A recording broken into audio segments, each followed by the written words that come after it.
Felix Holt, the radical Esther Leon. Esther Leon. Felix Holt, the radical by George Eliot. Upon the Midlands now the industrious muse doth fall, the shires which we the heart of England well may call. My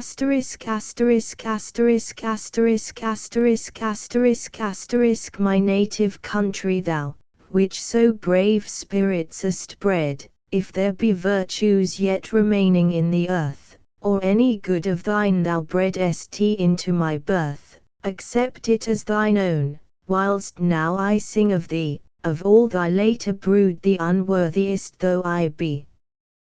Drayton, Polly O'Brien.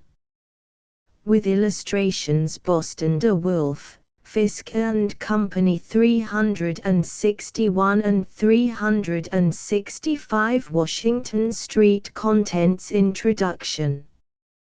Chapter I. Chapter 2. Chapter 3. Chapter 4. Chapter V. Chapter 6. Chapter 7. Chapter 8. Chapter 9. Chapter X. Chapter 11. Chapter 12. Chapter 13. Chapter 14. Chapter 15. Chapter 16. Chapter 17. Chapter 18. Chapter 19. Chapter XX. Chapter XXI. Chapter XXII. Chapter 23. Chapter XIV. Chapter XXV. Chapter XXVI. Chapter XXVIII. Chapter XXVIII. Chapter XX. Chapter XXX. Chapter XXXI. Chapter XXY. Chapter XXXII. Chapter XXIV. Chapter XXXV. Chapter XXXV. Chapter XXXAE. Chapter XXXVIII. Chapter XXXVI. Chapter XL. Chapter XLI. Chapter XLII. Chapter XLIII. Chapter XLIV. Chapter XLV. Chapter XLVI. Chapter XLAE. Chapter XLATE. Chapter XLIX. Chapter L. Chapter Lee. Epilogue. Felix Holt, the Radical. Introduction. 35 years ago the glory had not yet departed from the old coach roads. The great roadside inns were still brilliant with well-polished tankards, the smiling glances of pretty barmaids, and the repartees of jocose hostlers. The mail still announced itself by the merry notes of the horn. The hedge cutter or the rick thatcher might still know the exact hour by the unfailing yet otherwise meteoric apparition of the pea-green Tallyho or the yellow Independent, and elderly gentlemen in pony chaises, quartering nervously to make way for the rolling, swinging swiftness, had not ceased to remark that times were finely changed since they used to see the pack horses and hear the tinkling of their bells on this very highway. In those days there were pocket boroughs, a Birmingham unrepresented in Parliament and compelled to make strong representations out of it, unrepealed corn laws, 3 and 6 penny letters, a brawny and many breeding pauperism, and other departed evils. But there were some pleasant things, too, which have also departed.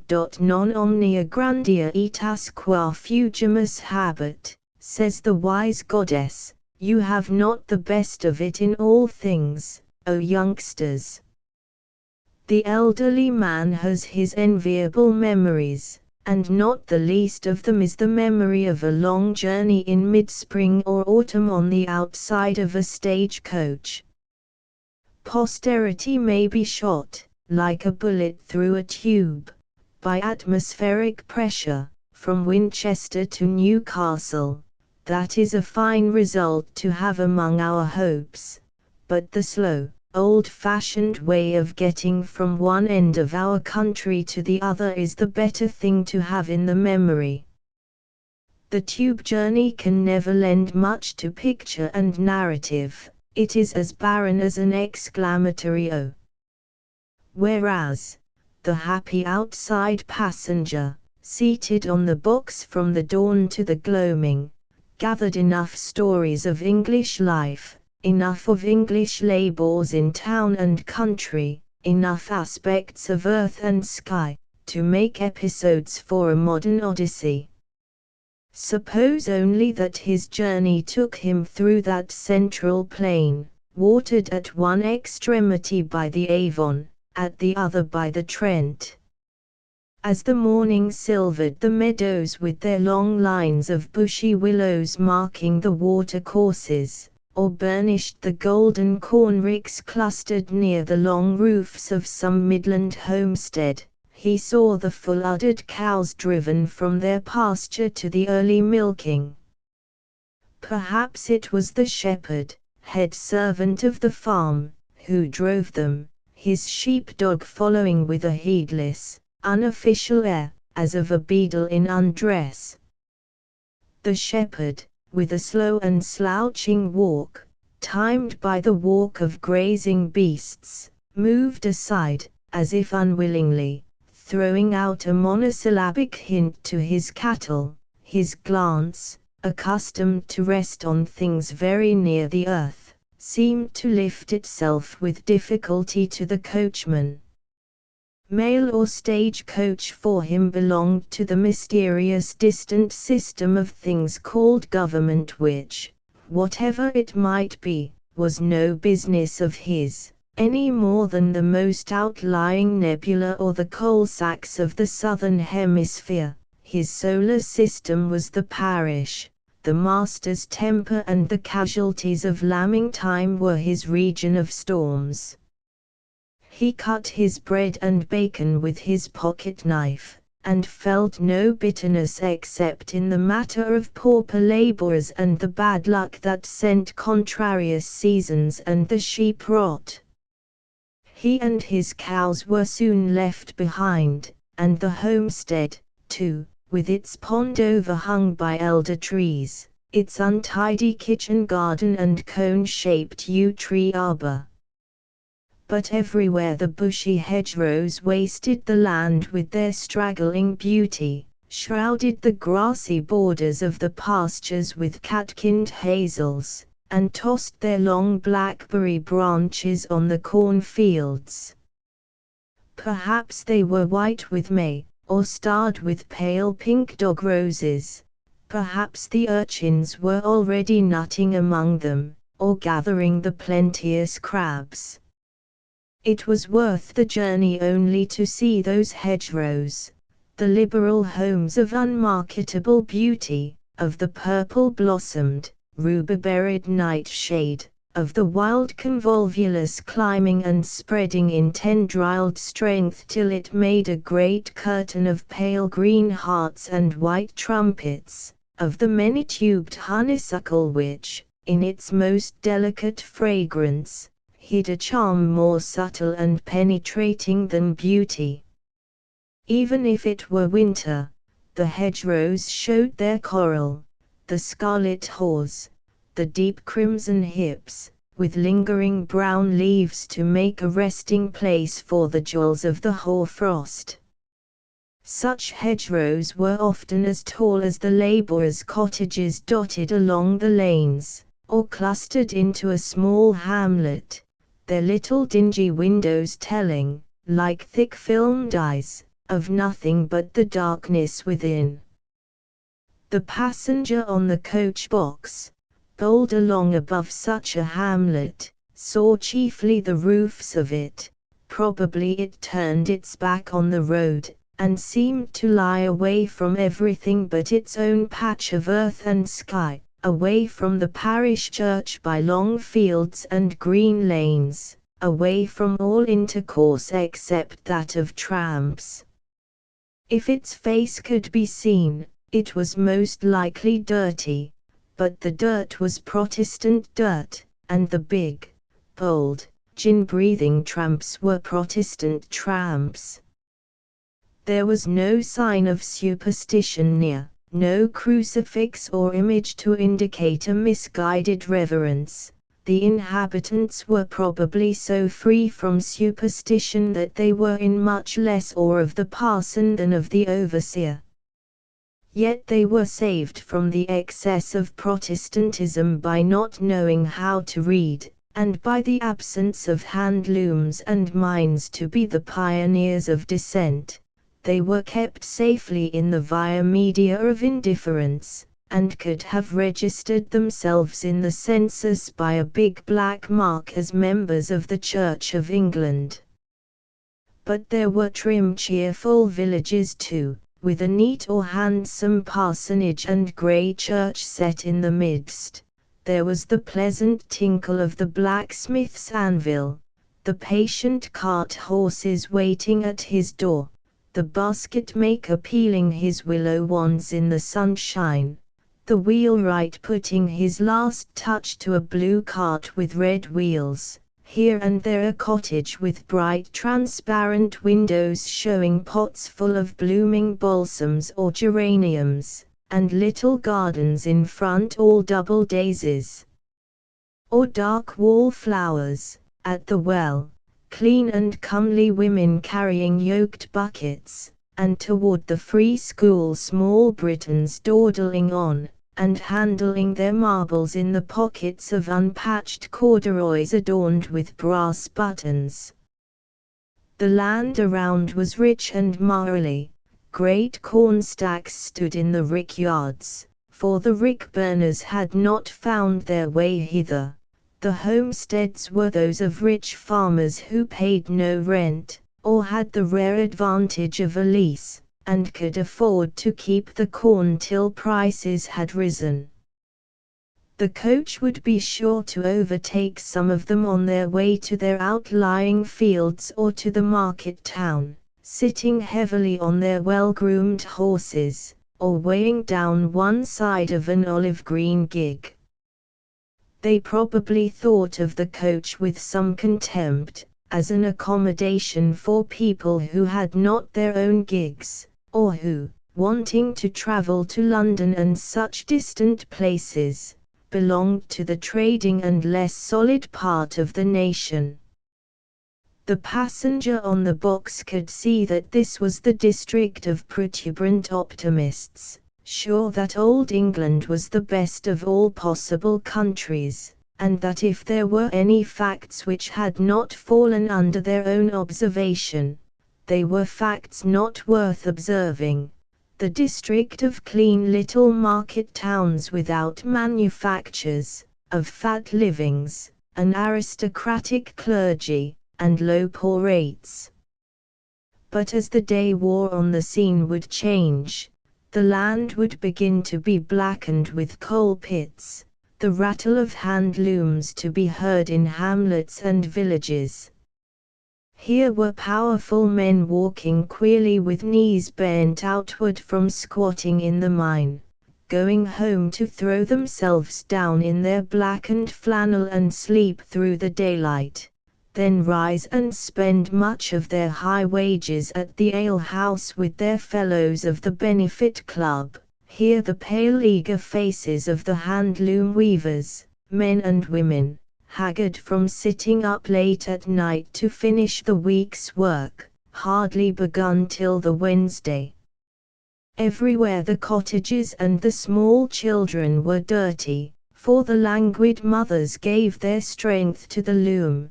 Pious dissenting women, perhaps, who took life patiently, and thought that salvation depended chiefly on predestination, and not at all on cleanliness.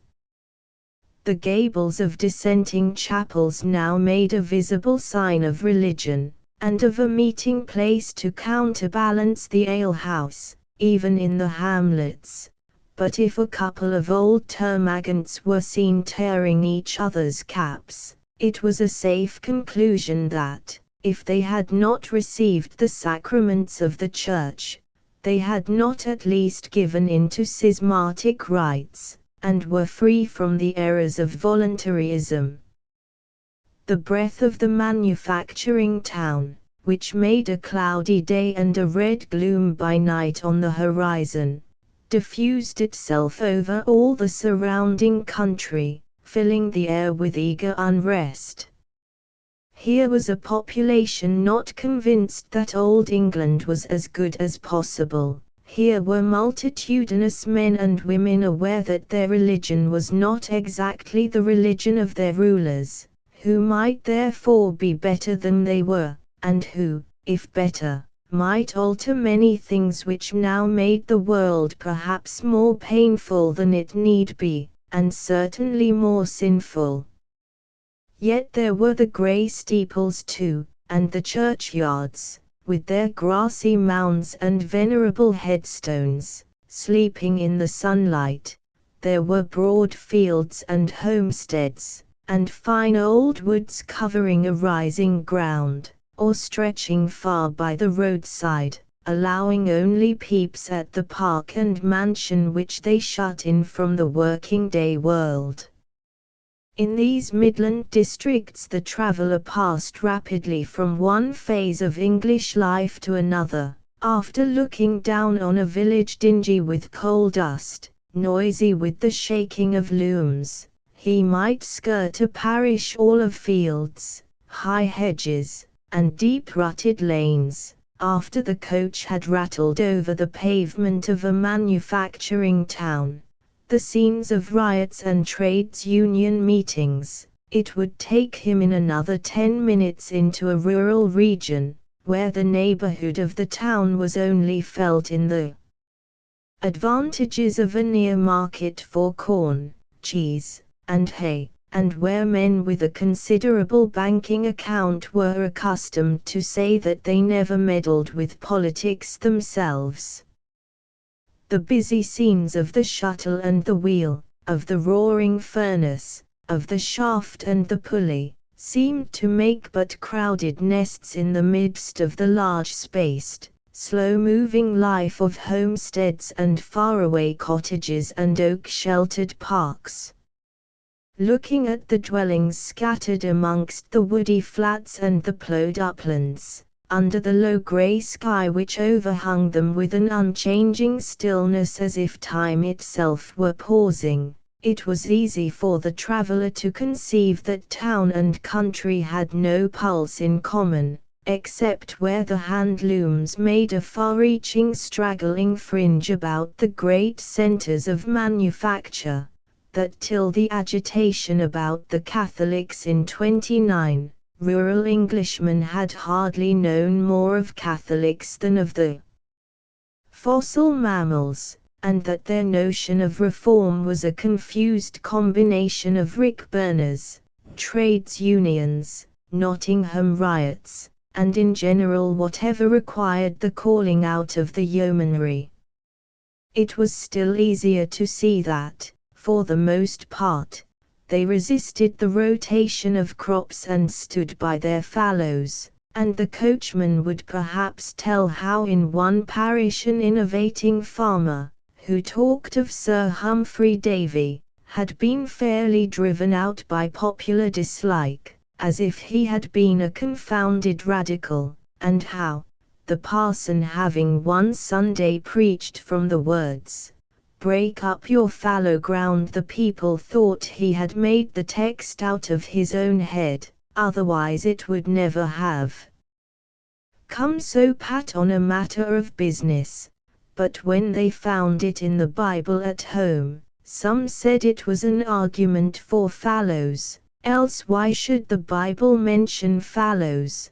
But a few of the weaker sort were shaken, and thought it was an argument that fallows should be done away with, else the Bible would have said, "Let your fallows lie," and the next morning the parson had a stroke of apoplexy, which, as coincident with a dispute about fallows, so set the parish against the innovating farmer and the rotation of crops, that he could stand his ground no longer, and transferred his lease.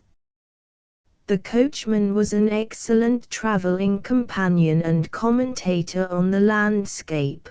He could tell the names of sights and persons, and explain the meaning of groups, as well as the shade of Virgil in a more memorable journey. He had as many stories about parishes, and the men and women in them, as the wanderer in the excursion, only his style was different. His view of life had originally been genial, such as became a man who was well warmed within and without, and held a position of easy, undisputed authority. But the recent initiation of railways had embittered him. He now, as in a perpetual vision, saw the ruined country strewn with shattered limbs, and regarded Mr. Huskisson's death as a proof of God's anger against Stevenson.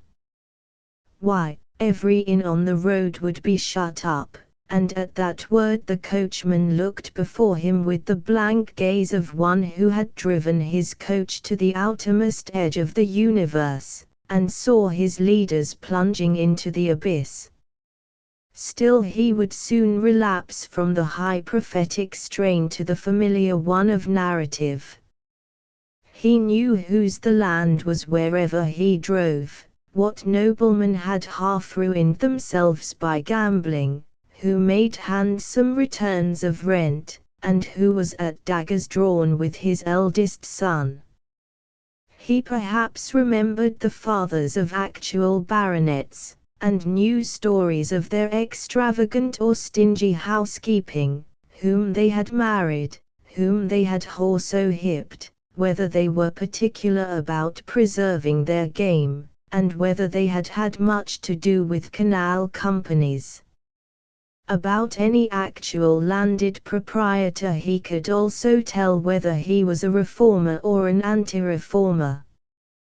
That was a distinction which had turned up in latter times, and along with it the paradox, very puzzling to the coachman's mind, that there were men of old family and large estate who voted for the bill. He did not grapple with the paradox, he let it pass, with all the discreetness of an experienced theologian or learned scholiast, preferring to point his whip at some object which could raise no questions. No such paradox troubled our coachman when, leaving the town of Treby Magna behind him, he drove between the hedges for a mile or so, crossed the queer long bridge over the river Lapp, and then put his horses to a swift gallop up the hill by the low nestled village of Little Treby, till they were on the fine level road, skirted on one side by grand larches, oaks, and wych elms, which sometimes opened so far as to let the traveller see that there was a park behind them. How many times in the year, as the coach rolled past the neglected-looking lodges which interrupted the screen of trees, and showed the river winding through a finely timbered park, had the coachman answered the same questions, or told the same things without being questioned. That was Transome Court, a place there had been a fine sight of lawsuits about. Generations back, the heir of the Transome name had somehow bargained away the estate, and it fell to the Durfeys, very distant connections, who only called themselves Transomes because they had got the estate. But the Durfeys' claim had been disputed over and over again, and the coachman, if he had been asked, would have said, though he might have to fall down dead the next minute, that property didn't always get into the right hands. However, the lawyers had found their luck in it, and people who inherited estates that were lawed about often lived in them as poorly as a mouse in a hollow cheese, and, by what he could make out, that had been the way with these present Durfees, or Transomes, as they called themselves. As for Mr. Transome, he was as poor, half-witted a fellow as you'd wish to see, but she was master, had come of a high family, and had a spirit. You might see it in her eye and the way she sat her horse. 40 years ago, when she came into this country, they said she was a picture, but her family was poor, and so she took up with a hatchet-faced fellow like this Transome. And the eldest son had been just such another as his father, only worse, a wild sort of half-natural, who got into bad company. They said his mother hated him and wished him dead, for she'd got another son, quite of a different cut, who had gone to foreign parts when he was a youngster, and she wanted her favourite to be heir. But heir or no heir, Lawyer Jermyn had had his picking out of the estate. Not a door in his big house but what was the finest polished oak, all got off the Transome estate. If anybody liked to believe he paid for it, they were welcome. However, Lawyer Jermyn had sat on that box seat many and many a time. He had made the wills of most people thereabout. The coachman would not say that Lawyer Jermyn was not the man he would choose to make his own will some day. It was not so well for a lawyer to be over-honest, else he might not be up to other people's tricks. And as for the Transome business, there had been ins and outs in time gone by, so that you couldn't look into it straight backward. At this Mr. Sampson, everybody in North Loamshire knew Sampson's coach, would screw his features into a grimace expressive of entire neutrality, and appear to aim his whip at a particular spot on the horse's flank. If the passenger was curious for further knowledge concerning the Transome affairs, Sampson would shake his head and say there had been fine stories in his time, but he never condescended to state what the stories were. Some attributed this reticence to a wise incredulity, others to a want of memory, others to simple ignorance. But at least Sampson was right in saying that there had been fine stories, meaning, ironically, stories not altogether creditable to the parties concerned. And such stories often come to be fine in a sense that is not ironical. For there is seldom any wrongdoing which does not carry along with it some downfall of blindly climbing hopes, some hard entail of suffering, some quickly satiated desire that survives, with the life in death of old paralytic vice, to see itself cursed by its woeful progeny, some tragic mark of kinship in the one brief life to the far-stretching life that went before, and to the life that is to come after, such as has raised the pity and terror of men ever since they began to discern between will and destiny. But these things are often unknown to the world, for there is much pain that is quite noiseless, and vibrations that make human agonies are often a mere whisper in the roar of hurrying existence. There are glances of hatred that stab and raise no cry of murder, robberies that leave man or woman forever beggared of peace and joy, yet kept secret by the sufferer, committed to no sound except that of low moans in the night, seen in no writing except that made on the face by the slow months of suppressed anguish and early morning tears. Many an inherited sorrow that has marred a life has been breathed into no human ear. The poets have told us of a dolorous enchanted forest in the underworld. The thorn bushes there, and the thick-barked stems, have human histories hidden in them. The power of unuttered cries dwells in the passionless seeming branches, and the red warm blood is darkly feeding the quivering nerves of a sleepless memory that watches through all dreams. These things are a parable. Chapter I. He left me when the down upon his lip lay like the shadow of a hovering kiss. Beautiful mother, do not grieve, he said, I will be great, and build our fortunes high. And you shall wear the longest train at court, and look so queenly, all the lords shall say, she is a royal changeling. There is some crown lacks the right head, since hers wears naught but braids.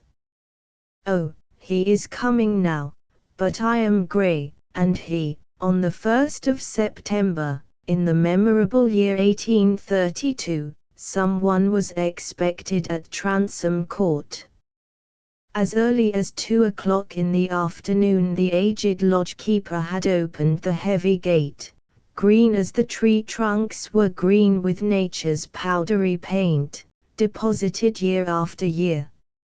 Already in the village of Little Treby, which lay on the side of a steep hill not far off the lodge gates, the elder matrons sat in their best gowns at the few cottage doors bordering the road, that they might be ready to get up and make their courtesy when a travelling carriage should come in sight. And beyond the village several small boys were stationed on the lookout, intending to run a race to the barn-like old church, where the sexton waited in the belfry ready to set the one bell in. Joyful agitation just at the right moment. The old lodge-keeper had opened the gate and left it in the charge of his lame wife, because he was wanted at the court to sweep away the leaves, and perhaps to help in the stables. For though Transome Court was a large mansion, built in the fashion of Queen Anne's time, with a park and grounds as fine as any to be seen in Loamshire, there were very few servants about it. Especially, it seemed, there must be a lack of gardeners, for, except on the terrace surrounded with a stone parapet in front of the house, where there was a parterre, kept with some neatness, grass had spread itself over the gravel walks, and over all the low mounds once carefully cut as black beds for the shrubs and larger plants. Many of the windows had the shutters closed, and under the grand Scotch fir that stooped toward one corner, the brown fir needles of many years lay in a small stone balcony in front of two such darkened windows. All round, both near and far, there were grand trees, motionless in the still sunshine, and, like all large motionless things, seemed to add to the stillness. Here and there a leaf fluttered down, petals fell in a silent shower, a heavy moth fluttered by, and, when it settled, seemed to fall wearily. The tiny birds alighted on the walks, and hopped about in perfect tranquillity. Even a stray rabbit sat nibbling a leaf that was to its liking, in the middle of a grassy space, with an air that seemed quite impudent in so timid a creature. No sound was to be heard louder than a sleepy hum, and the soft monotony of running water hurrying on to the river that divided the park. Standing on the south or east side of the house, you would never have guessed that an arrival was expected. but on the west side, where the carriage entrance was, the gates under the stone archway were thrown open, and so was the double door of the entrance hall, letting in the warm light on the scagliola pillars, the marble statues, and the broad stone staircase, with its matting worn into large holes. And, stronger sign of expectation than all, from one of the doors that surrounded the entrance hall, there came forth from time to time a lady, who walked lightly over the polished stone floor, and stood on the doorsteps and watched and listened. She walked lightly, for her figure was slim and finely formed, though she was between 50 and 60. She was a tall, proud-looking woman, with abundant grey hair, dark eyes and eyebrows, and a somewhat eagle-like yet not unfeminine face. Her tight-fitting black dress was much worn, the fine lace of her cuffs and collar, and of the small veil that fell backward over her high comb, was visibly mended, but rare jewels flashed on her hands, which lay on her folded black-clad arms like finely cut onyx cameos. Meantime Mrs. Transome went to the doorsteps, watching and listening in vain.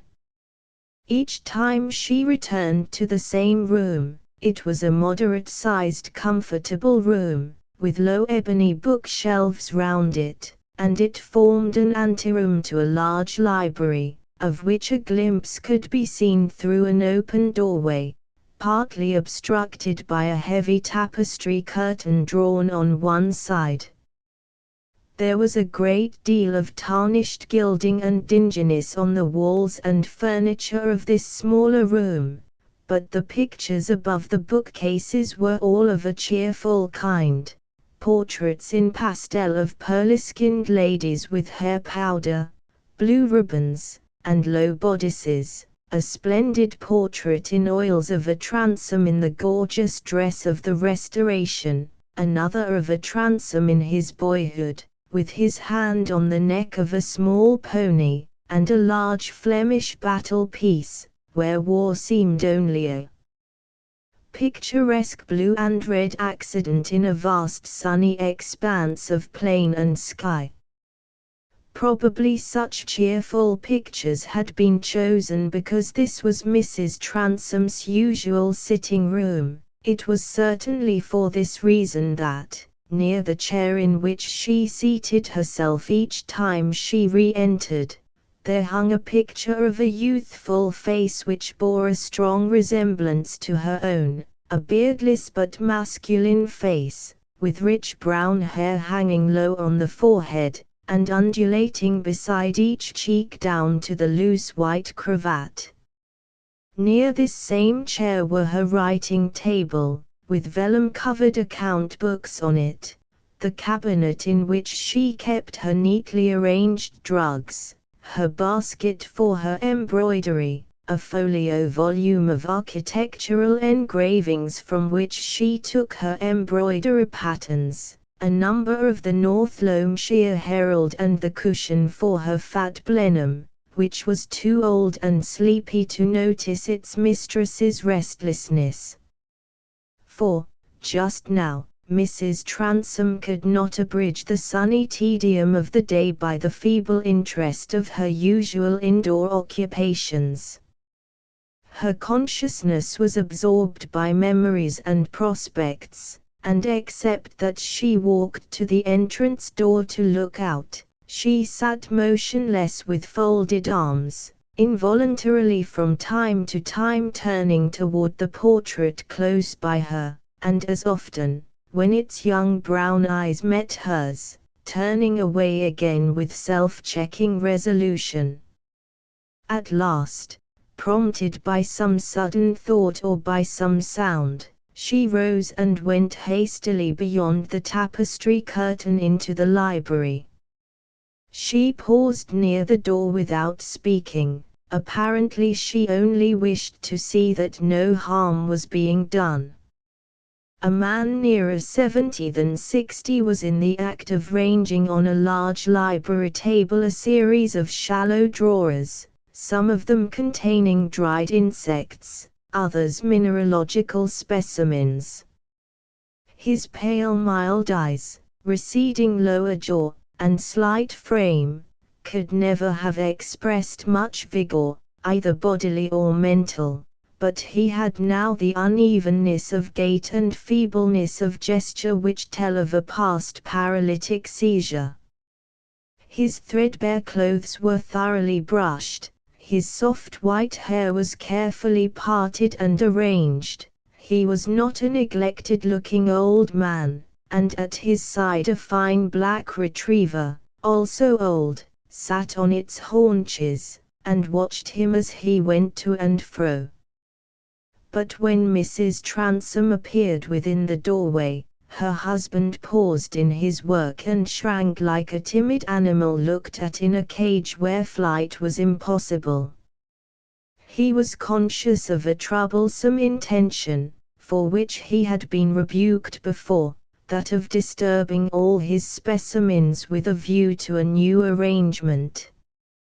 After an interval, in which his wife stood perfectly still, observing him, he began to put back the drawers in their places in the row of cabinets which extended under the bookshelves at one end of the library. When they were all put back and closed, Mrs. Transome turned away, and the frightened old man seated himself with Nimrod the retriever on an ottoman.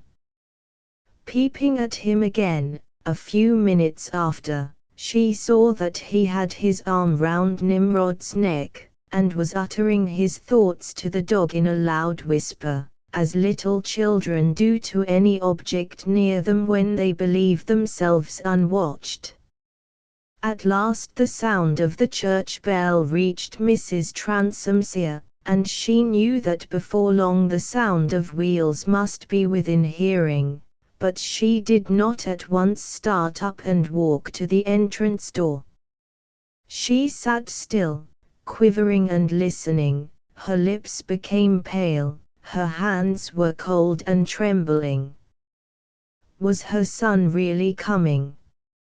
She was far beyond 50, and since her early gladness in this best-loved boy, the harvest of her life had been scanty. Could it be that now, when her hair was grey, when sight had become one of the day's fatigues, when her young accomplishments seemed almost ludicrous, like the tone of her first harpsichord and the words of the song long browned with age, she was going to reap an assured joy? To feel that the doubtful deeds of her life were justified by the result, since a kind Providence had sanctioned them, to be no longer tacitly pitied by her neighbors for her lack of money, her imbecile husband, her graceless eldest born, and the loneliness of her life, but to have at her side a rich, clever, possibly a tender, son. Yes, but there were the 15 years of separation, and all that had happened in that long time to throw her into the background of her son's memory and affection. And yet, did not men sometimes become more filial in their feeling when experience had mellowed them, and they had themselves become fathers? Still, if Mrs. Transome had expected only her son, she would have trembled less. She expected a little grandson also, and there were reasons why she had not been enraptured when her son had written to her only when he was on the eve of returning that he already had an heir born to him. But the facts must be accepted as they stood, and, after all, the chief thing was to have her son back again. Such pride, such affection, such hopes as she cherished in this 56th year of her life, must find their gratification in him, or nowhere. Once more she glanced at the portrait. The young brown eyes seemed to dwell on her pleasantly, but, turning from it with a sort of impatience, and saying aloud, "Of course he will be altered," she rose almost with difficulty, and walked more slowly than before across the hall to the entrance door. Already the sound of wheels was loud upon the gravel. The momentary surprise of seeing that it was only a post-chaise, without a servant or much luggage, that was passing under the stone archway and then wheeling round against the flight of stone steps, was at once merged in the sense that there was a dark face under a red travelling cap looking at her from the window. She saw nothing else. She was not even conscious that the small group of her own servants had mustered, or that old Hicks the butler had come forward to open the chaise door. She heard herself called mother, and felt a light kiss on each cheek, but stronger than all that sensation was the consciousness which no previous thought could prepare her for, that this son who had come back to her was a stranger. 3 minutes before, she had fancied that, in spite of all changes wrought by 15 years of separation, she should clasp her son again as she had done at their parting, but in the moment when their eyes met, the sense of strangeness came upon her like a terror. It was not hard to understand that she was agitated, and the son led her across the hall to the sitting-room, closing the door behind them. Then he turned toward her and said, smiling, "You would not have known me, eh, mother?" It was perhaps the truth. If she had seen him in a crowd, she might have looked at him without recognition, not, however, without startled wonder, for though the likeness to herself was no longer striking, the years had overlaid it with another likeness which would have arrested her. Before she answered him, his eyes, with a keen restlessness, as unlike as possible to the lingering gaze of the portrait, had travelled quickly over the room, alighting on her as she said, "Everything is changed, Harold. I am an old woman, you see. But straighter and more upright than some of the young ones," said Harold, inwardly, however, feeling that age had made his mother's face very anxious and eager. "The old women at Smyrna are like sacks. You've not got clumsy and shapeless. How is it I have the trick of getting fat?" Here Harold lifted his arm and spread out his plump hand. "I remember my father was as thin as a herring." "How is my father? Where is he?" Mrs. Transome just pointed to the curtained doorway, and let her son pass through it alone. She was not given to tears, but now, under the pressure of emotion that could find no other vent, they burst forth. She took care that they should be silent tears, and before Harold came out of the library again they were dried. Mrs. Transome had not the feminine tendency to seek influence through pathos. She had been used to rule in virtue of acknowledged superiority. The consciousness that she had to make her son's acquaintance, and that her knowledge of the youth of 19 might help her little in interpreting the man of 34, had fallen like lead on her soul, but in this new acquaintance of theirs she cared especially that her son, who had seen a strange world, should feel that he was come home to a mother who was to be consulted on all things, and who could supply his lack of the local experience necessary to an English landholder. Her part in life had been that of the clever sinner, and she was equipped with the views, the reasons, and the habits which belonged to that character, life would have little meaning for her if she were to be gently thrust aside as a harmless elderly woman. And besides, there were secrets which her son must never know. So, by the time Harold came from the library again, the traces of tears were not discernible, except to a very careful observer. And he did not observe his mother carefully, his eyes only glanced at her on their way to the North Loamshire Herald, lying on the table near her, which he took up with his left hand, as he said, "Gad! What a wreck poor father is! Paralysis, eh? Terribly shrunk and shaken, crawls about among his books and beetles as usual, though. Well, it's a slow and easy death. But he's not much over 65, is he? 67, counting by birthdays, but your father was born old, I think," said Mrs. Transome, a little flushed with the determination not to show any unasked-for feeling. Her son did not notice her.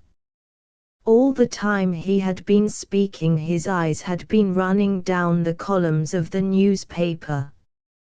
"But your little boy, Harold, where is he? How is it he has not come with you?" "Oh, I left him behind, in town," said Harold, still looking at the paper. "My man Dominic will bring him, with the rest of the luggage." "Ah, I see it is young Debarry, and not my old friend Sir Maximus, who is offering himself as candidate for North Loamshire." "Yes. You did not answer me when I wrote to you to London about your standing. There is no other Tory candidate spoken of, and you would have all the Debarry interest." "I hardly think that," said Harold, significantly. "Why? Jermyn says a Tory candidate can never be got in without it. But I shall not be a Tory candidate." Mrs. Transome felt something like an electric shock. "What then?" she said, almost sharply. "You will not call yourself a Whig?" "God forbid. I'm a Radical." Mrs. Transome's limbs tottered, she sank into a chair. Here was a distinct confirmation of the vague but strong feeling that her son was a stranger to her. Here was a revelation to which it seemed almost as impossible to adjust her hopes and notions of a dignified life as if her son had said that he had been converted to Mahometanism at Smyrna, and had 4 wives, instead of 1 son, shortly to arrive under the care of Dominic. For the moment she had a sickening feeling that it was of no use, that the long-delayed good fortune had come at last, all of no use though the unloved Durfey was dead and buried, and though Harold had come home with plenty of money. There were rich Radicals, she was aware, as there were rich Jews and dissenters, but she had never thought of them as county people. Sir Francis Burdett had been generally regarded as a madman. It was better to ask no questions, but silently to prepare herself for anything else there might be to come. "Will you go to your rooms, Harold, and see if there is anything you would like to have altered?" "Yes, let us go," said Harold, throwing down the newspaper, in which he had been rapidly reading almost every advertisement while his mother had been going through her sharp inward struggle. "Uncle Lingon is on the bench still, I see," he went on, as he followed her across the hall. "Is he at home? Will he be here this evening?" He says you must go to the rectory when you want to see him. You must remember you have come back to a family with old-fashioned notions. Your uncle thought I ought to have you to myself in the first hour or two. He remembered that I had not seen my son for 15 years. Ah, by Jove! 15 years, so it is, said Harold, taking his mother's hand and drawing it under his arm, for he had perceived that her words were charged with an intention.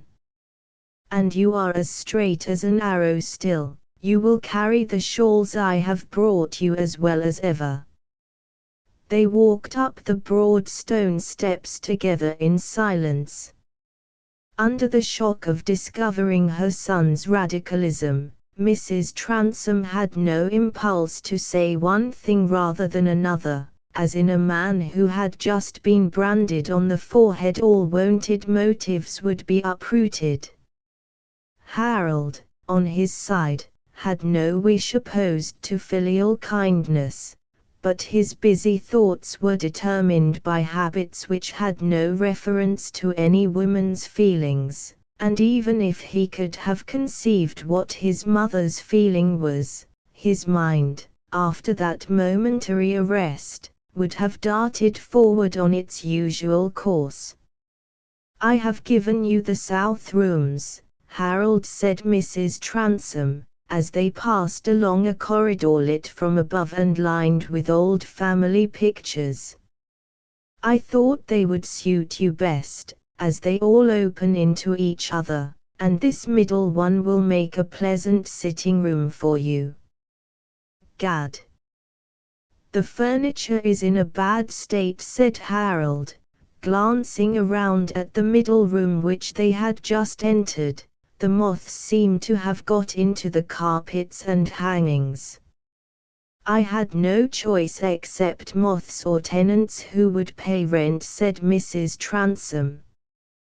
"We have been too poor to keep servants for uninhabited rooms." "What? You've been rather pinched, eh? You find us living as we have been living these 12 years. Ah, you've had Durfey's debts as well as the lawsuits, confound them. It will make a hole in £60,000 to pay off the mortgages. However, he's gone now, poor fellow, and I suppose I should have spent more in buying an English estate some time or other. I always meant to be an Englishman, and thrash a lord or two who thrashed me at Eton." "I hardly thought you could have meant that, Harold, when I found you had married a foreign wife. Would you have had me wait for a consumptive lackadaisical Englishwoman, who would have hung all her relations around my neck? I hate English wives. They want to give their opinion about everything. They interfere with a man's life. I shall not marry again." Mrs. Transome bit her lip, and turned away to draw up a blind. She would not reply to words which showed how completely any conception of herself and her feelings was excluded from her son's inward world. As she turned round again she said, "I suppose you have been used to great luxury. These rooms look miserable to you, but you can soon make any alterations you like." "Oh, I must have a private sitting room fitted up for myself downstairs. And the rest are bedrooms, I suppose," he went on, opening a side door. "Ah, I can sleep here a night or two. But there's a bedroom downstairs, with an anteroom, I remember, that would do for my man Dominic and the little boy. I should like to have that. Your father has slept there for years. He will be like a distracted insect, and never know where to go, if you alter the track he has to walk in. That's a pity. I hate going upstairs. There is the steward's room, it is not used, and might be turned into a bedroom. I can't offer you my room, for I sleep upstairs. Mrs. Transom's tongue could be a whip upon occasion, but the lash had not fallen on a sensitive spot.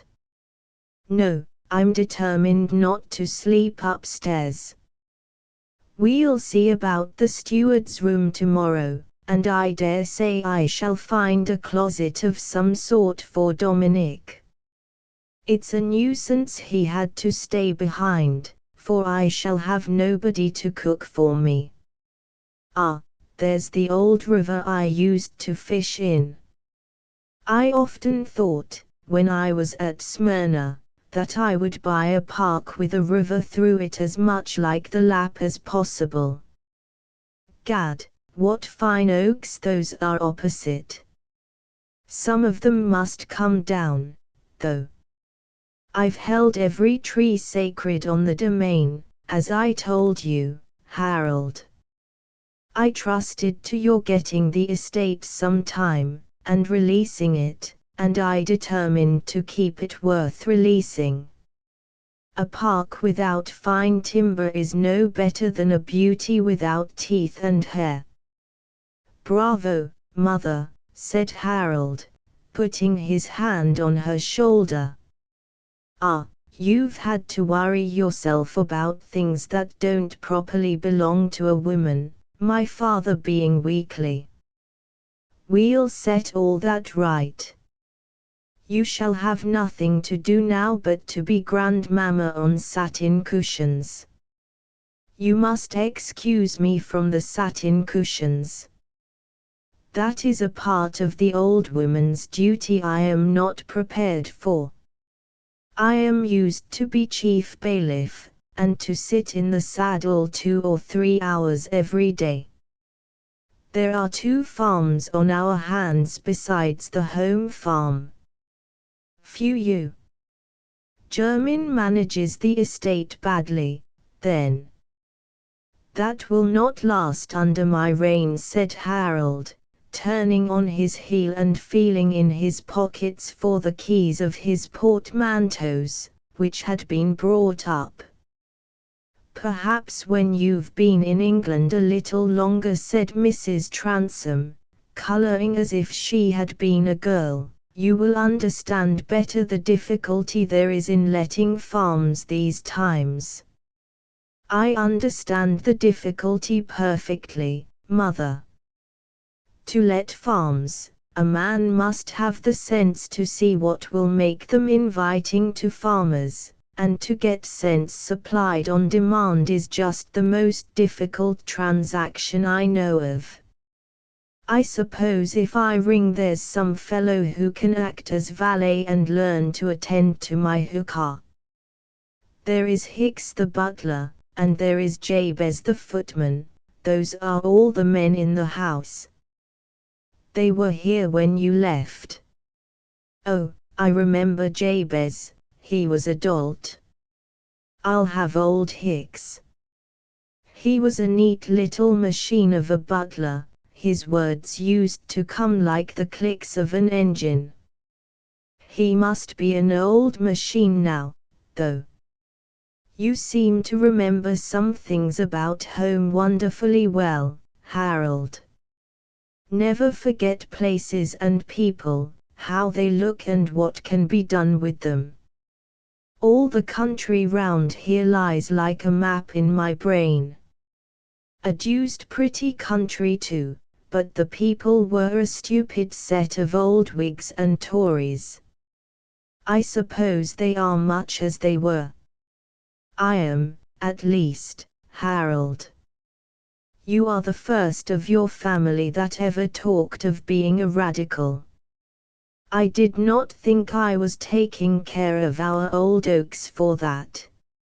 I always thought radicals' houses stood staring above poor sticks of young trees and iron hurdles. Yes, but the radical sticks are growing, mother, and half the Tory oaks are rotting, said Harold, with gay carelessness. You've arranged for Jermyn to be early tomorrow. He will be here to breakfast at 9. But I leave you to Hicks now, we dine in an hour. Mrs. Transome went away and shut herself in her own dressing room.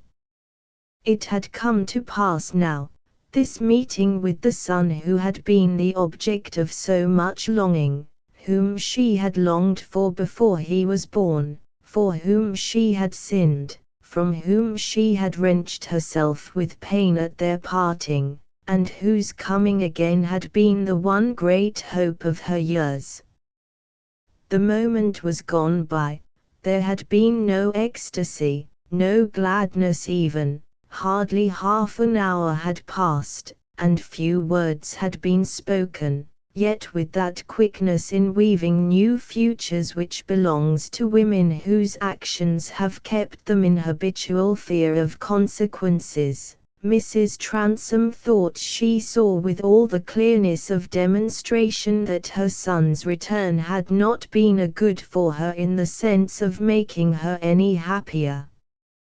She stood before a tall mirror, going close to it and looking at her face with hard scrutiny, as if it were unrelated to herself. No elderly face can be handsome, looked at in that way. Every little detail is startlingly prominent, and the effect of the whole is lost. She saw the dried-up complexion, and the deep lines of bitter discontent about the mouth.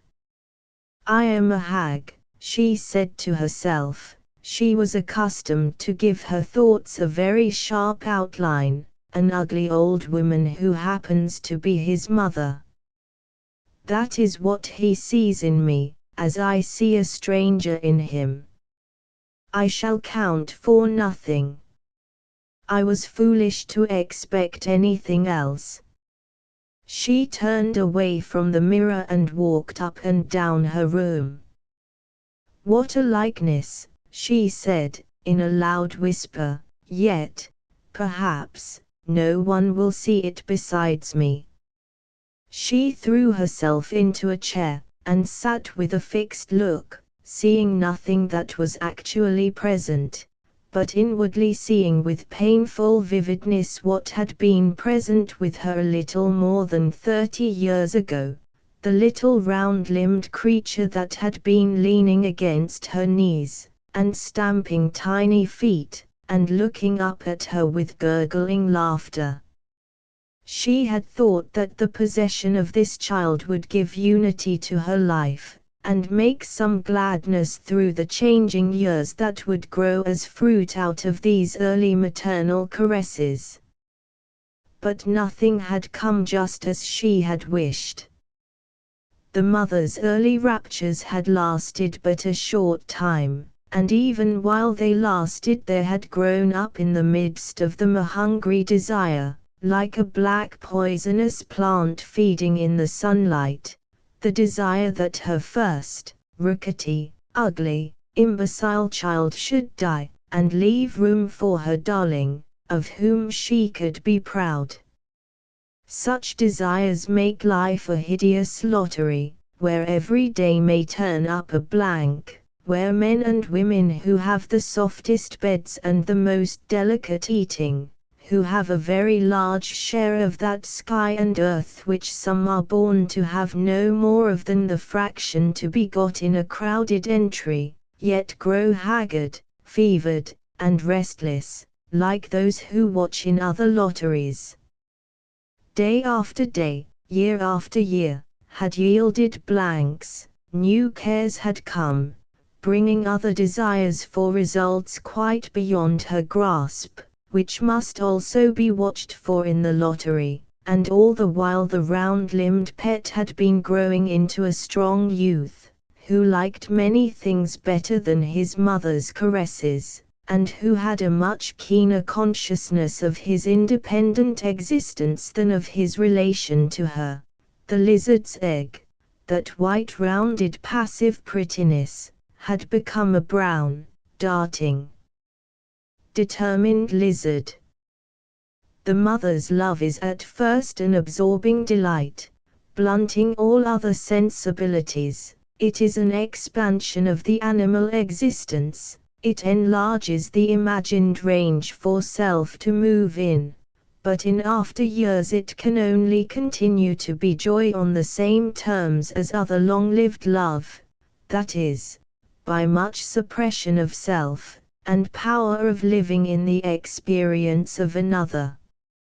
Mrs. Transome had darkly felt the pressure of that unchangeable fact. Yet she had clung to the belief that somehow the possession of this son was the best thing she lived for. To believe otherwise would have made her memory too ghastly a companion. Some time or other, by some means, the estate she was struggling to save from the grasp of the law would be Harold's. Somehow the hated Durfey, the imbecile eldest, who seemed to have become tenacious of a despicable squandering life, would be got rid of. Vice might kill him. Meanwhile the estate was burdened, there was no good prospect for any heir. Harold must go and make a career for himself, and this was what he was bent on, with a precocious clearness of perception as to the conditions on which he could hope for any advantages in life.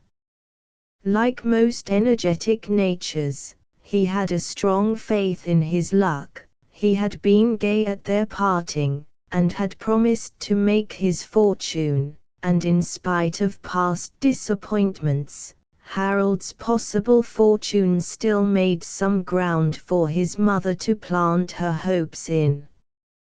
His luck had not failed him, yet nothing had turned out according to her expectations. Her life had been like a spoiled shabby pleasure day, in which the music and the processions are all missed, and nothing is left at evening but the weariness of striving after what has been failed of. Harold had gone with the embassy to Constantinople, under the patronage of a high relative, his mother's cousin. He was to be diplomatist, and work his way upward in public life. But his luck had taken another shape.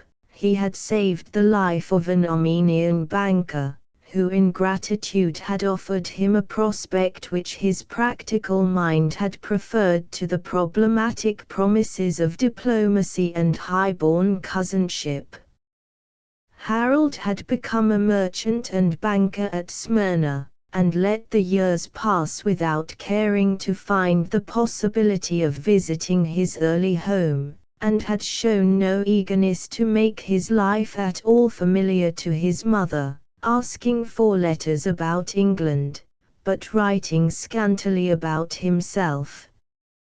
Mrs. Transome had kept up the habit of writing to her son, but gradually the unfruitful years had dulled her hopes and yearnings. Increasing anxieties about money had worried her, and she was more sure of being fretted by bad news about her dissolute eldest son than of hearing anything to cheer her from Harold.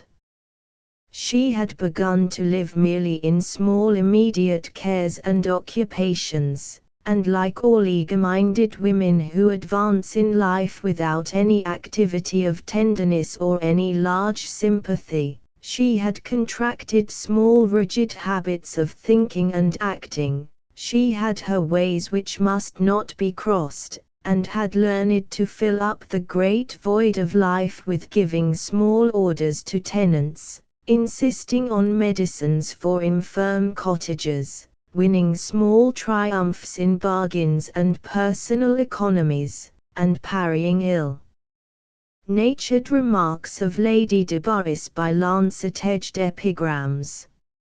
So her life had gone on till more than a year ago, when that desire which had been so hungry when she was a blooming young mother, was at last fulfilled, at last, when her hair was grey, and her face looked bitter, restless, and unenjoying, like her life.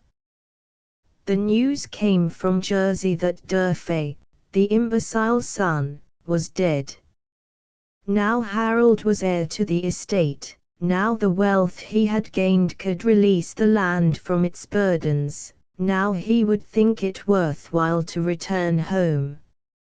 A change had come over her life, and the sunlight breaking the clouds at evening was pleasant, though the sun must sink before long. Hopes, affections, the sweeter part of her memories, started from their wintry sleep, and it once more seemed a great good to have had a second son who in some ways had cost her dearly. But again there were conditions she had not reckoned on. When the good tidings had been sent to Harold, and he had announced that he would return so soon as he could wind up his affairs, he had for the first time informed his mother that he had been married, that his Greek wife was no longer living, but that he should bring home a little boy, the finest and most desirable of heirs and grandsons. Harold, seated in his distant Smyrna home, considered that he was taking a rational view of what things must have become by this time at the old place in England, when he figured his mother as a good elderly lady, who would necessarily be delighted with the possession on any terms of a healthy grandchild, and would not mind much about the particulars of a long-concealed marriage. Mrs. Transome had torn up that letter in a rage. But in the months which had elapsed before Harold could actually arrive, she had prepared herself as well as she could to suppress all reproaches or queries which her son might resent, and to acquiesce in his evident wishes. The return was still looked for with longing. Affection and satisfied pride would again warm her later years. She was ignorant what sort of man Harold had become now, and of course he must be changed in many ways, but though she told herself this, still the image that she knew, the image fondness clung to, necessarily prevailed over the negatives insisted on by her reason. And so it was, that when she had moved to the door to meet him, she had been sure that she should clasp her son again, and feel that he was the same who had been her boy, her little one, the loved child of her passionate youth. An hour seemed to have changed everything for her.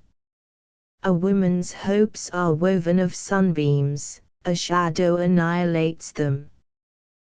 The shadow which had fallen over Mrs. Transome in this first interview with her son was the presentiment of her powerlessness.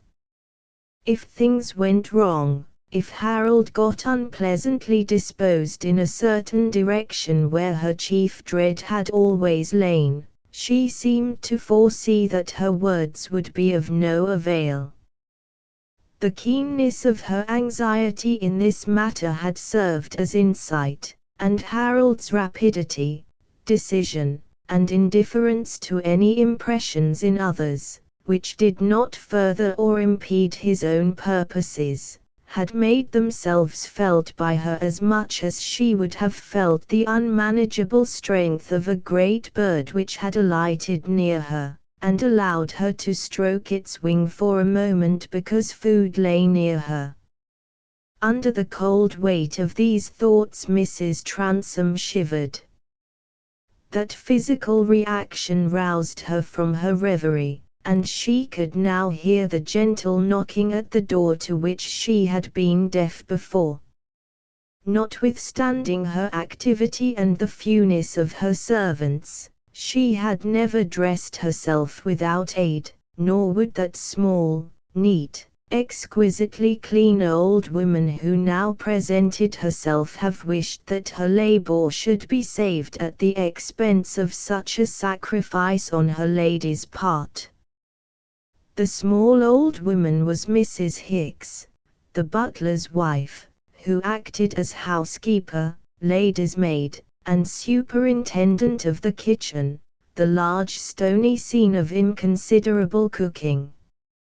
40 years ago she had entered Mrs. Transom's service, when that lady was beautiful Miss Lingon, and her mistress still called her Denner, as she had done in the old days.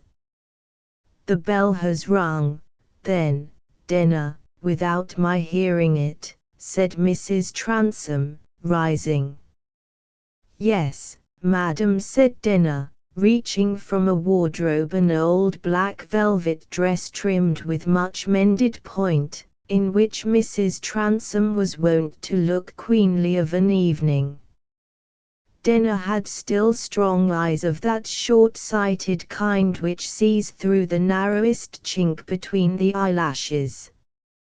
The physical contrast between the tall, eagle-faced, dark-eyed lady, and the little peering waiting woman, who had been round-featured and of pale mealy complexion from her youth up, had doubtless had a strong influence in determining Denner's feeling toward her mistress, which was of that worshipful sort paid to a goddess in ages when it was not thought necessary or likely that a goddess should be very moral. There were different orders of beings, so ran Denner's creed, and she belonged to another order than that to which her mistress belonged. She had a mind as sharp as a needle, and would have seen through and through the ridiculous pretensions of a born servant who did not submissively accept the rigid fate which had given her born superiors. She would have called such pretensions the wrigglings of a worm that tried to walk on its tail. There was a tacit understanding that Denner knew all her mistress's secrets, and her speech was plain and unflattering, yet with wonderful subtlety of instinct she never said anything which Mrs. Transom could feel humiliated by, as by familiarity from a servant who knew too much. Denner identified her own dignity with that of her mistress. She was a hard-headed godless little woman, but with a character to be reckoned on as you reckon on the qualities of iron. Peering into Mrs. Transom's face she saw clearly that the meeting with the son had been a disappointment in some way. She spoke with a refined accent, in a low quick, monotonous tone. Mr. Harold is dressed. He shook me by the hand in the corridor, and was very pleasant. What an alteration, Denner. No likeness to me now. Handsome, though, spite of his being so browned and stout. There's a fine presence about Mr. Harold. I remember you used to say, madam, there were some people you would always know were in the room though they stood round a corner, and others you might never see till you ran against them. That's as true as truth. And as for likenesses, 35 and 60 are not much alike, only to people's memories. Mrs. Transom knew perfectly that Denner had divined her thoughts. I don't know how things will go on now, but it seems something too good to happen that they will go on well. I am afraid of ever expecting anything good again. That's weakness, madam. Things don't happen because they are bad or good, else all eggs would be addled or none at all, and at the most it is but 6 to the dozen.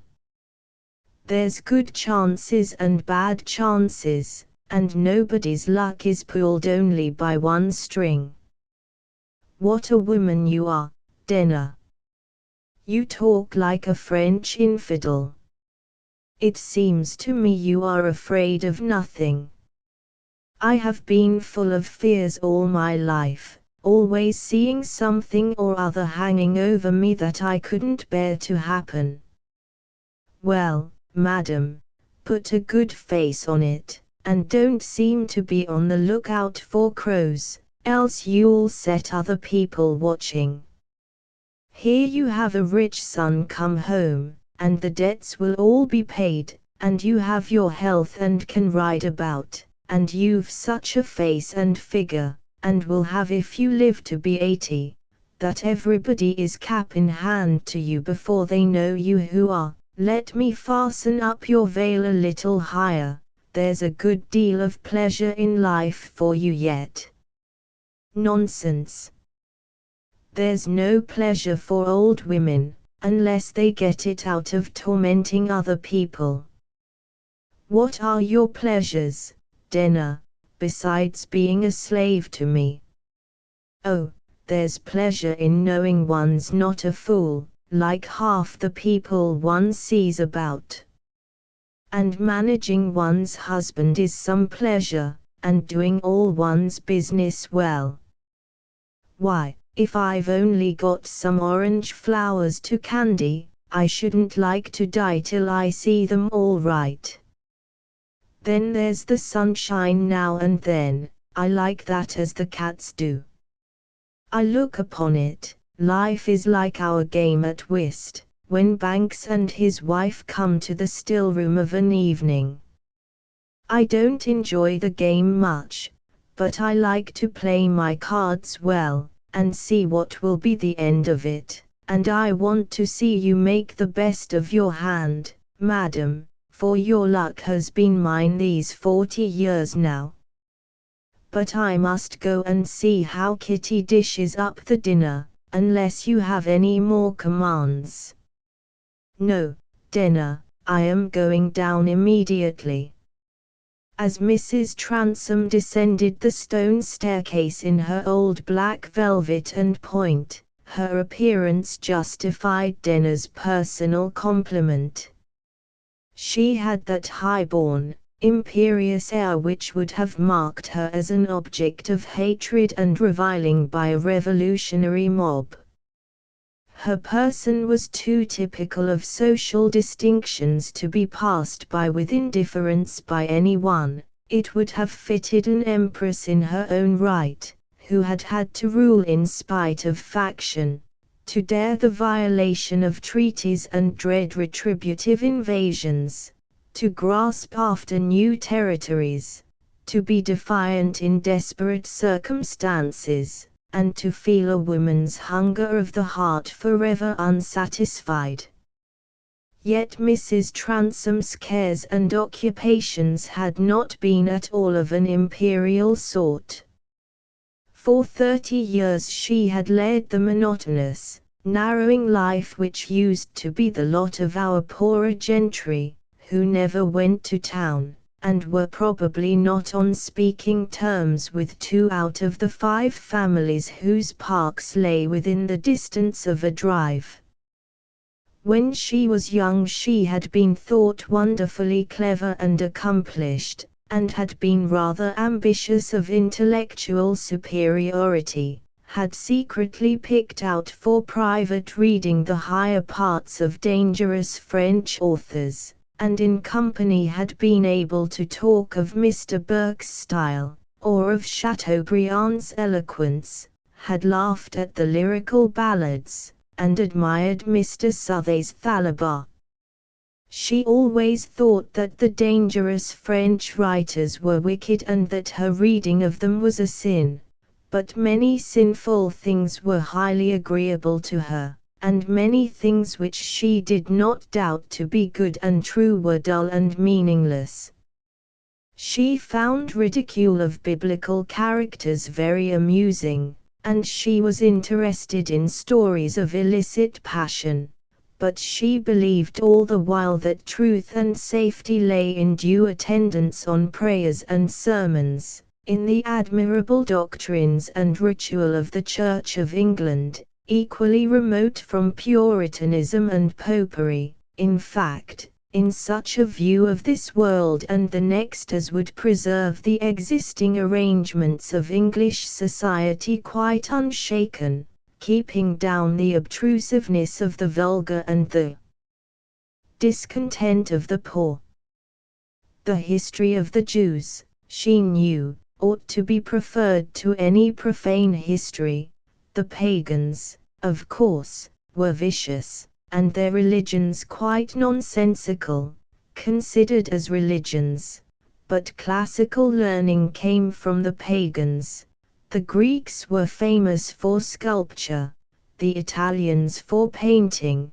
The Middle Ages were dark and papistical, but now Christianity went hand in hand with civilization, and the providential government of the world, though a little confused and entangled in foreign countries, in our favored land was clearly seen to be carried forward on Tory and Church of England principles, sustained by the succession of the House of Brunswick, and by sound English divines. For Miss Lingon had had a superior governess, who held that a woman should be able to write a good letter, and to express herself with propriety on general subjects. And it is astonishing how effective this education appeared in a handsome girl, who sat supremely well on horseback, sang and played a little, painted small figures in watercolors, had a naughty sparkle in her eyes when she made a daring quotation, and an air of serious dignity when she recited something from her store of correct opinions. But however such a stock of ideas may be made to tell in elegant society, and during a few seasons in town, no amount of bloom and beauty can make them a perennial source of interest in things not personal, and the notion that what is true and, in general, good for mankind, is stupid and drug-like, is not a safe theoretic basis in circumstances of temptation and difficulty. Mrs. Transome had been in her bloom before this century began, and in the long painful years since then, what she had once regarded as her knowledge and accomplishments had become as valueless as old-fashioned stucco ornaments, of which the substance was never worth anything, while the form is no longer to the taste of any living mortal. Crosses, mortifications, monikers, conscious blameworthiness, had changed the aspect of the world for her. There was anxiety in the morning sunlight, there was unkind triumph or disapproving pity in the glances of greeting neighbors, there was advancing age, and a contracting prospect in the changing seasons as they came and went. And what could then sweeten the days to a hungry, much exacting self like Mrs. Transome's? Under protracted ill every living creature will find something that makes a comparative ease, and even when life seems woven of pain, will convert the fainter pang into a desire. Mrs. Transome, whose imperious will had availed little to ward off the great evils of her life, found the opiate for her discontent in the exertion of her will about smaller things. She was not cruel, and could not enjoy thoroughly what she called the old woman's pleasure of tormenting, but she liked every little sign of power her lot had left her. She liked that a tenant should stand bareheaded below her as she sat on horseback. She liked to insist that work done without her orders should be undone from beginning to end. She liked to be courtesied and bowed to by all the congregation as she walked up the little barn of a church. She liked to change a labourer's medicine fetched from the doctor, and substitute a prescription of her own. If she had only been more haggard and less majestic, Those who had glimpses of her outward life might have said she was a tyrannical, griping harridan, with a tongue like a razor.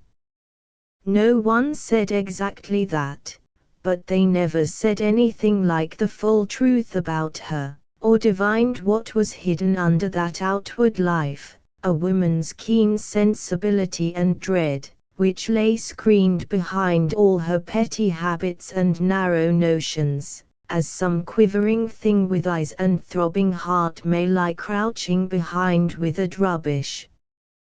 The sensibility and dread had palpitated all the faster in the prospect of her son's return, and now that she had seen him, she said to herself, in her bitter way, "It is a lucky eel that escapes skinning. The best happiness I shall ever know, will be to escape the worst misery." Chapter 2. A Jolly Parson of the Good Old Stock, by birth a gentleman, yet homely too, suiting his phrase to Hodge and Margery whom he once christened, and has married since, a little lax in doctrine and in life. Not thinking God was captious in such things as what a man might drink on holidays, but holding true religion was to do as you'd be done by, which could never mean that he should preach 3 sermons in a week. Harold Transome did not choose to spend the whole evening with his mother. It was his habit to compress a great deal of effective conversation into a short space of time, asking rapidly all the questions he wanted to get answered, and diluting no subject with irrelevances, paraphrase, or repetitions.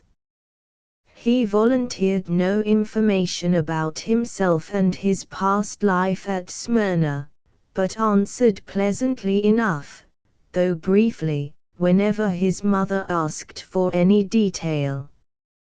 He was evidently ill-satisfied as to his palate, trying red pepper to everything, then asking if there were any relishing sauces in the house, and when Hicks brought various home-filled bottles, trying several, finding them failures, and finally falling back from his plate in despair.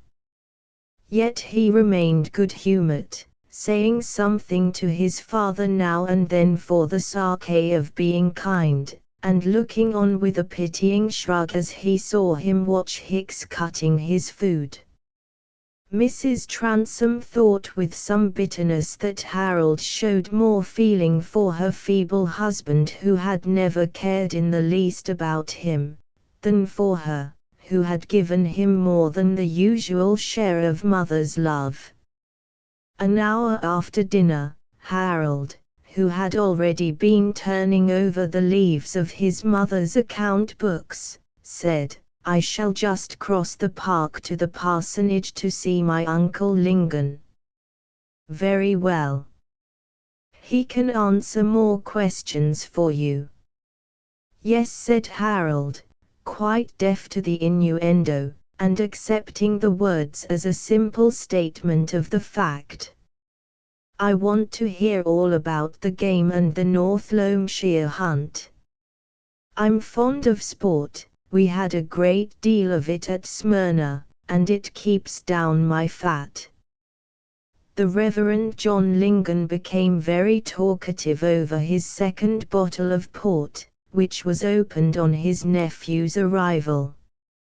He was not curious about the manners of Smyrna, or about Harold's experience, but he unbosomed himself very freely as to what he himself liked and disliked, which of the farmers he suspected of killing the foxes, what game he had bagged that very morning, what spot he would recommend as a new cover, and the comparative flatness of all existing sport compared with cock-fighting, under which Old England had been prosperous and glorious, while, so far as he could see, it had gained little by the abolition of a practice which sharpened the faculties of men, gratified the instincts of the fowl, and carried out the designs of heaven in its admirable device of spurs.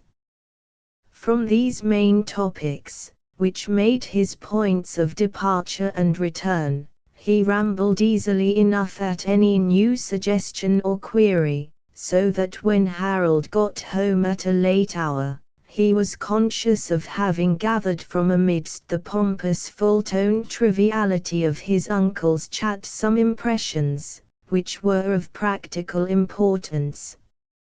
Among the rector's dislikes, it appeared, was Mr. Matthew Jermyn. A fat-handed, glib-tongued fellow, with a scented cambric handkerchief, one of your educated low-bred fellows, a foundling who got his Latin for nothing at Christ's Hospital, one of your middle-class upstarts who want to rank with gentlemen, and think they'll do it with kid gloves and new furniture. But since Harold meant to stand for the county, Mr. Lingon was equally emphatic as to the necessity of his not quarrelling with Jermyn till the election was over. Jermyn must be his agent, Harold must wink hard till he found himself safely returned, and even then it might be well to let Jermyn drop gently and raise no scandal. He himself had no quarrel with the fellow, a clergyman should have no quarrels, and he made it a point to be able to take wine with any man he met at table. And as to the estate, and his sister's going too much by Jermyn's advice, he never meddled with business, it was not his duty as a clergyman. That, he considered, was the meaning of Melchizedek and the tithe, a subject, into which he had gone to some depth 30 years ago, when he preached the Visitation Sermon. The discovery that Harold meant to stand on the liberal side, nay, that he boldly declared himself a radical, was rather startling, but to his uncle's good humour, beatified by the sipping of port wine, nothing could seem highly objectionable, provided it did not disturb that operation. In the course of half an hour he had brought himself to see that anything really worthy to be called British Toryism had been entirely extinct since the Duke of Wellington and Sir Robert Peel had passed the Catholic Emancipation Bill, that Whiggery, with its rights of man stopping short at £10 householders, and its policy of pacifying a wild beast with a bite, was a ridiculous monstrosity, that therefore, since an honest man could not call himself a Tory, which it was, in fact, as impossible to be now as to fight for the old Pretender, and could still less become that execrable monstrosity a Whig, there remained but one course open to him. Why, lad, if the world was turned into a swamp, I suppose we should leave off shoes and stockings, and walk about like cranes, whence it followed plainly enough that, in these hopeless times, nothing was left to men of sense and good family but to retard the national ruin by declaring themselves radicals, and take the inevitable process of changing everything out of the hands of beggarly demagogues and purse-proud tradesmen. It is true the rector was helped to this chain of reasoning by Harold's remarks, but he soon became quite ardent in asserting the conclusion. If the mob can't be turned back, a man of family must try and head the mob, and save a few homes and hearths, and keep the country up on its last legs as long as he can. And you're a man of family, my lad, dash it. You're a Lingon, whatever else you may be, and I'll stand by you. I've no great interest, I'm a poor parson. I've been forced to give up hunting, my pointers and a glass of good wine are the only decencies becoming my station that I can allow myself. But I'll give you my countenance, I'll stick to you as my nephew. There's no need for me to change sides exactly. I was born a Tory, and I shall never be a bishop. But if anybody says you're in the wrong, I shall say, my nephew is in the right, he has turned radical to save his country. If William Pitt had been living now he'd have done the same, for what did he say when he was dying? Not "Oh, save my party," but "Oh, save my country, heaven." That was what they dinned in our ears about Peel and the Duke, and now I'll turn it round upon them. They shall be hoist with their own petard. Yes, yes, I'll stand by you. Harold did not feel sure that his uncle would thoroughly retain this satisfactory thread of argument in the uninspired hours of the morning, but the old gentleman was sure to take the facts easily in the end, and there was no fear of family coolness or quarrelling on this side. Harold was glad of it. He was not to be turned aside from any course he had chosen, but he disliked all quarrelling as an unpleasant expenditure of energy that could have no good practical result.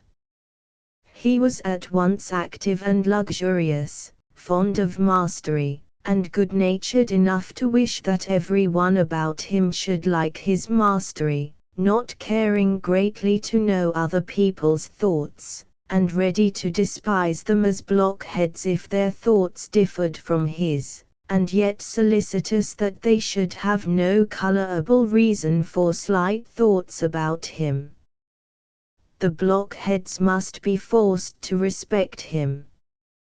Hence, in proportion as he foresaw his equals in the neighbourhood would be indignant with him for his political choice, he cared keenly about making a good figure before them in every other way. His conduct as a landholder was to be judicious, his establishment was to be kept up generously, his imbecile father treated with careful regard, his family relations entirely without scandal. He knew that affairs had been unpleasant in his youth, that there had been ugly lawsuits, and that his scapegrace brother Durfey had helped to lower still farther the depressed condition of the family. All this must be retrieved, now that events had made Harold the head of the Transome name. Jermyn must be used for the election, and after that if he must be got rid of, it would be well to shake him loose quietly. His uncle was probably right on both these points. But Harold's expectation that he should want to get rid of Jermyn was founded on other reasons than his scented handkerchief and his charity school Latin. If the lawyer had been presuming on Mrs. Transome's ignorance as a woman, and on the stupid rakishness of the original heir, the new heir would prove to him that he had calculated rashly. Otherwise, Harold had no prejudice against him. In his boyhood and youth he had seen Jermyn frequenting Transome Court, but had regarded him with that total indifference with which youngsters are apt to view those who neither deny them pleasure nor give them any. Jermyn used to smile at him, and speak to him affably, but Harold, half proud, half shy, got away from such patronage as soon as possible. He knew Jermyn was a man of business. His father, his uncle, and Sir Maximus de Bury did not regard him as a gentleman and their equal. He had known no evil of the man, but he saw now that if he were really a covetous upstart, there had been a temptation for him in the management of the Transome affairs, and it was clear that the estate was in a bad condition. When Mr. Jermyn was ushered into the breakfast room the next morning, Harold found him surprisingly little altered by the 15 years. He was grey, but still remarkably handsome, fat, but tall enough to bear that trial to man's dignity. There was as strong a suggestion of toilette about him as if he had been 25 instead of nearly 60. He chose always to dress in black, and was especially addicted to black satin waistcoats, which carried out the general sleekness of his appearance, and this, together with his white, fat, but beautifully shaped hands, which he was in the habit of rubbing gently on his entrance into a room, gave him very much the air of a lady's physician. Harold remembered with some amusement his uncle's dislike of those conspicuous hands, but as his own were soft and dimpled, and as he too was given to the innocent practice of rubbing those members, his suspicions were not yet deepened. "I congratulate you, Mrs. Transome," said Jermyn, with a soft and deferential smile, "all the more," he added, turning toward Harold, "now I have the pleasure of actually seeing your son. I am glad to perceive that an eastern climate has not been unfavorable to him." "No," said Harold, shaking Jermyn's hand carelessly, and speaking with more than his usual brusqueness, "the question is, whether the English climate will agree with me.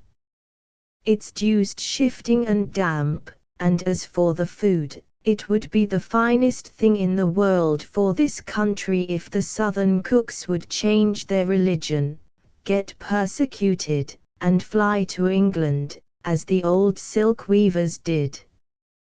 "There are plenty of foreign cooks for those who are rich enough to pay for them, I suppose," said Mrs. Transome, "but they are unpleasant people to have about one's house." "Gad! I don't think so," said Harold. "The old servants are sure to quarrel with them." "That's no concern of mine. The old servants will have to put up with my man Dominic, who will show them how to cook and do everything else in a way that will rather astonish them. Old people are not so easily taught to change all their ways, Harold." "Well, they can give up and watch the young ones," said Harold, thinking only at that moment of old Mrs. Hicks and Dominic. But his mother was not thinking of them only. "You have a valuable servant, it seems," said Jermyn, who understood Mrs. Transome better than her son did, and wished to smoothen the current of their dialogue. "Oh, one of those wonderful southern fellows that make one's life easy. He's of no country in particular. I don't know whether he's most of a Jew, a Greek, an Italian, or a Spaniard. He speaks 5 or 6 languages, one as well as another. He's cook, valet, majordomo, and secretary all in one, and what's more, he's an affectionate fellow, I can trust to his attachment. That's a sort of human specimen that doesn't grow here in England, I fancy. I should have been badly off if I could not have brought Dominic." They sat down to breakfast with such slight talk as this going on. Each of the party was preoccupied and uneasy. Harold's mind was busy constructing probabilities about what he should discover of Jermyn's mismanagement or dubious application of funds, and the sort of self-command he must in the worst case exercise in order to use the man as long as he wanted him. Jermyn was closely observing Harold with an unpleasant sense that there was an expression of acuteness and determination about him which would make him formidable. He would certainly have preferred at that moment that there had been no second heir of the Transome name to come back upon him from the east. Mrs. Transome was not observing the two men, rather, her hands were cold, and her whole person shaken by their presence. She seemed to hear and see what they said and did with preternatural acuteness, and yet she was also seeing and hearing what had been said and done many years before, and feeling a dim terror about the future. There were piteous sensibilities in this faded woman, who 34 years ago, in the splendor of her bloom, had been imperious to one of these men, and had rapturously pressed the other as an infant to her bosom, and now knew that she was of little consequence to either of them. "Well, what are the prospects about election?" said Harold, as the breakfast was advancing.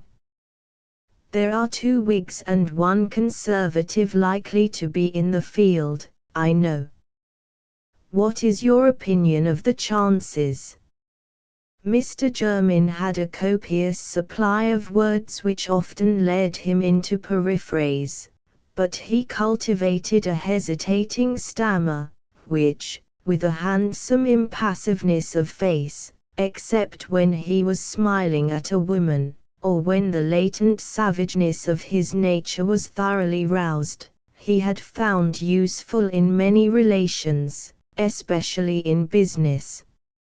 No one could have found out that he was not at his ease. "My opinion," he replied, "is in a state of balance at present. This division of the county, you are aware, contains 1 manufacturing town of the first magnitude, and several smaller ones. The manufacturing interest is widely dispersed. So far, there is a presumption, in favor of the 2 Liberal candidates.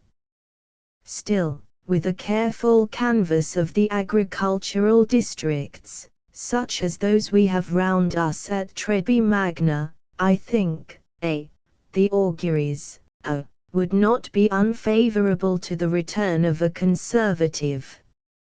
A 4th candidate of good position, who should coalesce with Mr. Debarry, Here Mr. Jermyn hesitated for the 3rd time, and Harold broke in.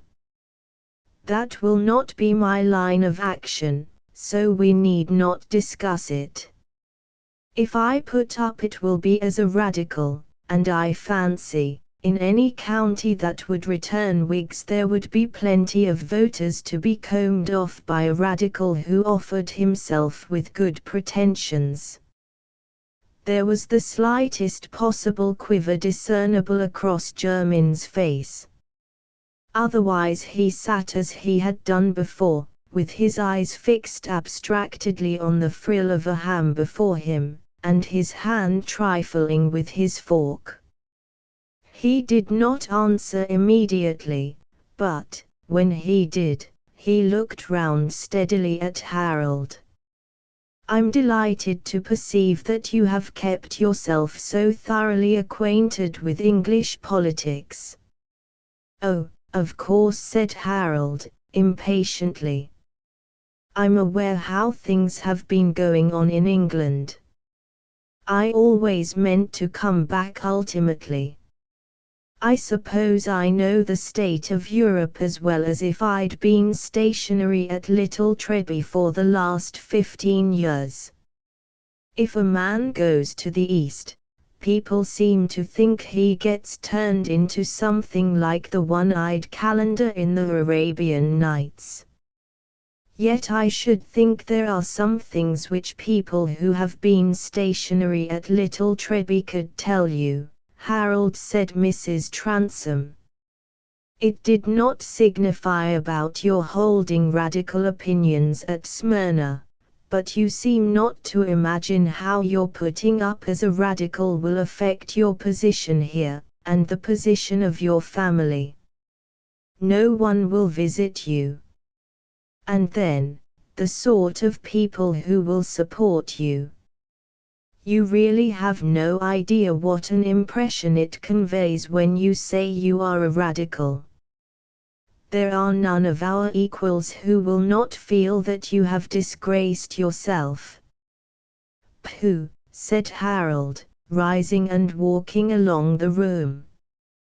But Mrs. Transome went on with growing anger in her voice. It seems to me that a man owes something to his birth and station, and has no right to take up this notion or other, just as it suits his fancy, still less to work at the overthrow of his class. That was what everyone said of Lord Grey, and my family at least is as good as Lord Grey's. You have wealth now, and might distinguish yourself in the county, and if you had been true to your colours as a gentleman, you would have had all the greater opportunity, because the times are so bad. The de Boris and Lord Wyvern would have set all the more store by you. For my part, I can't conceive what good you propose to yourself. I only entreat you to think again before you take any decided step. Mother, said Harold, not angrily or with any raising of his voice, but in a quick, impatient manner, as if the scene must be got through as quickly as possible. It is natural that you should think in this way. Women, very properly, don't change their views, but keep to the notions in which they have been brought up. It doesn't signify what they think, they are not called upon to judge or to act.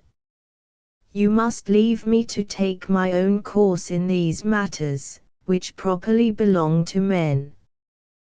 Beyond that, I will gratify any wish you may choose to mention. You shall have a new carriage and a pair of bays all to yourself, you shall have the house done up in first-rate style, and I am not thinking of marrying. But let us understand that there shall be no further collision between us on subjects on which I must be master of my own actions. And you will put the crown to the mortifications of my life, Harold. I don't know who would be a mother if she could foresee what a slight thing she will be to her son when she is old. Mrs. Transome here walked out of the room by the nearest way, the glass door open toward the terrace. Mr. Jermyn had risen too, and his hands were on the back of his chair. He looked quite impassive. It was not the first time he had seen Mrs. Transome angry, but now, for the first time, he thought the outburst of her temper would be useful to him. She, poor woman, knew quite well that she had been unwise, and that she had been making herself disagreeable to Harold to no purpose. But half the sorrows of women would be averted if they could repress the speech they know to be useless, nay, the speech they have resolved not to utter. Harold continued his walking a moment longer, and then said to Jermyn, "You smoke?" "No, I always defer to the ladies." Mrs. Jermyn is peculiarly sensitive in such matters, and doesn't like tobacco. Harold, who, underneath all the tendencies which had made him a liberal, had intense personal pride, thought, "Confound the fellow, with his Mrs. Jermyn. Does he think we are on a footing for me to know anything about his wife?" "Well, I took my hookah before breakfast," he said aloud, "so, if you like, we'll go into the library. My father never gets up till midday, I find." Sit down, said Harold, as they entered the handsome, spacious library. But he himself continued to stand before a map of the county which he had opened from a series of rollers occupying a compartment among the bookshelves.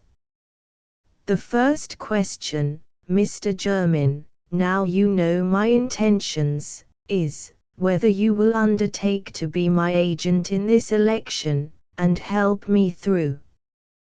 There's no time to be lost, and I don't want to lose my chance, as I may not have another for 7 years. I understand, he went on, flashing a look straight at Jermyn, that you have not taken any conspicuous course in politics, and I know that Labron is agent for the Debarrys. Oh, my dear sir, a man necessarily has his political convictions, but of what use is it for a professional man, of some education, to talk of them in a little country town? There really is no comprehension of public questions in such places. Party feeling, indeed, was quite asleep here before the agitation about the Catholic Relief Bill. It is true that I concurred with our incumbent in getting up a petition against the Reform Bill, but I did not state my reasons. The weak points in that bill are, too palpable, and I fancy you and I should not differ much on that head. The fact is, when I knew that you were to come back to us, I kept myself in reserve, though I was much pressed by the friends of Sir James Clement, the ministerial candidate, who is, however, you will act for me, that's settled, said Harold. Certainly, said Jermyn, inwardly irritated by Harold's rapid manner of cutting him short. Which of the Liberal candidates, as they call themselves, has the better chance, I was going to observe that Sir James Clement has not so good a chance as Mr. Garston, supposing that a third Liberal candidate presents himself. There are two senses in which a politician can be Liberal. Here Mr. Jermyn smiled. Sir James Clement is a poor baronet, hoping for an appointment, and can't be expected to be Liberal in that wider sense which commands majorities. I wish this man were not so much of a talker, thought Harold, he'll bore me. We shall see, he said aloud, what can be done in the way of combination. I'll come down to your office after 1 o'clock if it will suit you. Perfectly. And you'll have all the lists and papers and necessary information ready for me there. I must get up a dinner for the tenants, and we can invite whom we like besides the tenants. Just now, I'm going over one of the farms on hand with the bailiff. By the way, that's a desperately bad business, having 3 farms and let. How comes that about, That is precisely what I wanted to say a few words about to you. You have observed already how strongly Mrs. Transome takes certain things to heart. You can imagine that she has been severely tried in many ways. Mr. Transome's want of health, Mr. Durfey's habits, yes. She is a woman for whom I naturally entertain the highest respect, and she has had hardly any gratification for many years, except the sense of having affairs to a certain extent in her own hands. She objects to changes. She will not have a new style of tenants. She likes the old stock of farmers who milk their own cows, and send their younger daughters out to service, All this makes it difficult to do the best with the estate. I am aware things are not as they ought to be, for, in point of fact, improved agricultural management is a matter in which I take considerable interest, and the farm which I myself hold on the estate you will see, I think, to be in a superior condition. But Mrs. Transome is a woman of strong feeling, and I would urge you, my dear sir, to make the changes which you have, but which I had not the right to insist on, as little painful to her as possible. I shall know what to do, sir, never fear, said Harold, much offended. You will pardon, I hope, a perhaps undue freedom of suggestion from a man of my age, who has been so long in a close connection with the family affairs. I have never considered that connection simply in a light of business. Damn him, I'll soon let him know that I do, thought Harold. But in proportion as he found Jermyn's manners annoying, he felt the necessity of controlling himself. He despised all persons who defeated their own projects by the indulgence of momentary impulses. I understand, he said aloud. You've had more awkward business on your hands than usually falls to the share of a family lawyer. We shall set everything right by degrees. But now as to the canvassing. I've made arrangements with a first-rate man in London, who understands these matters thoroughly, a solicitor. Of course, he has carried no end of men into Parliament. I'll engage him to meet us at Duffield, say when. The conversation after this was driven carefully clear of all angles, and ended with determined amicableness. When Harold, in his ride an hour or two afterward, encountered his uncle shouldering a gun, and followed by one black and one liver-spotted pointer, his muscular person with its red eagle face set off by a velveteen jacket and leather leggings, Mr. Lingon's first question was, "Well, lad, how have you got on with Jermyn?" "Oh, I don't think I shall like the fellow. He's a sort of amateur gentleman. But I must make use of him. I expect whatever I get out of him will only be something short of fair pay for what he has got out of us. But I shall see. Use his gun to bring down your game, and after that, beat the thief with the butt end. That's wisdom and justice and pleasure all in one, talking between ourselves as uncle and nephew. But I say, Harold, I was going to tell you, now I come to think of it, this is rather a nasty business, you're calling yourself a radical. I've been turning it over in after-dinner speeches, but it looks awkward, it's not what people are used to. It wants a good deal of Latin to make it go down. I shall be worried about it at the sessions, and I can think of nothing neat enough to carry about in my pocket by way of answer. Nonsense, uncle. I remember what a good specifier you always were, you'll never be at a loss. You only want a few more evenings to think of it. But you'll not be attacking the church and the institutions of the country, you'll not be going those lengths, you'll keep up the bulwarks, and so on, No, I shan't attack the church, only the incomes of the bishops, perhaps, to make them eke out the incomes of the poor clergy. Well, I have no objection to that. Nobody likes our bishop, he's all Greek and greediness, too proud to dine with his own father.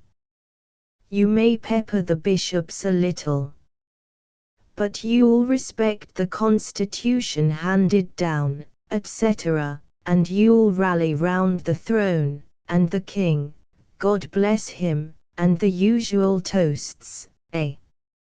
Of course, of course. I am a radical only in rooting out abuses. That's the word I wanted, my lad, said the vicar, slapping Harold's knee. That's a spool to wind a speech on. Abuses is the very word, and if anybody shows himself offended, he'll put the cap on for himself. I remove the rotten timbers, said Harold, inwardly amused, and substitute fresh oak, that's all. Well done, my boy. By George, you'll be a speaker. But I say, Harold, I hope you've got a little Latin left. This young Debarry is a tremendous fellow at the classics, and walks on stilts to any length. He's one of the new conservatives. Old Sir Maximus doesn't understand him at all. That won't do at the hustings, said Harold. He'll get knocked off his stilts pretty quickly there. Bless me. It's astonishing how well you're up in the affairs of the country, my boy. But rub up a few quotations, quod terp bonis dispat crispinum, and that sort of thing, just to show Debarry what you could do if you liked. But you want to ride on? Yes, I have an appointment at Treadby. Goodbye. He's a cleverish chap, muttered the vicar, as Harold rode away. When he's had plenty of English exercise, and brought out his knuckle a bit, he'll be a lingon again as he used to be. I must go and see how Arabella takes his being a radical. It's a little awkward, but a clergyman must keep peace in a family. Confound it. I'm not bound to love Toryism better than my own flesh and blood, and the manor I shoot over. That's a heathenish, Brutus-like sort of thing, as if Providence couldn't take care of the country without my quarrelling with my own sister's son. Chapter 3. 'Twas town, yet country too. You felt the warmth of clustering houses in the wintry time, supped with a friend, and went by lantern home. Yet from your chamber window you could hear the tiny bleat of new-yeaned lambs, or see the children bend beside the hedgerow banks to pluck the primroses. Treadby Magna, on which the Reform Bill had thrust the new honour of being a polling place, had been, at the beginning of the century, quite a typical old market town, lying in pleasant sleepiness among green pastures, with a rush-fringed river meandering through them. Its principal street had various handsome and tall-windowed brick houses with walled gardens behind them, and at the end, where it widened into the market-place, there was the cheerful rough stuccoed front of that excellent inn, the Marquis of Granby, where the farmers put up their gigs, not only on fair and market days, but on exceptional Sundays when they came to church. And the church was one of those fine old English structures worth travelling to see, standing in a broad churchyard with a line of solemn yew trees beside it, and lifting a majestic tower and spire far above the red and purple roofs of the town. It was not large enough to hold all the parishioners of a parish which stretched over distant villages and hamlets, but then they were never so unreasonable as to wish to be all in at once, and had never complained that the space of a large side chapel was taken up by the tombs of the Debarrys, and shut in by a handsome iron screen. For when the Black Benedictines ceased to pray and chant in this church, when the Blessed Virgin and Saint Gregory were expelled, the Debarrys, as lords of the manor, naturally came next to Providence and took the place of the saints. Long before that time, indeed, there had been a Sir Maximus Debarry who had been at the fortifying of the old castle, which now stood in ruins in the midst of the green pastures, and with its sheltering wall toward the north made an excellent straw yard for the pigs of Wace and Company, brewers of the celebrated Treby beer. Wace and Company did not stand alone in the town as prosperous traders on a large scale, to say nothing of those who had retired from business, and in no country town of the same small size as Treby was there a larger proportion of families who had handsome sets of china without handles, hereditary punch bowls, and large silver ladles with a Queen Anne's guinea in the centre. Such people naturally took tea and supped together frequently, and as there was no professional man or tradesman in Treby who was not connected by business, if not by blood, with the farmers of the district, the richer sort of these were much invited, and gave invitations in their turn. They played at whist, ate and drank generously, praised Mr. Pitt and the war as keeping up prices and religion, and were very humorous about each other's property, having much the same coy pleasure in allusions to their secret ability to purchase, as blushing lasses sometimes have in jokes about their secret preferences. The rector was always of the Debarry family, associated only with county people, and was much respected for his affability. A clergyman who would have taken tea with the townspeople would have given a dangerous shock to the mind of a Treby churchman. Such was the old-fashioned, grazing, brewing, wool-packing, cheese-loading life of Treby Magna, until there befell new conditions, complicating its relation with the rest of the world, and gradually awakening in it that higher consciousness which is known to bring higher pains. First came the canal, next, the working of the coal mines at Sproxton, 2 miles off the town, and thirdly, the discovery of a saline spring, which suggested to a too constructive brain the possibility of turning Treby Magna into a fashionable watering place.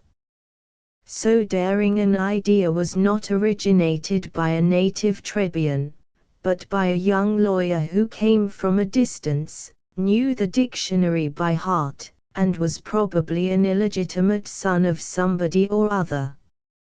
The idea, although it promised an increase of wealth to the town, was not well received at first. Ladies objected to seeing objects drawn about in hand carriages.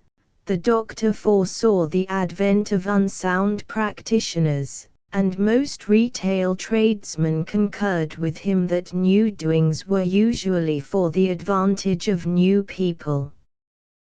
The more unanswerable reasoners urged that Treby had prospered without baths, and it was yet to be seen how it would prosper with them, while a report that the proposed name for them was Bethesda Spa threatened to give the whole affair a blasphemous aspect.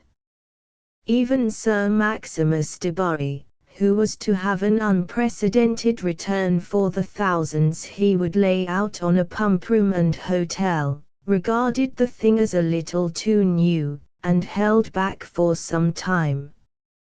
But the persuasive powers of the young lawyer, Mr. Matthew Jermyn, together with the opportune opening of a stone quarry, triumphed at last. The handsome buildings were erected, an excellent guidebook and descriptive cards, surmounted by vignettes, were printed, and Trebi Magna became conscious of certain facts in its own history of which it had previously been in contented ignorance. But it was all in vain. The spa, for some mysterious reason, did not succeed. Some attributed the failure to the coal mines and the canal, others to the peace, which had had ruinous effects on the country, and others, who disliked Jermyn, to the original folly of the plan.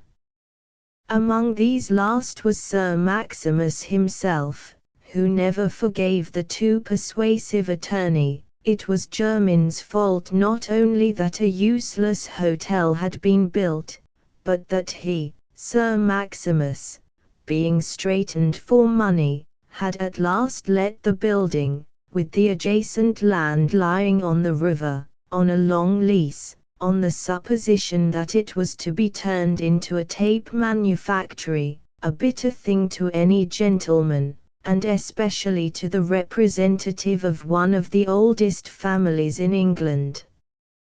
In this way it happened that Trebi Magna gradually passed from being simply a respectable market town, the heart of a great rural district, where the trade was only such as had close relations with the local landed interest, and took on the more complex life brought by mines and manufactures, which belong more directly to the great circulating system of the nation than to the local system to which they had been superadded, and in this way it was that Trebian descent gradually altered its character.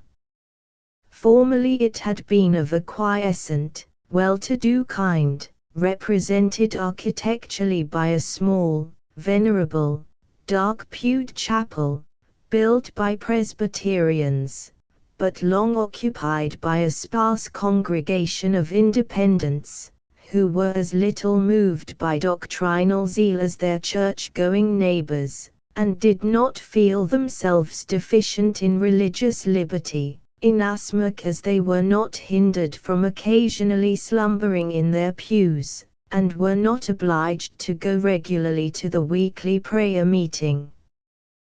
But when stone pits and coal pits made new hamlets that threatened to spread up to the very town, when the tape weavers came with their news-reading inspectors and bookkeepers, the Independent chapel began to be filled with eager men and women, to whom the exceptional possession of religious truth was the condition which reconciled them to a meager existence, and made them feel in secure alliance with the unseen but supreme rule of a world in which their own visible part was small. There were dissenters in Trebi now who could not be regarded by the church people in the light of old neighbors to whom the habit of going to chapel was an innocent, unenviable inheritance along with a particular house and garden, a tan yard, or a grocery business, dissenters who, in their turn, without meaning to be in the least abusive, spoke of the high-bred rector as a blind leader of the blind. And dissent was not the only thing that the times had altered. Prices had fallen, poor rates had risen, rent and tithe were not elastic enough, and the farmer's fat sorrow had become lean. He began to speculate on causes, and to trace things back to that causeless mystery, the cessation of £1 notes. Thus, when political agitations swept in a current through the country, Trebi Magna was prepared to vibrate. The Catholic Emancipation Bill opened the eyes of neighbors and made them aware how very injurious they were to each other and to the welfare of mankind generally. Mr. Eliot, the church spirit merchant, knew now that Mr. Nutwood, the obliging grocer, was one of those dissenters, Deists, Socinians, Papists, and Radicals, who were in league to destroy the Constitution. A retired old London tradesman, who was believed to understand politics, said that thinking people must wish George III were alive again in all his early vigour of mind, and even the farmers became less materialistic in their view of causes, and referred much to the agency of the devil and the Irish Romans. The rector, the Reverend Augustus de Bury, really a fine specimen of the old-fashioned aristocratic clergyman, preaching short sermons, understanding business, and acting liberally about his tithe, had never before found himself in collision with dissenters, but now he began to feel that these people were a nuisance in the parish, that his brother Sir Maximus must take care lest they should get land to build more chapels, and that it might not have been a bad thing if the law had furnished him, as a magistrate, with the power of putting a stop to the political sermons of the independent preacher, which, in their way, were as pernicious sources of intoxication as the beer houses. The dissenters, on their side, were not disposed to sacrifice the cause of truth and freedom to a temporizing mildness of language, but they defended themselves from the charge of religious indifference, and solemnly disclaimed any lax expectations that Catholics were likely to be saved, urging, on the contrary, that they were not too hopeful about Protestants who adhered to a bloated and worldly prelacy. Thus Trebi Magna, which had lived quietly through the great earthquakes of the French Revolution and the Napoleonic Wars, which had remained unmoved by the rights of man and saw little in Mr. Cobbett's weekly register except that he held eccentric views about potatoes, began at last to know the higher pains of a dim political consciousness, and the development had been greatly helped by the recent agitation about the Reform Bill. Tory, Whig, and Radical did not perhaps become clearer in their definition of each other, but the name seemed to acquire so strong a stamp of honor or infamy, that definitions would only have weakened the impression. As to the short and easy method of judging opinions by the personal character of those who held them, it was liable to be much frustrated in Trebi. It so happened in that particular town that the reformers were not all of them large-hearted patriots or ardent lovers of justice. Indeed, one of them, in the very midst of the agitation, was detected in using unequal scales, a fact to which many Tories pointed with disgust as showing plainly enough, without further argument, that the cry for a change in the representative system was hollow trickery. Again, the Tories were far from being all oppressors, disposed to grind down the working classes into serfdom, and it was undeniable that the inspector at the tape manufactory, who spoke with much eloquence on the extension of the suffrage, was a more tyrannical personage than open-handed Mr. Wace, whose chief political tenet was that it was all nonsense to give men votes when they had no stake in the country. On the other hand, there were some Tories who gave themselves a great deal of leisure to abuse hypocrites, radicals, dissenters, and atheism generally, but whose inflamed faces, theistic swearing, and frankness in expressing a wish to borrow, certainly did not mark them out strongly as holding opinions likely to save society. The reformers had triumphed. It was clear that the wheels were going whither they were pulling, and they were in fine spirits for exertion. But if they were pulling toward the country's ruin, there was the more need for others to hang on behind and get the wheels to stick if possible. In Treby, as elsewhere, people were told they must rally at the coming election, but there was now a large number of waverers, men of flexible, practical minds, who were not such bigots as to cling to any views when a good tangible reason could be urged against them, while some regarded it as the most neighborly thing to hold a little with both sides, and were not sure that they should rally or vote at all. It seemed an invidious thing to vote for one gentleman rather than another. These social changes in Treby parish are comparatively public matters, and this history is chiefly concerned with the private lot of a few men and women. But there is no private life which has not been determined by a wider public life, from the time when the primeval milkmaid had to wander with the wanderings of her clan, because the cow she milked was one of a herd which had made the pastures bare. Even in that conservatory existence where the fair camellia is sighed for by the noble young pineapple, neither of them needing to care about the frost or rain outside, there is a nether apparatus of hot water pipes liable to cool down on a strike of the gardeners or a scarcity of coal. And the lives we are about to look back upon do not belong to those conservatory species. They are rooted in the common earth, having to endure all the ordinary chances of past and present weather.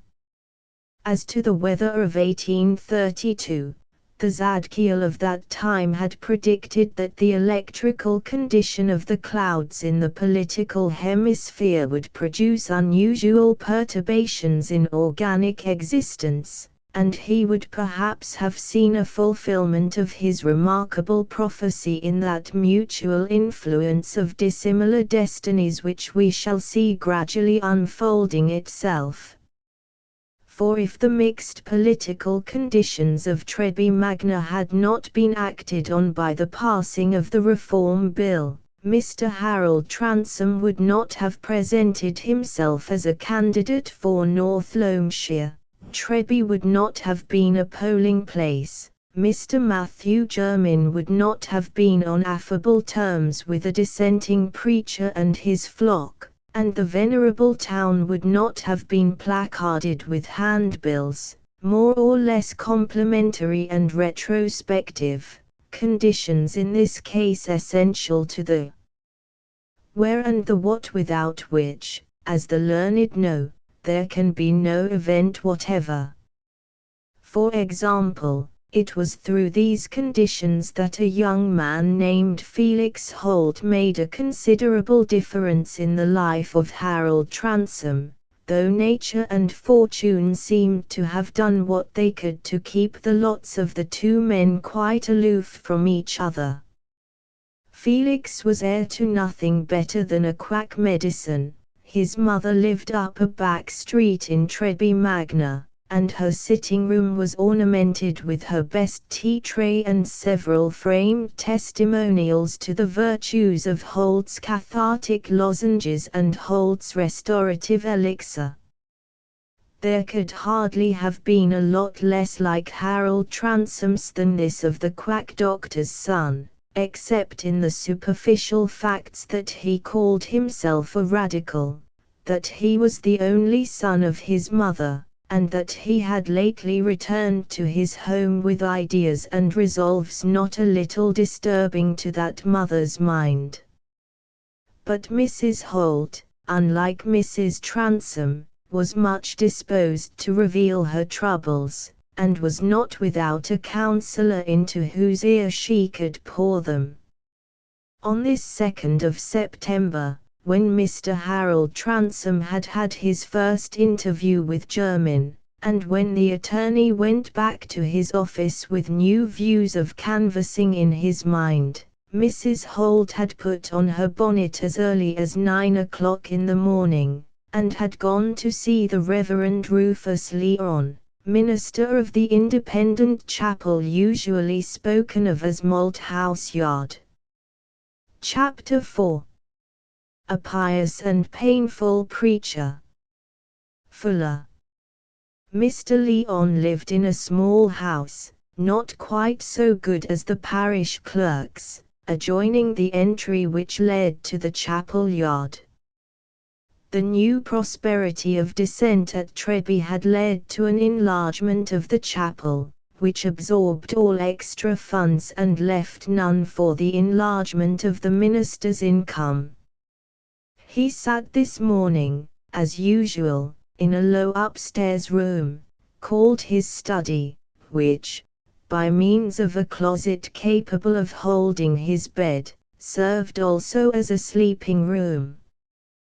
The bookshelves did not suffice for his store of old books, which lay about him in piles so arranged as to leave narrow lanes between them, for the minister was much given to walking about during his hours of meditation, and very narrow passages would serve for his small legs, unencumbered by any other drapery than his black silk stockings and the flexible, though prominent, bows of black ribbon that tied his knee breeches. He was walking about now, with his hands clasped behind him, an attitude in which his body seemed to bear about the same proportion to his head as the lower part of a stone Hermes bears to the carven image that crowns it. His face looked old and worn, yet the curtain of hair that fell from his bald crown and hung about his neck retained much of its original auburn tint, and his large, brown, short-sighted eyes were still clear and bright. At the first glance, every one thought him a very odd-looking rusty old man.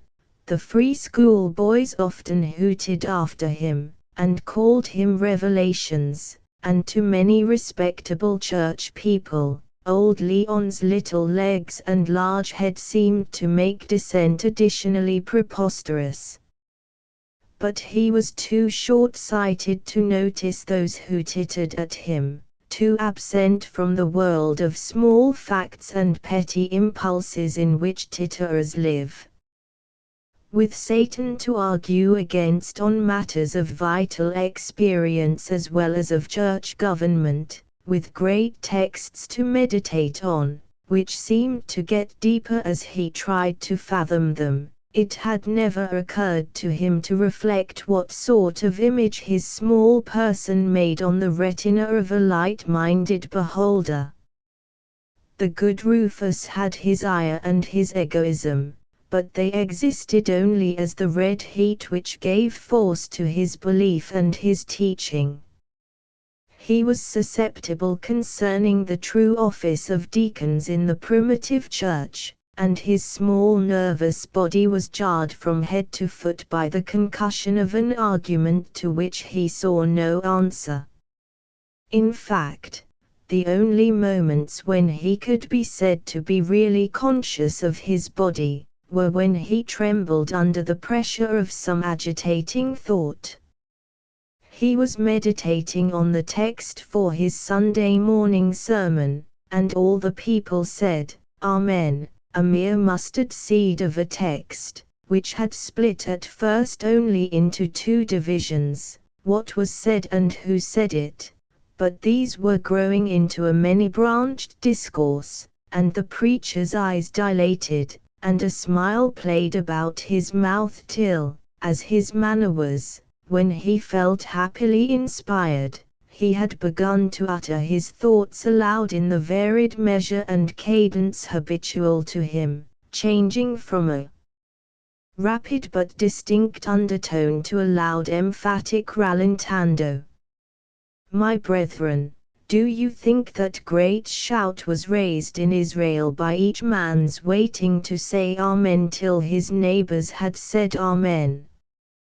Do you think there will be a great shout for the right, the shout of a nation as of one man, rounded and whole, like the voice of the archangel that bound together all the listeners of earth and heaven, If every Christian of you peeps round to see what his neighbors in good coats are doing, or else puts his hat before his face that he may shout and never be heard. But this is what you do, when the servant of God stands up to deliver his message. Do you lay your souls beneath the word as you set out your plants beneath the falling rain? No, one of you sends his eyes to all corners, he smothers his soul with small questions. What does Brother Y think? Is this doctrine high enough for Brother Z? Will the church members be pleased? And another. Here the door was opened, and old Lyddy, the minister's servant, put in her head to say, in a tone of despondency, finishing with a groan, "Here is Mrs. Holt wanting to speak to you. She says she comes out of season, but she's in trouble." "Lyddy," said Mr. Leon, falling at once into a quiet conversational tone, "if you are wrestling with the enemy, let me refer you to Ezekiel the 13th and 22nd, and beg of you not to groan. It is a stumbling block and offense to my daughter. She would take no broth yesterday, because she said you had cried into it.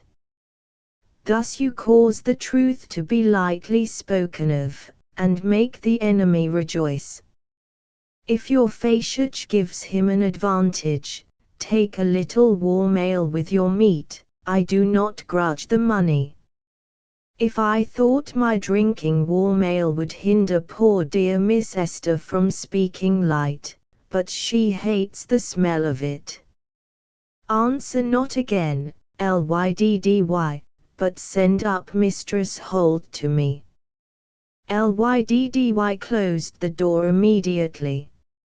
"I lack grace to deal with these weak sisters," said the minister, again thinking aloud, and walking.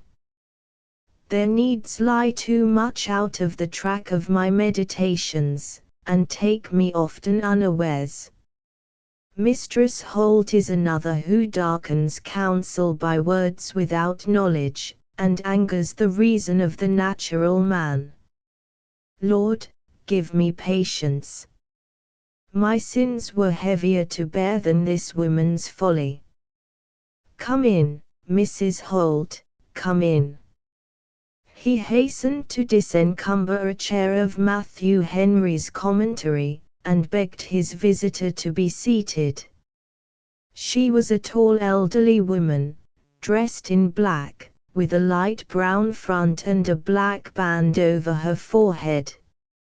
She moved the chair a little and seated herself in it with some emphasis, looking fixedly at the opposite wall with a hurt and argumentative expression. Mr. Leon had placed himself in the chair against his desk, and waited with the resolute resignation of a patient who is about to undergo an operation. But his visitor did not speak. "You have something on your mind, Mrs. Holt," he said, at last. "Indeed I have, sir, else I shouldn't be here." "Speak freely."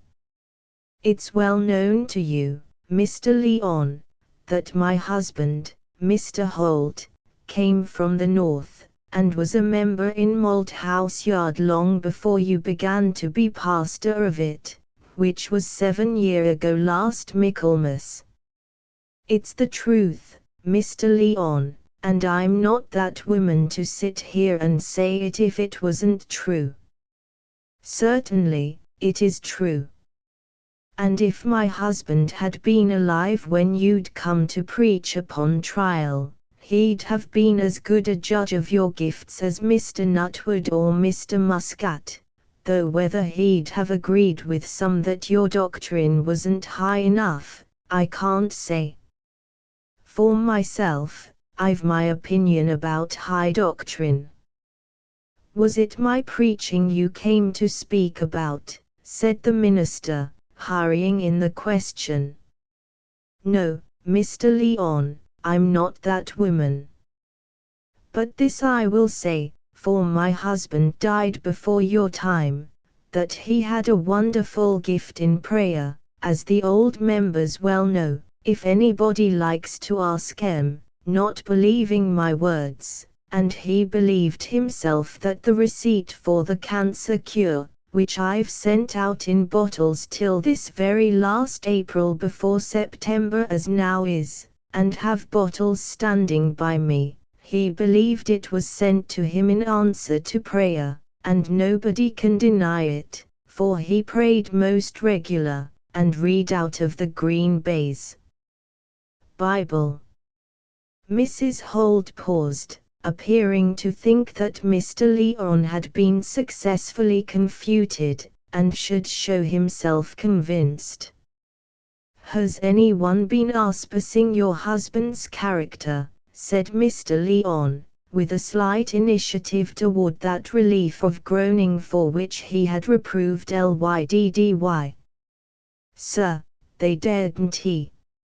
For though he was a man of prayer, he didn't want skill and knowledge to find things out for himself, and that's what I used to say to my friends when they wondered at my marrying a man from Lancashire, with no trade nor fortune, but what he'd got in his head. But my husband's tongue you'd have been a fortune to anybody, and there was many a one said it was as good as a dose of physic to hear him talk, not but what that got him into trouble in Lancashire, but he always said, if the worst came to the worst, he could go and preach to the blacks. But he did better than that, Mr. Leon, for he married me, and this I will say, that for age, and conduct, and managing," Mistress Holt interrupted the minister, "these are not the things whereby we may edify one another. Let me beg of you to be as brief as you can. My time is not my own."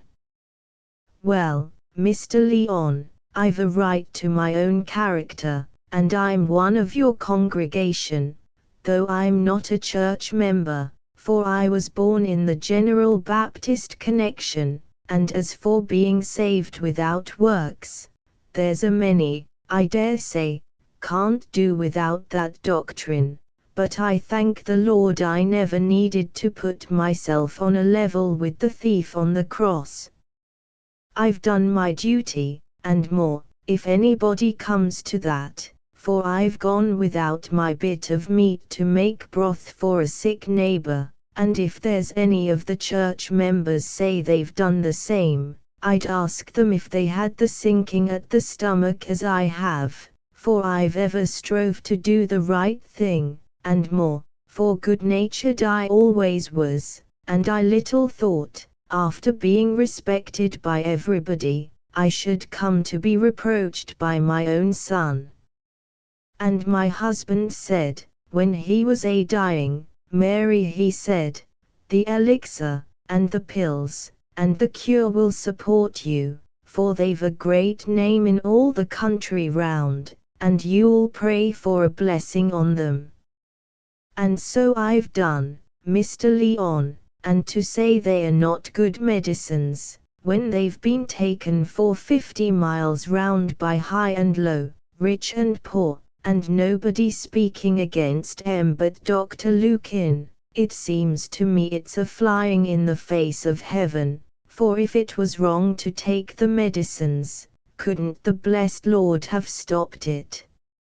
Mrs. Holt was not given to tears, she was much sustained by conscious unimpeachableness, and by an argumentative tendency which usually checks the too great activity of the lachrymal gland. Nevertheless her eyes had become moist, her fingers played on her knee in an agitated manner, and she finally plucked a bit of her gown and held it with great nicety between her thumb and finger. Mr. Leon, however, by listening attentively, had begun partly to divine the source of her trouble. Am I wrong in gathering from what you say, Mistress Holt, that your son has objected in some way to your sale of your late husband's medicines? Mr. Leon, he's masterful beyond everything, and he talks more than his father did. I've got my reason, Mr. Leon, and if anybody talks sense I can follow him, but Felix talks so wild, and contradicts his mother.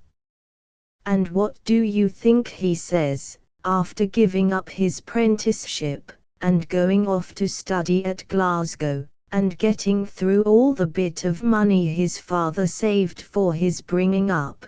What has all his learning come to? He says I'd better never open my Bible, for it's as bad poison to me as the pills are to half the people as swallow 'em. You'll not speak of this again, Mr. Leon. I don't think ill enough of you to believe that.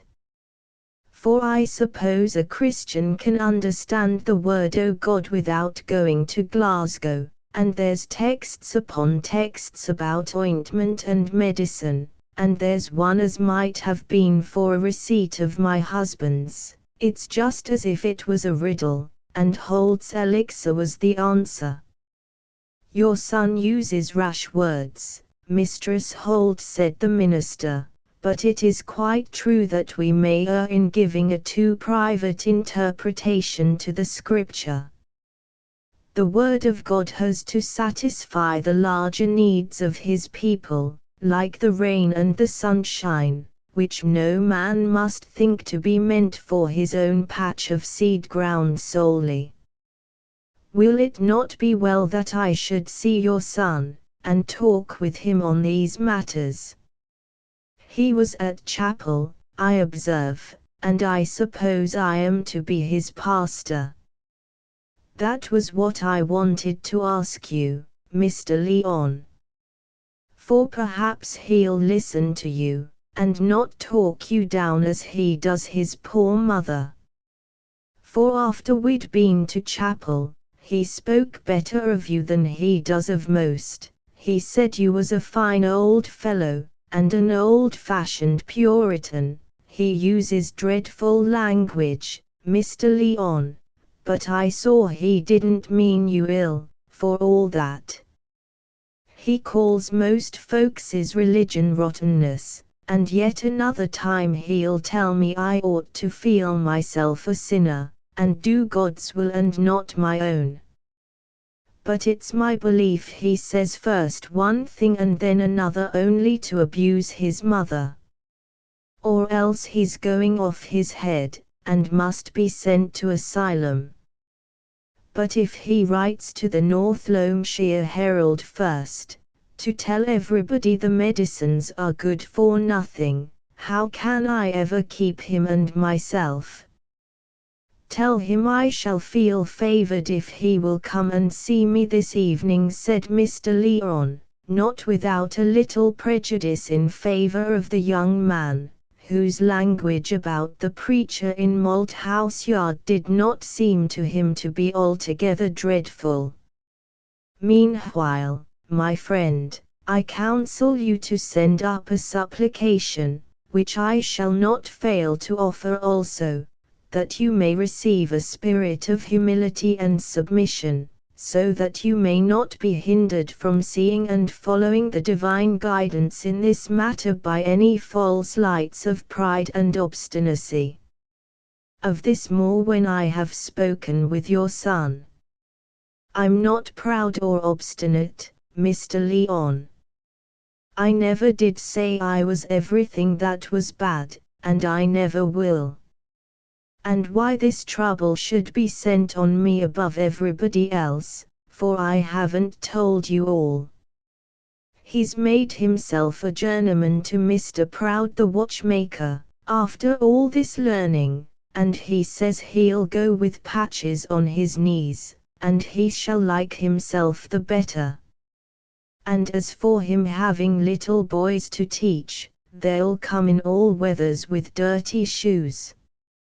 If it's madness, Mr. Leon, it's no use your talking to him.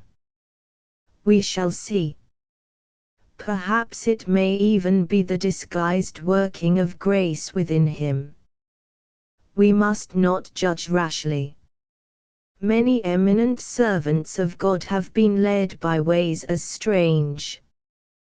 Then I'm sorry for their mothers, that's all, Mr. Leon, and all the more if they'd been well spoken on women.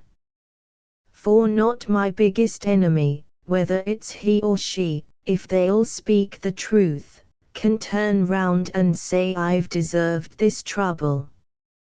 And when everybody gets their due, and people's doings are spoke of on the housetops, as the Bible says they will be, it'll be known what I've gone through with those medicines, the pounding and the pouring, and the letting stand, and the weighing, up early and down late. There's nobody knows yet but one that's worthy to know, and the pasting o' the printed labels right side upwards. There's few women would have gone through with it, and it's reasonable to think it'll be made up to me, for if there's promised and purchased blessings, I should think this trouble is purchasing 'em. For if my son Felix doesn't have a strait waistcoat put on him, he'll have his way. But I say no more. I wish you good morning, Mr. Leon, and thank you, though I well know it's your duty to act as you're doing. And I never troubled you about my own soul, as some do who look down on me for not being a church member. Farewell, Mistress Holt, farewell. I pray that a more powerful teacher than I am may instruct you. The door was closed, and the much-tried Rufus walked about again, saying aloud, groaningly, "This woman has sat under the gospel all her life, and she is as blind as a heathen, and as proud and stiff-necked as a Pharisee, yet she is one of the souls I watch for." 'Tis true that even Sarah, the chosen mother of God's people, showed a spirit of unbelief, and perhaps of selfish anger, and it is a passage that bears the unmistakable signet, doing honor to the wife or woman, as unto the weaker vessel. For therein is the greatest check put on the ready scorn of the natural man. Chapter V. First Citizen. Sir, there's a hurry in the veins of youth that makes a vice of virtue by excess. 2d Citizen. What if the coolness of our tardier veins be loss of virtue? First Citizen. All things cool with time, the sun itself, they say, till heat shall find a general level, nowhere in excess. 2d Citizen. 'Tis a poor climax, to my weaker thought, that future middlingness.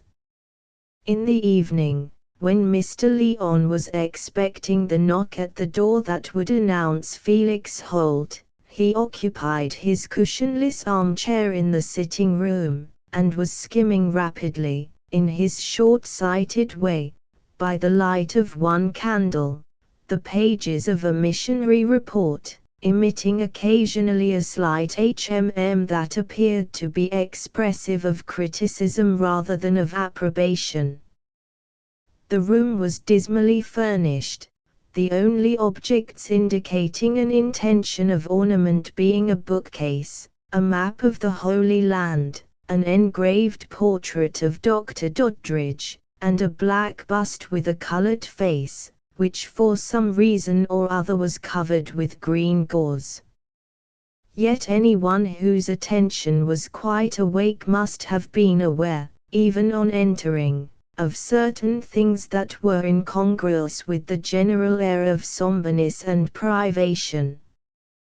There was a delicate scent of dried rose leaves. The light by which the minister was reading was a wax candle in a white earthenware candlestick, and the table on the opposite side of the fireplace held a dainty work basket frilled with blue satin. Felix Holt, when he entered, was not in an observant mood, and when, after seating himself, at the minister's invitation, near the little table which held the work basket, he stared at the wax candle opposite to him, he did so without any wonder or consciousness that the candle was not of tallow. But the minister's sensitiveness gave another interpretation to the gaze which he divined rather than saw, and in alarm lest this inconsistent extravagance should obstruct his usefulness, he hastened to say, "You are doubtless amazed to see me with a wax light, my young friend, but this undue luxury is paid for with the earnings of my daughter, who is so delicately framed that the smell of tallow is loathsome to her. I heeded not the candle, sir. I thank heaven I am not a mouse to have a nose that takes note of wax or tallow." The loud abrupt tones made the old man vibrate a little.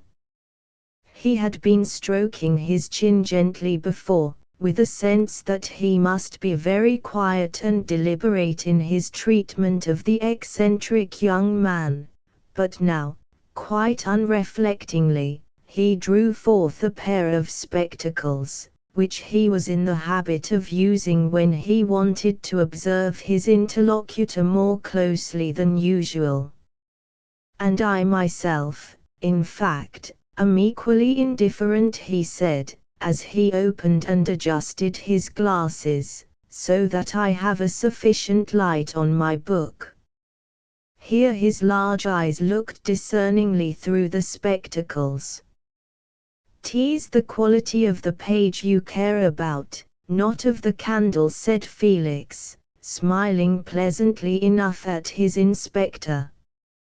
"You're thinking that you have a roughly written page before you now." That was true. The minister, accustomed to the respectable air of provincial townsmen, and especially to the sleek well-clipped gravity of his own male congregation, felt a slight shock as his glasses made perfectly clear to him the shaggy-headed, large-eyed, strong-limbed person of this questionable young man, without waistcoat or cravat. But the possibility, supported by some of Mrs. Holt's words, that a disguised work of grace might be going on in the son of whom she complained so bitterly, checked any hasty interpretations. "I abstain from judging by the outward appearance only," he answered, with his usual simplicity. "I myself have experienced that when the spirit is much exercised it is difficult to remember neckbands and strings and such small accidents of our vesture, which are nevertheless decent and needful so long as we sojourn in the flesh. And you, too, my young friend, as I gather from your mother's troubled and confused report, are undergoing some travail of mind. You will not, I trust, object to open yourself fully to me, as to an aged pastor who has himself had much inward wrestling, and has especially known much temptation from doubt."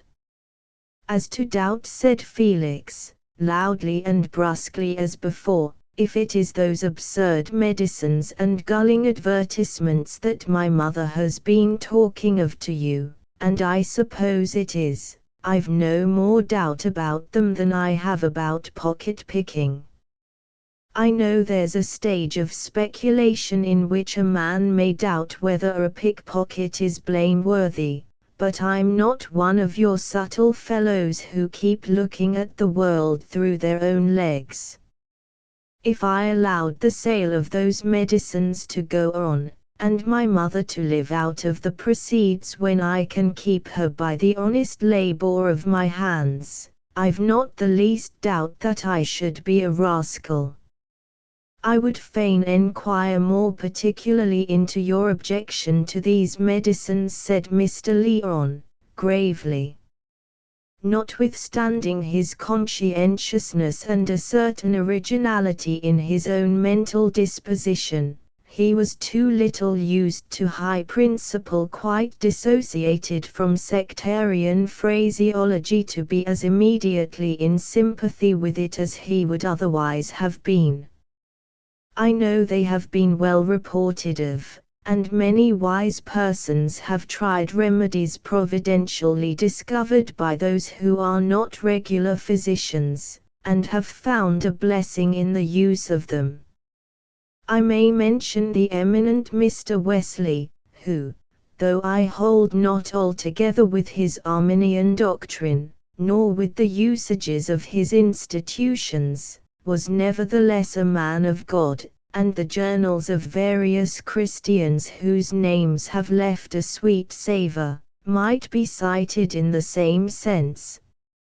Moreover, your father, who originally concocted these medicines and left them as a provision for your mother, was, as I understand, a man whose walk was not unfaithful. My father was ignorant, said Felix, bluntly. He knew neither the complication of the human system, nor the way in which drugs counteract each other. Ignorance is not so damnable as humbug, but when it prescribes pills it may happen to do more harm. I know something about these things. I was prentice for 5 miserable years to a stupid brute of a country apothecary. My poor father left money for that, he thought nothing could be finer for me. No matter, I know that the cathartic pills are a drastic compound which may be as bad as poison to half the people who swallow them, that the elixir is an absurd farrago of a dozen incompatible things, and that the cancer cure might as well be bottled ditch water. Mr. Lyon rose and walked up and down the room. His simplicity was strongly mixed with sagacity as well as sectarian prejudice, and he did not rely at once on a loud-spoken integrity. Satan might have flavored it with ostentation. Presently he asked, in a rapid, low tone, "How long have you known this, young man?" "Well put, sir," said Felix. "I've known it a good deal longer than I have acted upon it, like plenty of other things." "But you believe in conversion?" "Yet, verily." "So do I. I was converted by 6 weeks' debauchery." The minister started. "Young man," he said, solemnly, going up close to Felix and laying a hand on his shoulder, "speak not lightly of the divine operations, and restrain unseemly words." "I'm not speaking lightly," said Felix. "If I had not seen that I was making a hog of myself very fast, and that pig wash, even if I could have got plenty of it, was a poor sort of thing, I should never have looked life fairly in the face to see what was to be done with it." I laughed out loud at last to think that a poor devil like me, in a Scotch garret, with my stockings out at heel and a shilling or two to be dissipated upon, with a smell of raw haggis mounting from below, and old women breathing gin as they passed me on the stairs, wanting to turn my life into easy pleasure. Then I began to see what else it could be turned into. Not much, perhaps. This world is not a very fine place for a good many of the people in it. But I've made up my mind it shan't be the worse for me, if I can help it. They may tell me I can't alter the world, that there must be a certain number of sneaks and robbers in it, and if I don't lie and filch somebody else will. Well then, somebody else shall, for I won't.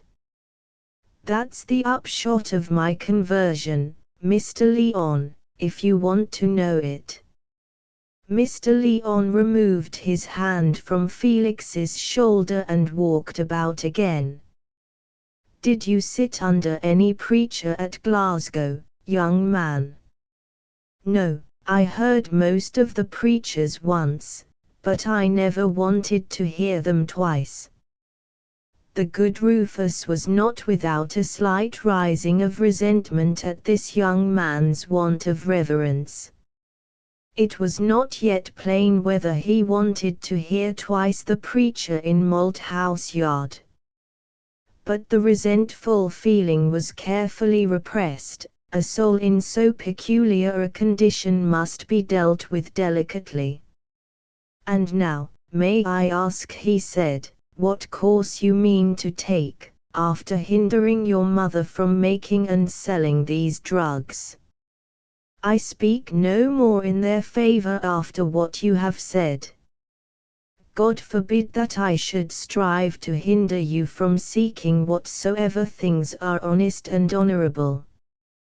But your mother is advanced in years, she needs comfortable sustenance. You have doubtless considered how you may make her amends. He that provideth not for his own, I trust you respect the authority that so speaks. And I will not suppose that, after being tender of conscience toward strangers, you will be careless toward your mother. There be indeed some who, taking a mighty charge on their shoulder, must perforce leave their households to Providence, and to the care of humbler brethren, but in such a case the call must be clear. I shall keep my mother as well, nay, better, than she has kept herself.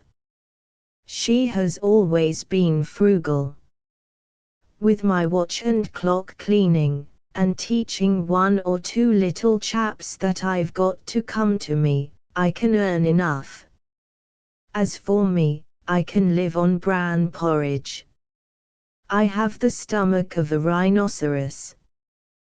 But for a young man so well furnished as you, who can questionless write a good hand and keep books, were it not well to seek some higher situation as clerk or assistant? I could speak to Brother Muscat, who is well acquainted with all such openings. Any place in Pendrell's Bank, I fear, is now closed against such as are not churchmen. It used not to be so, but a year ago he discharged Brother Bodkin, although he was a valuable servant. Still, something might be found. There are ranks and degrees, and those who can serve in the higher must not unadvisedly change what seems to be a providential appointment. Your poor mother is not altogether, excuse me, Mr. Leon, I've had all that out with my mother, and I may as well save you any trouble by telling you that my mind has been made up about that a long while ago. I'll take no employment that obliges me to prop up my chin with a high cravat, and wear straps, and pass the livelong day with a set of fellows who spend their spare money on shirt pins. That sort of work is really lower than many handicrafts, it only happens to be paid out of proportion. That's why I set myself to learn the watchmaking trade. My father was a weaver first of all. It would have been better for him if he had remained a weaver. I came home through Lancashire and saw an uncle of mine who is a weaver still.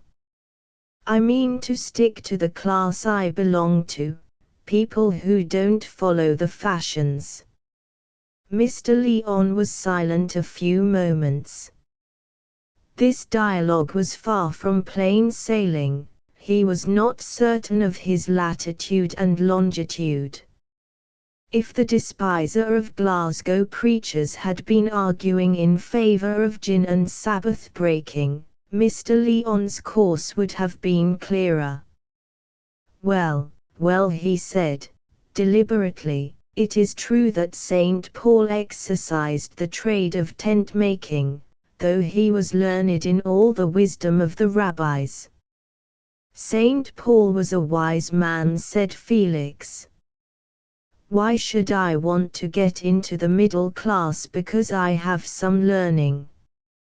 The most of the middle class are as ignorant as the working people about everything that doesn't belong to their own brummagem life. That's how the workingmen are left to foolish devices and keep worsening themselves. The best heads among them forsake their boon comrades, and go in for a house with a high doorstep and a brass knocker. Mr. Lyon stroked his mouth and chin, perhaps because he felt some disposition to smile, and it would not be well to smile too readily at what seemed but a weedy resemblance of Christian unworldliness. On the contrary, there might be a dangerous snare in an unsanctified outstepping of average Christian practice. Nevertheless, he observed, gravely, it is by such self-advancement that many have been enabled to do good service to the cause of liberty and to the public well-being. The ring and the rope of Joseph were no objects for a good man's ambition, but they were the signs of that credit which he won by his divinely inspired skill, and which enabled him to act as a saviour to his brethren. Oh, yes, you're ringed and scented men of the people, I won't be one of them. Let a man once throttle himself with a satin stock, and he'll get new wants and new motives.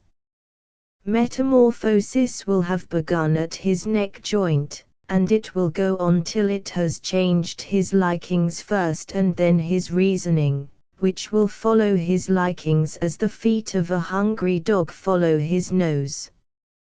I'll have none of your clerkly gentility. I might end by collecting greasy pence from poor men to buy myself a fine coat and a glutton's dinner, on pretence of serving the poor men. I'd sooner be Paley's fat pigeon than a demagogue all tongue and stomach, though, here Felix changed his voice a little, I should like well enough to be another sort of demagogue, if I could. Then you have a strong interest in the great political movements of these times, said Mr. Lyon, with a perceptible flashing of the eyes. I should think so. I despise every man who has not, or, having it, doesn't try to rouse it in other men. Right, my young friend, right, said the minister, in a deep cordial tone. Inevitably his mind was drawn aside from the immediate consideration of Felix Holt's spiritual interest by the prospect of political sympathy. In those days so many instruments of God's cause in the fight for religious and political liberty held creeds that were painfully wrong, and, indeed, irreconcilable with salvation. That is my own view, which I maintain in the face of some opposition from brethren who contend that a share in public movements is a hindrance to the closer walk, and that the pulpit is no place for teaching men their duties as members of the Commonwealth. I have had much puerile blame cast upon me because I have uttered such names as Brougham and Wellington in the pulpit. Why not Wellington as well as Rabshakeh? And why not Brougham as well as Balaam? Does God know less of men than he did in the days of Hezekiah and Moses? Is his arm shortened, and is the world become too wide for his providence? But, they say, there are no politics in the New Testament. Well, they're right enough there, said Felix, with his usual unceremoniousness. What? You are of those who hold that a Christian minister should not meddle with public matters in the pulpit, said Mr. Lyon, coloring. I am ready to join issue on that point. Not I, sir, said Felix. I should say, teach any truth you can, whether it's in the Testament or out of it.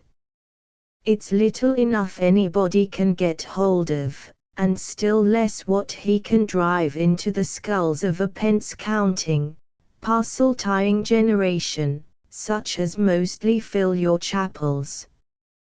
Young man, said Mr. Lyon, pausing in front of Felix.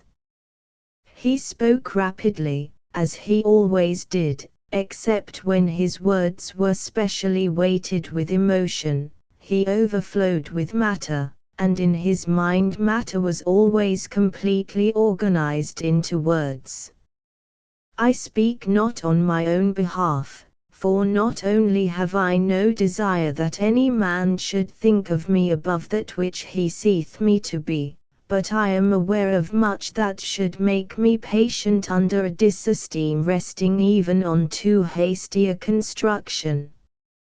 I speak not as claiming reverence for my own age and office, not to shame you, but to warn you. It is good that you should use plainness of speech, and I am not of those who would enforce a submissive silence on the young, that they themselves, being elders, may be heard at large. But Elihu was the youngest of Job's friends, yet was there a wise rebuke in his words, and the aged Eli was taught by a revelation to the boy Samuel. I have to keep a special watch over myself in this matter, inasmuch as I have need of utterance which makes the thought within me seem as a pent-up fire, until I have shot it forth, as it were, in arrowy words, each one hitting its mark. Therefore I pray for a listening spirit, which is a great mark of grace. Nevertheless, my young friend, I am bound, as I said, to warn you. The temptations that most beset those who have great natural gifts, and are wise after the flesh, are pride and scorn, more particularly toward those weak things of the world which have been chosen to confound the things which are mighty. The scornful nostril and the high head gather not the odors that lie on the track of truth. The mind that is too ready at contempt and reprobation is, here the door opened, and Mr. Lyon paused to look around, but seeing only Lyddy with the tea tray, he went on, is, I may say, as a clenched fist that can give blows, but is shut up from receiving and holding aught that is precious, though it were heaven-sent manna.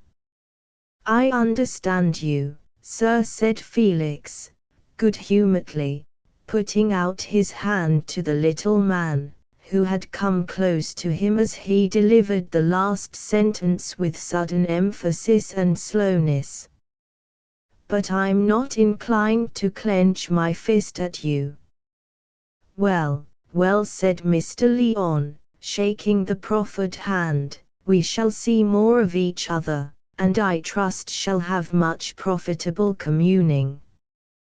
You will stay and have a dish of tea with us. We take the meal late on Thursdays, because my daughter is detained by giving a lesson in the French tongue.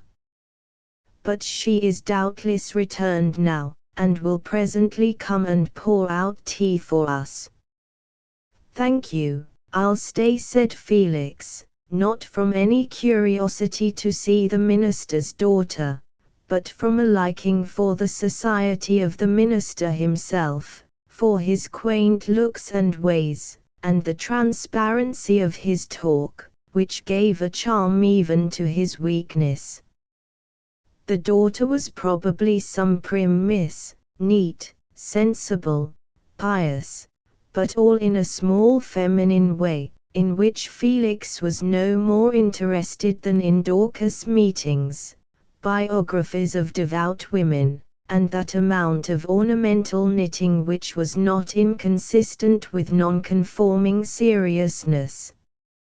"I'm perhaps a little too fond of banging and smashing," he went on. "A phrenologist at Glasgow told me I had large veneration. Another man there, who knew me, laughed out and said I was the most blasphemous iconoclast living. That, says my phrenologist, is because of his large ideality, which prevents him from finding anything perfect enough to be venerated." Of course I put my ears down and wagged my tail at that stroking.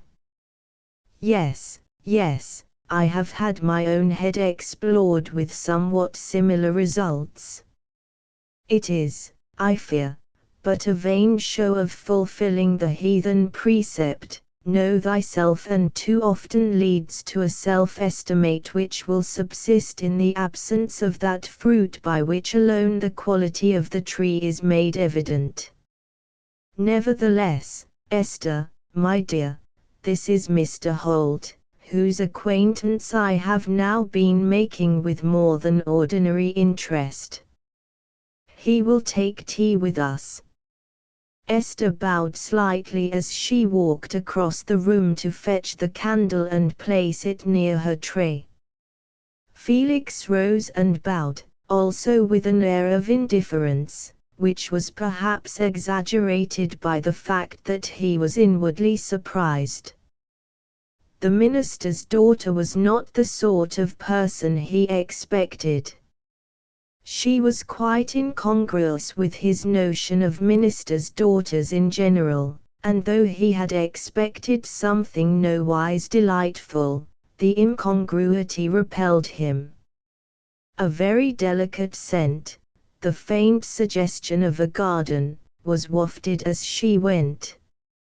He would not observe her, but he had a sense of an elastic walk, the tread of small feet, a long neck and a high crown of shining brown plaits and curls that floated backward, things, in short, that suggested a fine lady to him, and determined him to notice her as little as possible.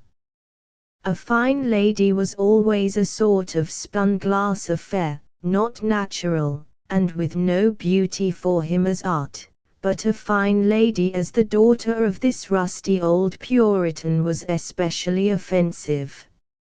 Nevertheless, continued Mr. Lyon, who rarely let drop any thread of discourse, that phrenological science is not irreconcilable with the revealed dispensations. And it is undeniable that we have our varying native dispositions which even grace will not obliterate.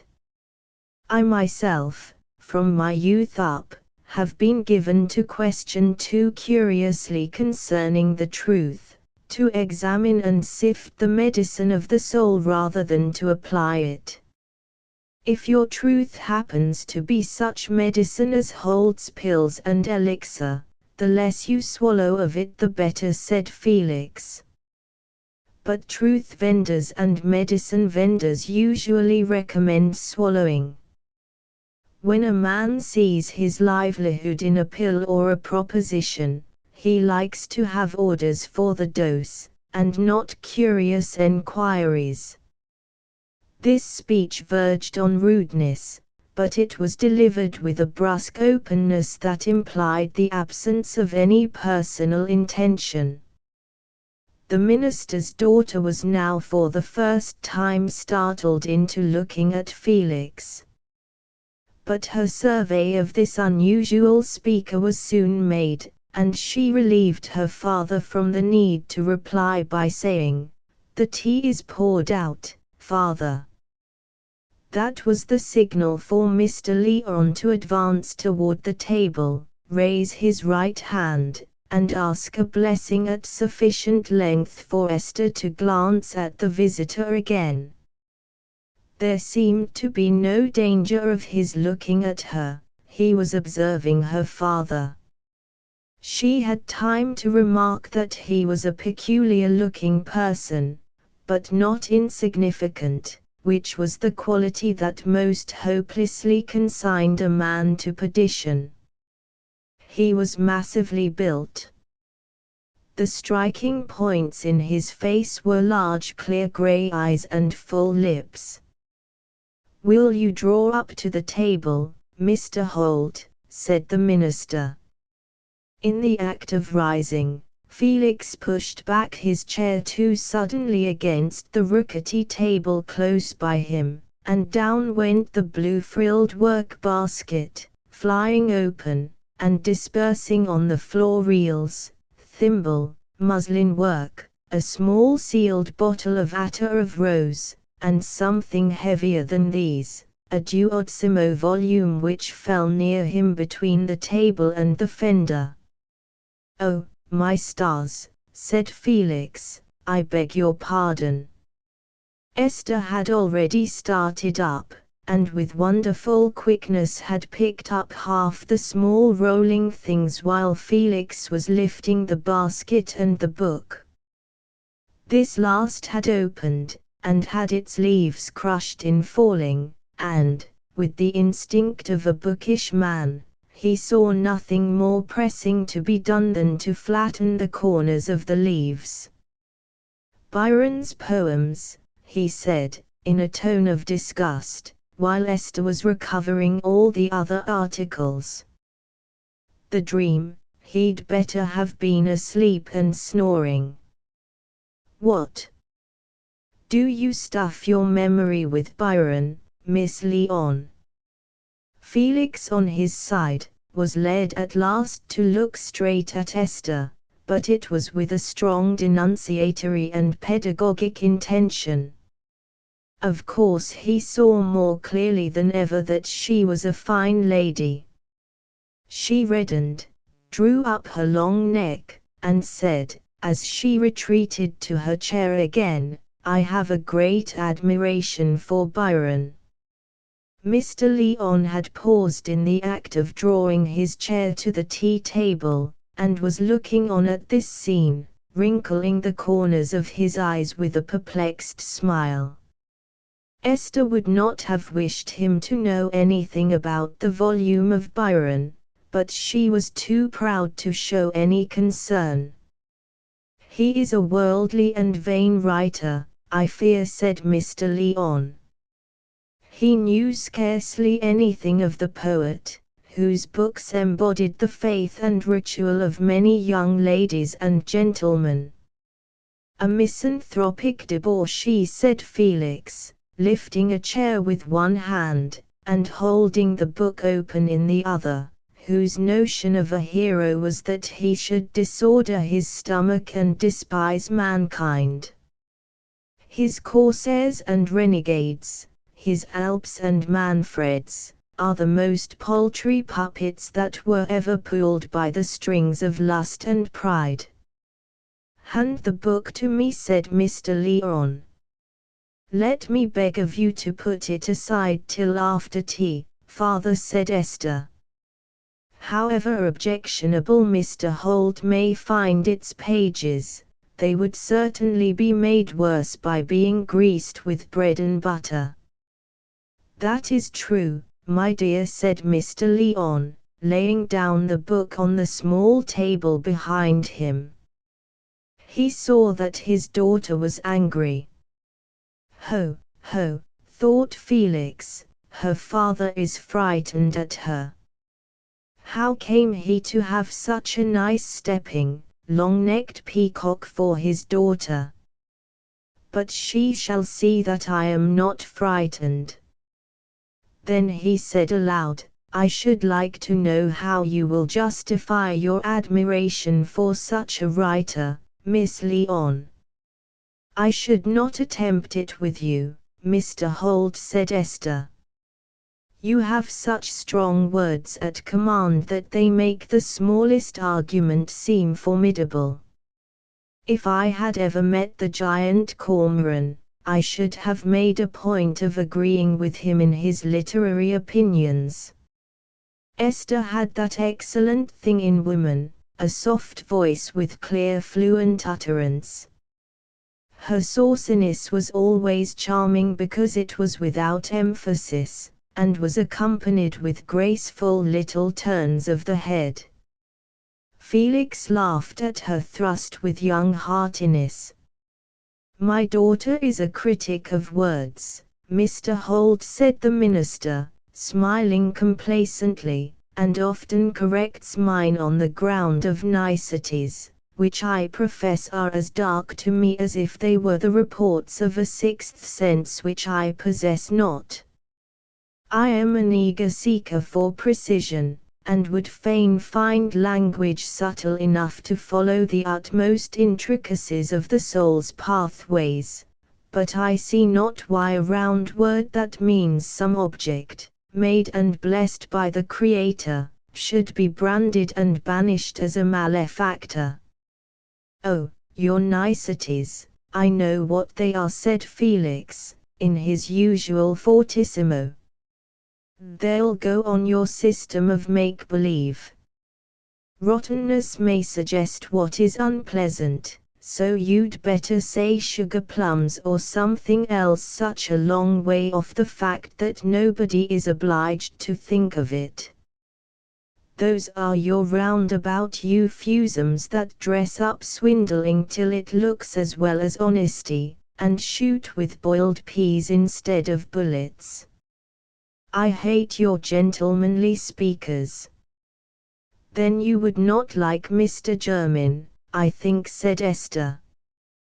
"That reminds me, father, that today, when I was giving Miss Louisa Jermyn her lesson, Mr. Jermyn came in and spoke to me with grand politeness, and asked me at what times you were likely to be disengaged, because he wished to make your better acquaintance, and consult you on matters of importance. He never took the least notice of me before. Can you guess the reason of his sudden ceremoniousness?" "Nay, child," said the minister, ponderingly. "Politics, of course," said Felix. "He's on some committee. An election is coming. Universal peace is declared, and the foxes have a sincere interest in prolonging the lives of the poultry. Eh, Mr. Lyon? Isn't that it?" "Nay, not so. He is the close ally of the Transome family, who are blind hereditary Tories like the Debarrys, and will drive their tenants to the poll as if they were sheep, and it has even been hinted that the heir who is coming from the East may be another Tory candidate, and coalesce with the younger Debarry. It is said that he has enormous wealth, and could purchase every vote in the county that has a price." "He is come," said Esther. "I heard Miss Jermyn tell her sister that she had seen him going out of her father's room." "'Tis strange," said Mr. Lyon. "Something extraordinary must have happened," said Esther, "for Mr. Jermyn to intend courting us. Miss Jermyn said to me only the other day that she could not think how I came to be so well educated and ladylike. She always thought dissenters were ignorant, vulgar people. I said, so they were, usually, and church people also in small towns. She considers herself a judge of what is ladylike, and she is vulgarity personified, with large feet, and the most odious scent on her handkerchief, and a bonnet that looks like the fashion printed in capital letters." "One sort of fine ladyism is as good as another," said Felix. "No, indeed. Pardon me, said Esther. A real fine lady does not wear clothes that flare in people's eyes, or use importunate scents, or make a noise as she moves. She is something refined and graceful, and charming, and never obtrusive. Oh, yes, said Felix, contemptuously. And she reads Byron also, and admires Childe Harold, gentlemen of unspeakable woes, who employ a hairdresser, and look seriously at themselves in the glass. Esther reddened, and gave a little toss. Felix went on triumphantly. A fine lady is a squirrel-headed thing, with small airs, and small notions, about as applicable to the business of life as a pair of tweezers to the clearing of a forest. Ask your father what those old persecuted emigrant Puritans would have done with fine lady wives and daughters. Oh, there is no danger of such mésalliances, said Esther. Men who are unpleasant companions and make frights of themselves, are sure to get wives tasteless enough to suit them. Esther, my dear, said Mr. Lyon, let not your playfulness betray you into disrespect toward those venerable pilgrims. They struggled and endured in order to cherish and plant anew the seeds of a scriptural doctrine and of a pure discipline. Yes, I know, said Esther, hastily, dreading a discourse on the Pilgrim Fathers. Oh, they were an ugly lot. Felix burst in, making Mr. Lyon start. Miss Medera wouldn't have minded if they had all been put into the pillory and lost their ears. She would have said, their ears did stick out so. I shouldn't wonder if that's a bust of one of them. Here Felix, with sudden keenness of observation, nodded at the black bust with the gauze over its colored face. No, said Mr. Lyon, that is the eminent George Whitfield, who, you well know, had a gift of oratory as of one on whom the tongue of flame had rested visibly. But Providence, doubtless for wise ends in relation to the inner man, for I would not enquire too closely into minutiae which carry too many plausible interpretations for any one of them to be stable. Providence, I say, ordained that the good man should squint, and my daughter has not yet learned to bear with his infirmity. She has put a veil over it. Suppose you had squinted yourself, said Felix, looking at Esther. Then, doubtless, you could have been more polite to me, Mr. Holt, said Esther, rising and placing herself at her work table. You seem to prefer what is unusual and ugly. A peacock, thought Felix. I should like to come and scold her every day, and make her cry and cut her fine hair off. Felix rose to go, and said, I will not take up any more of your valuable time, Mr. Lyon. I know that you have not many spare evenings. That is true, my young friend, for I now go to Sproxton one evening in the week.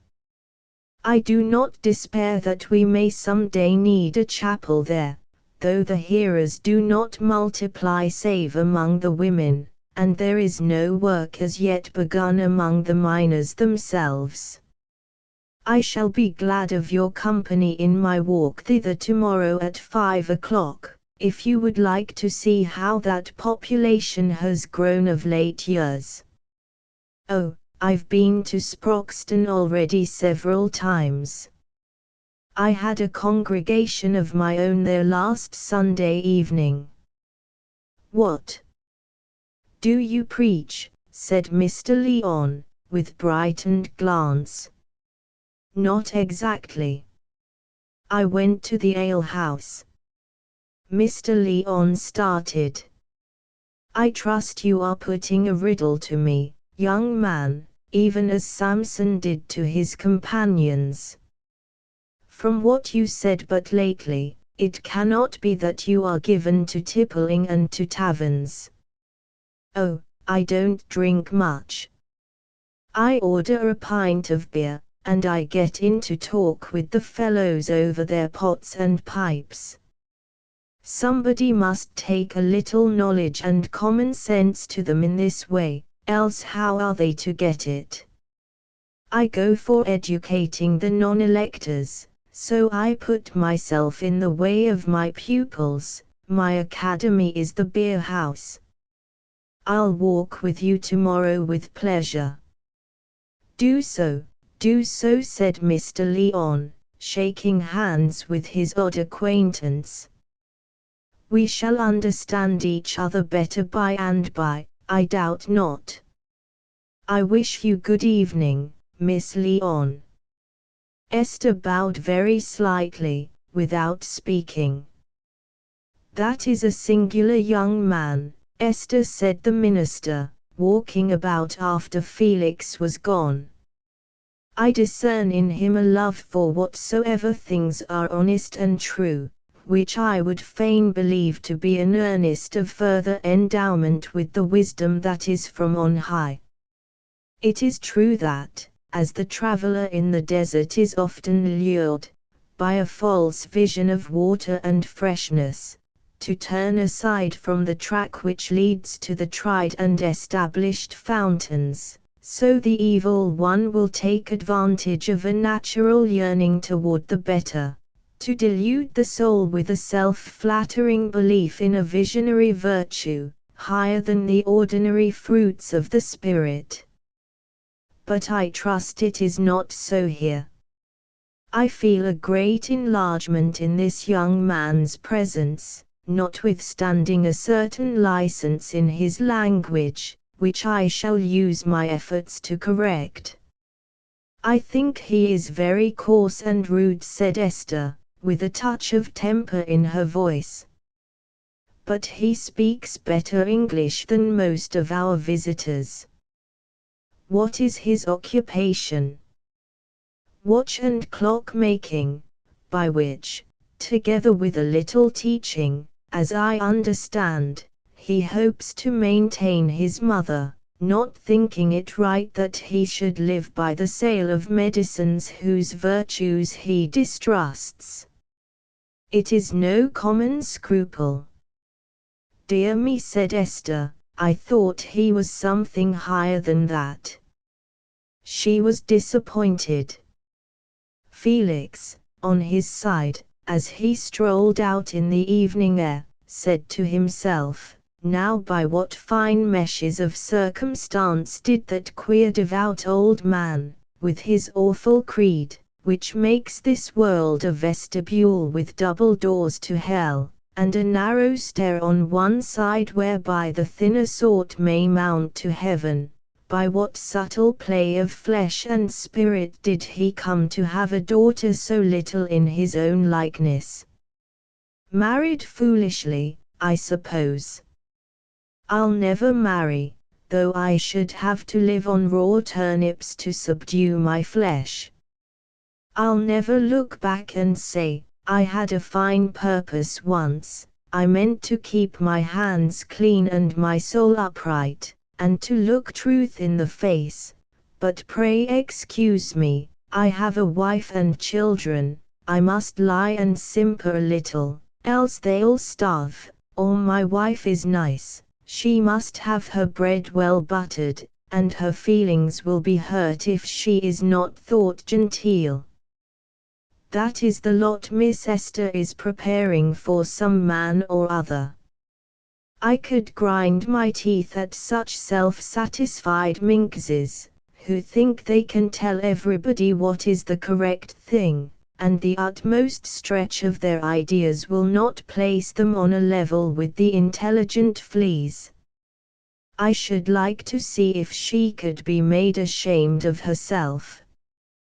Chapter 6. Though she be dead, yet let me think she lives, and feed my mind, that dies for want of her. Marlowe, Tamburlaine the Great. Hardly anyone in Treby who thought at all of Mr. Lyon and his daughter had not felt the same sort of wonder about Esther as Felix felt. She was not much liked by her father's church and congregation. The less serious observed that she had too many airs and graces and held her head much too high.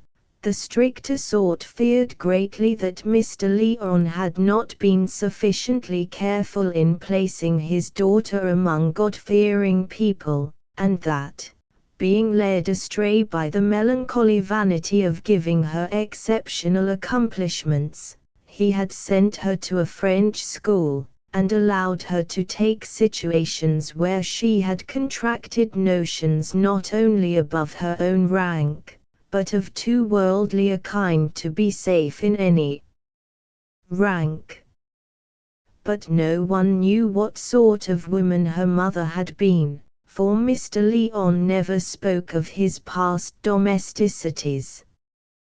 When he was chosen as pastor at Treby in 1825, it was understood that he had been a widower many years, and he had no companion but the tearful and much exercised Lyddy, his daughter being still at school.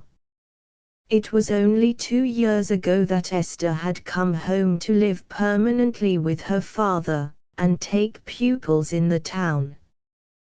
Within that time she had excited a passion in 2 young dissenting breasts that were clad in the best style of Treby waistcoat, a garment which at that period displayed much design both in the stuff and the wearer, and she had secured an astonished admiration of her cleverness from the girls of various ages who were her pupils. Indeed, her knowledge of French was generally held to give a distinction to Treby itself as compared with other market towns.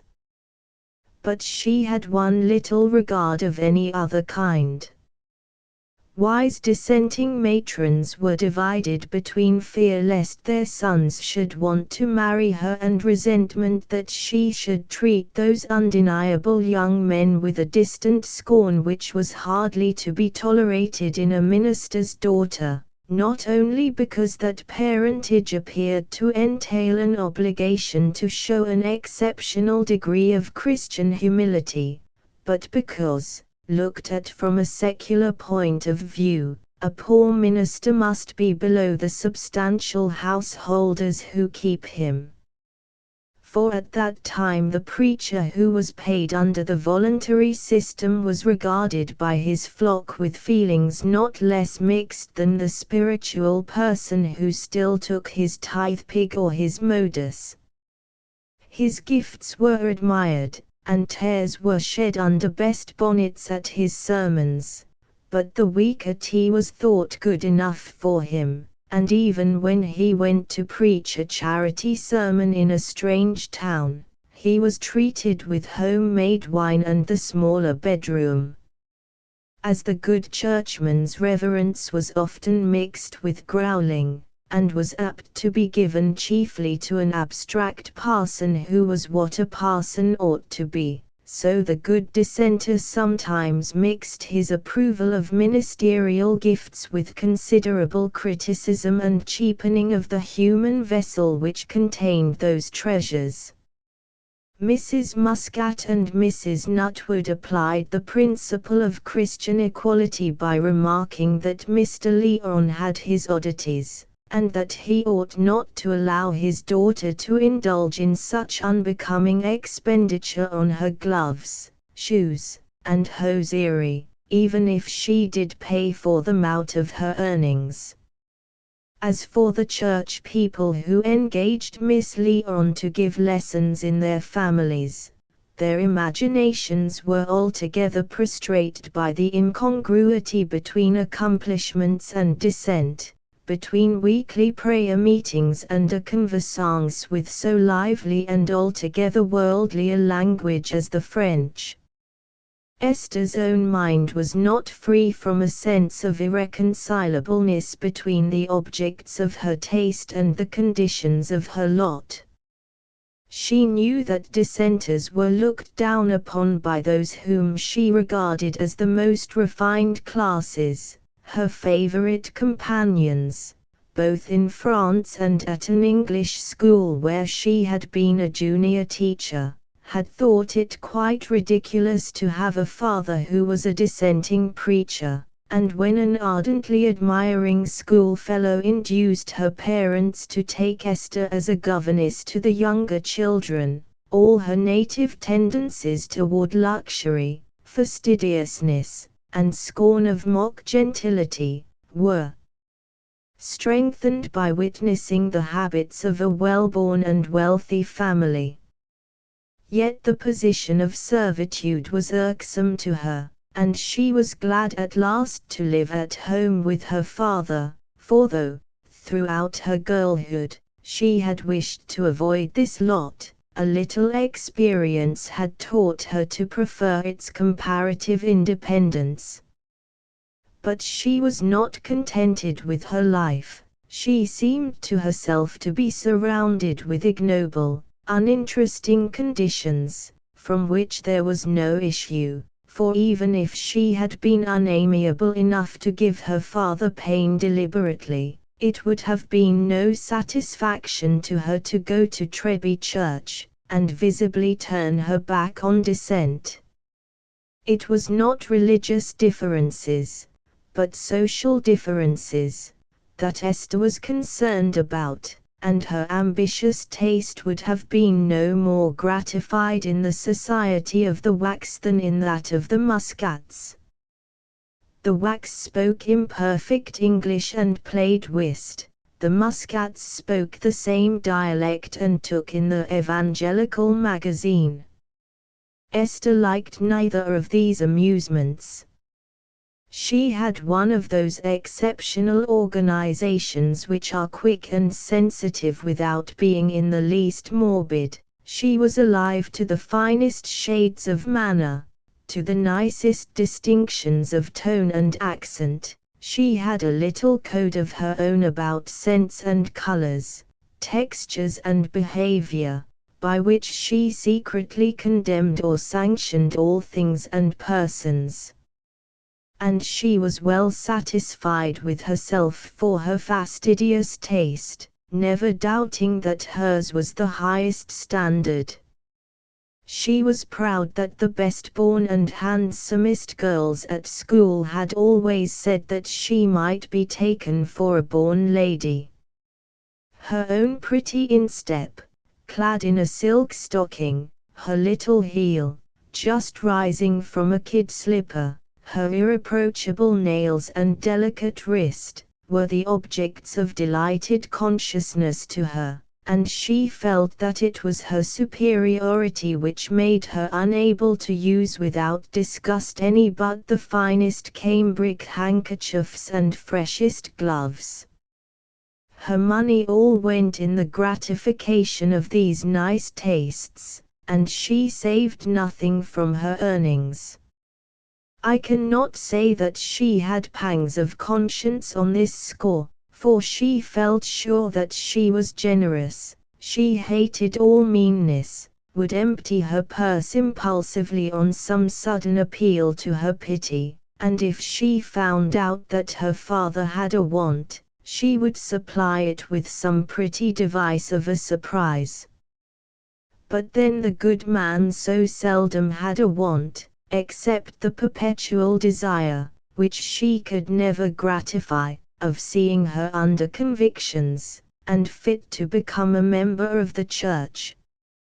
As for little Mr. Lyon, he loved and admired this unregenerate child more, he feared, than was consistent with the due preponderance of impersonal and ministerial regards. He prayed and pleaded for her with tears, humbling himself for her spiritual deficiencies in the privacy of his study, and then came downstairs to find himself in timorous subjection to her wishes, lest, as he inwardly said, he should give his teaching an ill savour, by mingling it with outward crossing. There will be queens in spite of Salic or other laws of later date than Adam and Eve, and here in this small dingy house of the minister in Malthouse Yard, there was a light-footed, sweet-voiced Queen Esther. The stronger will always rule, say some, with an air of confidence which is like a lawyer's flourish, forbidding exceptions or additions. But what is strength? Is it blind willfulness that sees no terrors, no many-linked consequences, no bruises and wounds of those whose cords it tightens? Is it the narrowness of a brain that conceives no needs differing from its own, and looks to no results beyond the bargains of today, that tugs with emphasis for every small purpose, and thinks it weakness to exercise the sublime power of resolved renunciation? There is a sort of subjection which is the peculiar heritage of largeness and of love, and strength is often only another name for willing bondage to irremediable weakness. Esther had affection for her father, she recognized the purity of his character, and a quickness of intellect in him which responded to her own liveliness, in spite of what seemed a dreary piety, which selected everything that was least interesting and romantic in life and history. But his old clothes had a smoky odor, and she did not like to walk with him, because, when people spoke to him in the street, it was his wont, instead of remarking on the weather and passing on, to pour forth in an absent manner some reflections that were occupying his mind about the traces of the divine government, or about a peculiar incident narrated in the life of the eminent Mr. Richard Baxter. Esther had a horror of appearing ridiculous even in the eyes of vulgar Trebians. She fancied that she should have loved her mother better than she was able to love her father, and she wished she could have remembered that mother more thoroughly. But she had no more than a broken vision of the time before she was 5 years old, the time when the word oftenest on her lips was "Mama," when a low voice spoke caressing French words to her, and she in her turn repeated the words to her rag doll, when a very small white hand, different from any that came after, used to pat her, and stroke her, and tie on her frock and pinafore, and when at last there was nothing but sitting with a doll on a bed where Mamma was lying, till her father once carried her away. Where distinct memory began, there was no longer the low caressing voice and the small white hand. She knew that her mother was a Frenchwoman, that she had been in want and distress, and that her maiden name was Annette Ledru. Her father had told her no more than this, and once, he had said, "My Esther, until you are a woman, we will only think of your mother. When you are about to be married and leave me, we will speak of her, and I will deliver to you her ring and all that was hers. But, without a great command laid upon me, I cannot pierce my heart by speaking of that which was and is not." Esther had never forgotten these words, and the older she became, the more impossible she felt it that she should urge her father with questions about the past. His inability to speak of that past to her depended on manifold causes. Partly it came from an initial concealment.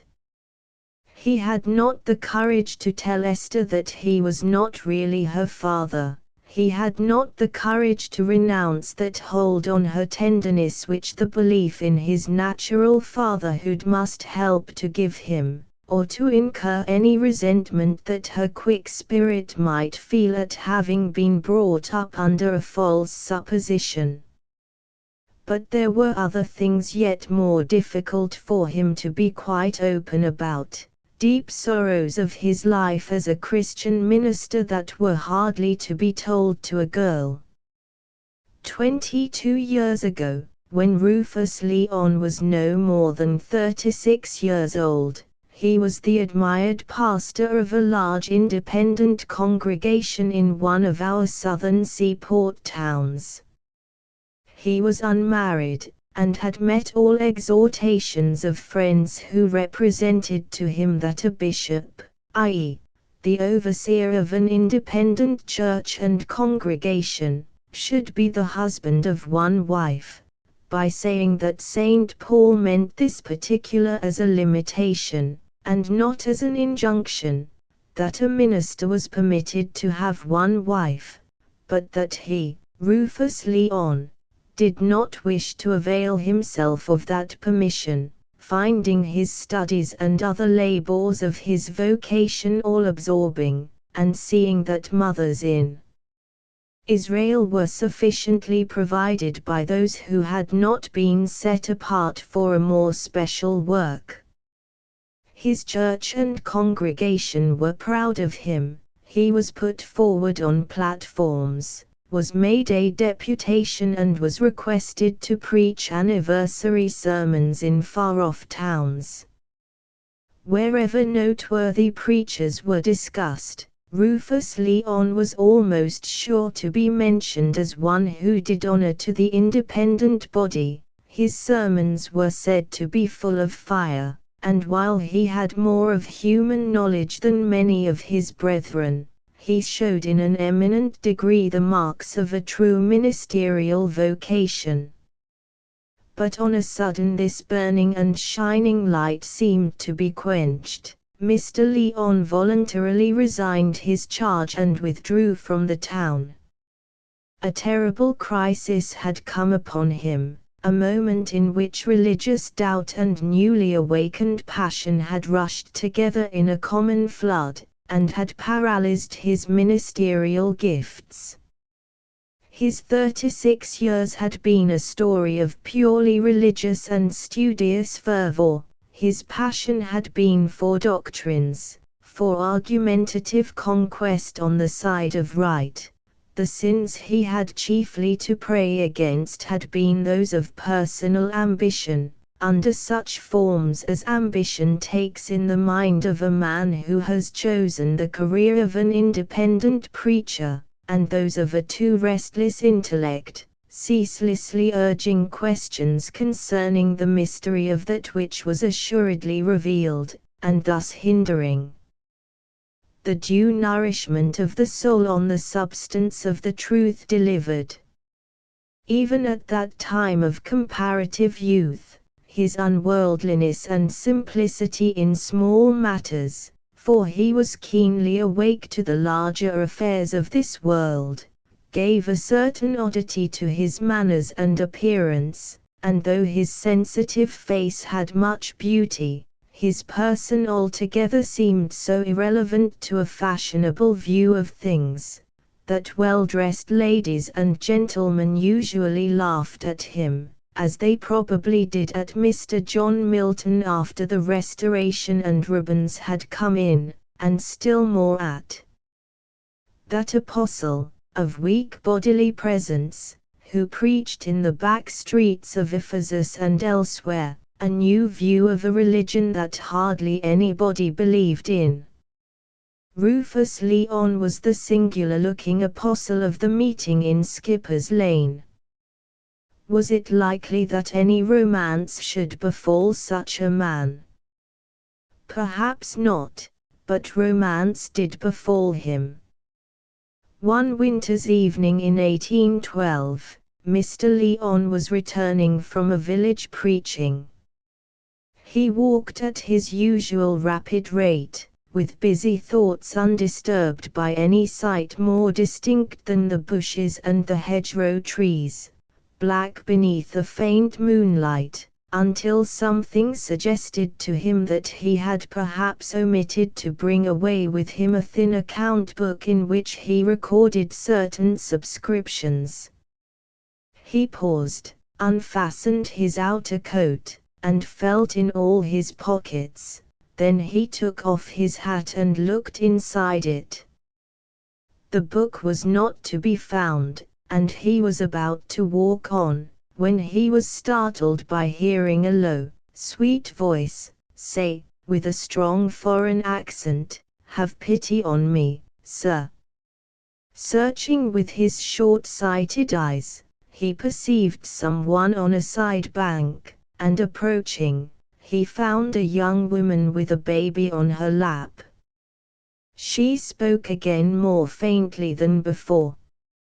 "Sir, I die with hunger, in the name of God take the little one." There was no distrusting the pale face and the sweet low voice. Without pause, Mr. Lyon took the baby in his arms and said, "Can you walk by my side, young woman?" She rose, but seemed tottering. "Lean on me," said Mr. Lyon, and so they walked slowly on, the minister for the first time in his life carrying a baby. Nothing better occurred to him than to take his charge to his own house. It was the simplest way of relieving the woman's wants, and finding out how she could be helped further, and he thought of no other possibilities.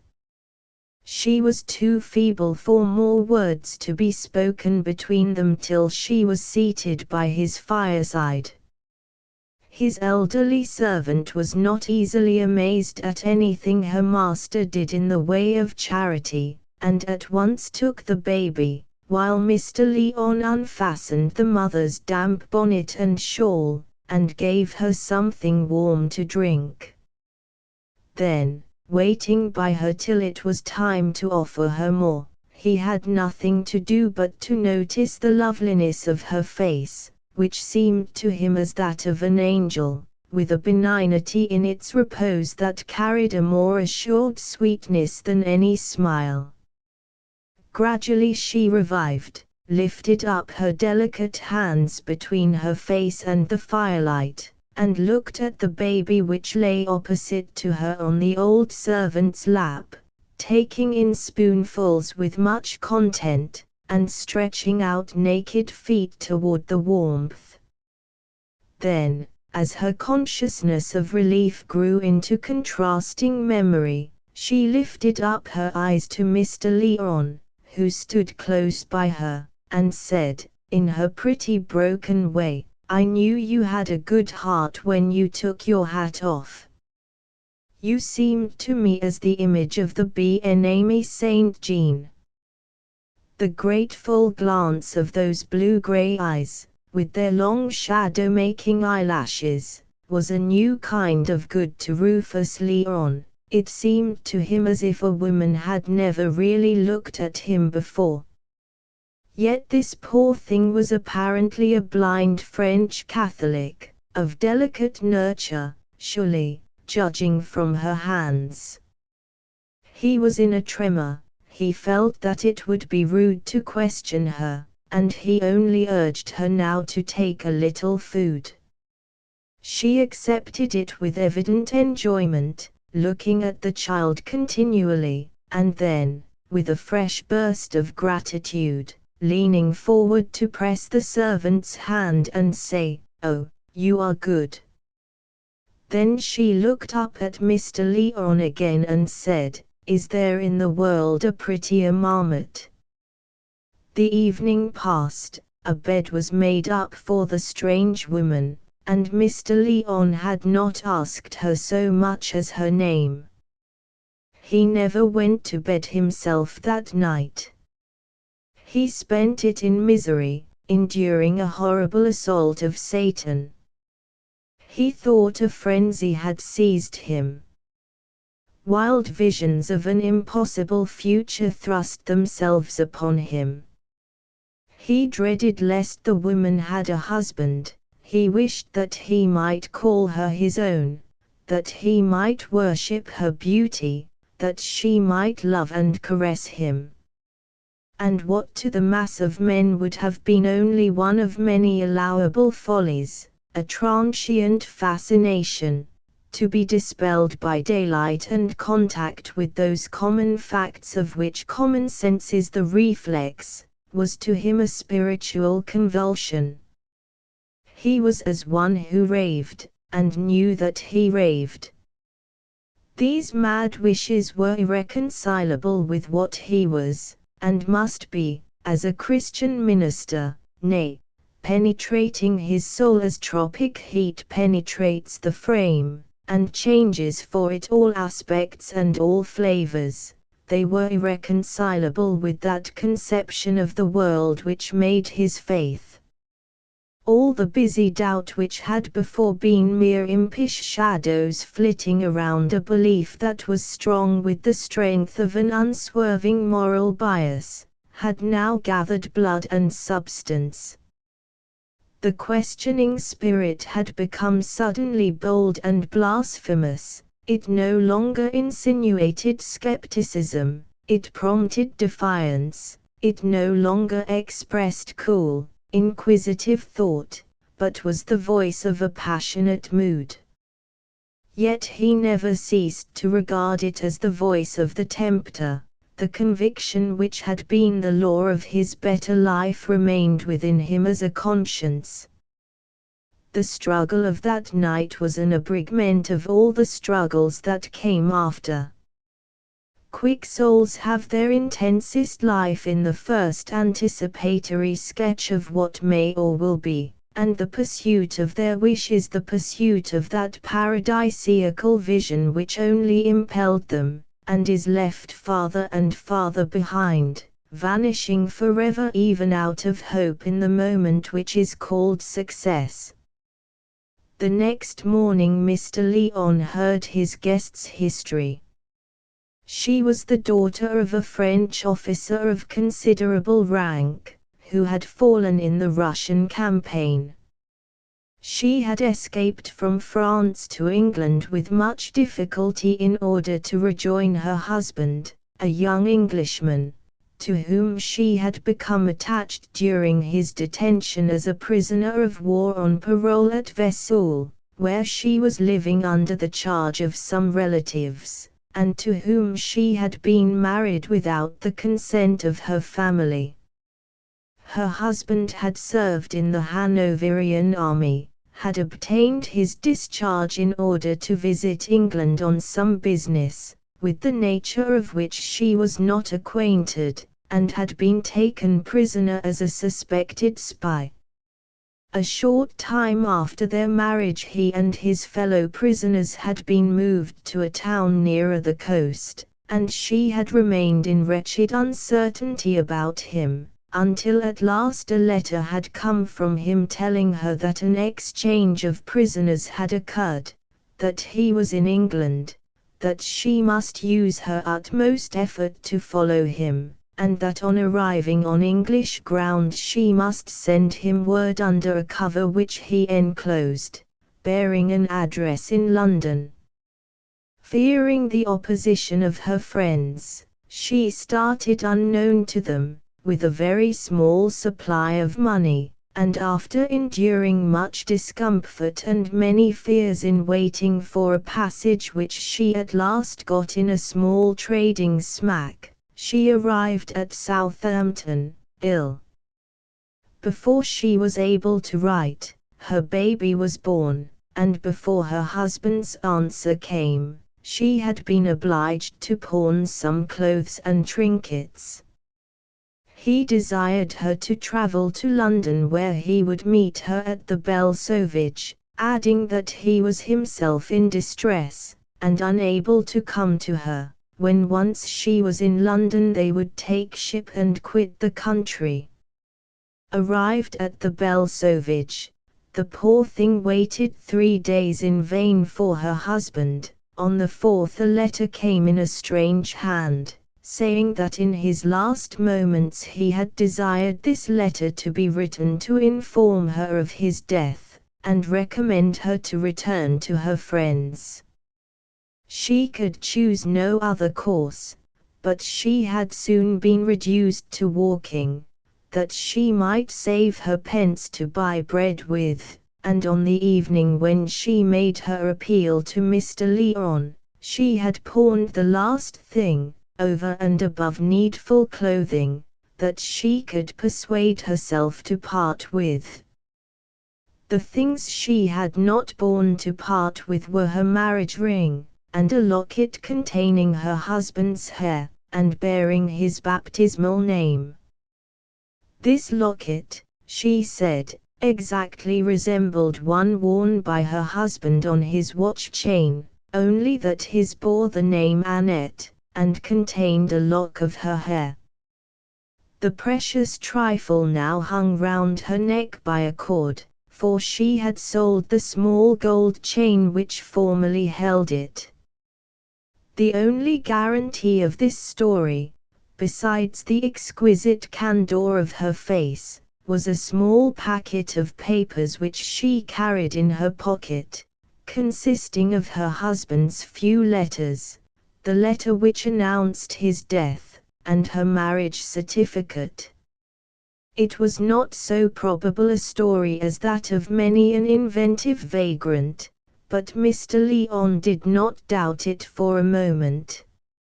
It was impossible to him to suspect this angelic-faced woman, but he had strong suspicions concerning her husband. He could not help being glad that she had not retained the address he had desired her to send to in London, as that removed any obvious means of learning particulars about him. But enquiries might have been made at Vesoul by letter, and her friends there might have been appealed to. A consciousness, not to be quite silenced, told Mr. Lyon that this was the course he ought to take, but it would have required an energetic self-conquest, and he was excused from it by Annette's own disinclination to return to her relatives, if any other acceptable possibility could be found. He dreaded, with a violence of feeling which surmounted all struggles, lest anything should take her away, and place such barriers between them as would make it unlikely or impossible that she should ever love him well enough to become his wife.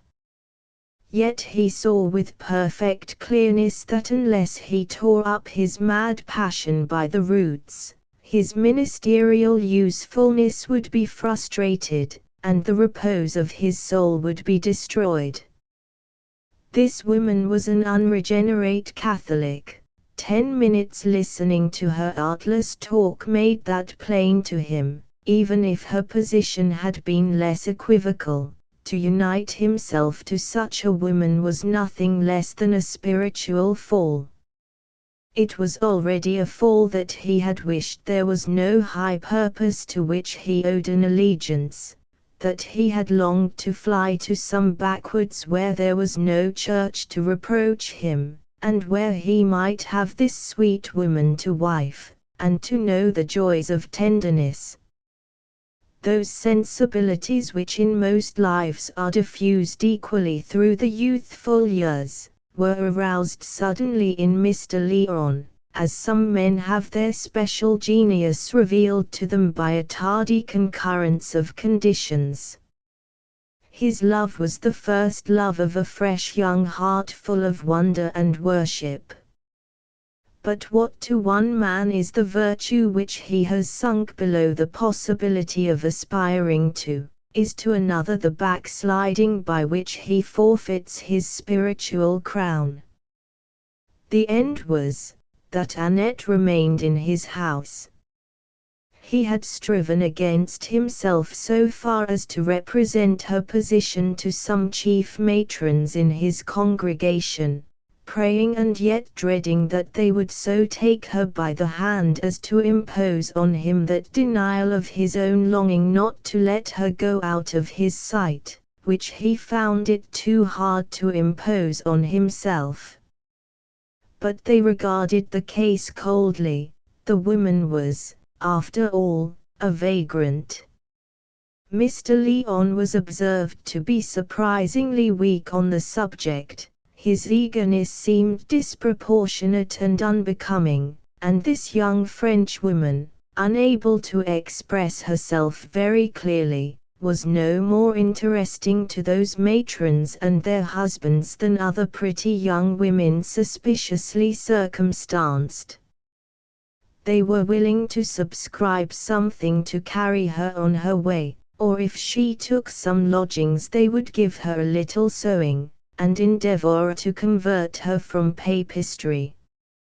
If, however, she was a respectable person, as she said, the only proper thing for her was to go back to her own country and friends. In spite of himself, Mr. Lyon exulted. There seemed a reason now that he should keep Annette under his own eyes. He told himself that no real object would be served by his providing food and lodging for her elsewhere, an expense which he could ill afford.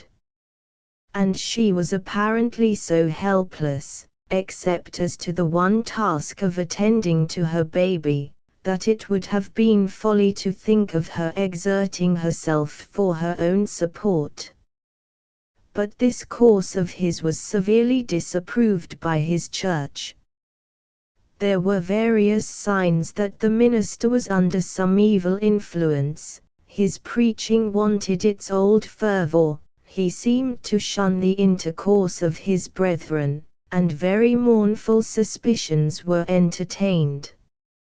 A formal remonstrance was presented to him, but he met it as if he had already determined to act in anticipation of it. He admitted that external circumstances, conjoined with a peculiar state of mind, were likely to hinder the fruitful exercise of his ministry, and he resigned it.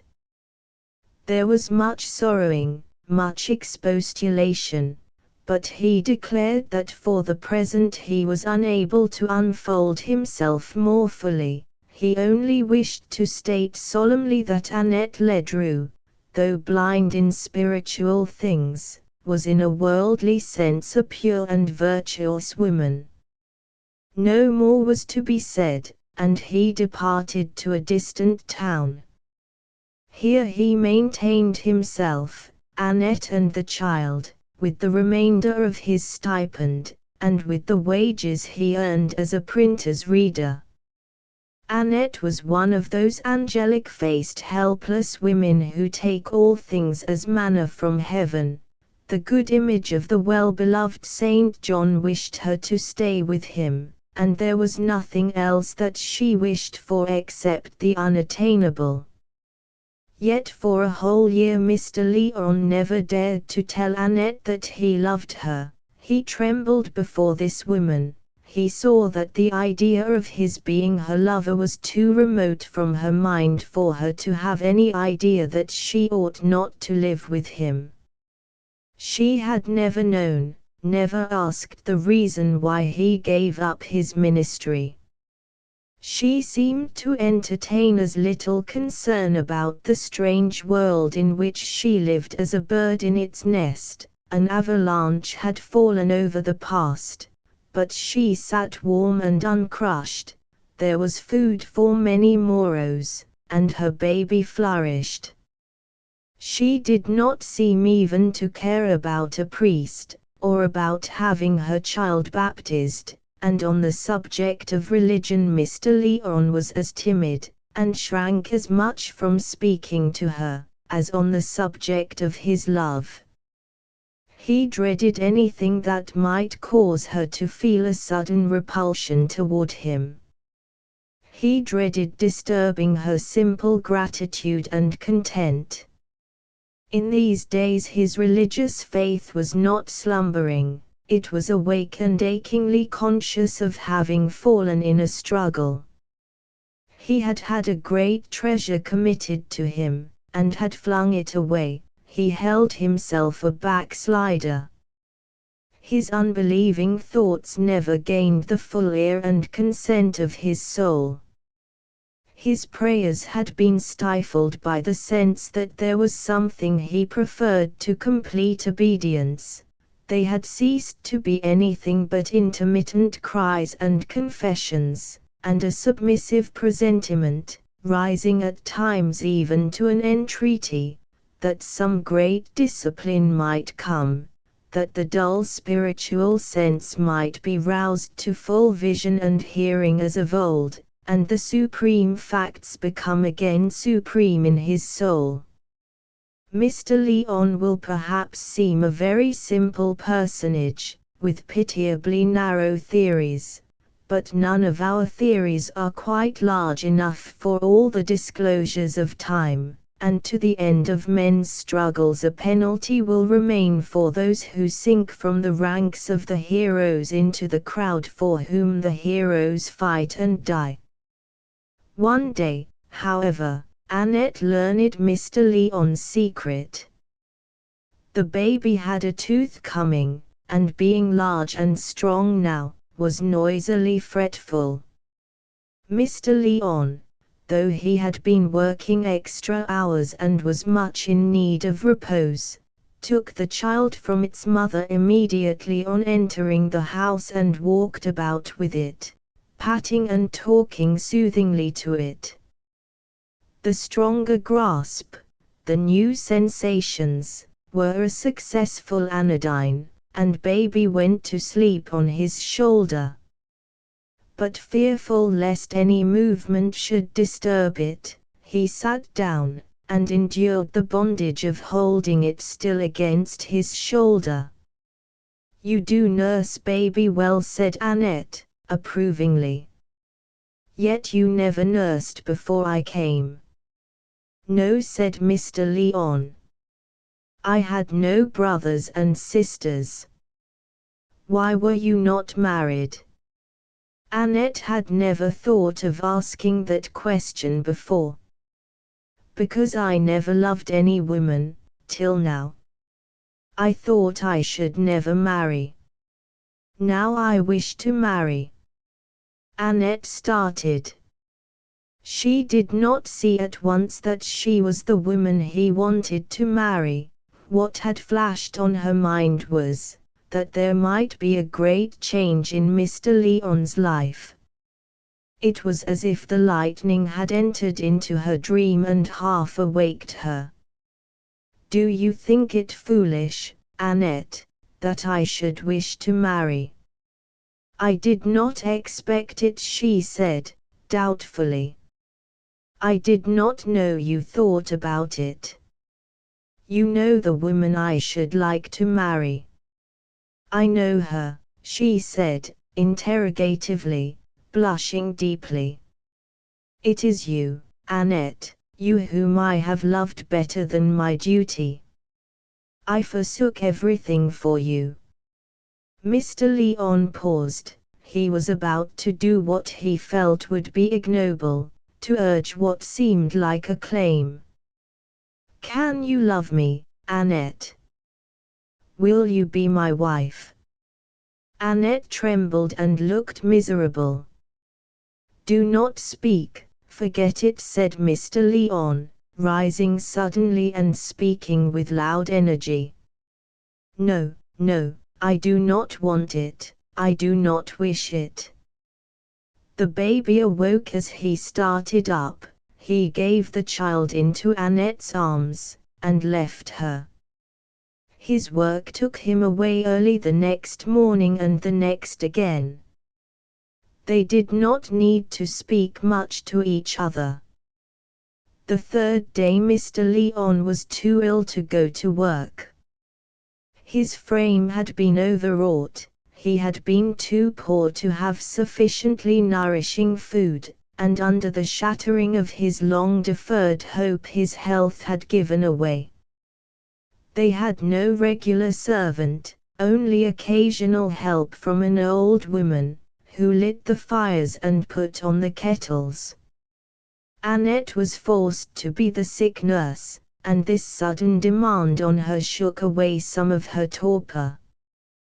The illness was a serious one, and the medical man one day hearing Mr. Leon in his delirium raving with an astonishing fluency in biblical language, suddenly looked round with increased curiosity at Annette, and asked if she were the sick man's wife, or some other relative. No, no relation, said Annette, shaking her head. He has been good to me. How long have you lived with him? More than a year. Was he a preacher once? Yes. When did he leave off being a preacher? Soon after he took care of me. Is that his child? Sir, said Annette, colouring indignantly, I am a widow. The doctor, she thought, looked at her oddly, but he asked no more questions. When the sick man was getting better, and able to enjoy invalid's food, he observed one day, while he was taking some broth, that Annette was looking at him. He paused to look at her in return, and was struck with a new expression in her face, quite distinct from the merely passive sweetness which usually characterized it. She laid her little hand on his, which was now transparently thin, and said, I am getting very wise. I have sold some of the books to make money. The doctor told me where, and I have looked into the shops where they sell caps and bonnets and pretty things, and I can do all that, and get more money to keep us. And when you are well enough to get up, we will go out and be married, shall we not? See. And La Petite, the baby had never been named anything else, shall call you Papa, and then we shall never part. Mr. Leon trembled. This illness, something else, perhaps, had made a great change in Annette. A fortnight after that they were married. The day before he had ventured to ask her if she felt any difficulty about her religion, and if she would consent to have La Petite baptized and brought up as a Protestant. She shook her head and said very simply, no, in France, in other days, I would have minded, but all is changed. I never was fond of religion, but I knew it was right. J'aimais les fleurs, les bals, la musique, et mon mari qui était beau. But all that is gone away. There is nothing of my religion in this country. But the good God must be here, for you are good, I leave all to you. It was clear that Annette regarded her present life as a sort of death to the world, an existence on a remote island where she had been saved from wreck. She was too indolent mentally, too little interested, to acquaint herself with any secrets of the isle. The transient energy, the more vivid consciousness and sympathy which had been stirred in her during Mr. Leon's illness, had soon subsided into the old apathy to everything except her child. She withered like a plant in strange air, and the 3 years of life that remained were but a slow and gentle death. Those 3 years were to Mr. Leon a period of such self-suppression and life in another as few men know. Strange that the passion for this woman, which he felt to have drawn him aside from the right as much as if he had broken the most solemn vows, for that only was right to him which he held the best and highest, the passion for a being who had no glimpse of his thoughts induced a more thorough renunciation than he had ever known in the time of his complete devotion to his ministerial career. He had no flattery now, either from himself or the world. He knew that he had fallen, and his world had forgotten him, or shook their heads at his memory. The only satisfaction he had was the satisfaction of his tenderness, which meant untiring work, untiring patience, untiring wakefulness even to the dumb signs of feeling in a creature whom he alone cared for. The day of parting came, and he was left with little Esther as the one visible sign of that 4 years' break in his life. A year afterward he entered the ministry again, and lived with the utmost sparingness that Esther might be so educated as to be able to get her own bread in case of his death. Her probable facility in acquiring French naturally suggested his sending her to a French school, which would give her a special advantage as a teacher. It was a Protestant school, and French Protestantism had the high recommendation of being non-prelatical. It was understood that Esther would contract no papistical superstitions, and this was perfectly true, but she contracted, as we see, a good deal of non-papistical vanity.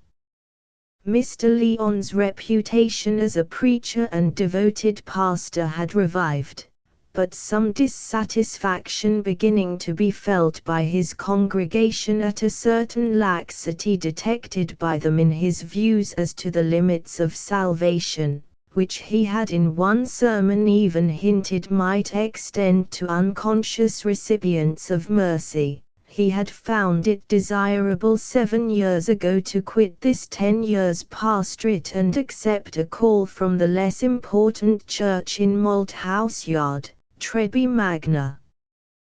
This was Rufus Lyon's history, at that time unknown in its fullness to any human being besides himself. We can perhaps guess what memories they were that relaxed the stringency of his doctrine on the point of salvation. In the deepest of all senses his heart said, "Though she be dead, yet let me think she lives, and feed my mind, that dies for want of her." Chapter 7. It was but yesterday you spoke him well, you've changed your mind so soon. Not I, 'tis he that, changing to my thought, has changed my mind. No man puts rotten apples in his pouch because their upper side looked fair to him. Constancy in mistake is constant folly. The news that the rich heir of the Transomes was actually come back, and had been seen at Treby, was carried to someone else who had more reasons for being interested in it than the Reverend Rufus Lyon was yet conscious of having. It was owing to this that at 3 o'clock, 2 days afterward, a carriage and pair, with coachman and footman in crimson and drab, passed through the lodge gates at Transome Court. Inside there was a hale, good-natured-looking man of 60, whose hands rested on a knotted stick held between his knees, and a blue-eyed, well-featured lady, fat and middle-aged, a mountain of satin, lace, and exquisite muslin embroidery. They were not persons of a highly remarkable appearance, but to most Trebians they seemed absolutely unique, and likely to be known anywhere. If you had looked down upon them from the box of Sampson's coach, he would have said, after lifting his hat, "Sir Maximus and his lady, did you see," thinking it needless to add the surname. "We shall find her greatly elated," doubtless Lady Debarry was saying. "She has been in the shade so long." "Ah, poor thing," said Sir Maximus. "A fine woman she was in her bloom. I remember the first county ball she attended we were all ready to fight for the sake of dancing with her. I always liked her from that time, I never swallowed the scandal about her myself. If we are to be intimate with her, said Lady Debarry, I wish you would avoid making such allusions, Sir Maximus. I should not like Selina and Harriet to hear them. My dear, I should have forgotten all about the scandal, only you remind me of it sometimes, retorted the baronet, smiling and taking out his snuff-box. These sudden turns of fortune are often dangerous to an excitable constitution, said Lady Debarry, not choosing to notice her husband's epigram. Poor Lady Alicia Methurst got heart disease from a sudden piece of luck, the death of her uncle, you know. If Mrs. Transome was wise she would go to town, she can afford it now, and consult Dr. Truncheon. I should say myself he would order her digitalis. I have often guessed exactly what a prescription would be. But it certainly was one of her weak points to think she understood medicine better than other people. She's a healthy woman enough, surely, see how upright she is, and she rides about like a girl of 20. She is so thin that she makes me shudder. Pooh! She's slim and active, women are not bid for by the pound. Pray don't be so coarse. Sir Maximus laughed and showed his good teeth, which made his laughter very becoming. The carriage stopped, and they were soon ushered to Mrs. Transome's sitting room, where she was working at her worsted embroidery. A little daily embroidery had been a constant element in Mrs. Transome's life, but that soothing occupation of taking stitches to produce what neither she nor anyone else wanted, was then the resource of many a well-born and unhappy woman. She received much warm congratulation and pressure of her hand with perfect composure of manner, but she became paler than usual, and her hands turned quite cold. The Debarrys did not yet know what Harold's politics were. Well, our lucky youngster is come in the nick of time, said Sir Maximus. If he'll stand, he and Philip can run in harness together and keep out both the Whigs. It is really quite a providential thing, his returning just now, said Lady Debarry. I couldn't help thinking that something would occur to prevent Philip from having such a man as Peter Garston for his colleague. I call my friend Harold a youngster, said Sir Maximus, for, you know, I remember him only as he was when that portrait was taken. That is a long while ago, said Mrs. Transome. My son is much altered, as you may imagine. There was a confused sound of voices in the library while this talk was going on. Mrs. Transome chose to ignore that noise, but her face, from being pale, began to flush a little. Yes, on the outside, I dare say. But he was a fine fellow, I always liked him. And if anybody should ask me what I should choose for the good of the country, I couldn't have thought of anything better than having a young Transome for a neighbour who will take an active part.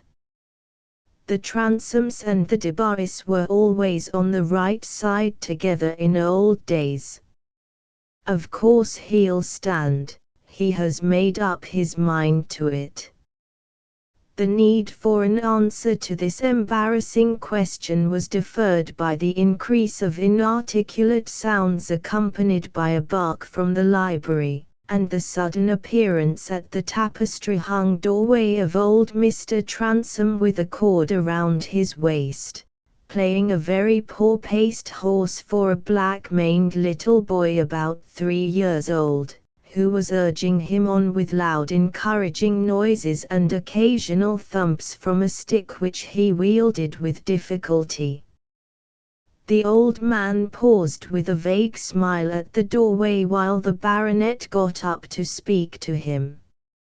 Nimrod snuffed at his master's legs to ascertain that he was not hurt, and the little boy, finding something new to be looked at, let go the cord and came round in front of the company, dragging his stick, and standing at a safe war-dancing distance as he fixed his great black eyes on Lady Debarry.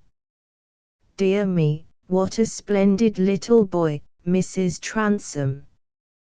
Why, it cannot be, can it be, that you have the happiness to be a grandmamma?"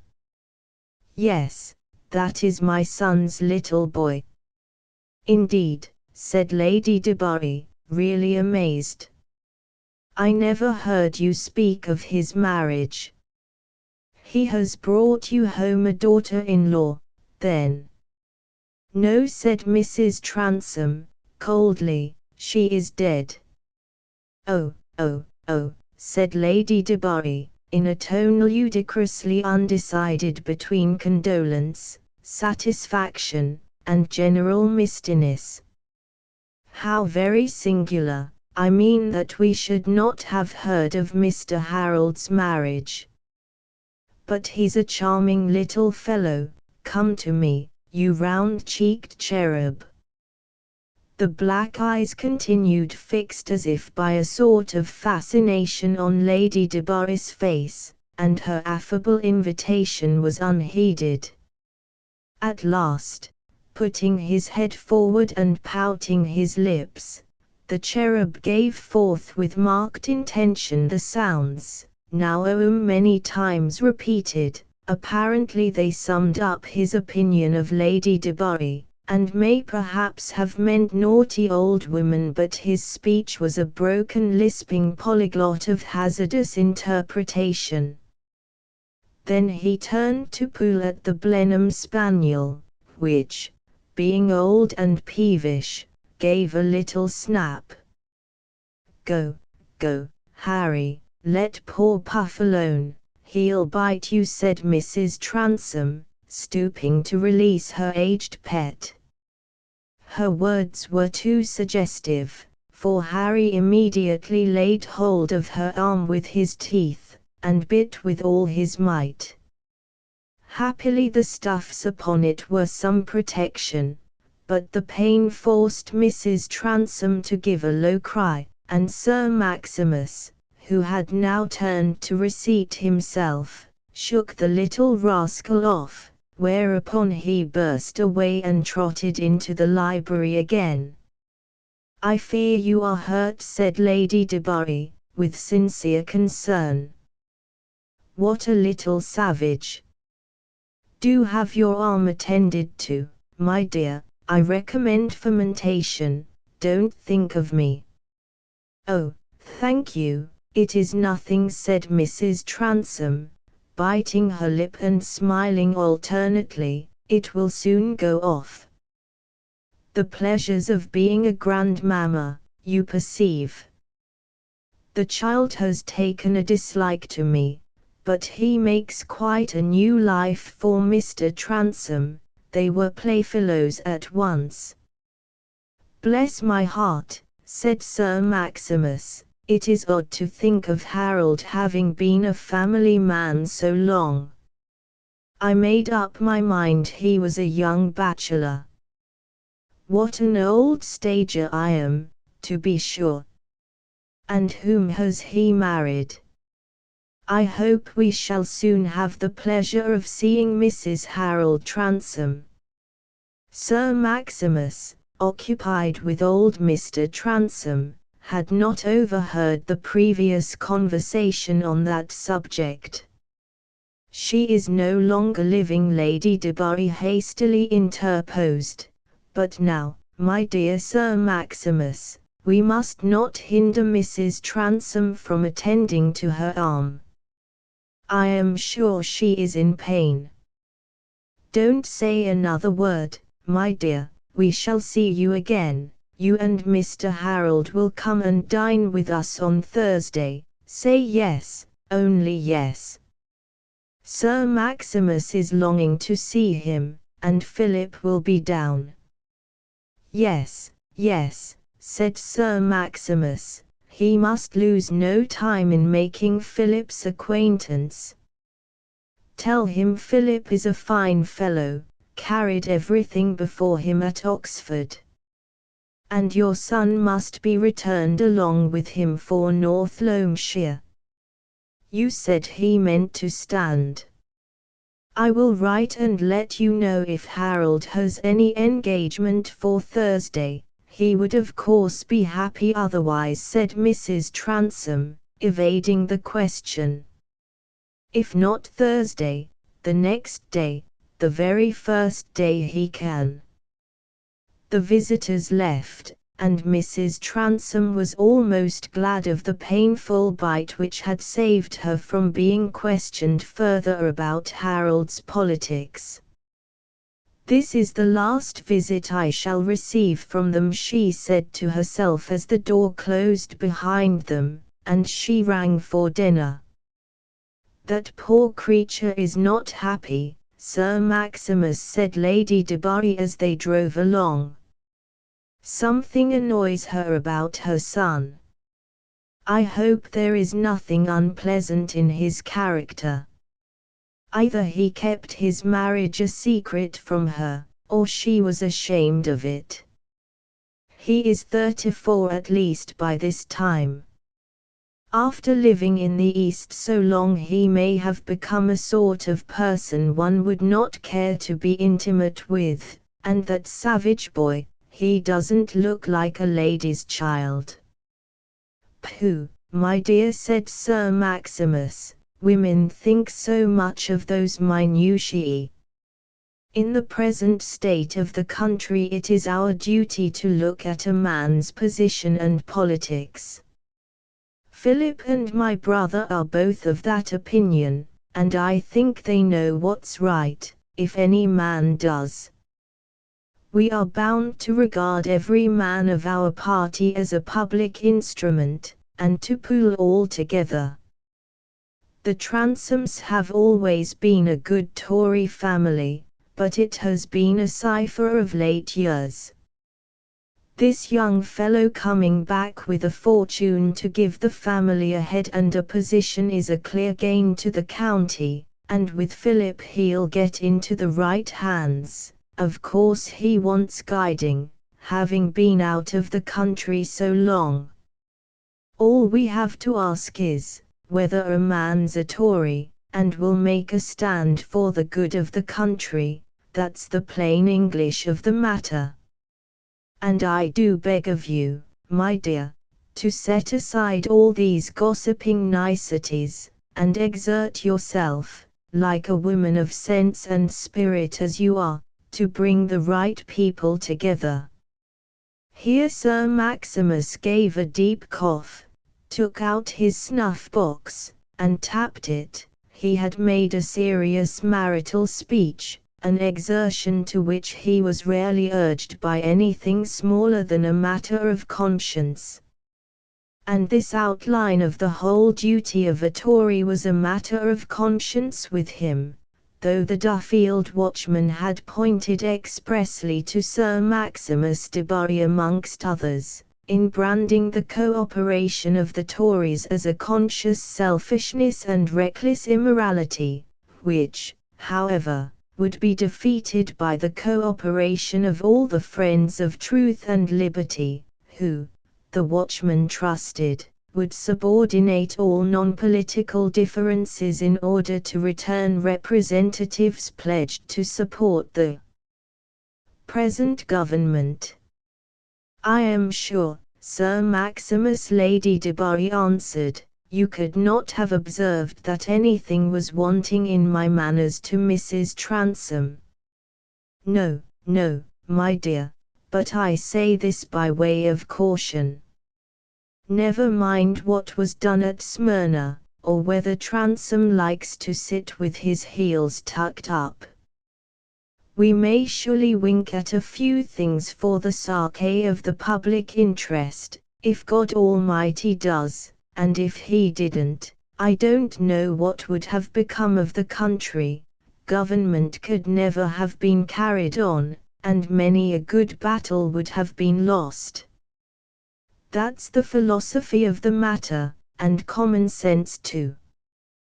Good Sir Maximus gave a deep cough and tapped his box again, inwardly remarking that if he had not been such a lazy fellow he might have made as good a figure as his son Philip. But at this point the carriage, which was rolling by a turn toward Treby Magna, passed a well-dressed man, who raised his hat to Sir Maximus, and called to the coachman to stop.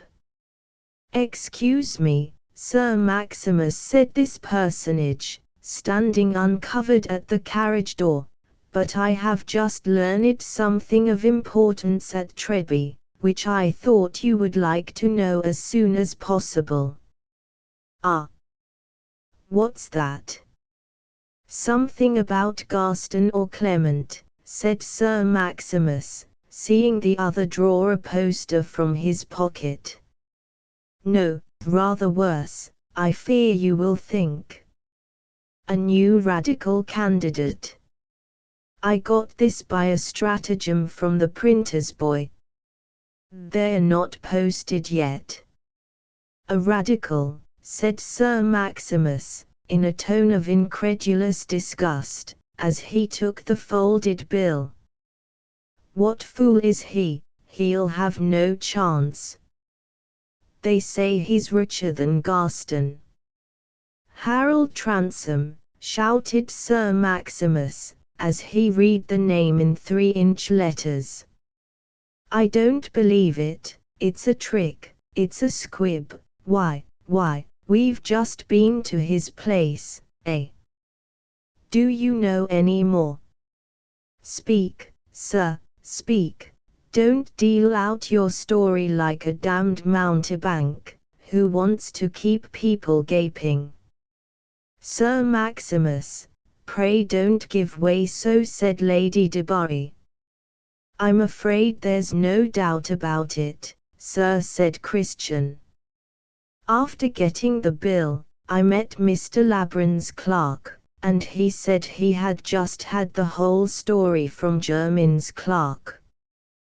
The Ramin is engaged already, and a committee is being made up. He says Jermyn goes like a steam engine, when he has a mind, although he makes such long-winded speeches. Jermyn be hanged for a two-faced rascal. Tell Mitchell to drive on. It's of no use to stay chattering here. Jump up on the box and go home with us. I may want you." "You see I was right, Sir Maximus," said the baronet's wife. "I had an instinct that we should find him an unpleasant person." "Fudge! If you had such a fine instinct, why did you let us go to Transome Court and make fools of ourselves? Would you have listened to me? But of course you will not have him to dine with you." "Dine with me? I should think not. I'd sooner he should dine off me. I see how it is clearly enough. He has become a regular beast among those Mahometans. He's got neither religion nor morals left. He can't know anything about English politics. He'll go and cut his own nose off as a landholder, and never know. However, he won't get in, he'll spend his money for nothing." "I fear he is a very licentious man," said Lady Debarry. "We know now why his mother seemed so uneasy. I should think she reflects a little, poor creature. It's a confounded nuisance we didn't meet Christian on our way, instead of coming back, but better now than later.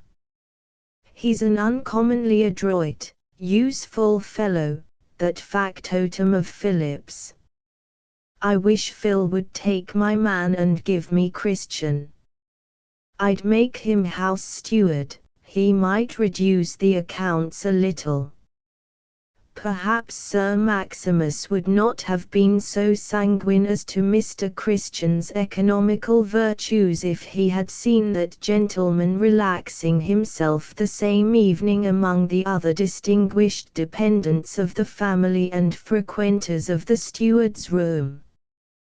But a man of Sir Maximus's rank is like those antediluvian animals whom the system of things condemned to carry such a huge bulk that they really could not inspect their bodily appurtenance, and had no conception of their own tails. Their parasites doubtless had a merry time of it, and often did extremely well when the high-bred saurian himself was ill at ease. Treby Manor, measured from the front saloon to the remotest shed, was as large as a moderate-sized village, and there were certainly more lights burning in it every evening, more wine, spirits, and ale drunk, more waste and more folly, than could be found in some large villages. There was fast revelry in the steward's room, and slow revelry in the Scotch bailiff's room, short whist, costume, and flirtation in the housekeeper's room, and the same at a lower price in the servants' hall, a select Olympian feast in the private apartment of the cook, who was a much grander person than her ladyship, and wore gold and jewellery to a vast amount of suet, a gambling group in the stables, and the coachman, perhaps the most innocent member of the establishment, tippling in majestic solitude by a fire in the harness-room. For Sir Maximus, as every one said, was a gentleman of the right sort, condescended to no mean enquiries, greeted his head servants with a good evening, gentlemen when he met them in the park, and only snarled in a subdued way when he looked over the accounts, willing to endure some personal inconvenience in order to keep up the institutions of the country, to maintain his hereditary establishment, and do his duty in that station of life, the station of the long-tailed saurian, to which it had pleased Providence to call him. The focus of brilliancy at Treby Manor that evening was in no way the dining room, where Sir Maximus sipped his port under some mental depression, as he discussed with his brother, the Reverend Augustus, the sad fact that one of the oldest names in the county was to be on the wrong side, not in the drawing-room, where Miss Debarry and Miss Selina, quietly elegant in their dress and manners, were feeling rather dull than otherwise, having finished Mr. Bulwer's Eugenerum and being thrown back on the last great prose work of Mr. Southey, while their mamma slumbered a little on the sofa. No, the centre of eager talk and enjoyment was the steward's room, where Mr. Scales, house steward and head butler, a man most solicitous about his boots, wristbands, the roll of his whiskers, and other attributes of a gentleman, distributed cigars, cognac, and whisky, to various colleagues and guests who were discussing, with that freedom of conjecture which is one of our inalienable privileges as Britons, the probable amount of Harold Transome's fortune, concerning which fame had already been busy long enough to have acquired vast magnifying power. The chief part in this scene was undoubtedly Mr. Christian's, although he had hitherto been comparatively silent, but he occupied two chairs with so much grace, throwing his right leg over the seat of the second, and resting his right hand on the back, he held his cigar and displayed a splendid seal ring with such becoming nonchalance, and had his grey hair arranged with so much taste, that experienced eyes would at once have seen even the great Scales himself to be but a secondary character. "Why," said Mr. Crowder, an old respectable tenant, though much in arrear as to his rent, who condescended frequently to drink in the steward's room for the sake of the conversation, "why, I suppose they get money so fast in the East, it's wonderful. Why," he went on, with a hesitating look toward Mr. Scales, "this Transome perhaps got a matter of 100,000. 100,000, my dear sir." "Fiddlestick's end of 100,000, said Mr. Scales, with a contempt very painful to be borne by a modest man. "Well," said Mr. Crowder, giving way under torture, as the all-knowing butler puffed and stared at him, "perhaps not so much as that." "Not so much, sir. I tell you that 100,000 pounds is a bagatelle." "Well, I know it's a big sum," said Mr. Crowder, deprecatingly. Here there was a general laugh. All the other intellects present were more cultivated than Mr. Crowder's. "Bagatelle is the French for trifle, my friend," said Mr. Christian. "Don't talk over people's heads so, Scales. I shall have hard work to understand you myself soon." "Come, that's a good one," said the head gardener, who was a ready admirer. "I should like to hear the thing you don't understand, Christian." "He's a first-rate hand at sneering," said Mr. Scales, rather nettled. "Don't be waspy, man. I'll ring the bell for lemons, and make some punch. That's the thing for putting people up to the unknown tongues," said Mr. Christian, starting up and slapping Scales's shoulder as he passed him. "What I mean, Mr. Crowder, is this." Here Mr. Scales paused to puff, and pull down his waistcoat in a gentlemanly manner, and drink. He was wont in this way to give his hearers time for meditation. "Come, then, speak English. I'm not against being taught," said the reasonable Crowder. "What I mean is, that in a large way of trade a man turns his capital over almost as soon as he can turn himself." "Bless your soul! I know something about these matters, Brent?" "To be sure you do, few men more," said the gardener, who was the person appealed to. "Not that I've had anything to do with commercial families myself. I've those feelings that I look to other things besides lucre. But I can't say that I've not been intimate with parties who have been less nice than I am myself, and knowing what I know, I shouldn't wonder if Transome had as much as 500,000. Bless your soul, sir! People who get their money out of land are as long scraping £5 together as your trading men are in turning £5 into 100. "That's a wicked thing, though," said Mr. Crowder, meditatively. "However," he went on, retreating from this difficult ground, "trade or no trade, the Transomes have been poor enough this many a long year. I've a brother a tenant on their estate, I ought to know a little bit about that." "They've kept up no establishment at all," said Mr. Scales, with disgust. They've even let their kitchen gardens. I suppose it was the son's gambling. I've seen something of that. A man who has always lived in first-rate families is likely to know a thing or two on that subject.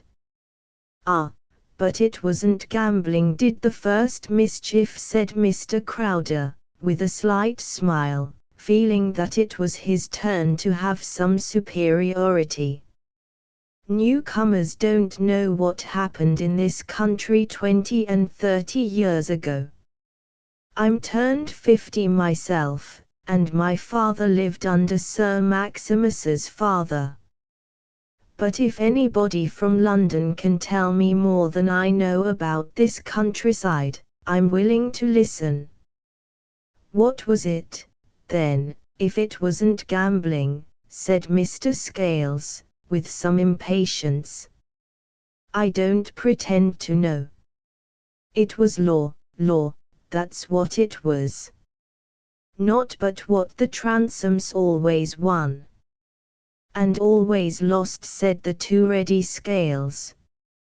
Yes, I think we all know the nature of law. There was the last suit of all made the most noise, as I understood, continued Mr. Crowder, but it wasn't tried hereabout. They said there was a deal o' false swearing.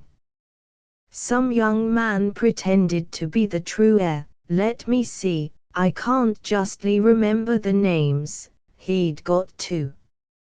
He swore he was one man, and they swore he was another. However, Lawyer Jermyn won it. They say he'd win a game against the old one himself, and the young fellow turned out to be a scamp. Stop a bit, his name was Scadden, Henry Scadden. Mr. Christian here let a lemon slip from his hand into the punch bowl with a splash which sent some of the nectar into the company's faces. Hullo! What a bungler I am, he said, looking as if he were quite jarred by this unusual awkwardness of his. Go on with your tale, Mr. Crowder. A scamp named Henry Scadden. Well, that's the tale, said Mr. Crowder. He was never seen nothing of any more. It was a deal talked of at the time, and I've sat by, and my father used to shake his head, and always when this Mrs. Transome was talked of, he used to shake his head, and say she carried things with a high hand once. But, Lord, it was before the Battle of Waterloo, and I'm a poor hand at tales. I don't see much good in 'em myself, but if anybody'll tell me a cure for the sheep rot, I'll thank him. Here Mr. Crowder relapsed into smoking and silence, a little discomfited that the knowledge of which he had been delivered had turned out rather a shapeless and insignificant birth. Well, bygones should be bygones. There are secrets in most good families, said Mr. Scales, winking, and this young Transome, coming back with a fortune to keep up the establishment, and have things done in a decent and gentlemanly way, it would all have been right if he'd not been this sort of radical madman. But now he's done for himself. I heard Sir Maximus say at dinner that he would be excommunicated, and that's a pretty strong word, I take it. What does it mean, Scales? Said Mr. Christian, who loved tormenting. What's the meaning? Insisted Mr. Crowder, encouraged by finding that even Christian was in the dark. Well, it's a law term, speaking in a figurative sort of way, meaning that a radical was no gentleman. Perhaps it's partly accounted for by his getting his money so fast, and in foreign countries, said Mr. Crowder, tentatively. It's reasonable to think he'd be against the land and this country, Sir Cum. Sir Cum was an eminent miller who had considerable business transactions at the manor, and appreciated Mr. Scales's merits at a handsome percentage on the yearly account. He was a highly honourable tradesman, but in this and in other matters submitted to the institutions of his country, for great houses, as he observed, must have great butlers. He replied to his friend Crowder sententiously, "I say nothing. Before I bring words to market, I should like to see 'em a bit scarcer. There's the land and there's trade, I hold with both. I swim with the stream. Heyday, Mr. Sir Cum." "That's a radical maxim," said Mr. Christian, who knew that Mr. Sir Cum's last sentence was his favorite formula. "I advise you to give it up, else it will injure the quality of your flour." "A radical maxim," said Mr. Sir Cum, in a tone of angry astonishment. "I should like to hear you prove that." "It's as old as my grandfather, anyhow." "I'll prove it in 1 minute," said the glib Christian. "Reform has set in by the will of the majority, that's the rabble, you know, and the respectability and good sense of the country, which are in the minority, are afraid of reform running on too fast. So the stream must be running toward reform and radicalism, and if you swim with it, Mr. Sir Cum, you're a reformer and a radical, and your flour is objectionable, and not full weight, and being tried by scales, will be found wanting." There was a roar of laughter. This pun upon scales was highly appreciated by everyone except the miller and butler. The latter pulled down his waistcoat, and puffed and stared in rather an excited manner. Mr. Christian's wit, in general, seemed to him a poor kind of quibbling. "What a fellow you are for fence, Christian," said the gardener. "Hang me, if I don't think you're up to everything." "That's a compliment you might pay old Nick, if you come to that," said Mr. Sir Cum, who was in the painful position of a man deprived of his formula. "Yes, yes," said Mr. Scales, "I'm no fool myself, and could parry a thrust if I liked, but I shouldn't like it to be said of me that I was up to everything. I'll keep a little principle if you please." "To be sure," said Christian, ladling out the punch. "What would justice be without Scales?" The laughter was not quite so full-throated as before. Such excessive cleverness was a little satanic. "A joke's a joke among gentlemen," said the butler, getting exasperated. "I think there has been quite liberties enough taken with my name. But if you must talk about names, I've heard of a party before now calling himself a Christian, and being anything but it." "Come, that's beyond a joke," said the surgeon's assistant, a fast man, whose chief scene of dissipation was the manor. "Let it drop, Scales." "Yes, I dare say it's beyond a joke. I'm not a harlequin to talk nothing but jokes. I leave that to other Christians, who are up to everything, and have been everywhere, to the hulks, for what I know, and more than that, they come from nobody knows where, and try to worm themselves into gentlemen's confidence, to the prejudice of their betters. There was a stricter sequence in Mr. Scales's angry eloquence than was apparent, some chief links being confined to his own breast, as is often the case in energetic discourse. The company were in a state of expectation. There was something behind worth knowing, and something before them worth seeing. In the general decay of other fine British pugnacious sports, a quarrel between gentlemen was all the more exciting, and though no one would himself have liked to turn on Scales, no one was sorry for the chance of seeing him put down. But the amazing Christian was unmoved. He had taken out his handkerchief and was rubbing his lips carefully. After a slight pause, he spoke with perfect coolness. "I don't intend to quarrel with you, Scales. Such talk as this is not profitable to either of us. It makes you purple in the face, you are apoplectic, you know, and it spoils good company. Better tell a few fibs about me behind my back, it will heat you less, and do me more harm. I'll leave you to it, I shall go and have a game of whist with the ladies." As the door closed behind the questionable Christian, Mr. Scales was in a state of frustration that prevented speech. Everyone was rather embarrassed.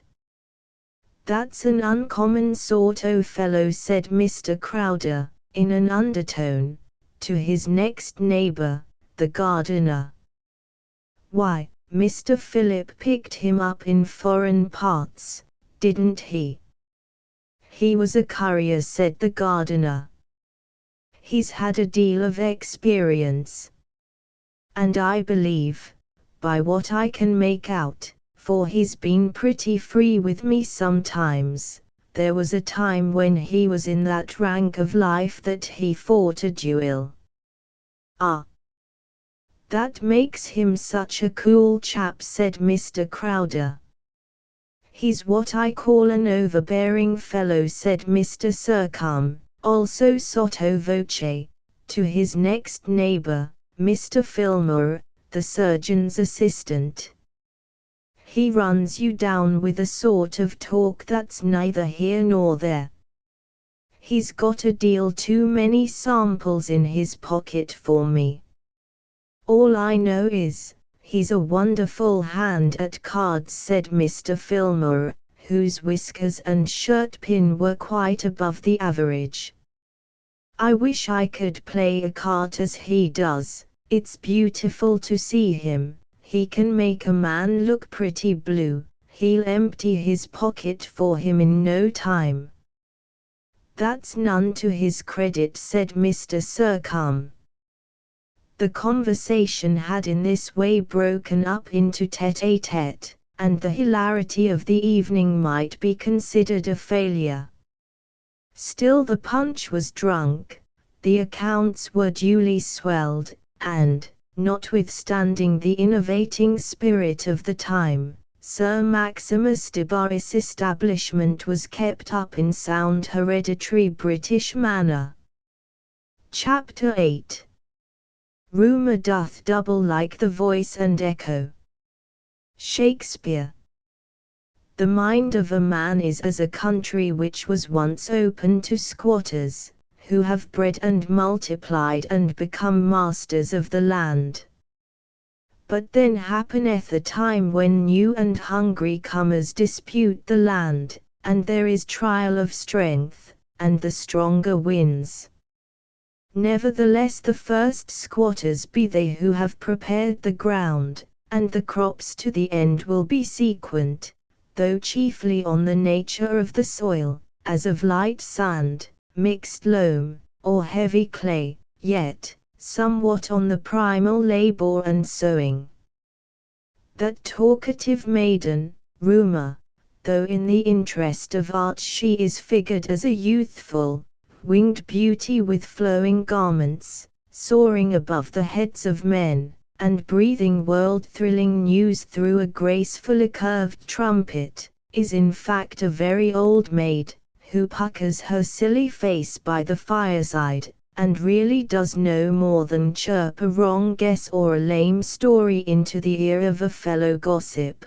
All the rest of the work attributed to her is done by the ordinary working of those passions against which men pray in the litany, with the help of a plentiful stupidity against which we have never yet had any authorized form of prayer. When Mr. Scales's strong need to make an impressive figure in conversation, together with his very slight need of any other premise than his own sense of his wide general knowledge and probable infallibility, led him to specify 500,000 as the lowest admissible amount of Harold Transome's commercially acquired fortune, it was not fair to put this down to poor old Miss Rumour, who had only told Scales that the fortune was considerable.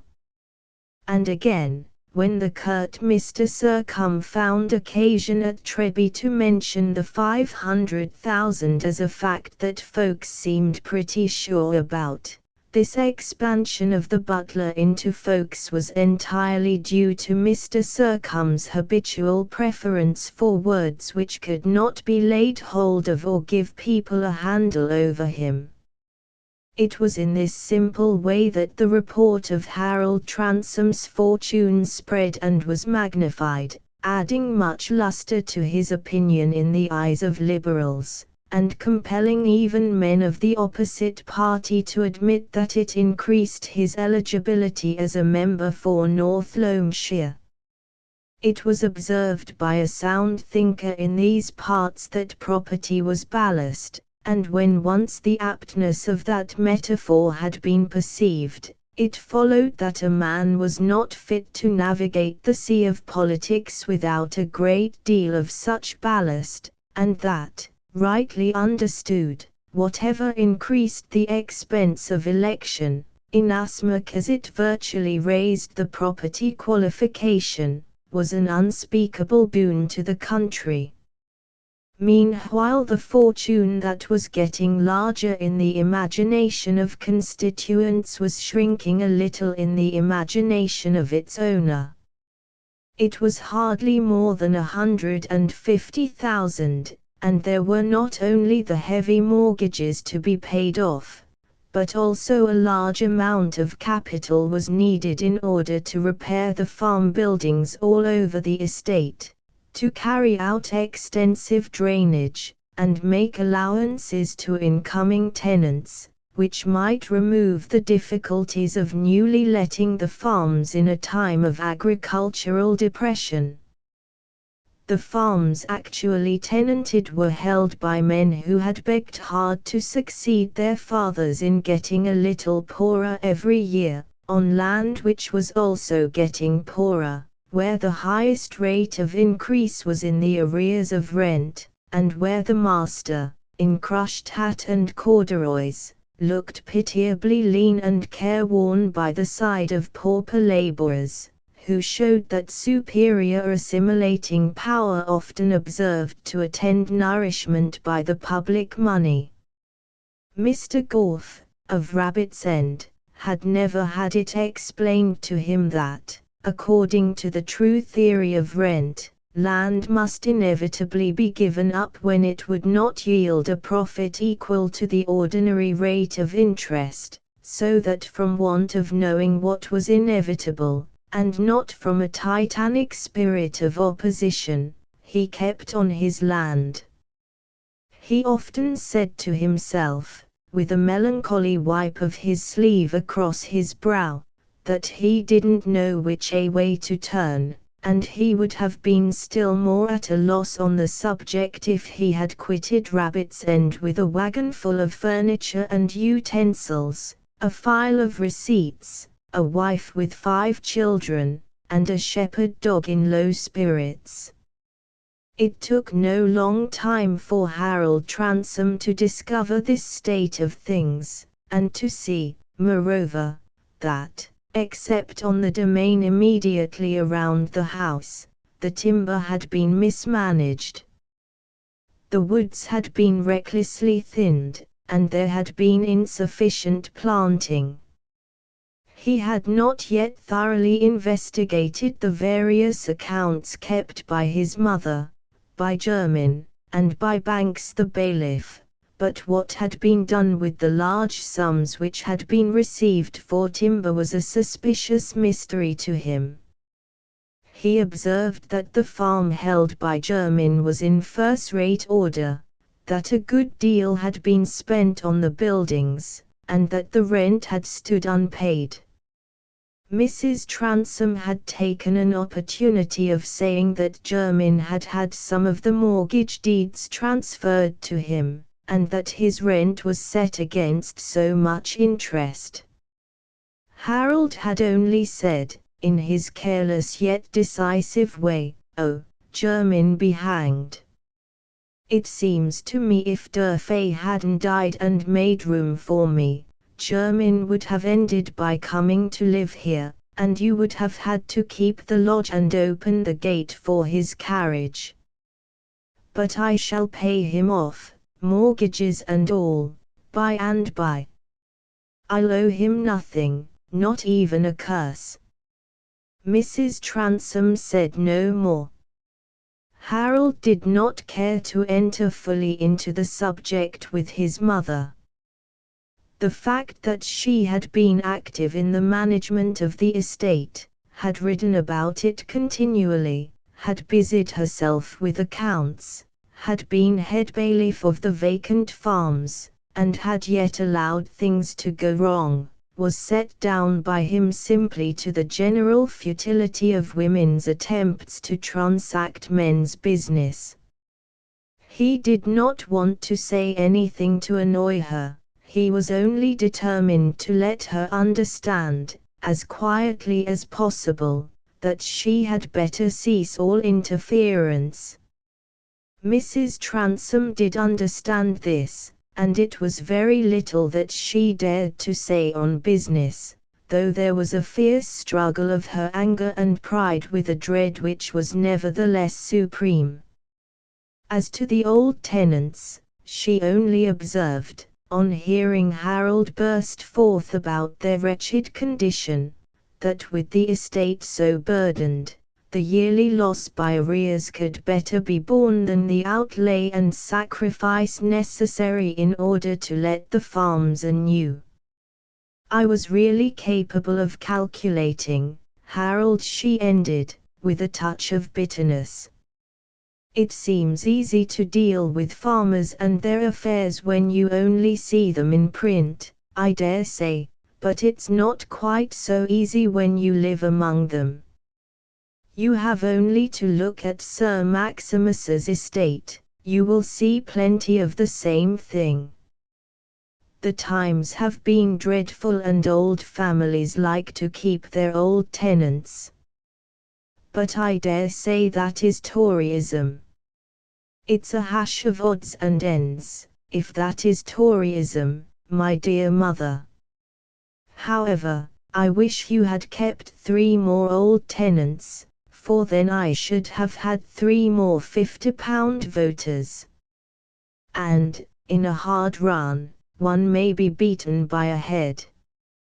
But Harold added, smiling and handing her a ball of worsted which had fallen, "A woman ought to be a Tory, and graceful, and handsome, like you. I should hate a woman who took up my opinions and talked for me. I'm an Oriental, you know. I say, mother, shall we have this room furnished with rose color? I notice that it suits your bright grey hair." Harold thought it was only natural that his mother should have been in a sort of subjection to Jermyn throughout the awkward circumstances of the family. It was the way of women, and all weak minds, to think that what they had been used to was unalterable, and any quarrel with a man who managed private affairs was necessarily a formidable thing. He himself was proceeding very cautiously, and preferred not even to know too much just at present, lest a certain personal antipathy he was conscious of toward Jermyn, and an occasional liability to exasperation, should get the better of a calm and clear-sighted resolve not to quarrel with the man while he could be of use. Harold would have been disgusted with himself if he had helped to frustrate his own purpose. And his strongest purpose now was to get returned for Parliament, to make a figure there as a Liberal member, and to become on all grounds a personage of weight in North Loamshire. How Howard Transome came to be a Liberal in opposition to all the traditions of his family was a more subtle enquiry than he had ever cared to follow out. The newspapers undertook to explain it.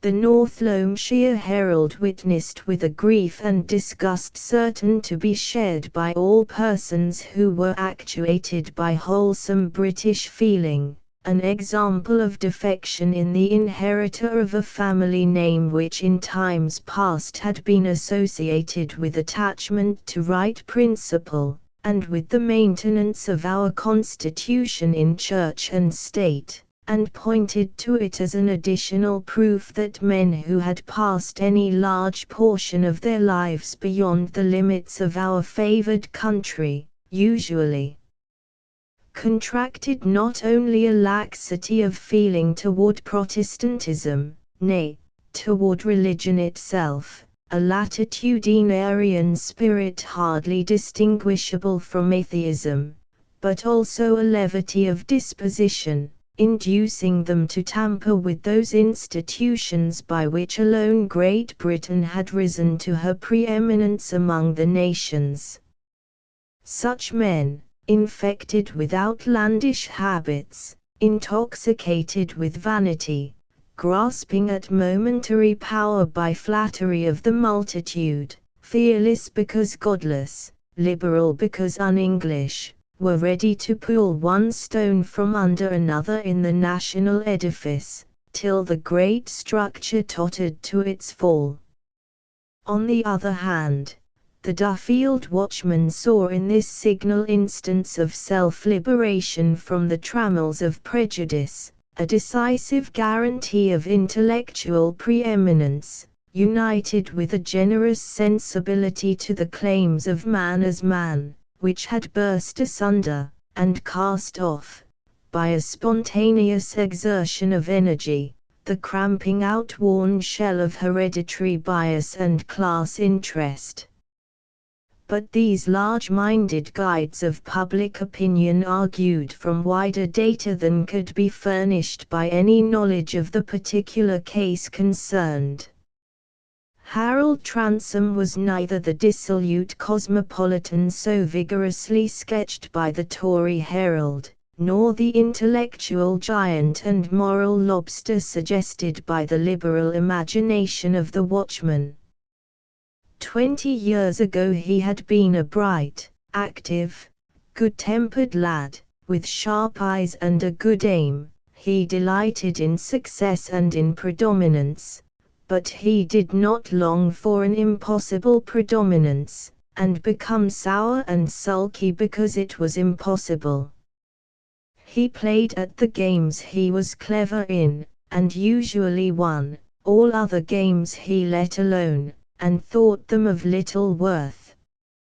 At home and at Eton he had been side by side with his stupid elder brother Durfey, whom he despised, and he very early began to reflect that since this Caliban in miniature was older than himself, he must carve out his own fortune. That was a nuisance, and on the whole the world seemed rather ill-arranged, at Eton especially, where there were many reasons why Harold made no great figure. He was not sorry the money was wanting to send him to Oxford. He did not see the good of Oxford. He had been surrounded by many things during his short life, of which he had distinctly said to himself that he did not see the good, and he was not disposed to venerate on the strength of any good that others saw. He turned his back on home very cheerfully, though he was rather fond of his mother, and very fond of Transome Court, and the river where he had been used to fish. But he said to himself as he passed the lodge gates, "I'll get rich somehow, and have an estate of my own, and do what I like with it."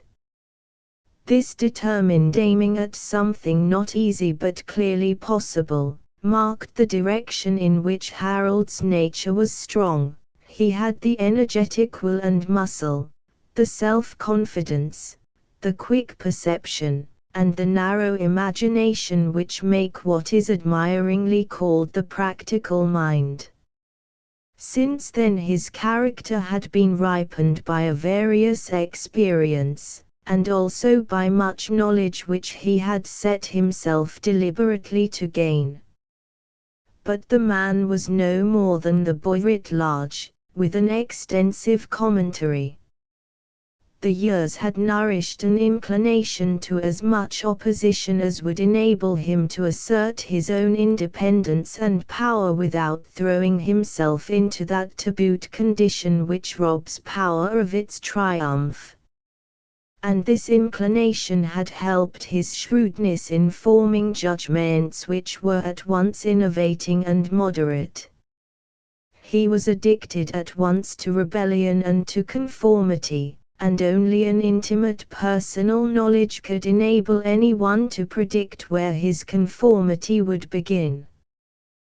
The limit was not defined by theory, but was drawn in an irregular zigzag by early disposition and association, and his resolution, of which he had never lost hold, to be a thorough Englishman again some day, had kept up the habit of considering all his conclusions with reference to English politics and English social conditions. He meant to stand up for every change that the economical condition of the country required, and he had an angry contempt for men with coronets on their coaches, but too small a share of brains to see when they had better make a virtue of necessity. His respect was rather for men who had no coronets, but who achieved a just influence by furthering all measures which the common sense of the country, and the increasing self-assertion of the majority, peremptorily demanded. He could be such a man himself. In fact, Harold Transome was a clever, frank, good-natured egoist, not stringently consistent, but without any disposition to falsity, but with a pride that was moulded in an individual rather than an hereditary form, unspeculative, unsentimental, unsympathetic, fond of sensual pleasures, but disinclined to all vice, and attached as a healthy, clear-sighted person, to all conventional morality, construed with a certain freedom, like doctrinal articles to which the public order may require subscription. A character is apt to look but indifferently, written out in this way. Reduced to a map, our premises seem insignificant, but they make, nevertheless, a very pretty freehold to live in and walk over, and so, if Harold Transome had been among your acquaintances, and you had observed his qualities through the medium of his agreeable person, bright smile, and a certain easy charm which accompanies sensuousness when unsullied by coarseness, through the medium also of the many opportunities in which he would have made himself useful or pleasant to you, you would have thought him a good fellow, highly acceptable as a guest, a colleague, or a brother-in-law. Whether all mothers would have liked him as a son is another question. It is a fact perhaps kept a little too much in the background, that mothers have a self larger than their maternity, and that when their sons have become taller than themselves, and are gone from them to college or into the world, there are wide spaces of their time which are not filled with praying for their boys, reading old letters, and envying yet blessing those who are attending to their shirt buttons. Mrs. Transome was certainly not one of those bland, adoring, and gently tearful women. After sharing the common dream that when a beautiful man-child was born to her, her cup of happiness would be full, she had traveled through long years apart from that child to find herself at last in the presence of a son of whom she was afraid, who was utterly unmanageable by her, and to whose sentiments in any given case she possessed no key. Yet Harold was a kind son. He kissed his mother's brow, offered her his arm, let her choose what she liked for the house and garden, asked her whether she would have bays or greys for her new carriage, and was bent on seeing her make as good a figure in the neighborhood as any other woman of her rank. She trembled under this kindness. It was not enough to satisfy her, still, if it should ever cease and give place to something else, she was too uncertain about Harold's feelings to imagine clearly what that something would be. The finest threads, such as no eye sees, if bound cunningly about the sensitive flesh, so that the movement to break them would bring torture, may make a worse bondage than any fetters. Mrs. Transome felt the fatal thread about her, and the bitterness of this helpless bondage mingled itself with the new elegances of the dining and drawing rooms, and all the household changes which Harold had ordered to be brought about with magical quickness. Nothing was as she had once expected it would be. If Harold had shown the least care to have her stay in the room with him, if he had really cared for her opinion, if he had been what she had dreamed he would be in the eyes of those people who had made her world, if all the past could be dissolved, and leave no solid trace of itself, mighty ifs that were all impossible, she would have tasted some joy. But now she began to look back with regret to the days when she sat in loneliness among the old drapery, and still longed for something that might happen. Yet, save in a bitter little speech, or in a deep sigh, heard by no one besides dinner, she kept all these things hidden in her heart, and went out in the autumn sunshine to overlook the alterations in the pleasure grounds very much as a happy woman might have done. One day, however, when she was occupied in this way, an occasion came on which she chose to express indirectly a part of her inward care. She was standing on the broad gravel in the afternoon. The long shadows lay on the grass, the light seemed the more glorious because of the reddened and golden trees. The gardeners were busy at their pleasant work, the newly turned soil gave out an agreeable fragrance, and little Harry was playing with Nimrod round old Mr. Transome, who sat placidly on a low garden chair. The scene would have made a charming picture of English domestic life, and the handsome, majestic, grey-haired woman, obviously grandmamma, would have been especially admired. But the artist would have felt it requisite to turn her face toward her husband and little grandson, and to have given her an elderly amiability of expression which would have divided remark with his exquisite rendering of her Indian shawl. Mrs. Transome's face was turned the other way, and for this reason she only heard an approaching step, and did not see whose it was, yet it startled her. It was not quick enough to be her son's step, and besides, Harold was away at Duffield. It was Mr. Jermyn's. Chapter 9. A woman naturally born to fears. King John. Methinks, some unborn sorrow, ripe in fortune's womb, is coming toward me, and my inward soul with nothing trembles. King Richard II. Matthew Jermyn approached Mrs. Transome taking off his hat and smiling.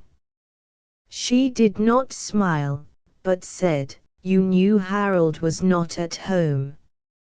"Yes, I came to see you, to know if you had any wishes that I could further, since I have not had an opportunity of consulting you since he came home." "Let us walk toward the rookery, then." They turned together, Mr. Jermyn still keeping his hat off and holding it behind him.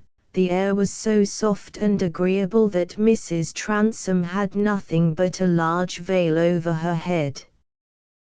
They walked for a little while in silence till they were out of sight, under tall trees, and treading noiselessly on falling leaves.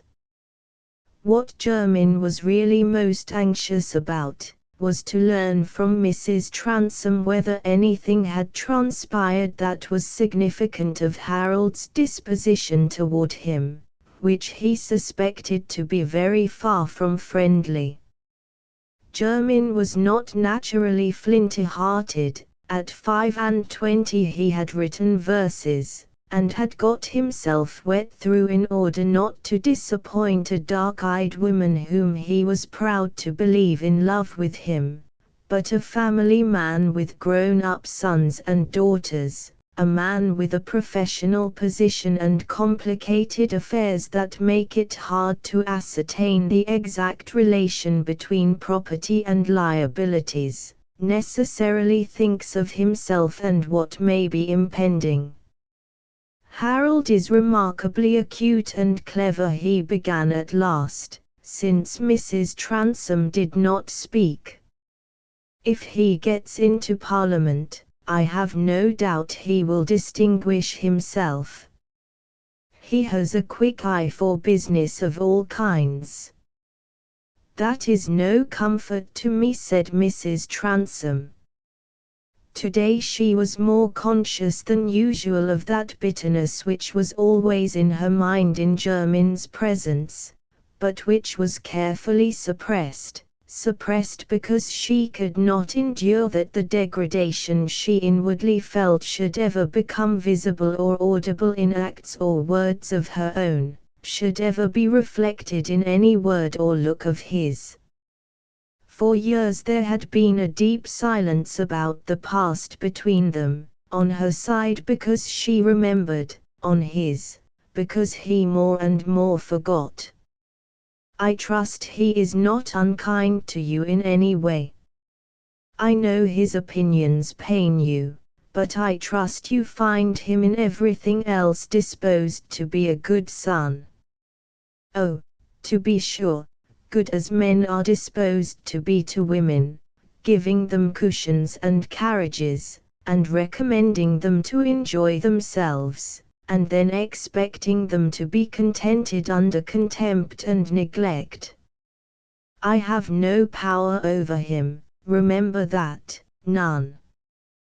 Jermyn turned to look in Mrs. Transome's face. It was long since he had heard her speak to him as if she were losing her self-command. "Has he shown any unpleasant feeling about your management of affairs?" "My management?" Mrs. Transome said, with concentrated rage, flashing a fierce look at Jermyn.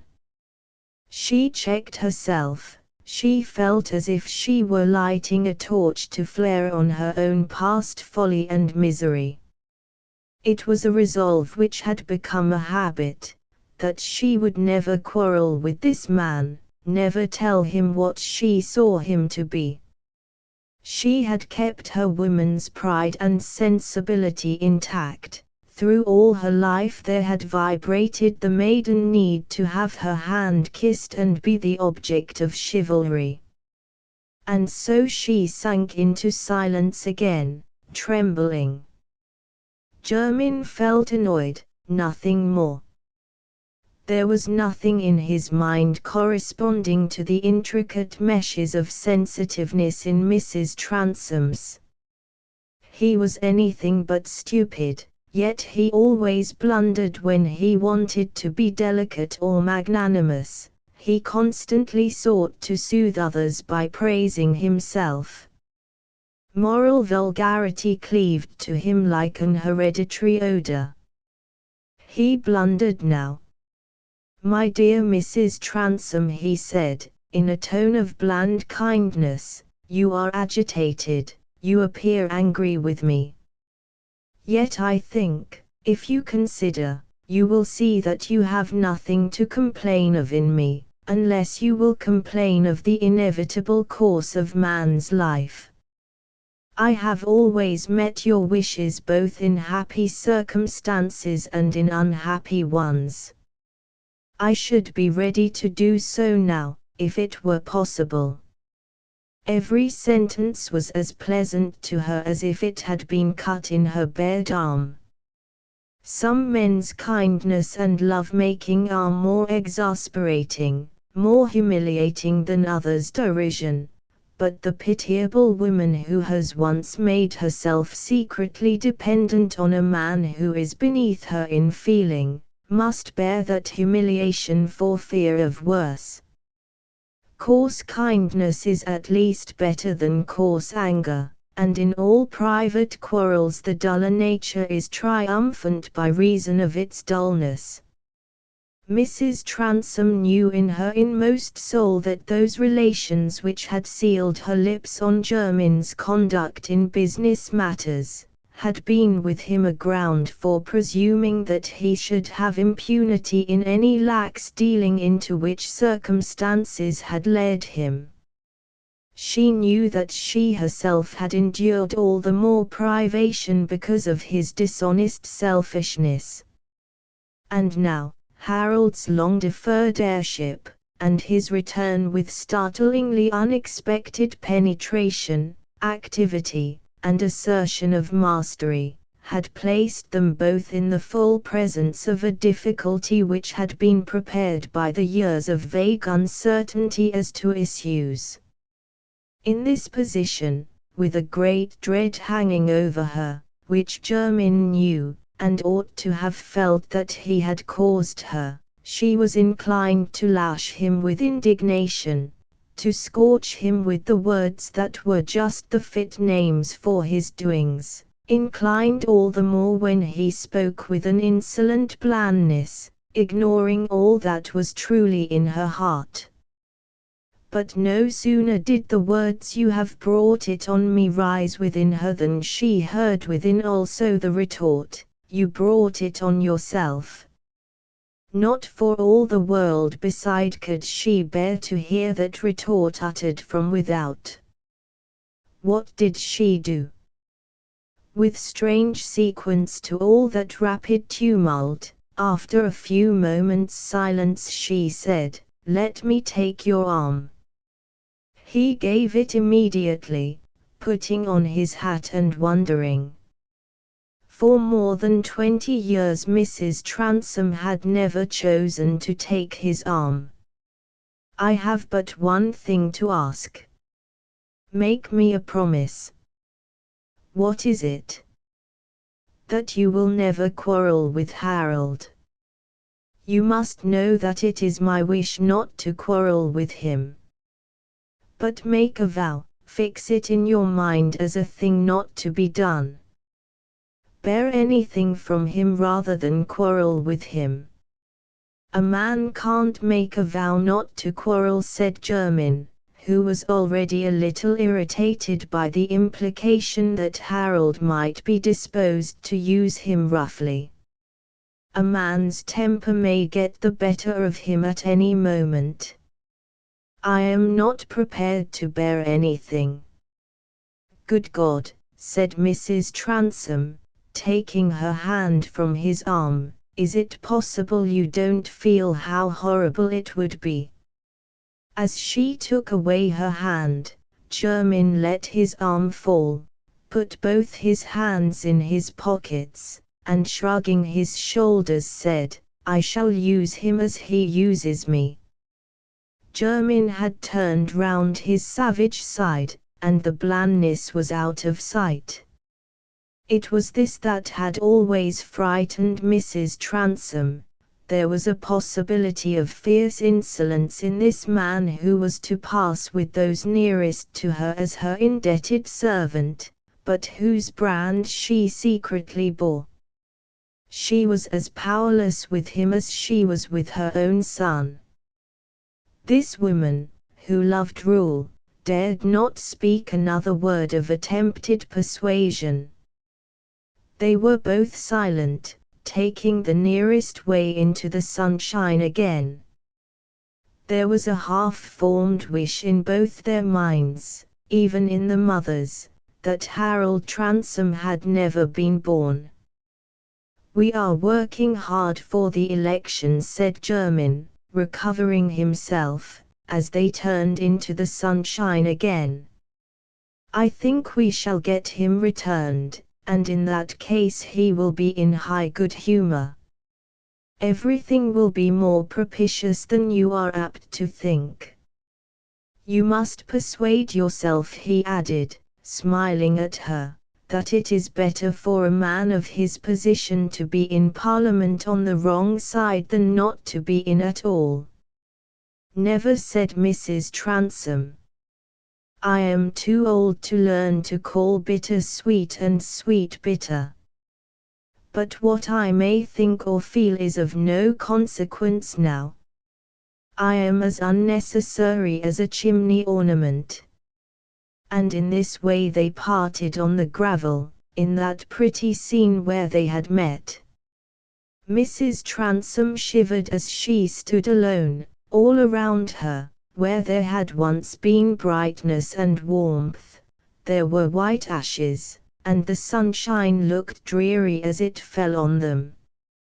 Mr. Jermyn's heaviest reflections in riding homeward turned on the possibility of incidents between himself and Harold Transome which would have disagreeable results, requiring him to raise money, and perhaps causing scandal, which in its way might also help to create a monetary deficit. A man of 60, with a wife whose Duffield connections were of the highest respectability, with a family of tall daughters, an expensive establishment, and a large professional business, owed a great deal more to himself as the mainstay of all those solidities, than to feelings and ideas which were quite unsubstantial. There were many unfortunate coincidences which placed Mr. Jermyn in an uncomfortable position just now. He had not been much to blame, he considered. If it had not been for a sudden turn of affairs no one would have complained. He defied any man to say that he had intended to wrong people. He was able to refund, to make reprisals, if they could be fairly demanded. Only he would certainly have preferred that they should not be demanded. A German poet was entrusted with a particularly fine sausage, which he was to convey to the donor's friend at Paris.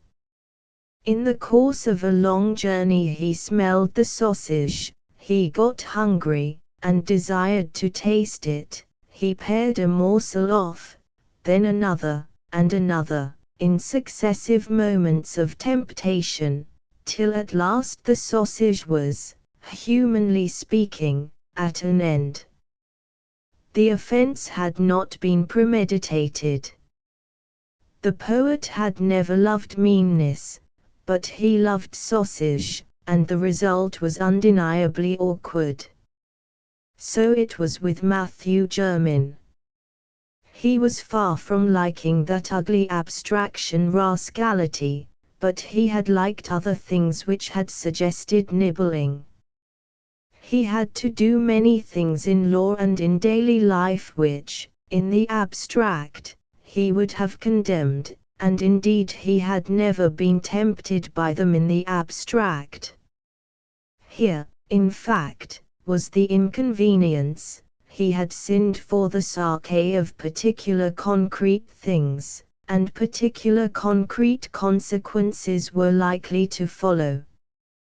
But he was a man of resolution, who, having made out what was the best course to take under a difficulty, went straight to his work. The election must be one that would put Harold in good humor, give him something to do, and leave himself more time to prepare for any crisis. He was in anything but low spirits that evening. It was his eldest daughter's birthday, and the young people had a dance. Papa was delightful, stood up for a quadrille and a country dance, told stories at supper, and made humorous quotations from his early readings. If these were Latin, he apologized, and translated to the ladies, so that a deaf lady visitor from Duffield kept her trumpet up continually, lest she should lose any of Mr. Jermyn's conversation, and wished that her niece Maria had been present, who was young and had a good memory. Still the party was smaller than usual, for some families in Treby refused to visit Jermyn, now that he was concerned for a radical candidate. Chapter X. He made love neither with roses, nor with apples, nor with locks of hair. Theocritus. One Sunday afternoon Felix Holt rapped at the door of Mr. Lyon's house, although he could hear the voice of the minister preaching in the chapel. He stood with a book under his arm, apparently confident that there was someone in the house to open the door for him. In fact, Esther never went to chapel in the afternoon. That exercise made her head ache. In these September weeks Felix had got rather intimate with Mr. Lyon. They shared the same political sympathies, and though, to liberals who had neither freehold nor copyhold nor leasehold, the share in a county election consisted chiefly of that prescriptive amusement of the majority known as looking on, there was still something to be said on the occasion, if not to be done. Perhaps the most delightful friendships are those in which there is much agreement, much disputation, and yet more personal liking, and the advent of the public-spirited, contradictory, yet affectionate Felix, into Treby life, had made a welcome epoch to the minister. To talk with this young man, who, though hopeful, had a singularity which some might at once have pronounced heresy, but which Mr. Lyon persisted in regarding as orthodoxy in the making, was like a good bite to strong teeth after a too plentiful allowance of spoon meat. To cultivate his society with a view to checking his erratic tendencies was a laudable purpose.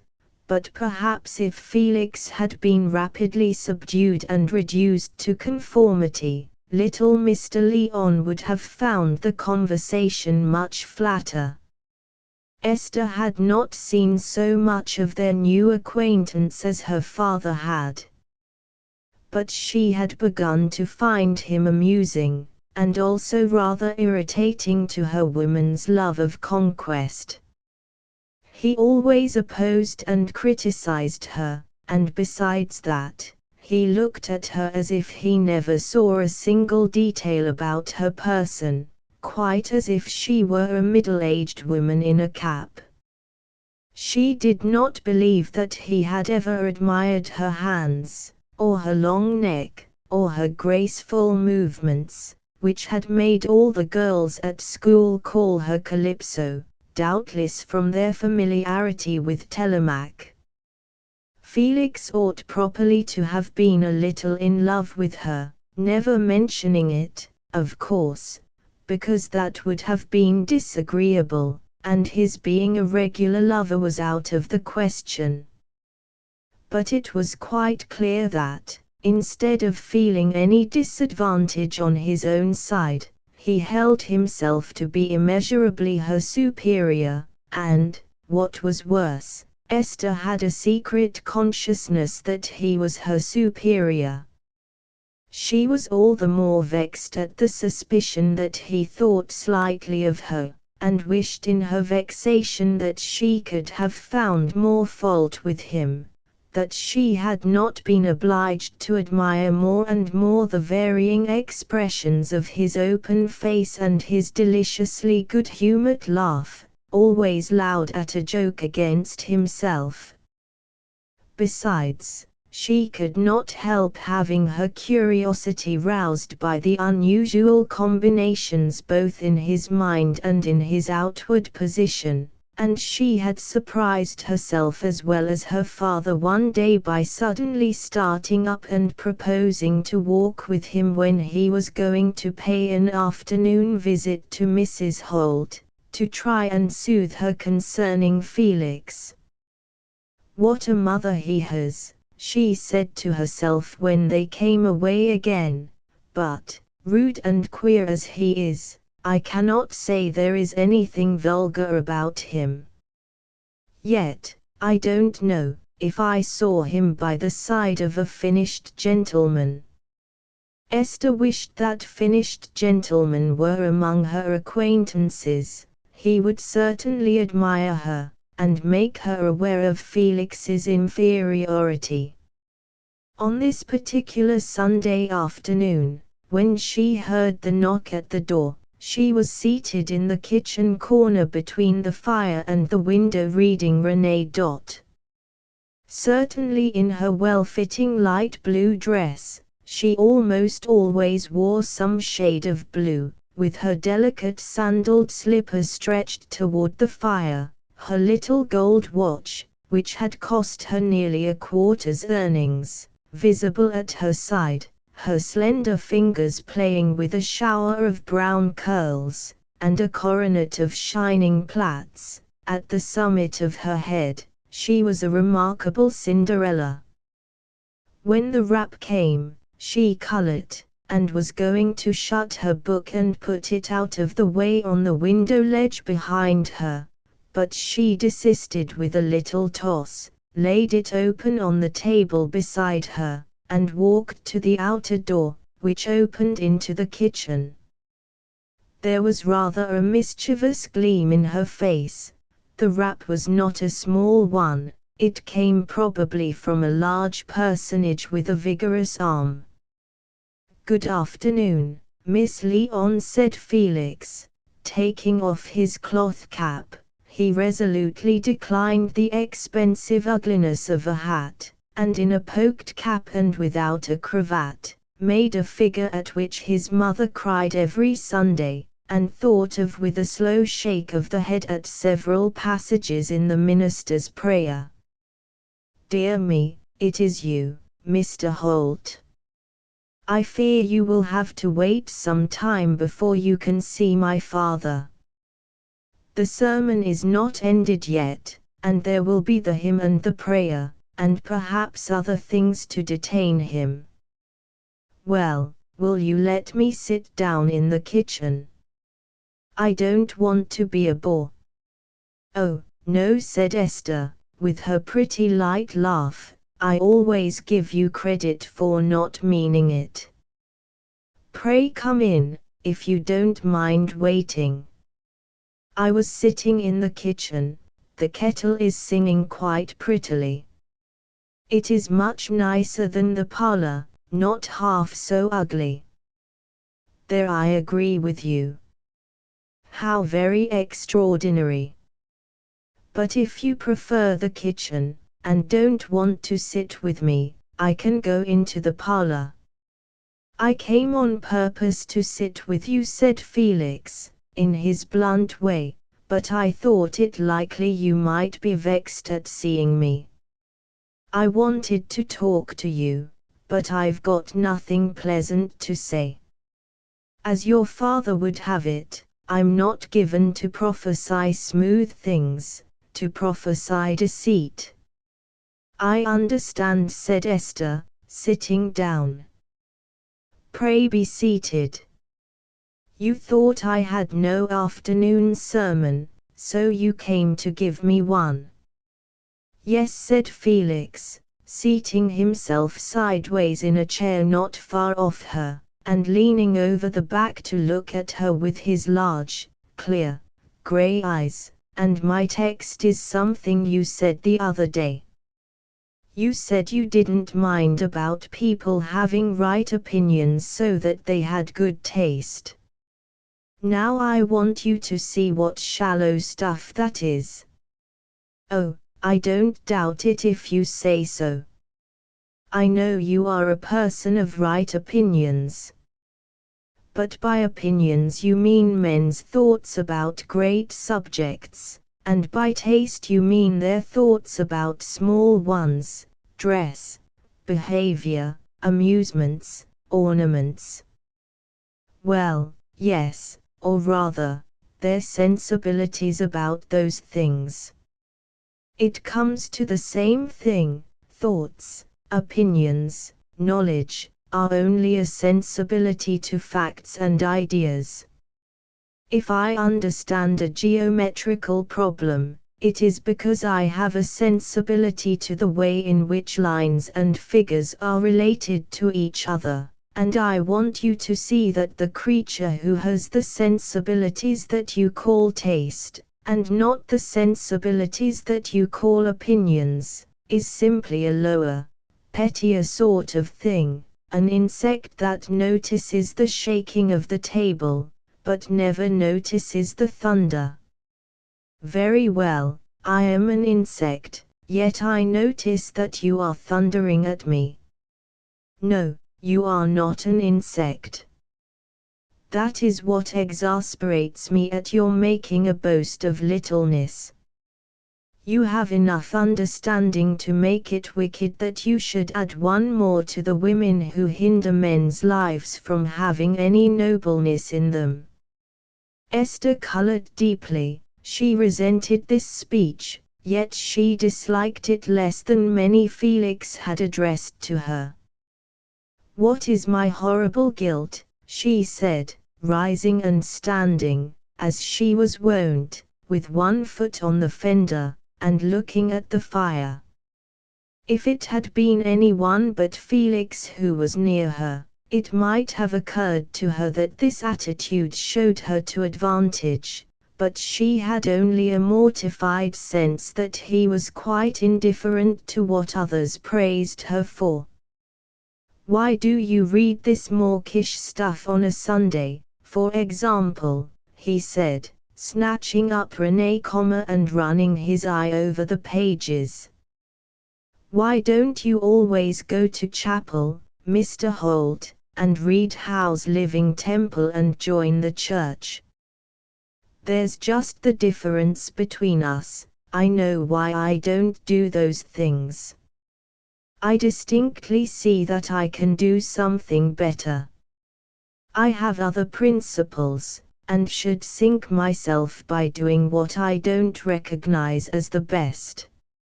I understand, said Esther, as lightly as she could, to conceal her bitterness. I am a lower kind of being, and could not so easily sink myself. Not by entering into your father's ideas.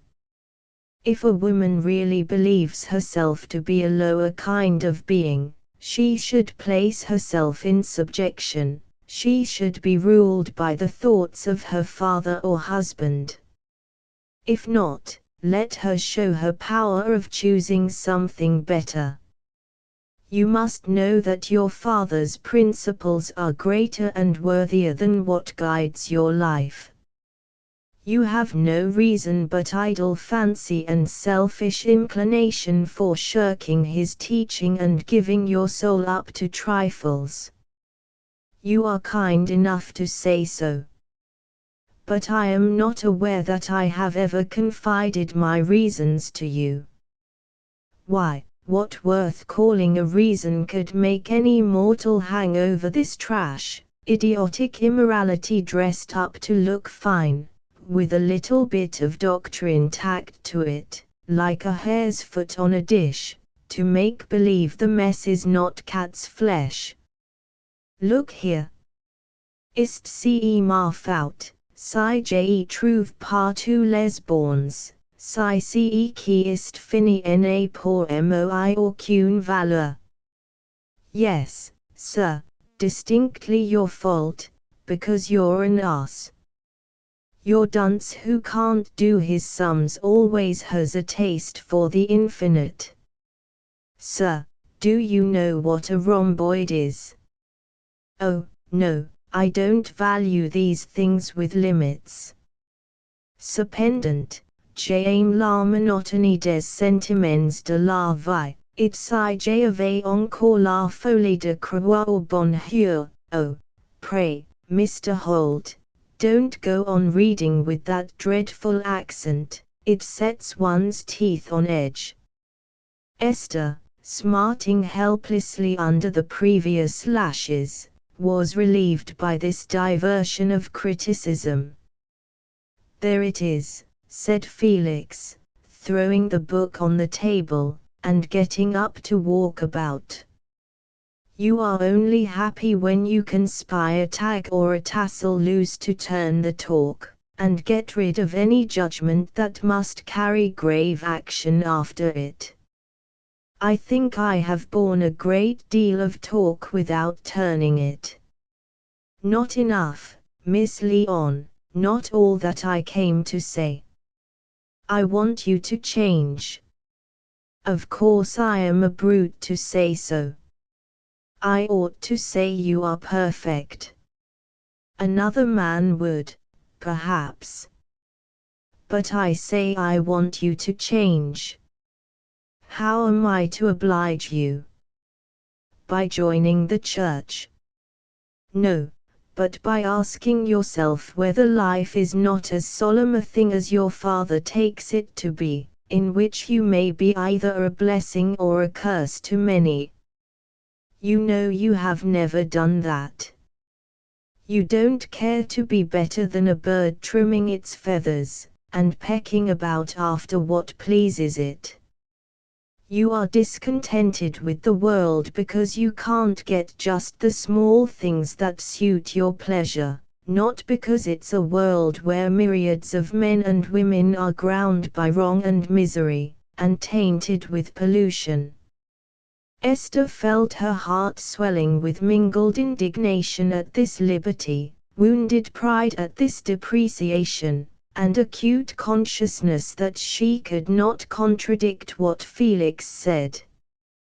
He was outrageously ill-bred, but she felt that she should be lowering herself by telling him so, and manifesting her anger. In that way she would be confirming his accusation of a littleness that shrank from severe truth, and, besides, through all her mortification there pierced a sense that this exasperation of Felix against her was more complimentary than anything in his previous behavior. She had self-command enough to speak with her usual silvery voice. Pray go on, Mr. Holt. Relieve yourself of these burning truths. I am sure they must be troublesome to carry unuttered. Yes, they are, said Felix, pausing, and standing not far off her. I can't bear to see you going the way of the foolish women who spoil men's lives. Men can't help loving them, and so they make themselves slaves to the petty desires of petty creatures. That's the way those who might do better spend their lives for naught, get checked in every great effort, toil with brain and limb for things that have no more to do with a manly life than tarts and confectionery. That's what makes women a curse, and life is stunted to suit their littleness. That's why I'll never love, if I can help it, and if I love, I'll bear it, and never marry. The tumult of feeling in Esther's mind, mortification, anger, the sense of a terrible power over her that Felix seemed to have as his angry words vibrated through her, was getting almost too much for her self-control. She felt her lips quivering, but her pride, which feared nothing so much as the betrayal of her emotion, helped her to a desperate effort. She pinched her own hand hard to overcome her tremor, and said, in a tone of scorn, "I ought to be very much obliged to you for giving me your confidence so freely. Ah! Now you are offended with me, and disgusted with me. I expected it would be so. A woman doesn't like a man who tells her the truth. I think you boast a little too much of your truth-telling, Mr. Holt," said Esther, flashing out at last. "That virtue is apt to be easy to people when they only wound others and not themselves. Telling the truth often means no more than taking a liberty. Yes, I suppose I should have been taking a liberty if I had tried to drag you back by the skirt when I saw you running into a pit. You should really found a sect. Preaching is your vocation. It is a pity you should ever have an audience of only one. I see I have made a fool of myself. I thought you had a more generous mind, that you might be kindled to a better ambition. But I've set your vanity aflame, nothing else. I'm going. Goodbye." "Goodbye," said Esther, not looking at him. He did not open the door immediately. He seemed to be adjusting his cap and pulling it down.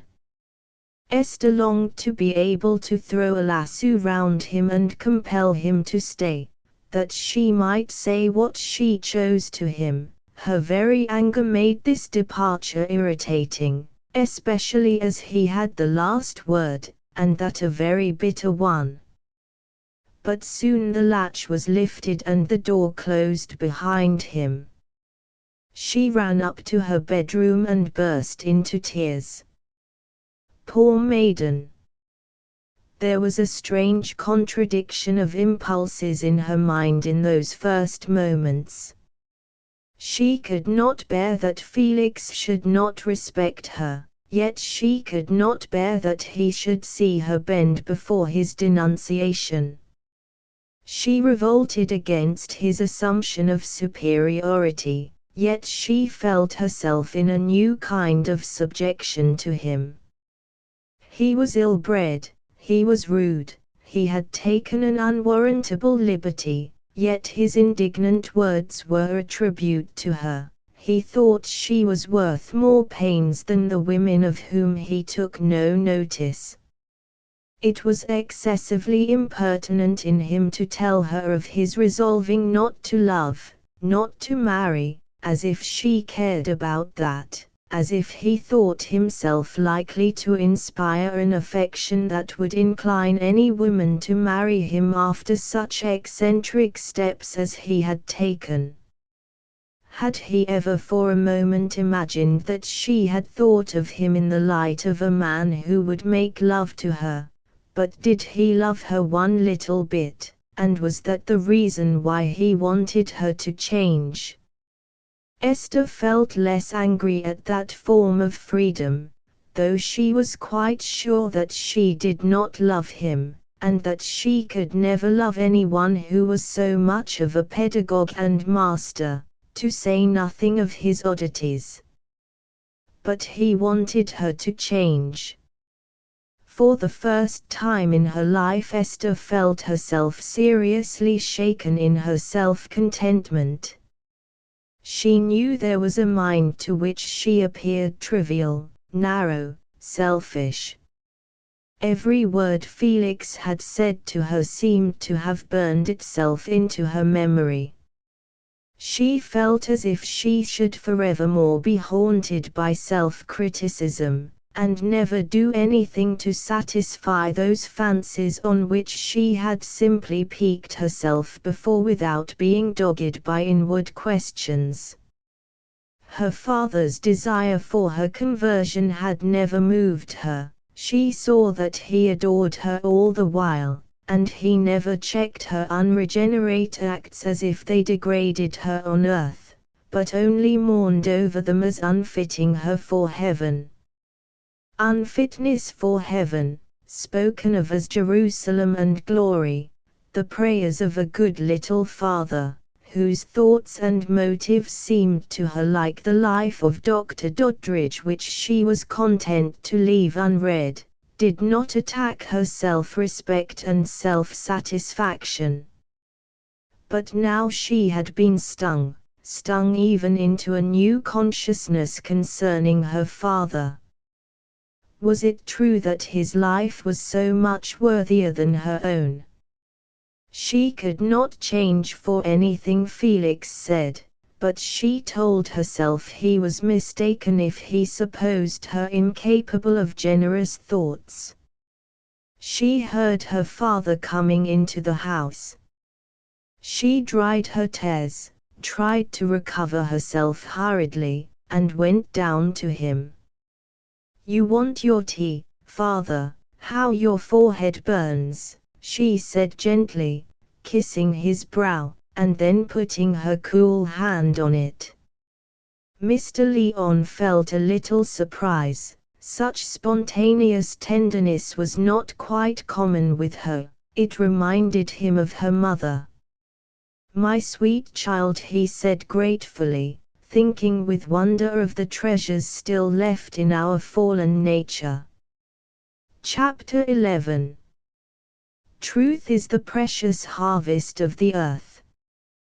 But once, when harvest waved upon a land, the noisome cankerworm and caterpillar, locusts, and all the swarming foul-born broods, fastened upon it with swift, greedy jaws, and turned the harvest into pestilence, until men said, "What profits it to sow?" Felix was going to Sproxton that Sunday afternoon. He always enjoyed his walk to that outlying hamlet. It took him, by a short cut, through a corner of Sir Maximus Debarry's park, then across a piece of common, broken here and there into red ridges below dark masses of firs, and for the rest of the way alongside of the canal, where the Sunday peacefulness that seemed to rest on the bordering meadows and pastures was hardly broken if a horse pulled into sight along the towing path, and a boat, with a little curl of blue smoke issuing from its tin chimney, came slowly gliding behind.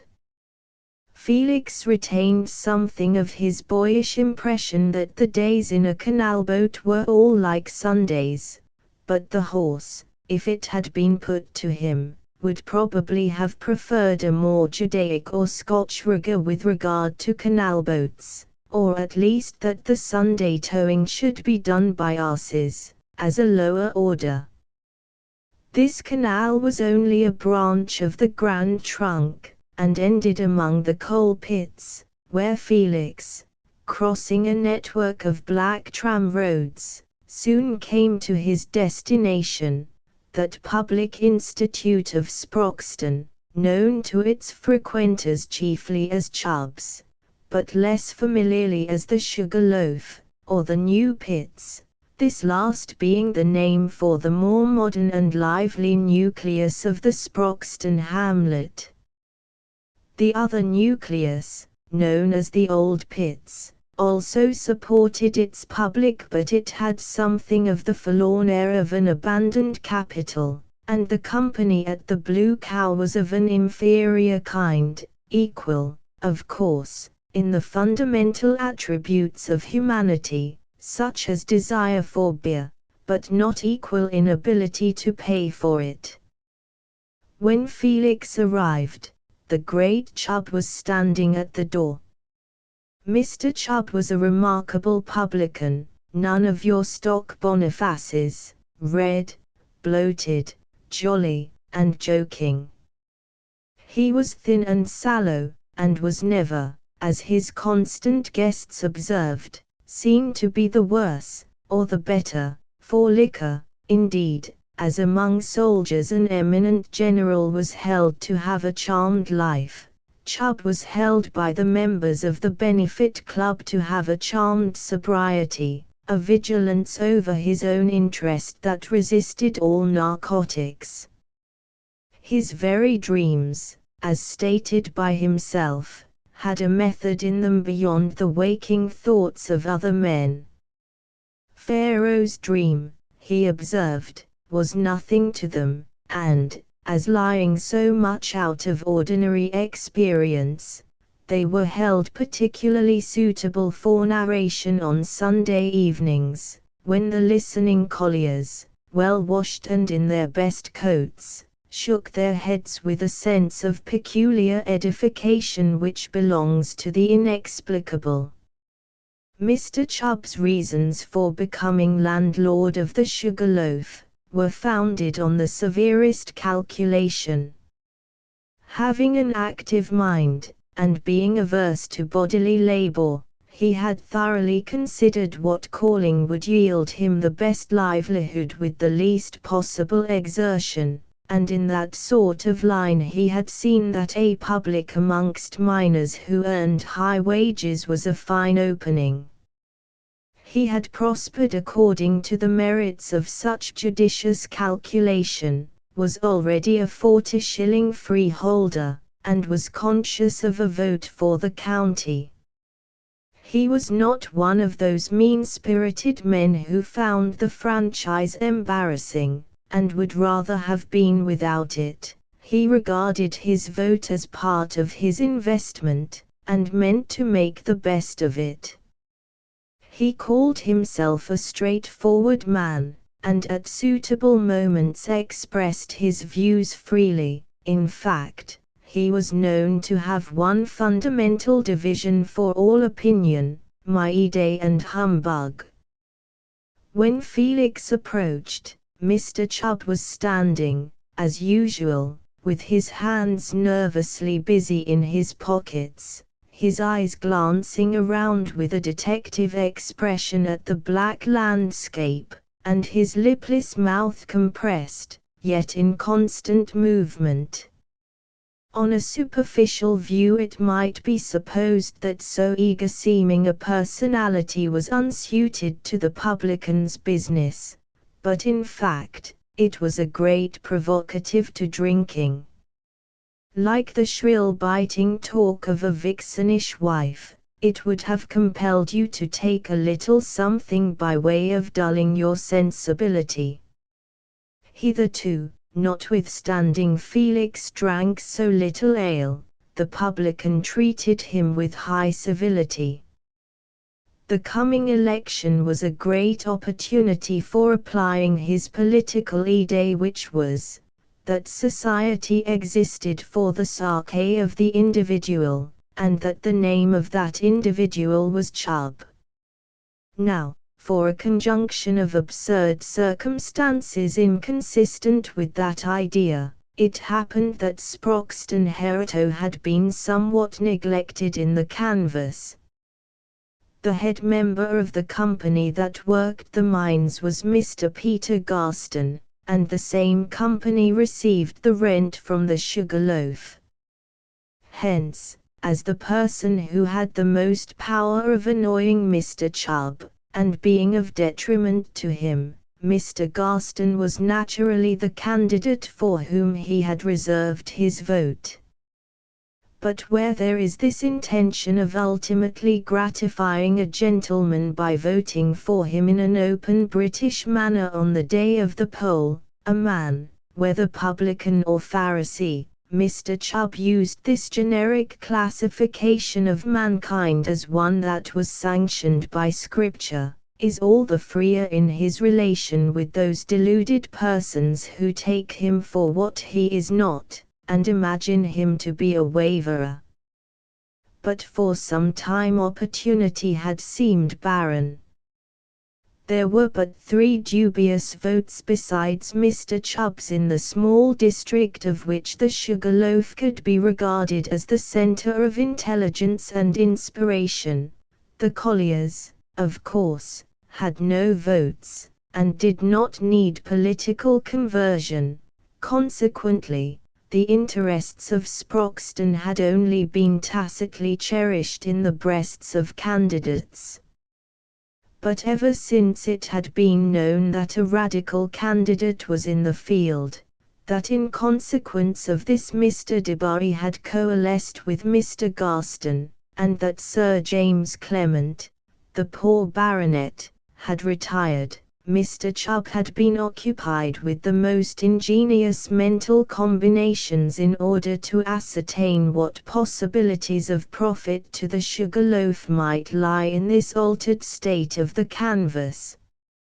He had a cousin in another county, also a publican, but in a larger way, and resident in a borough, and from him Mr. Chubb had gathered more detailed political information than he could find in the Loamshire newspapers. He was now enlightened enough to know that there was a way of using voteless minors and navvies at nominations and elections. He approved of that. It entered into his political idée, and indeed he would have been for extending the franchise to this class, at least in Sproxton. If anyone had observed that you must draw a line somewhere, Mr. Chubb would have concurred at once, and would have given permission to draw it at a radius of 2 miles from his own tap. From the first Sunday evening when Felix had appeared at the Sugarloaf, Mr. Chubb had made up his mind that this cute man who kept himself sober was an electioneering agent. That he was hired for some purpose or other there was not a doubt. A man didn't come and drink nothing without a good reason. In proportion as Felix's purpose was not obvious to Chubb's mind, it must be deep. And this growing conviction had even led the publican on the last Sunday evening privately to urge his mysterious visitor to let a little ale be chalked up for him. It was of no consequence. Felix knew his man, and had taken care not to betray too soon that his real object was so to win the ear of the best fellows about him as to induce them to meet him on a Saturday evening in the room where Mr. Leon, or one of his deacons, habitually held his Wednesday preachings. Only women and children, 3 old men, a journeyman tailor, and a consumptive youth, attended those preachings. Not a collier had been won from the strong ale of the Sugarloaf, not even a navvy from the muddier drink of the Blue Cow. Felix was sanguine. He saw some pleasant faces among the miners when they were washed on Sundays. They might be taught to spend their wages better. At all events, he was going to try. He had great confidence in his powers of appeal, and it was quite true that he never spoke without arresting attention. There was nothing better than a dame school in the hamlet. He thought that if he could move the fathers, whose blackened weekday persons and flannel caps, ornamented with tallow candles by way of plume, were a badge of hard labor, for which he had a more sympathetic fibre than for any ribbon in the buttonhole, if he could move these men to save something from their drink and pay a schoolmaster for their boys, a greater service would be done them than if Mr. Garston and his company were persuaded to establish a school. "I'll lay hold of them by their fatherhood," said Felix. "I'll take one of their little fellows and set him in the midst, till they can show there's something they love better than swilling themselves with ale. Extension of the suffrage can never mean anything for them but extension of boozing. One must begin somewhere. I'll begin at what is under my nose. I'll begin at Sproxton. That's what a man would do if he had a red-hot superstition. Can't one work for sober truth as hard as Formgrim's?" Felix Holt had his illusions, like other young men, though they were not of a fashionable sort, referring neither to the impression his costume and horsemanship might make on beholders, nor to the ease with which he would pay the dues when he gave a loose to his talents and applied himself to work. He had fixed his choice on a certain Mike Brindle, not that Brindle was his real name. Each collier had his sobriquet, as the man whom he would induce to walk part of the way home with him this very evening, and get to invite some of his comrades for the next Saturday. Brindle was one of the head miners. He had a bright good-natured face, and had given especial attention to certain performances with a magnet which Felix carried in his pocket. Mr. Chubb, who had also his illusions, smiled graciously as the enigmatic customer came up to the doorstep. "Well, sir, Sunday seems to be your day. I begin to look for you on a Sunday now." "Yes, I'm a workingman. Sunday is my holiday," said Felix, pausing at the door since the host seemed to expect this. "Ah, sir, there's many ways of working. I look at it you're one of those as work with your brains." "That's what I do myself." "One may do a good deal of that and work with one's hands too." "Ah, sir," said Mr. Chubb, with a certain bitterness in his smile, "I've that sort of head that I've often wished I was stupider. I use things up, sir, I see into things a deal too quick. I eat my dinner, as you may say, at breakfast time. That's why I hardly ever smoke a pipe.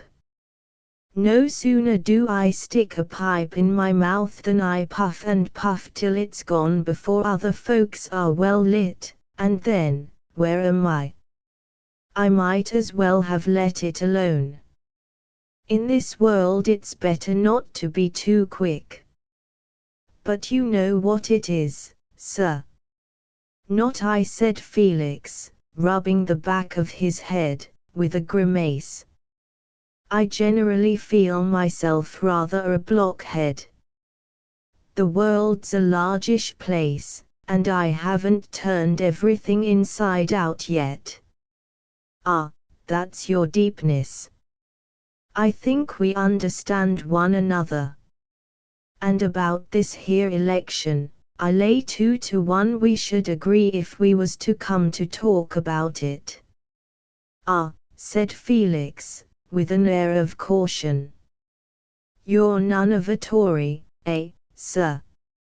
You won't go to vote for Debarry?" "That was what I said at the very first go-off. Says I, he's no Tory.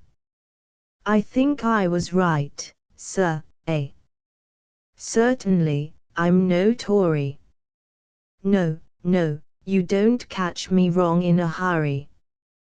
Well, between you and me, I care no more for the Debarrys than I care for Johnny Groats.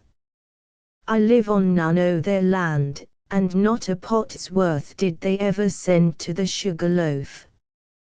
I'm not frightened at the Debarrys, there's no man more independent than me. I'll plump or I'll split for them as treat me the handsomest and are the most of what I call gentlemen, that's my idea. And in the way of hatching for any man, them are fools that don't employ me. We mortals sometimes cut a pitiable figure in our attempts at display. We may be sure of our own merits, yet fatally ignorant of the point of view from which we are regarded by our neighbor. Our fine patterns in tattooing may be far from throwing him into a swoon of admiration, though we turn ourselves all round to show them. Thus it was with Mr. Chubb. Yes, said Felix, dryly, I should think there are some sorts of work for which you are just fitted. Ah, you see that. Well, we understand one another. You're no Tory, no more am I. And if I'd got 4 hands to show at a nomination, the Debarrys shouldn't have one of 'em. My idea is, there's a deal too much of their scutcheons and their monuments in Treby Church. What's their scutcheons mean?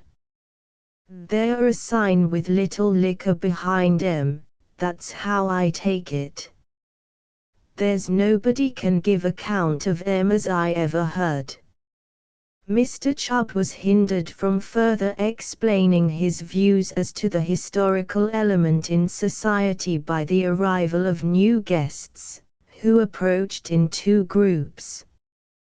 The foremost group consisted of well-known colliers, in their good Sunday beavers and coloured handkerchiefs serving as cravats, with the long ends floating. The second group was a more unusual one, and caused Mr. Chubb to compress his mouth and agitate the muscles about it in rather an excited manner. First came a smartly dressed personage on horseback, with a conspicuous expansive shirt front and figured satin stock. He was a stout man, and gave a strong sense of broadcloth. A wild idea shot through Mr. Chubb's brain. Could this grand visitor be Harold Transome? Excuse him, he had been given to understand by his cousin from the distant borough that a radical candidate in the condescension of canvassing had even gone the length of eating bread and treacle with the children of an honest freeman, and declaring his preference for that simple fare. Mr. Chubb's notion of a radical was that he was a new and agreeable kind of lickspittle who fawned on the poor instead of on the rich, and so was likely to send customers to a public, so that he argued well enough from the premises at his command. The mounted man of broadcloth had followers, several shabby-looking men, and Sproxton boys of all sizes, whose curiosity had been stimulated by unexpected largesse. A stranger on horseback scattering halfpence on a Sunday was so unprecedented that there was no knowing what he might do next, and the smallest hindmost fellows in sealskin caps were not without hope that an entirely new order of things had set in. Everyone waited outside for the stranger to dismount, and Mr. Chubb advanced to take the bridle. "Well, Mr. Chubb," were the first words when the great man was safely out of the saddle, "I've often heard of your fine tap, and I'm come to taste it." "Walk in, sir, pray walk in," said Mr. Chubb, giving the horse to the stable boy. "I shall be proud to draw for you. If anybody's been praising me, I think my ale will back him." All entered in the rear of the stranger except the boys, who peeped in at the window. "Won't you please to walk into the parlor, sir," said Mr. Chubb, obsequiously. "No, no, I'll sit down here." "This is what I like to see," said the stranger, looking round at the colliers, who eyed him rather shyly, "a bright hearth where workingmen can enjoy themselves. However, I'll step into the other room for 3 minutes, just to speak half a dozen words with you." Mr. Chubb threw open the parlor door, and then stepping back, took the opportunity of saying, in a low tone, to Felix, "Do you know this gentleman?" "Not I, no." Mr. Chubb's opinion of Felix Holt sank from that moment. The parlor door was closed, but no one sat down or ordered beer. "I say, master," said Mike Brindle, going up to Felix, "don't you think that's one o' the 'lection men?" "Very likely. I hear t' chap say they are up and down everywhere," said Brindle, "and now's the time, they say, when a man can get beer for nothing." That's sin the reform," said a big, red-whiskered man, called Dredge. "That's brought the 'lections and the drink into these parts, for afore that, it was all kep' up the Lord knows where." "Well, but the reforms niver come an' I sprocks on," said a grey-haired but stalwart man called Old Sleck. "I don't believe nothing about I don't." "Don't you?" said Brindle, with some contempt. "Well, I do. There's folks won't believe beyond the end o' their own pickaxes. You can't drive nothing into 'em, not if you split their skulls. I know for certain sure, from a chap in the cartin' way, as he's got money and drink too, only for hollering. Master, what do you say?" Brindle ended, turning with some deference to Felix. "Should you like to know all about the reform?" said Felix, using his opportunity. "If you would, I can tell you." Tells, you know I'll be bound," said several voices at once. "Ah, but it will take some little time. And we must be quiet. The cleverest of you, those who are looked up to in the club, must come and meet me at Peggy Button's cottage next Saturday, at 7 o'clock, after dark. And, Brindle, you must bring that little yellow-haired lad of yours. And anybody that's got a little boy, a very little fellow, who won't understand what is said, may bring him. But you must keep it close, you know. We don't want fools there. But everybody who hears me may come. I shall be at Peggy Button's." "Why, that's where the Wednesday preachin' is," said Dredge. "I've been a-forced to give my wife a black eye to hinder her from going to the preachin'. Laws massy, she thinks she knows better nor me, and I can't make head nor tail of her talk." "Why can't you let the woman alone?" said Brindle, with some disgust. "I'd be ashamed to beat a poor crawling thing 'cause she likes preaching. No more I did beat her afore, not if she scrat me," said Dredge, in vindication, "but if she jabbers at me, I can't abide it. Howsomever, I'll bring my Jack to Peggy's o' Saturday. His mother shall wash him. He is but 4-year-old, and he'll swear and square at me a good UN, if I set him on." "There you go blatherin'," said Brindle, intending a mild rebuke. This dialogue, which was in danger of becoming too personal, was interrupted by the reopening of the parlor door, and the reappearance of the impressive stranger with Mr. Chubb, whose countenance seemed unusually radiant. "Sit you down here, Mr. Johnson," said Chubb, moving an armchair. "This gentleman is kind enough to treat the company," he added, looking round, "and what's more, he'll take a cup with them, and I think there's no man but what'll say that's a honour."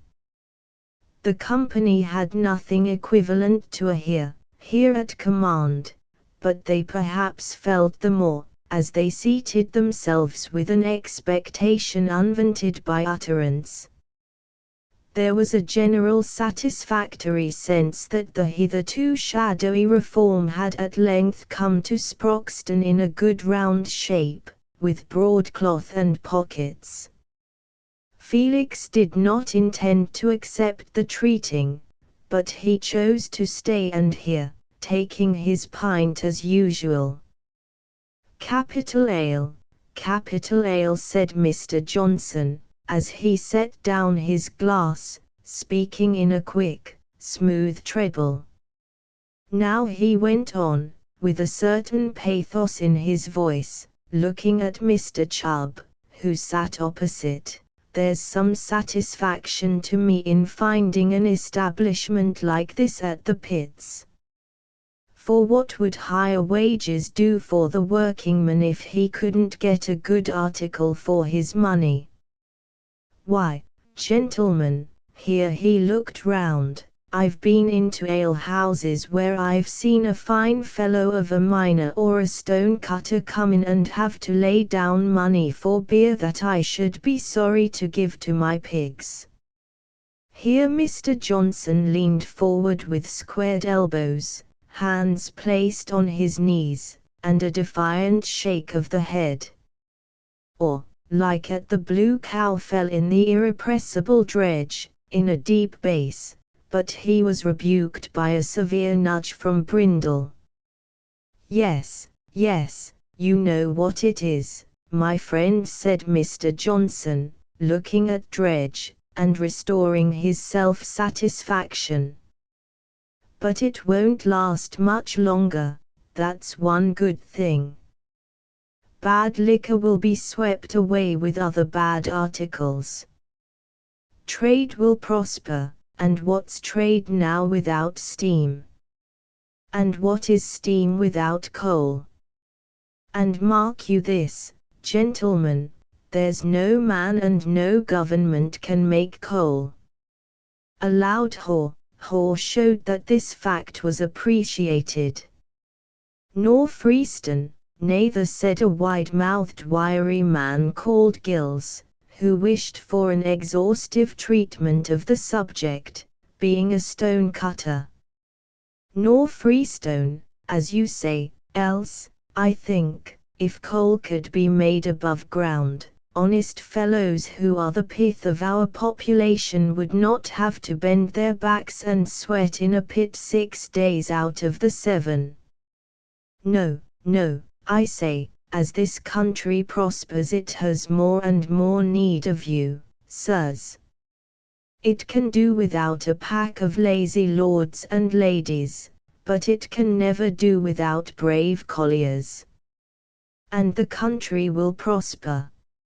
I pledge you my word, sirs, this country will rise to the tip-top of everything, and there isn't a man in it but what shall have his joint in the pot, and his spare money jingling in his pocket, if we only exert ourselves to send the right men to Parliament, men who will speak up for the collier, and the stone-cutter, and the navvy." Mr. Johnson waved his hand liberally, "and will stand no nonsense.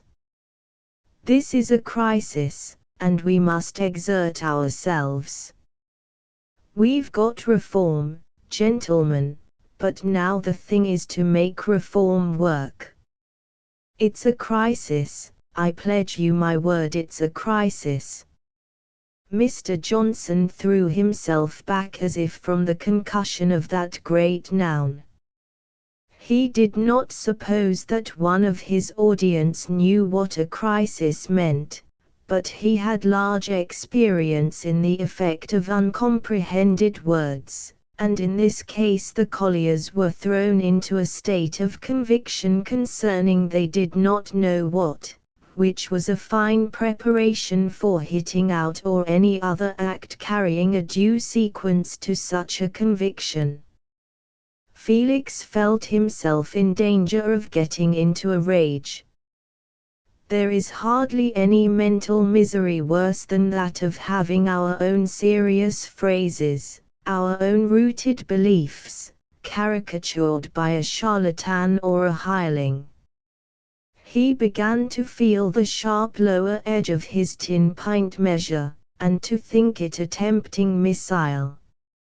Mr. Johnson certainly had some qualifications as an orator. After this impressive pause he leaned forward again, and said, in a lowered tone, looking round, "I think you all know the good news." There was a movement of shoe soles on the quarried floor, and a scrape of some chair legs, but no other answer. "The good news I mean is, that a first-rate man, Mr. Transome, of Transome Court, has offered himself to represent you in Parliament, sirs. I say you in particular, for what he has at heart is the welfare of the workingmen, of the brave fellows that wield the pickaxe, and the saw, and the hammer. He's rich, has more money than Garston, but he doesn't want to keep it to himself. What he wants is, to make a good use of it, gentlemen. He's come back from foreign parts with his pockets full of gold. He could buy up the Debarrys, if they were worth buying, but he's got something better to do with his money. He means to use it for the good of the workingmen in these parts. I know there are some men who put up for Parliament and talk a little too big. They may say they want to befriend the colliers, for example. But I should like to put a question to them. I should like to ask them, what colliers? There are colliers up at Newcastle, and there are colliers down in Wales. Will it do any good to honest Tom, who is hungry in Sproxton, to hear that Jack at Newcastle has his belly full of beef and pudding? It ought to do him good. Felix burst in, with his loud, abrupt voice, in odd contrast with glib Mr. Johnson's. If he knows it's a bad thing to be hungry and not have enough to eat, he ought to be glad that another fellow, who is not idle, is not suffering in the same way. Everyone was startled. The audience was much impressed with the grandeur, the knowledge, and the power of Mr. Johnson. His brilliant promises confirmed the impression that reform had at length reached the new pits, and reform, if it were good for anything, must at last resolve itself into spare money, meaning sport and drink, and keeping away from work for several days in the week. These brave men of Sproxton liked Felix as one of themselves, only much more knowing, as a workingman who had seen many distant parts, but who must be very poor, since he never drank more than a pint or so. They were quite inclined to hear what he had got to say on another occasion, but they were rather irritated by his interruption at the present moment. Mr. Johnson was annoyed, but he spoke with the same glib quietness as before, though with an expression of contempt. I call it a poor-spirited thing to take up a man's straightforward words and twist them. What I meant to say was plain enough, that no man can be saved from starving by looking on while others eat. I think that's common sense, eh, sirs?" There was again an approving haw, haw. To hear anything said, and understand it, was a stimulus that had the effect of wit. Mr. Chubb cast a suspicious and viperous glance at Felix, who felt that he had been a simpleton for his pains. "Well, then," continued Mr. Johnson, "I suppose I may go on. But if there is anyone here better able to inform the company than I am, I give way, I give way." "Sir," said Mr. Chubb, magisterially, "no man shall take the words out of your mouth in this house." And he added, looking pointedly at Felix, "Company that's got no more orders to give, and wants to turn up rusty to them that has, had better be making room than filling it. Love and omni's the word on our club's flag, and love and omni's the meaning of the sugar loaf, William Chubb. Folks of a different mind had better seek another house of call." "Very good," said Felix, laying down his money and taking his cap. "I'm going." He saw clearly enough that if he said more, there would be a disturbance which could have no desirable end. When the door had closed behind him, Mr. Johnson said, "What is that person's name?" "Does anybody know it?" said Mr. Chubb. A few no's were heard. "I've heard him speak like a downright reformer, else I should have looked a little sharper after him. But you may see he's nothing particular." "It looks rather bad that no one knows his name," said Mr. Johnson. "He's most likely a Tory in disguise, a Tory spy. You must be careful, sirs, of men who come to you and say they're radicals, and yet do nothing for you. They'll stuff you with words, no lack of words, but words are wind. Now, a man like Transome comes forward and says to the workingmen of this country, 'Here I am, ready to serve you and speak for you in Parliament, and to get the laws made all right for you, and in the meanwhile, if there's any of you who are my neighbours who want a day's holiday, or a cup to drink with friends, or a copy of the King's likeness, why, I'm your man. I'm not a paper handbill, all words and no substance, nor a man with land and nothing else. I've got bags of gold as well as land. I think you know what I mean by the King's likeness."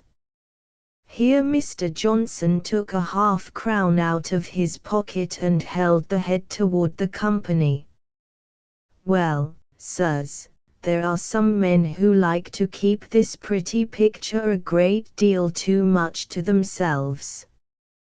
I don't know whether I'm right, but I think I've heard of such a one not 100 miles from here.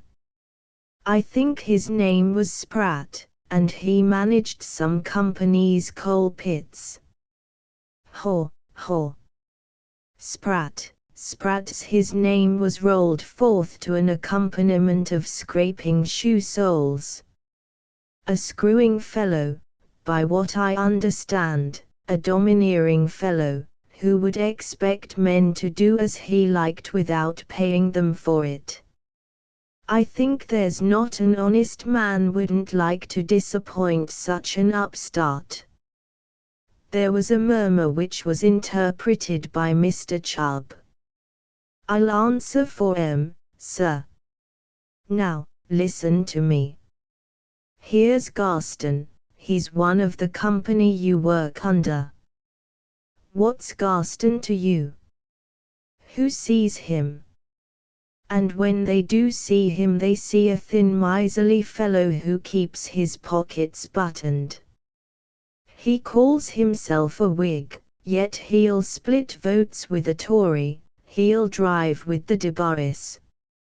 Now, gentlemen, if I said I'd got a vote, and anybody asked me what I should do with it, I should say, I'll plump for Transome. You've got no votes, and that's a shame.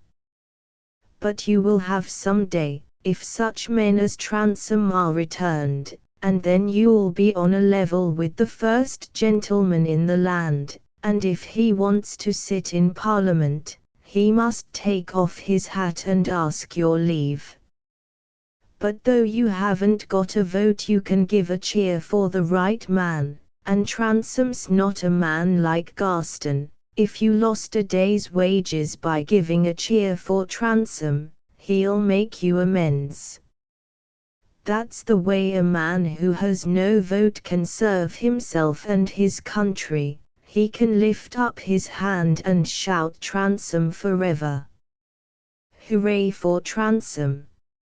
Let the workingmen, let the colliers and navvies and stonecutters, who between you and me have a good deal too much the worst of it, as things are now, let them join together and give their hands and voices for the right man, and they'll make the great people shake in their shoes a little. And when you shout for Transome, remember you shout for more wages, and more of your rights, and you shout to get rid of rats and sprats and such small animals, who are the tools the rich make use of to squeeze the blood out of the poor man.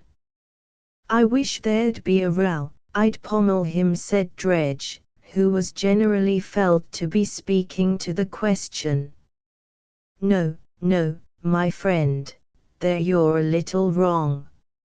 No pummeling, no striking first. There you have the law and the constable against you.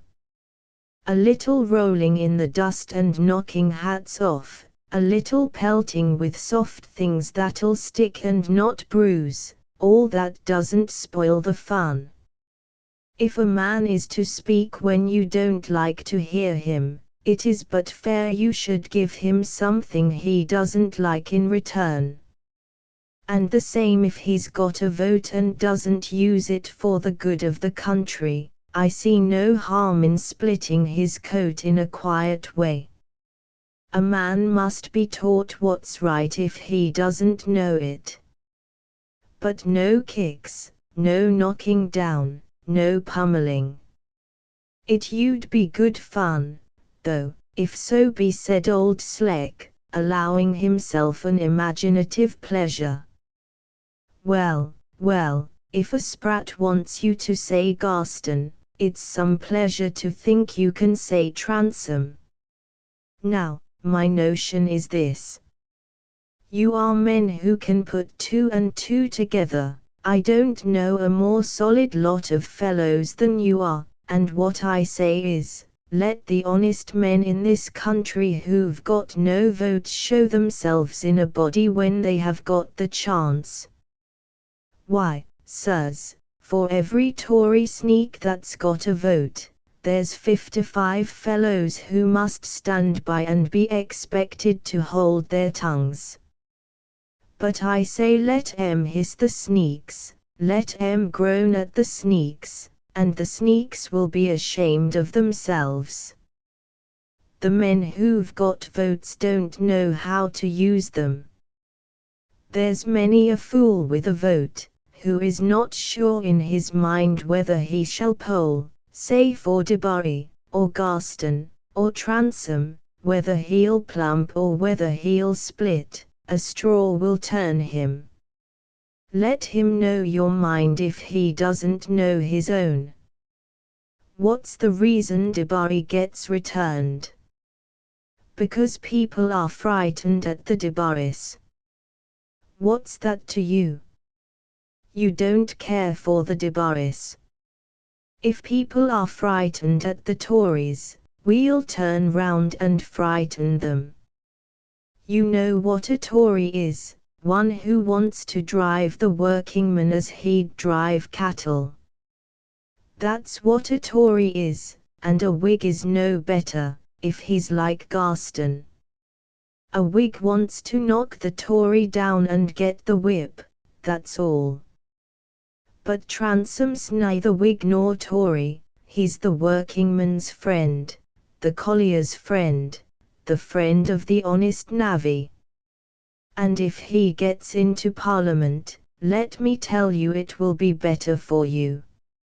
I don't say it will be the better for overlookers and screws, and rats and sprats, but it will be the better for every good fellow who takes his pot at the sugar loaf. Mr. Johnson's exertions for the political education of the Sproxton men did not stop here, which was the more disinterested in him as he did not expect to see them again, and could only set on foot an organization by which their instruction could be continued without him. In this he was quite successful.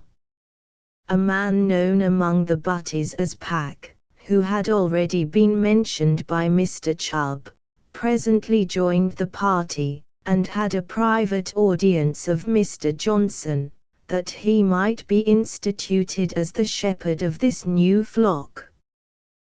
"That's a right down gentleman," said Pack, as he took the seat vacated by the orator, who had ridden away. "What's his trade, think you?" said Gills, the wiry stone cutter. "Trade," said Mr. Chubb. "He one of the top sawyers of the country. He works with his head, you may see that." "Let's have our pipes, then," said old Sleck. "I'm pretty well tired o' jaw." "So am I," said Dredge. "It's wriggling work, like follering a stoat. It makes a man dry. I'd as lief hear preaching, on'y there's naught to be got by tea. I shouldn't know which end I stood on if it wasn't for the tickets and the treatin'." Chapter 12. "Oh, sir, 'twas that mixture of spite and overfed merriment which passes for humour with the vulgar. In their fun, they have much resemblance to a turkey cock.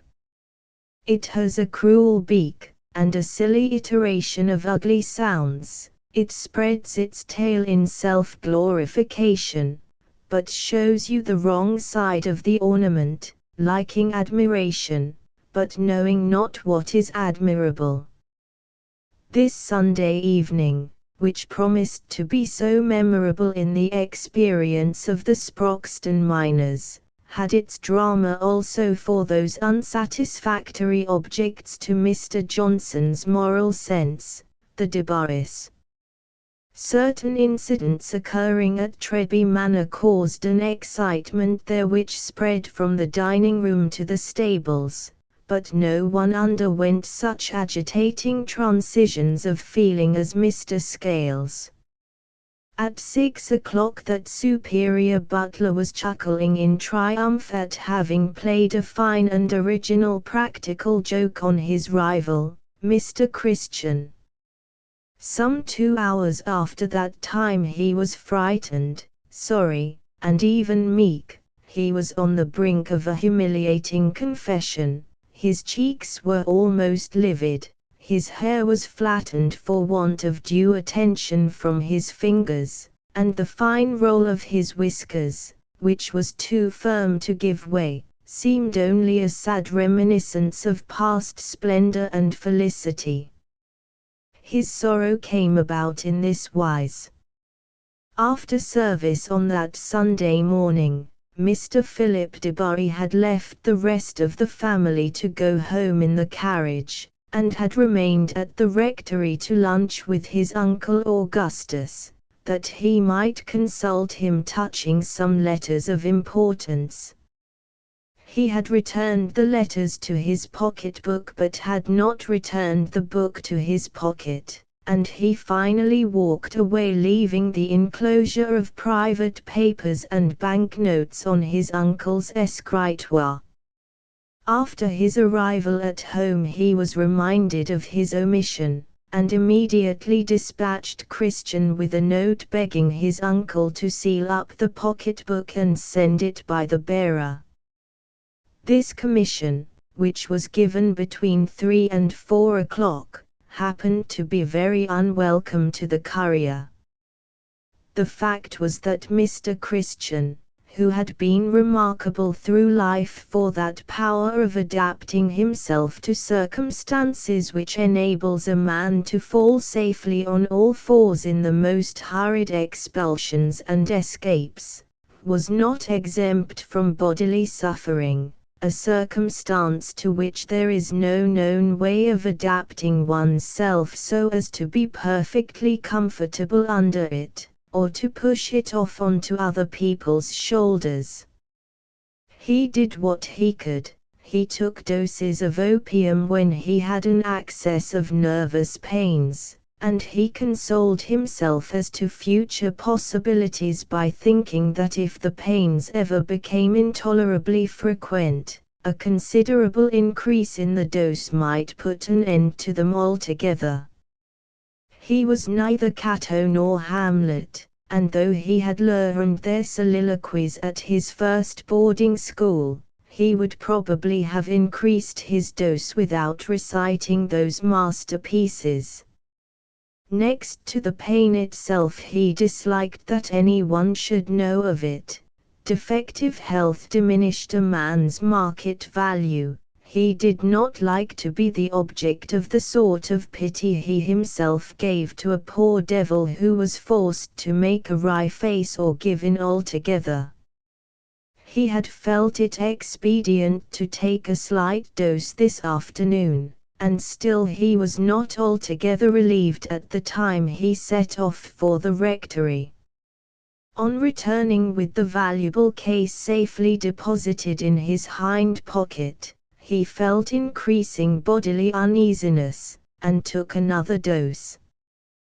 Thinking it likely that he looked rather pitiable, he chose not to proceed to the house by the carriage road.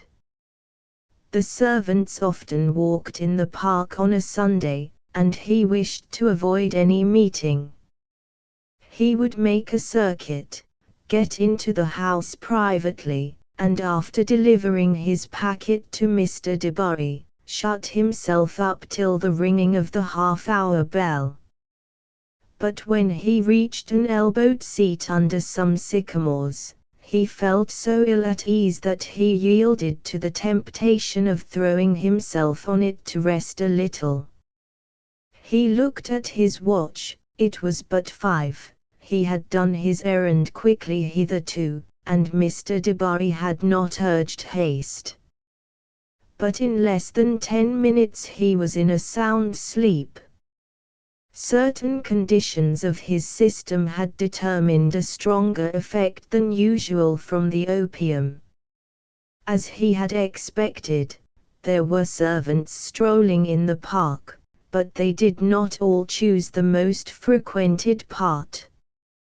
Mr. Scales, in pursuit of a light flirtation with the younger lady's maid, had preferred a more sequestered walk in the company of that agreeable nymph.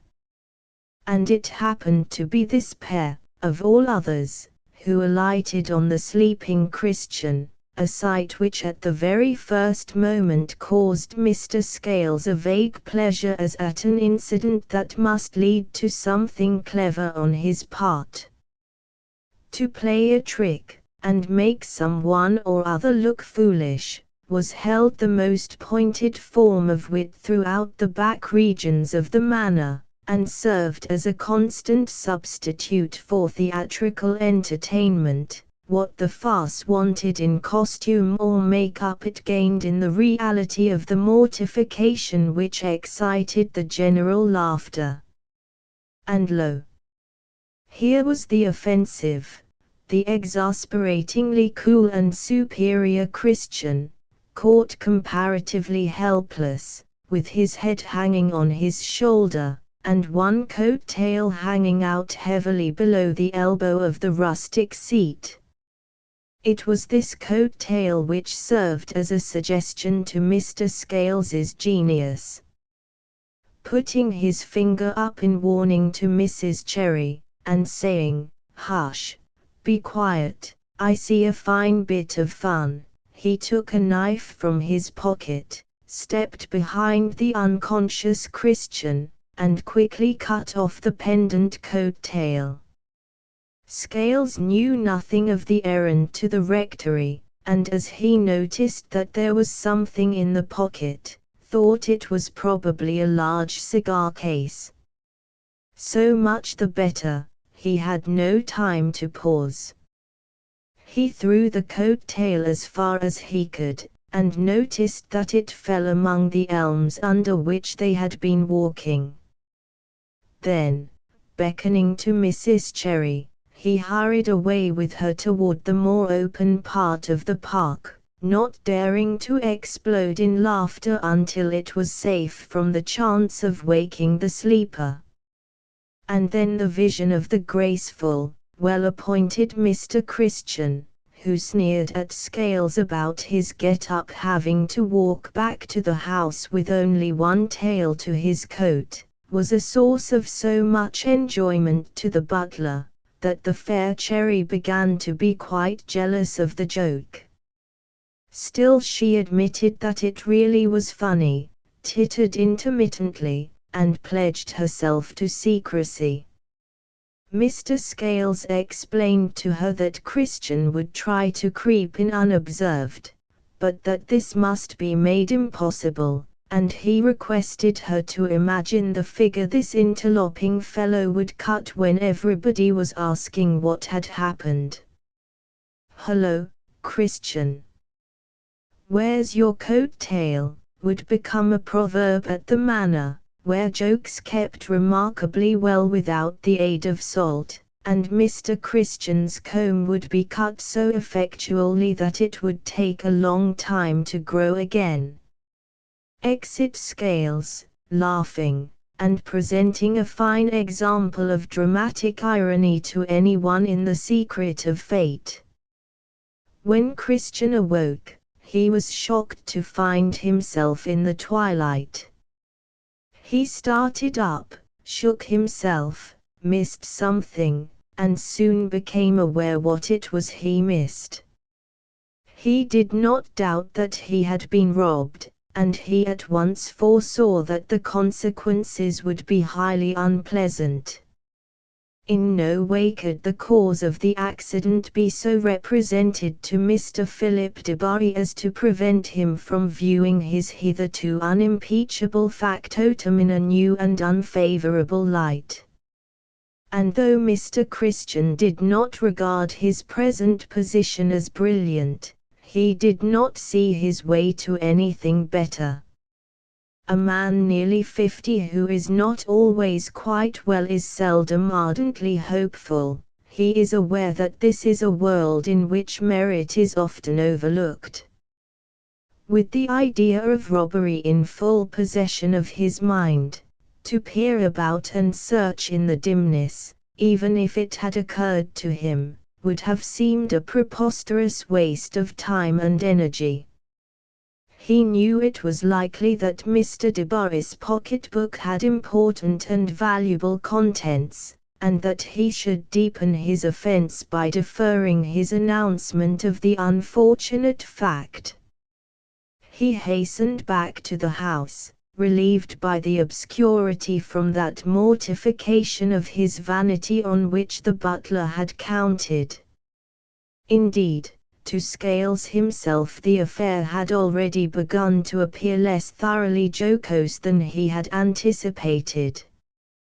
For he observed that Christian's non-appearance before dinner had caused Mr. Debarry some consternation, and he had gathered that the courier had been sent on a commission to the rectory.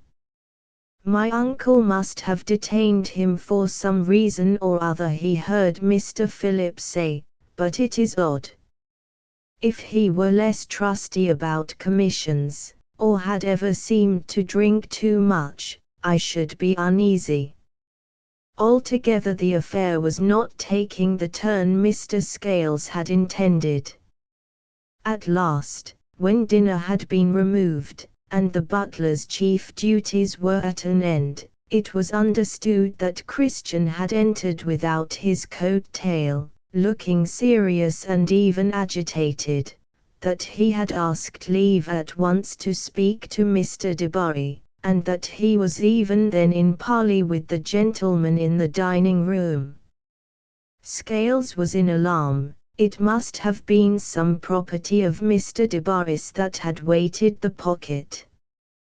He took a lantern, got a groom to accompany him with another lantern, and with the utmost practical speed reached the fatal spot in the park. He searched under the elms. He was certain that the pocket had fallen there, and he found the pocket, but he found it empty, and, in spite of further search, did not find the contents, though he had first consoled himself with thinking that they had fallen out, and would be lying not far off. He returned with the lanterns and the coat-tail and a most uncomfortable consciousness in that great seat of a butler's emotion, the stomach. He had no sooner re-entered than he was met by Mrs. Cherry, pale and anxious, who drew him aside to say that if he didn't tell everything she would, that the constables were to be sent for, that there had been no end of banknotes and letters and things in Mr. Debarry's pocket-book, which Christian was carrying in that very pocket Scales had cut off, that the rector was sent for, the constable was coming, and they should all be hanged. Mr. Scales's own intellect was anything but clear as to the possible issues.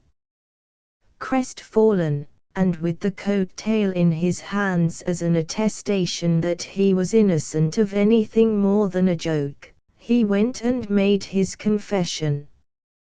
His story relieved Christian a little, but did not relieve Mr. Debarry, who was more annoyed at the loss of the letters, and the chance of their getting into hands that might make use of them, than at the loss of the bank notes. Nothing could be done for the present, but that the rector, who was a magistrate, should instruct the constables, and that the spot in the park indicated by Scales should again be carefully searched. This was done, but in vain, and many of the family at the manor had disturbed sleep that night. Chapter 13. Give sorrow leave a while, to tutor me to this submission. Richard II. Meanwhile Felix Holt had been making his way back from Sproxton to Treby in some irritation and bitterness of spirit. For a little while he walked slowly along the direct road, hoping that Mr. Johnson would overtake him, in which case he would have the pleasure of quarrelling with him, and telling him what he thought of his intentions in coming to cant at the Sugar Loaf. But he presently checked himself in this folly and turned off again toward the canal, that he might avoid the temptation of getting into a passion to no purpose. Where's the good, he thought, of pulling at such a tangled skein as this electioneering trickery? As long as 3/4 of the men in this country see nothing in an election but self-interest, and nothing in self-interest but some form of greed, one might as well try to purify the proceedings of the fishes, and say to a hungry codfish, my good friend, abstain, don't goggle your eyes so, or show such a stupid gluttonous mouth, or think the little fishes are worth nothing except in relation to your own inside. He'd be open to no argument short of crimping him. I should get into a rage with this fellow, and perhaps end by thrashing him. There's some reason in me as long as I keep my temper, but my rash humor is drunkenness without wine. I shouldn't wonder if he upsets all my plans with these colliers. Of course he's going to treat them for the sake of getting up a posse at the nomination and speechifyings. They'll drink double, and never come near me on a Saturday evening. I don't know what sort of man Transome really is. It's no use my speaking to anybody else, but if I could get at him, he might put a veto on this thing. Though, when once the men have been promised and set a-going, the mischief is likely to be past mending. Hang the liberal codfish. I shouldn't have minded so much if he'd been a Tory. Felix went along in the twilight struggling in this way with the intricacies of life, which would certainly be greatly simplified if corrupt practices were the invariable mark of wrong opinions. When he had crossed the common and had entered the park, the overshadowing trees deepened the grey gloom of the evening. It was useless to try and keep the blind path, and he could only be careful that his steps should be bent in the direction of the park gate. He was striding along rapidly now, whistling Bannockburn in a subdued way as an accompaniment to his inward discussion, when something smooth and soft on which his foot alighted arrested him with an unpleasant startling sensation, and made him stoop to examine the object he was treading on. He found it to be a large leather pocketbook swelled by its contents, and fastened with a sealed ribbon as well as a clasp. In stooping he saw about a yard off something whitish and square lying on the dark grass.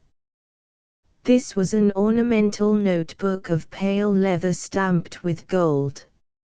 Apparently it had burst open in falling, and out of the pocket formed by the cover, there protruded a small gold chain about 4 inches long, with various seals and other trifles attached to it by a ring at the end. Felix thrust the chain back, and finding that the clasp of the notebook was broken, he closed it and thrust it into his side pocket, walking along under some annoyance that fortune had made him the finder of articles belonging most probably to one of the family at Treby Manor. He was much too proud a man to like any contact with the aristocracy, and he could still less endure coming within speech of their servants. Some plan must be devised by which he could avoid carrying these things up to the manor himself. He thought at first of leaving them at the lodge, but he had a scruple against placing property, of which the ownership was after all uncertain, in the hands of persons unknown to him. It was possible that the large pocketbook contained papers of high importance, and that it did not belong to any of the Debarry family. He resolved at last to carry his findings to Mr. Lyon, who would perhaps be good-natured enough to save him from the necessary transactions with the people at the manor by undertaking those transactions himself. With this determination he walked straight to Malthouse Yard, and waited outside the chapel until the congregation was dispersing, when he passed along the aisle to the vestry in order to speak to the minister in private. But Mr. Lyon was not alone when Felix entered. Mr. Nutwood, the grocer, who was one of the deacons, was complaining to him about the obstinate demeanor of the singers, who had declined to change the tunes in accordance with a change in the selection of hymns, and had stretched short metre into long out of pure wilfulness and defiance, irreverently adapting the most sacred monosyllables to a multitude of quavers, arranged, It was to be feared, by some musician who was inspired by conceit rather than by the true spirit of psalmody. "Come in, my friend," said Mr. Lyon, smiling at Felix, and then continuing in a faint voice, while he wiped the perspiration from his brow and bald crown, "Brother Nutwood, we must be content to carry a thorn in our sides while the necessities of our imperfect state demand that there should be a body set apart and called a choir, whose special office it is to lead the singing, not because they are more disposed to the devout uplifting of praise, but because they are endowed with better vocal organs, and have attained more of the musician's art. For all office, unless it be accompanied by peculiar grace, becomes, as it were, a diseased organ, seeking to make itself too much of a center. Singers, specially so called, are, it must be confessed, an anomaly among us who seek to reduce the Church to its primitive simplicity, and to cast away all that may obstruct the direct communion of spirit with spirit. "They are so headstrong," said Mr. Nutwood, in a tone of sad perplexity, "that if we dealt not warily with them they might end in dividing the Church, even now that we have had the chapel enlarged. Brother Kemp would side with them, and draw the half part of the members after him.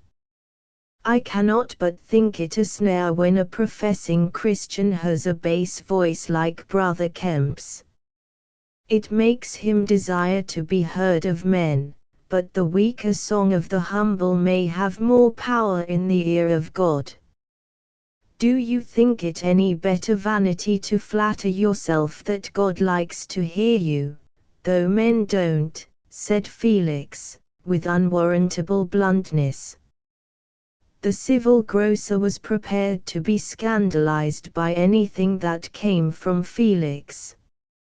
In common with many hearers in Malthouse Yard, he already felt an objection to a young man who was notorious for having interfered in a question of wholesale and retail, which should have been left to Providence. Old Mr. Holt, being a church member, had probably had leadings which were more to be relied on than his son's boasted knowledge. In any case, a little visceral disturbance and inward chastisement to the consumers of questionable medicines would tend less to obscure the divine glory than a show of punctilious morality in one who was not a professor. Besides, how was it to be known that the medicines would not be blessed, if taken with due trust in a higher influence? A Christian must consider not the medicines alone in their relation to our frail bodies, which are dust, but the medicines with omnipotence behind them. Hence a pious vendor will look for leadings, and he is likely to find them in the cessation of demand and the disproportion of expenses and returns. The grocer was thus on his guard against the presumptuous disputant. "Mr. Lyon may understand you, sir," he replied. "He seems to be fond of your conversation. But you have too much of the pride of human learning for me. I follow no new lights."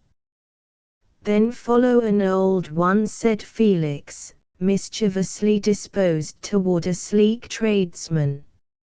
"Follow the light of the old-fashioned Presbyterians that I've heard sing at Glasgow.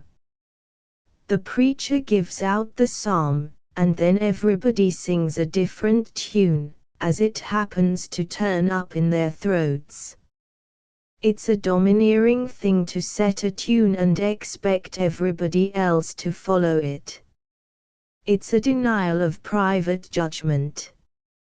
"Hush, hush, my young friend," said Mr. Lyon, hurt by this levity, which glanced at himself as well as at the deacon.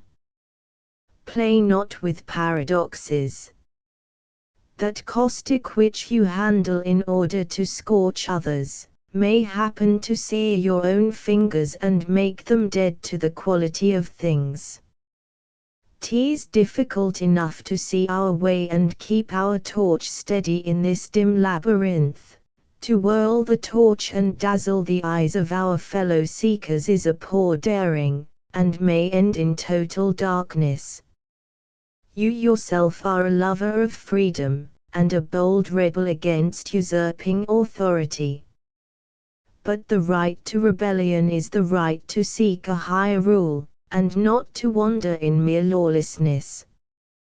Wherefore, I beseech you, seem not to say that liberty is license.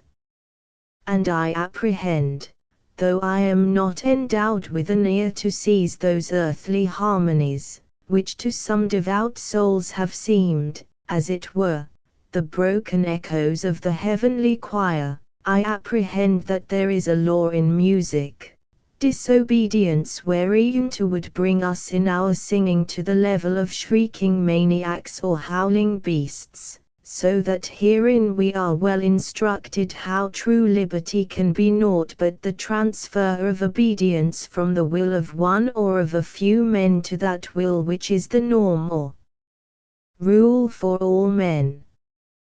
And though the transfer may sometimes be but an erroneous direction of search, yet is the search good and necessary to the ultimate finding.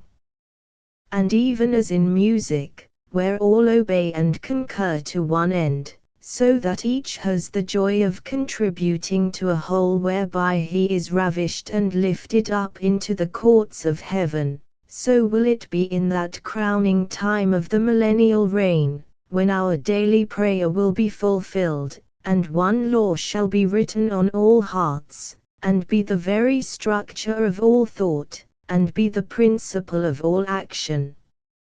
Tired, even exhausted, as the minister had been when Felix Holt entered, the gathering excitement of speech gave more and more energy to his voice and manner. He walked away from the vestry table, he paused, and came back to it, he walked away again, then came back, and ended with his deepest toned largo, keeping his hands clasped behind him, while his brown eyes were bright with the lasting youthfulness of enthusiastic thought and love.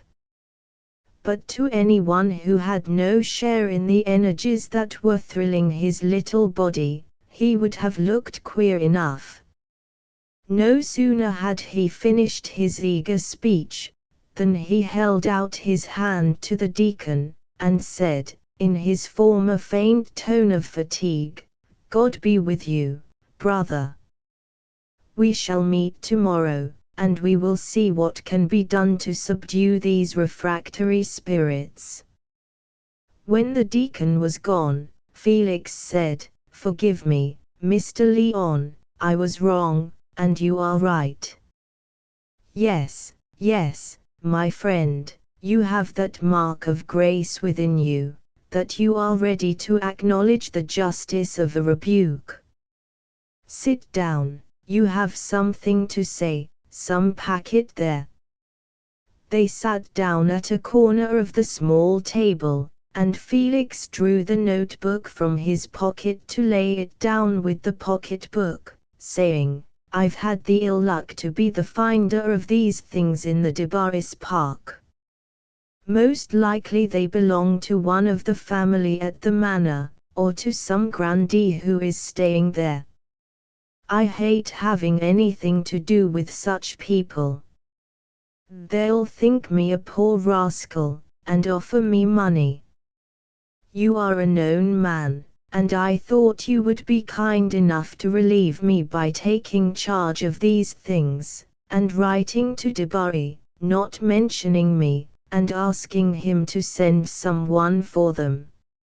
I found them on the grass in the park this evening about 7:30, in the corner we cross going to Sproxton. Stay, said Mr. Lyon. This little book is open. We may venture to look in it for some sign of ownership. There be others who possess property, and might be crossing that end of the park, besides the Debarrys. As he lifted the notebook close to his eyes, the chain again slipped out. He arrested it and held it in his hand, while he examined some writing, which appeared to be a name on the inner leather. He looked long, as if he were trying to decipher something that was partly rubbed out, and his hands began to tremble noticeably. He made a movement in an agitated manner, as if he were going to examine the chain and seals, which he held in his hand. But he checked himself, closed his hand again, and rested it on the table, while with the other hand he pressed the sides of the notebook together. Felix observed his agitation, and was much surprised, but with a delicacy of which he was capable under all his abruptness, he said, "You are overcome with fatigue, sir. I was thoughtless to tease you with these matters at the end of Sunday, when you have been preaching 3 sermons." Mr. Lyon did not speak for a few moments, but at last he said, "It is true. I am overcome." It was a name I saw, a name that called up a past sorrow. "Fear not, I will do what is needful with these things. You may trust them to me." With trembling fingers he replaced the chain, and tied both the large pocketbook and the notebook in his handkerchief. He was evidently making a great effort over himself. But when he had gathered the knot of the handkerchief in his hand he said, "Give me your arm to the door, my friend. I feel ill. Doubtless I am overwearied." The door was already open, and Lyddy was watching for her master's return. Felix therefore said good night and passed on, sure that this was what Mr. Lyon would prefer. The minister's supper of warm porridge was ready by the kitchen fire, where he always took it on a Sunday evening, and afterward smoked his weekly pipe up the broad chimney, the one great relaxation he allowed himself.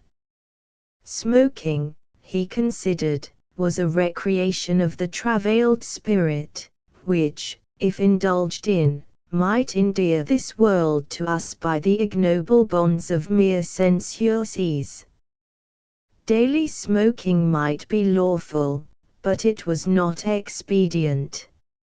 And in this Esther concurred with a doctrinal eagerness that was unusual in her. It was her habit to go to her own room, professedly to bed, very early on Sundays, immediately on her return from chapel, that she might avoid her father's pipe.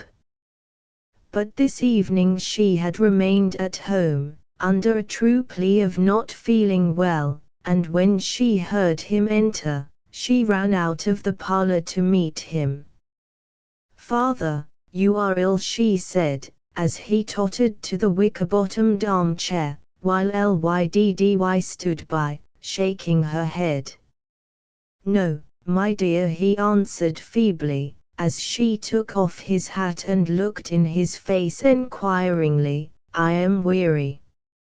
"Let me lay these things down for you," said Esther, touching the bundle in the handkerchief. "No, they are matters which I have to examine," he said, laying them on the table, and putting his arm across them. "Go you to bed, Lyddy." "Not me, sir. If ever a man looked as if he was struck with death, it's you, this very night as here is." "Nonsense, Lyddy," said Esther, angrily. Go to bed when my father desires it. I will stay with him. Lyddy was electrified by surprise at this new behavior of Miss Esther's. She took her candle silently and went. Go you too, my dear, said Mr. Lyon, tenderly, giving his hand to Esther, when Lyddy was gone. It is your wont to go early. Why are you up? Let me lift your porridge from before the fire, and stay with you, father. You think I'm so naughty that I don't like doing anything for you, said Esther, smiling rather sadly at him. Child, what has happened? You have become the image of your mother tonight, said the minister, in a loud whisper. The tears came and relieved him while Esther, who had stooped to lift the porridge from the fender, paused on one knee and looked up at him. She was very good to you? Asked Esther, softly. Yes, dear. She did not reject my affection. She thought not scorn of my love. She would have forgiven me, if I had erred against her, from very tenderness. Could you forgive me, child? Father, I have not been good to you, but I will be, said Esther, laying her head on his knee. He kissed her head. Go to bed, dear, I would be alone. When Esther was lying down that night, she felt as if the little incidents between herself and her father on this Sunday had made it an epoch. Very slight words and deeds may have a sacramental efficacy, if we can cast our self-love behind us, in order to say or do them. And it has been well believed through many ages that the beginning of compunction is the beginning of a new life, that the mind which sees itself blameless may be called dead in trespasses on the love of others, in trespasses on their weakness, in trespasses on all those great claims which are the image of our own need. But Esther persisted in assuring herself that she was not bending to any criticism from Felix. She was full of resentment against his rudeness, and yet more against his too harsh conception of her character. She was determined to keep as much at a distance from him as possible. Chapter 14. This man's metallic. At a sudden blow his soul rings hard. I cannot lay my palm, trembling with life, upon that jointed brass. I shudder at the cold unanswering touch, but if it press me in response, I'm bruised. The next morning, when the de Boris, including the rector, who had ridden over to the manor early, were still seated at breakfast, Christian came in with a letter, saying that it had been brought by a man employed at the chapel in Malthouse Yard, who had been ordered by the minister to use all speed and care in the delivery.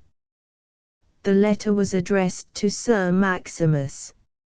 Stay, Christian, it may possibly refer to the lost pocketbook, said Philip de Bury, who was beginning to feel rather sorry for his factotum, as a reaction from previous suspicions and indignation.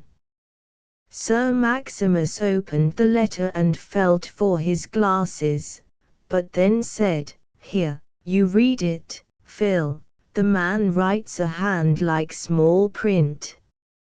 Philip cast his eyes over it, and then read aloud in a tone of satisfaction, Sir, I send this letter to apprise you that I have now in my possession certain articles, which, last evening, at about 7:30, were found lying on the grass at the western extremity of your park.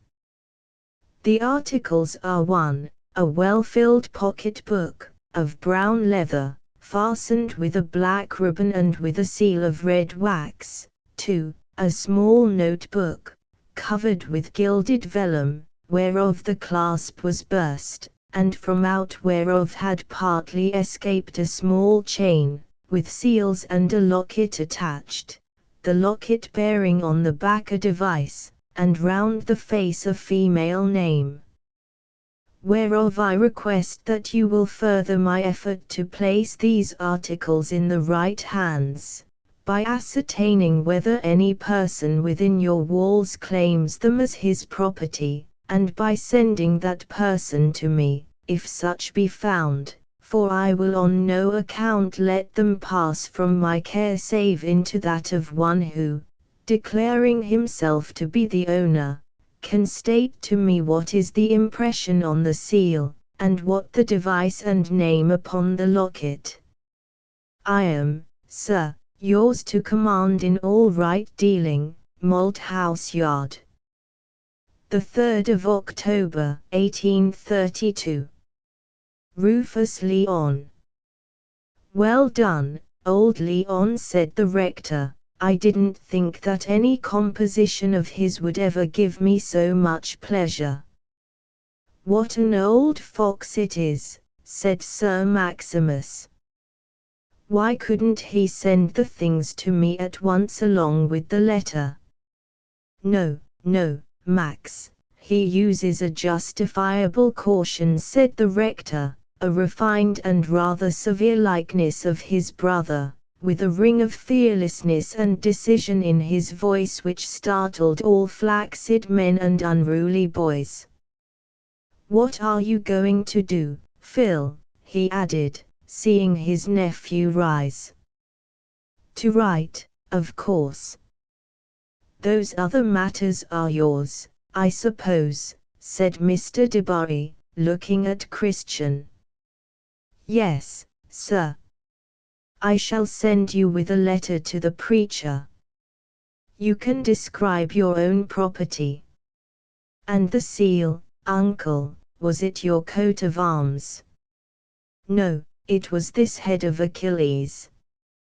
Here, I can take it off the ring, and you can carry it, Christian. But don't lose that, for I've had it ever since 1800. I should like to send my compliments with it, the rector went on, looking at his brother, and beg that since he has so much wise caution at command, he would exercise a little in more public matters, instead of making himself a firebrand in my parish, and teaching hucksters and tape weavers that it's their business to dictate to statesmen. How did dissenters, and Methodists, and Quakers, and people of that sort first come up, uncle? Said Miss Selina, a radiant girl of 20, who had given much time to the harp. Dear me, Selina, said her elder sister, Harriet, whose forte was general knowledge. Don't you remember Woodstock? They were in Cromwell's time. Oh, Holdener, and those people. Yes, but they preached in the churches, they had no chapels. Tell me, Uncle Gus, I like to be wise, said Selina, looking up at the face which was smiling down on her with a sort of severe benignity. Phil says I'm an ignorant puss. The seeds of nonconformity were sown at the Reformation, my dear, when some obstinate man made scruples about surplices and the place of the communion table, and other trifles of that sort. But the Quakers came up about Cromwell's time, and the Methodists only in the last century. The first Methodists were regular clergymen, the more's the pity. But all those wrong things, why didn't government put them down? Ah, to be sure, fell in Sir Maximus, in a cordial tone of corroboration. because error is often strong, and government is often weak, my dear. Well, Phil, have you finished your letter? Yes, I will read it to you, said Philip, turning and leaning over the back of his chair with the letter in his hand. There is a portrait of Mr. Philip Debarry still to be seen at Treby Manor, and a very fine bust of him at Rome, where he died 15 years later, a convert to Catholicism. His face would have been plain but for the exquisite setting of his hazel eyes, which fascinated even the dogs of the household. The other features, though slight and irregular, were redeemed from triviality by the stamp of gravity and intellectual preoccupation in his face and bearing. As he read aloud, his voice was what his uncle's might have been if it had been modulated by delicate health and a visitation of self-doubt. Sir, in reply to the letter with which you have favored me this morning, I beg to state that the articles you describe were lost from the pocket of my servant, who is the bearer of this letter to you, and is the claimant of the vellum notebook and the gold chain. The large leathern pocketbook is my own property, and the impression on the wax, a helmeted head of Achilles, was made by my uncle, the Reverend Augustus Debarry, who allows me to forward this seal to you in proof that I am not making a mistaken claim. I feel myself under deep obligation to you, sir, for the care and trouble you have taken in order to restore to its right owner a piece of property which happens to be of particular importance to me. And I shall consider myself doubly fortunate if at any time you can point out to me some method by which I may procure you as lively a satisfaction as I am now feeling, in that full and speedy relief from anxiety which I owe to your considerate conduct. I remain, sir, your obliged and faithful servant, Philip Debarry. You know best, Phil, of course, said Sir Maximus, pushing his plate from him, by way of interjection. But it seems to me you exaggerate preposterously every little service a man happens to do for you. Why should you make a general offer of that sort? How do you know what he will be asking you to do? Stuff and nonsense. Tell Willis to send him a few head of game. You should think twice before you give a blank check of that sort to one of these quibbling, meddlesome radicals. You are afraid of my committing myself to the bottomless perjury of an etc., said Philip, smiling, as he turned to fold his letter. But I think I am not doing any mischief. At all events I could not be content to say less. And I have a notion that he would regard a present of game just now as an insult. I should, in his place. Yes, but you don't make yourself a measure of dissenting preachers, I hope, said Sir Maximus, rather wrathfully. What do you say, Gus? Phil is right, said the rector, in an absolute tone. I would not deal with a dissenter, or put profits into the pocket of a radical which I might put into the pocket of a good churchman and a quiet subject.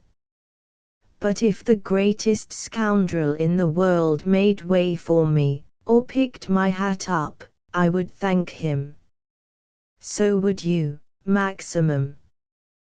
Pooh! I didn't mean that one shouldn't behave like a gentleman, said Sir Maximus, in some vexation. He had great pride in his son's superiority even to himself, but he did not quite trust the dim vision opened by Phil's new words and new notions.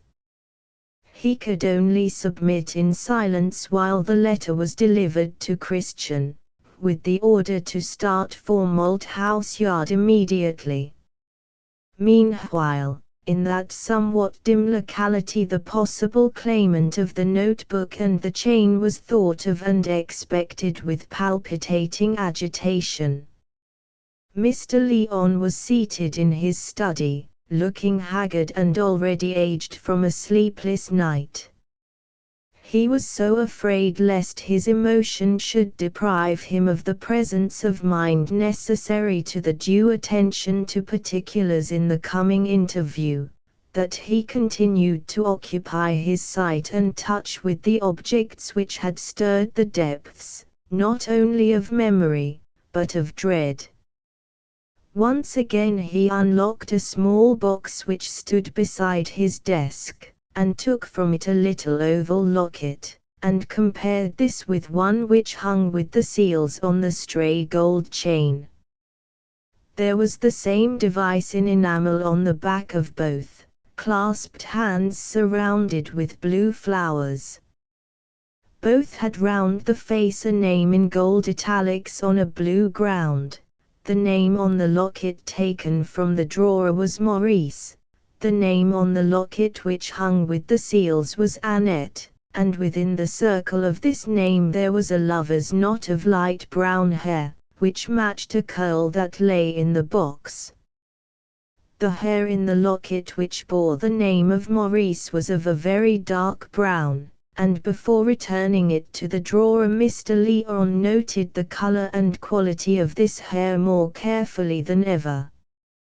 Then he recurred to the notebook. Undoubtedly there had been something, probably a third name, beyond the names Maurice Christian, which had themselves been rubbed and slightly smeared as if by accident, and from the very first examination in the vestry, Mr. Lyon could not prevent himself from transferring the mental image of the third name in faint lines to the rubbed leather.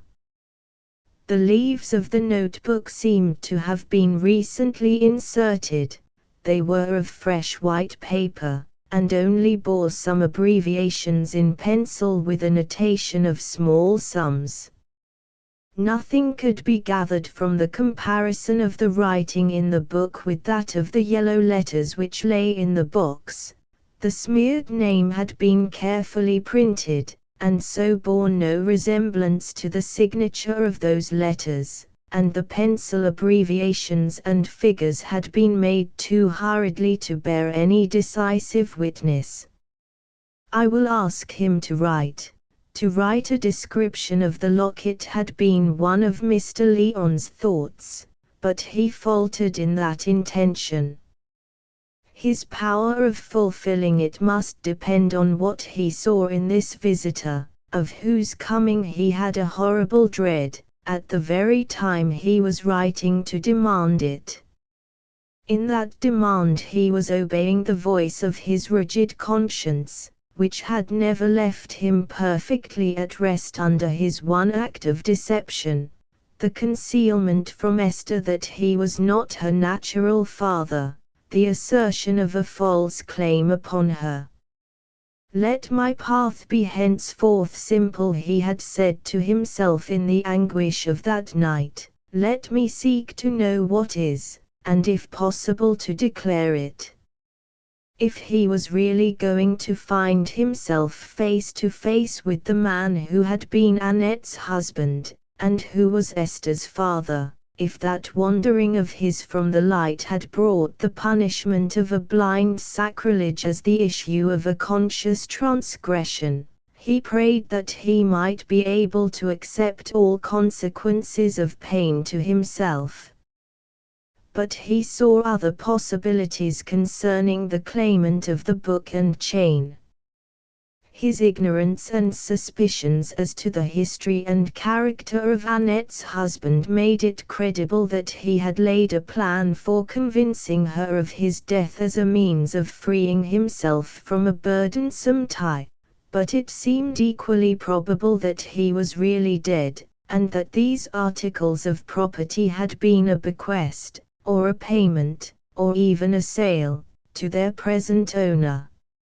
Indeed, in all these years there was no knowing into how many hands such pretty trifles might have passed. And the claimant might, after all, have no connection with the Debarrys. He might not come on this day or the next. There might be more time left for reflection and prayer. All these possibilities, which would remove the pressing need for difficult action, Mr. Lyon represented to himself, but he had no effective belief in them. His belief went with his strongest feeling, and in these moments his strongest feeling was dead. He trembled under the weight that seemed already added to his own sin. He felt himself already confronted by Annette's husband and Esther's father. Perhaps the father was a gentleman on a visit to the Debarrys. There was no hindering the pang with which the old man said to himself, "The child will not be sorry to leave this poor home, and I shall be guilty in her sight." He was walking about among the rows of books when there came a loud rap at the outer door. The rap shook him so that he sank into his chair, feeling almost powerless. Lyddy presented herself. "Here's ever such a fine man from the manor wants to see you, sir." "Dear heart, dear heart.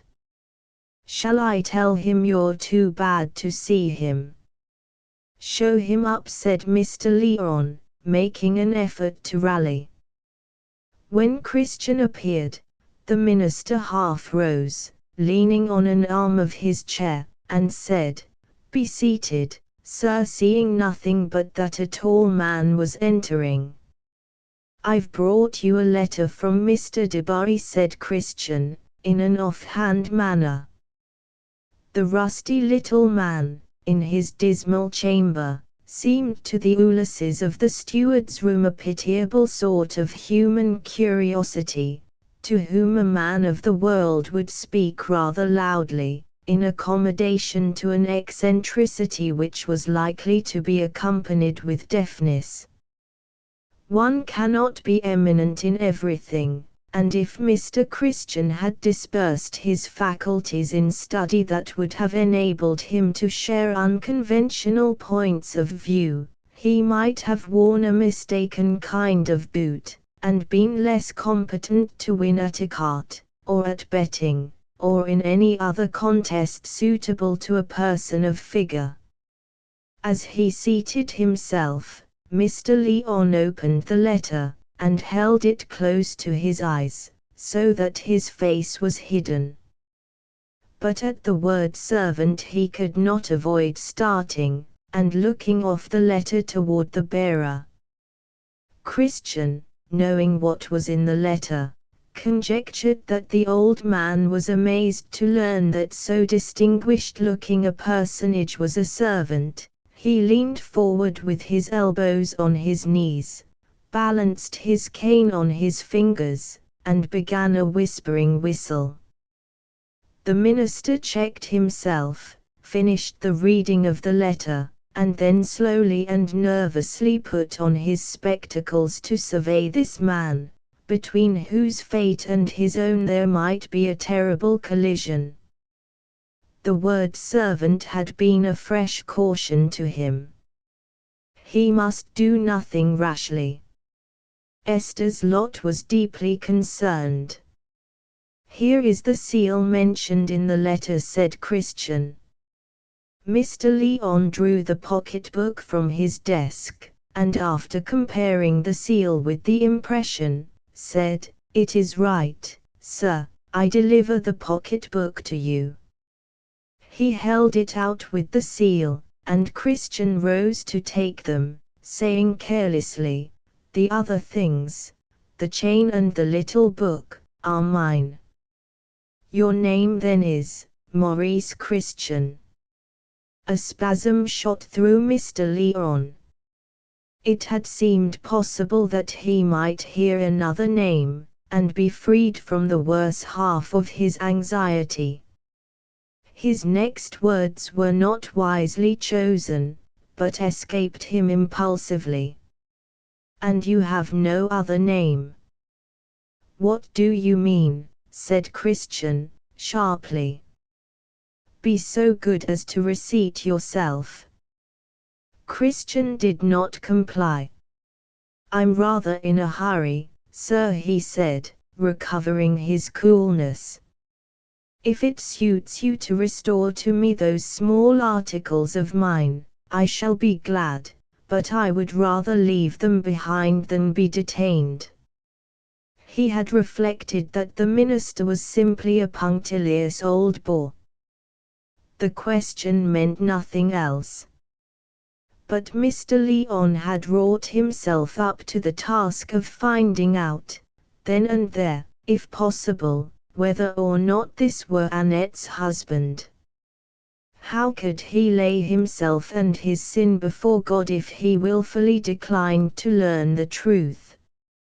"Nay, sir, I will not detain you unreasonably," he said, in a firmer tone than before. "How long have these articles been your property?" "Oh, for more than 20 years," said Christian, carelessly. He was not altogether easy under the minister's persistence, but for that very reason he showed no more impatience. "You have been in France and in Germany." "I have been in most countries on the continent." "Be so good as to write me your name," said Mr. Lyon, dipping a pen in ink, and holding it out with a piece of paper. Christian was much surprised, but not now greatly alarmed. In his rapid conjectures as to the explanation of the minister's curiosity, he had alighted on one which might carry advantage rather than inconvenience. But he was not going to commit himself. "Before I oblige you there, sir," he said, laying down the pen, and looking straight at Mr. Lyon, "I must know exactly the reasons you have for putting these questions to me. You are a stranger to me, an excellent person, I dare say, but I have no concern about you farther than to get from you those small articles. Do you still doubt that they are mine? You wished, I think, that I should tell you what the locket is like. It has a pair of hands and blue flowers on one side and the name Annette round the hair on the other side. That is all I have to say. If you wish for anything more from me, you will be good enough to tell me why you wish it. Now then, sir, what is your concern with me?" The cool stare, the hard challenging voice, with which these words were uttered, made them fall like the beating cutting chill of heavy hail on Mr. Lyon. He sank back in his chair in utter irresolution and helplessness. How was it possible to lay bare the sad and sacred past in answer to such a call as this? The dread with which he had thought of this man's coming, the strongly confirmed suspicion that he was really Annette's husband, intensified the antipathy created by his gestures and glances.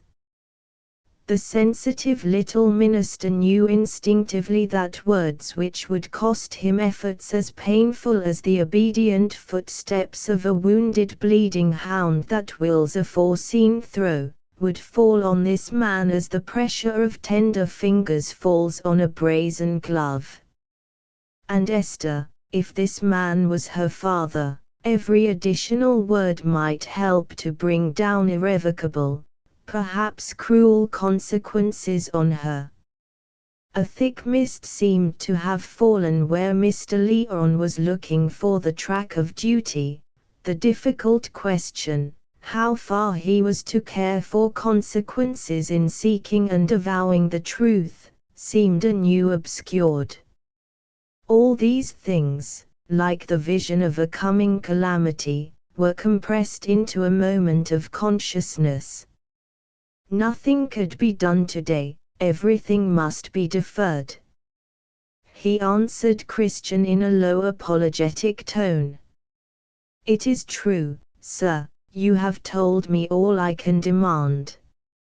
I have no sufficient reason for detaining your property further.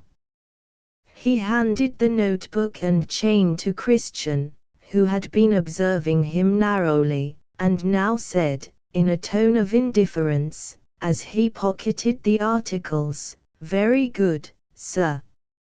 I wish you a good morning."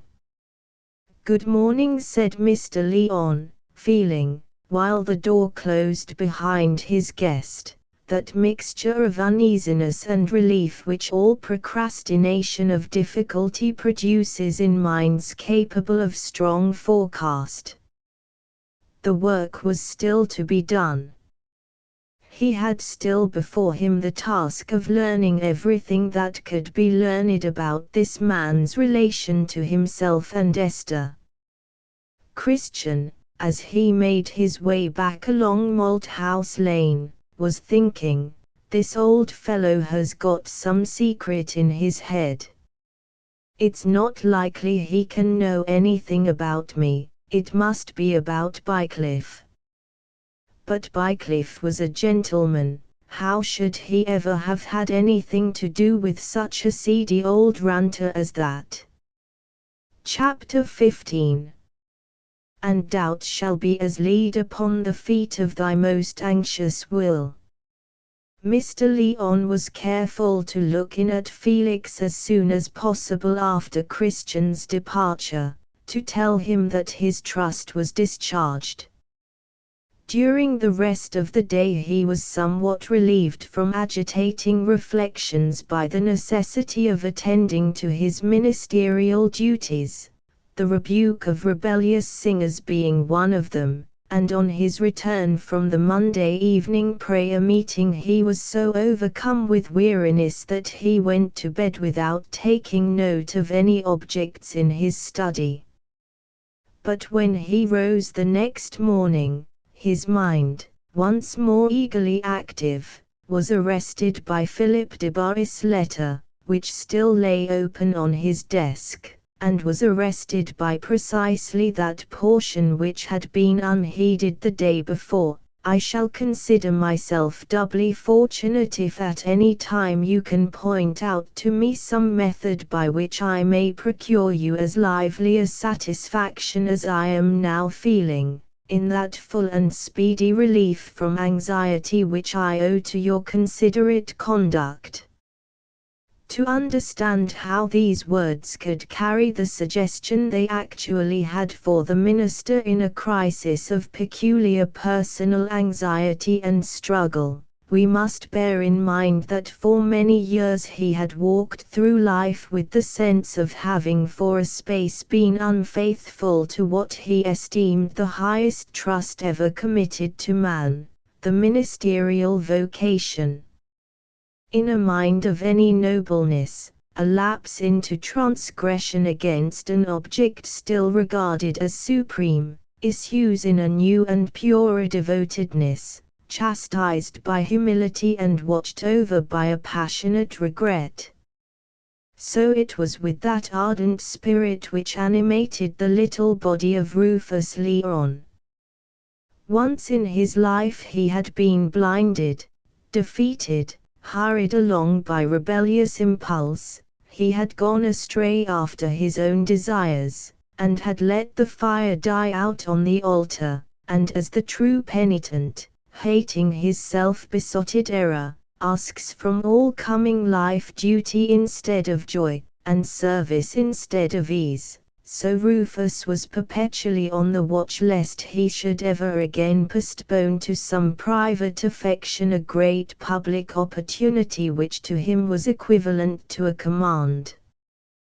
Now here was an opportunity brought by a combination of that unexpected incalculable kind which might be regarded as the divine emphasis invoking especial attention to trivial events, an opportunity of securing what Rufus Leon had often wished for as a means of honoring truth, and exhibiting error in the character of a stammering, halting, short-breathed usurper of office and dignity. What was more exasperating to a zealous preacher, with whom copious speech was not a difficulty but a relief, who never lacked argument, but only combatants and listeners, than to reflect that there were thousands on thousands of pulpits in this kingdom, supplied with handsome sounding boards, and occupying an advantageous position in buildings far larger than the chapel in Malthouse Yard, buildings sure to be places of resort, even as the markets were, if only from habit and interest, and that these pulpits were filled, or rather made vacuous, by men whose privileged education in the ancient centers of instruction issued in 20 minutes formal reading of tepid exhortation or probably infirm deductions from premises based on rotten scaffolding. And it is in the nature of exasperation gradually to concentrate itself. The sincere antipathy of a dog toward cats in general necessarily takes the form of indignant barking at the neighbor's black cat which makes daily trespass. The bark at imagined cats, though a frequent exercise of the canine mind, is yet comparatively feeble. Mr. Leon's sarcasm was not without an edge when he dilated in general on an elaborate education for teachers which issued in the minimum of teaching, but it found a whetstone in the particular example of that bad system known as the Rector of Treby Magna. There was nothing positive to be said against the Reverend Augustus Debarry. His life could not be pronounced blameworthy except for its negatives. And the good Rufus was too pure-minded not to be glad of that. He had no delight in vice as discrediting wicked opponents. He shrank from dwelling on the images of cruelty or grossness, and his indignation was habitually inspired only by those moral and intellectual mistakes which darken the soul but do not injure or degrade the temple of the body. If the rector had been a less respectable man, Rufus would have more reluctantly made him an object of antagonism, but as an incarnation of soul-destroying error, dissociated from those baser sins which have no good repute even with the worldly, it would be an argumentative luxury to get into close quarters with him, and fight with a dialectic short sword in the eyes of the Treby world, sending also a written account thereof to the chief organs of dissenting opinion. Vice was essentially stupid, a deaf and eyeless monster, insusceptible to demonstration. The Spirit might work on it by unseen ways, and the unstudied sallies of sermons were often as the arrows which pierced and awakened the brutified conscience, but illuminated thought, finely divided speech, were the choicer weapons of the divine armory, which whoso could wield must be careful not to leave idle. Here, then, was the longed-for opportunity. Here was an engagement, an expression of a strong wish, on the part of Philip Debarry, if it were in his power, to procure a satisfaction to Rufus Leon. How had that man of God and exemplary independent minister, Mr. Ainsworth, of persecuted sanctity, conducted himself when a similar occasion had befallen him at Amsterdam? He had thought of nothing but the glory of the highest cause, and had converted the offer of recompense into a public debate with a Jew on the chief mysteries of the faith. Here was a model. The case was nothing short of a heavenly indication, and he, Rufus Leon, would seize the occasion to demand a public debate with the rector on the constitution of the true church. What if he were inwardly torn by doubt and anxiety concerning his own private relations and the facts of his past life? That danger of absorption within the narrow bounds of self only urged him the more toward action which had a wider bearing, and might tell on the welfare of England at large. It was decided. Before the minister went down to breakfast that morning he had written the following letter to Mr. Philip Debarry: Sir, referring to your letter of yesterday, I find the following words: I shall consider myself doubly fortunate if at any time you can point out to me some method by which I may procure you as lively a satisfaction as I am now feeling, in that full and speedy relief from anxiety which I owe to your considerate conduct.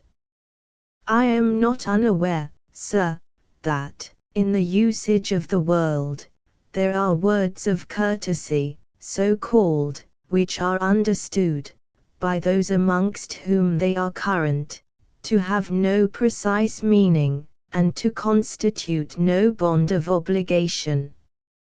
I will not now insist that this is an abuse of language, wherein our fallible nature requires the strictest safeguards against laxity and misapplication, for I do not apprehend that in writing the words I have above quoted, you were open to the reproach of using phrases which, while seeming to carry a specific meaning, were really no more than what is called a polite form.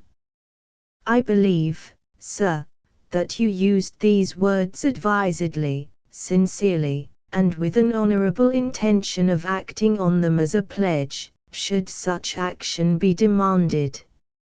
No other supposition on my part would correspond to the character you bear as a young man who aspires, albeit mistakenly, to engraft the finest fruits of public virtue on a creed and institutions, whereof the sap is composed rather of human self-seeking than of everlasting truth. Wherefore I act on this my belief in the integrity of your written word. I beg you to procure for me, as it is doubtless in your power, that I may be allowed a public discussion with your near relative, the rector of this parish, the Reverend Augustus Debarry, to be held in the large room of the Free School, or in the assembly room of the Marquis of Granby, these being the largest covered spaces at our command. For I presume he would neither allow me to speak within his church, nor would consent himself to speak within my chapel, and the probable inclemency of the approaching season forbids an assured expectation that we could discourse in the open air. The subjects I desire to discuss are, first, the constitution of the true church, and secondly, the bearing thereupon of the English Reformation. Confidently expecting that you will comply with this request, which is the sequence of your expressed desire, I remain, sir, yours, with the respect offered to a sincere withstander, Rufus Leon, Malthouse Yard. After writing this letter, the good Rufus felt that serenity and elevation of mind which is infallibly brought by a preoccupation with the wider relations of things. Already he was beginning to sketch the course his argument might most judiciously take in the coming debate. His thoughts were running into sentences, and marking off careful exceptions in parentheses, and he had come down and seated himself at the breakfast table quite automatically, without expectation of toast or coffee, when Esther's voice and touch recalled to him an inward debate of another kind, in which he felt himself much weaker. Again there arose before him the image of that cool, hard-eyed, worldly man, who might be this dear child's father, and one against whose rights he had himself grievously offended. Always as the image recurred to him, Mr. Lyon's heart sent forth a prayer for guidance, but no definite guidance had yet made itself visible for him. It could not be guidance, it was a temptation, that said, "Let the matter rest, seek to know no more, know only what is thrust upon you." The remembrance that in his time of wandering he had wilfully remained in ignorance of facts which he might have enquired after, deepened the impression that it was now an imperative duty to seek the fullest attainable knowledge. And the enquiry might possibly issue in a blessed repose, by putting a negative on all his suspicions. But the more vividly all the circumstances became present to him, the more unfit he felt himself to set about any investigation concerning this man who called himself Maurice Christian. He could seek no confidant or helper among the brethren. He was obliged to admit to himself that the members of his church, with whom he hoped to go to heaven, were not easy to converse with on earth touching the deeper secrets of his experience, and were still less able to advise him as to the wisest procedure in a case of high delicacy, with a worldling who had a carefully trimmed whisker and a fashionable costume. For the first time in his life it occurred to the minister that he should be glad of an adviser who had more worldly than spiritual experience, and that it might not be inconsistent with his principles to seek some light from one who had studied human law. But it was a thought to be paused upon, and not followed out rashly. Some other guidance might intervene. Esther noticed that her father was in a fit of abstraction, that he seemed to swallow his coffee and toast quite unconsciously, and that he vented from time to time a low guttural interjection, which was habitual with him when he was absorbed by an inward discussion. She did not disturb him by remarks, and only wondered whether anything unusual had occurred on Sunday evening. But at last she thought it needful to say, "You recollect what I told you yesterday, father?" "Nay, child, what?" said Mr. Lyon, rousing himself. "That Mr. Jermyn asked me if you would probably be at home this morning before 1 o'clock. Esther was surprised to see her father start and change color as if he had been shaken by some sudden collision before he answered, "Assuredly, I do not intend to move from my study after I have once been out to hand this letter to Zachary. Shall I tell Lyddy to take him up at once to your study if he comes? If not, I shall have to stay in my own room, because I shall be at home all this morning, and it is rather cold now to sit without a fire." "Yes, my dear, let him come up to me, unless, indeed, he should bring a second person, which might happen, seeing that in all likelihood he is coming, as hitherto, on electioneering business. And I could not well accommodate 2 visitors upstairs." When Mr. Lyon went out to Zachary, the pew opener, to give him a second time the commission of carrying a letter to Treby Manor, Esther gave her injunction to Lyddy that if one gentleman came he was to be shown upstairs, if 2, they were to be shown into the parlor. but she had to resolve several questions before Lyddy clearly saw what was before her, as that, if it was the gentleman as came on Thursday in the pepper and salt coat, was he to be shown upstairs? And the gentleman from the manor yesterday as went out whistling, had Miss Esther heard about him? There seemed no end of these great folks coming to Malthouse Yard since there was talk of the election, but they might be poor lost creatures the most of 'em.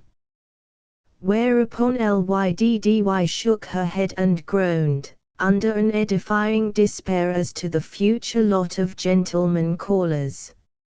Esther always avoided asking questions of Lyddy, who found an answer as she found a key, by pouring out a pocketful of miscellanies. But she had remarked so many indications that something had happened to cause her father unusual excitement and mental preoccupation, that she could not help connecting with them the fact of this visit from the manor, which he had not mentioned to her. She sat down in the dull parlour and took up her netting, for since Sunday she had felt unable to read when she was alone, being obliged, in spite of herself, to think of Felix Holt, to imagine what he would like her to be, and what sort of views he took of life so as to make it seem valuable in the absence of all elegance, luxury, gaiety, or romance. Had he yet reflected that he had behaved very rudely to her on Sunday? Perhaps not. Perhaps he had dismissed her from his mind with contempt. And at that thought Esther's eyes smarted unpleasantly. She was fond of netting, because it showed to advantage both her hand and her foot, and across this image of Felix Holt's indifference and contempt there passed the vaguer image of a possible somebody who would admire her hands and feet, and delight in looking at their beauty, and long, yet not dare, to kiss them. Life would be much easier in the presence of such a love. But it was precisely this longing after her own satisfaction that Felix had reproached her with. Did he want her to be heroic? That seemed impossible without some great occasion. Her life was a heap of fragments, and so were her thoughts. Some great energy was needed to bind them together. Esther was beginning to lose her complacency at her own wit and criticism, to lose the sense of superiority in an awakening need of reliance on one whose vision was wider, whose nature was purer and stronger than her own. But then, she said to herself, that one must be tender to her, not rude and predominating in his manners. A man with any chivalry in him could never adopt a scolding tone toward a woman, that is, toward a charming woman. But Felix had no chivalry in him. He loved lecturing and opinion too well ever to love any woman. In this way Esther strove to see that Felix was thoroughly in the wrong, at least, if he did not come again expressly to show that he was sorry. Chapter 16. True Blue. These men have no votes. Why should I court them? Grey Fox. No votes, but power. True Blue. What? Over charities. Grey Fox. No, over brains, which disturbs the canvas. In a natural state of things the average price of a vote at Paddlebrook is 9 and 6pence, throwing the £50 tenants, who cost nothing, into the divisor. But these talking men cause an artificial rise of prices, The expected important knock at the door came about 12 o'clock, and Esther could hear that there were 2 visitors. Immediately the parlor door was opened and the shaggy-haired, cravatless image of Felix Holt, which was just then full in the mirror of Esther's mind, was displaced by the highly contrasted appearance of a personage whose name she guessed before Mr. Jermyn had announced it. The perfect morning costume of that day differed much from our present ideal. It was essential that a gentleman's chin should be well propped, that his collar should have a voluminous roll, that his waistcoat should imply much discrimination, and that his buttons should be arranged in a manner which would now expose him to general contempt. And it must not be forgotten that at the distant period when Treby Magna first knew the excitements of an election, there existed many other anomalies now obsolete, besides short-waisted coats and broad stiffeners. But we have some notions of beauty and fitness which withstand the centuries, and quite irrespective of dates, it would be pronounced that at the age of 34 Harold Transome was a striking and handsome man. He was one of those people, as Denner remarked, to whose presence in the room you could not be indifferent. If you do not hate or dread them, you must find the touch of their hands, nay, their very shadows, agreeable. Esther felt a pleasure quite new to her as she saw his finely embrowned face and full bright eyes turned toward her with an air of deference by which gallantry must commend itself to a refined woman who is not absolutely free from vanity. Harold Transome regarded women as slight things, but he was fond of slight things in the intervals of business, and he held it among the chief arts of life to keep these pleasant diversions within such bounds that they should never interfere with the course of his serious ambition. Esther was perfectly aware, as he took a chair near her, that he was under some admiring surprise at her appearance and manner. How could it be otherwise? She believed that in the eyes of a well-bred man no young lady in Treby could equal her. She felt a glow of delight at the sense that she was being looked at. "My father expected you," she said to Mr. Jermyn. "I delivered your letter to him yesterday. He will be down immediately." She disentangled her foot from her netting and wound it up.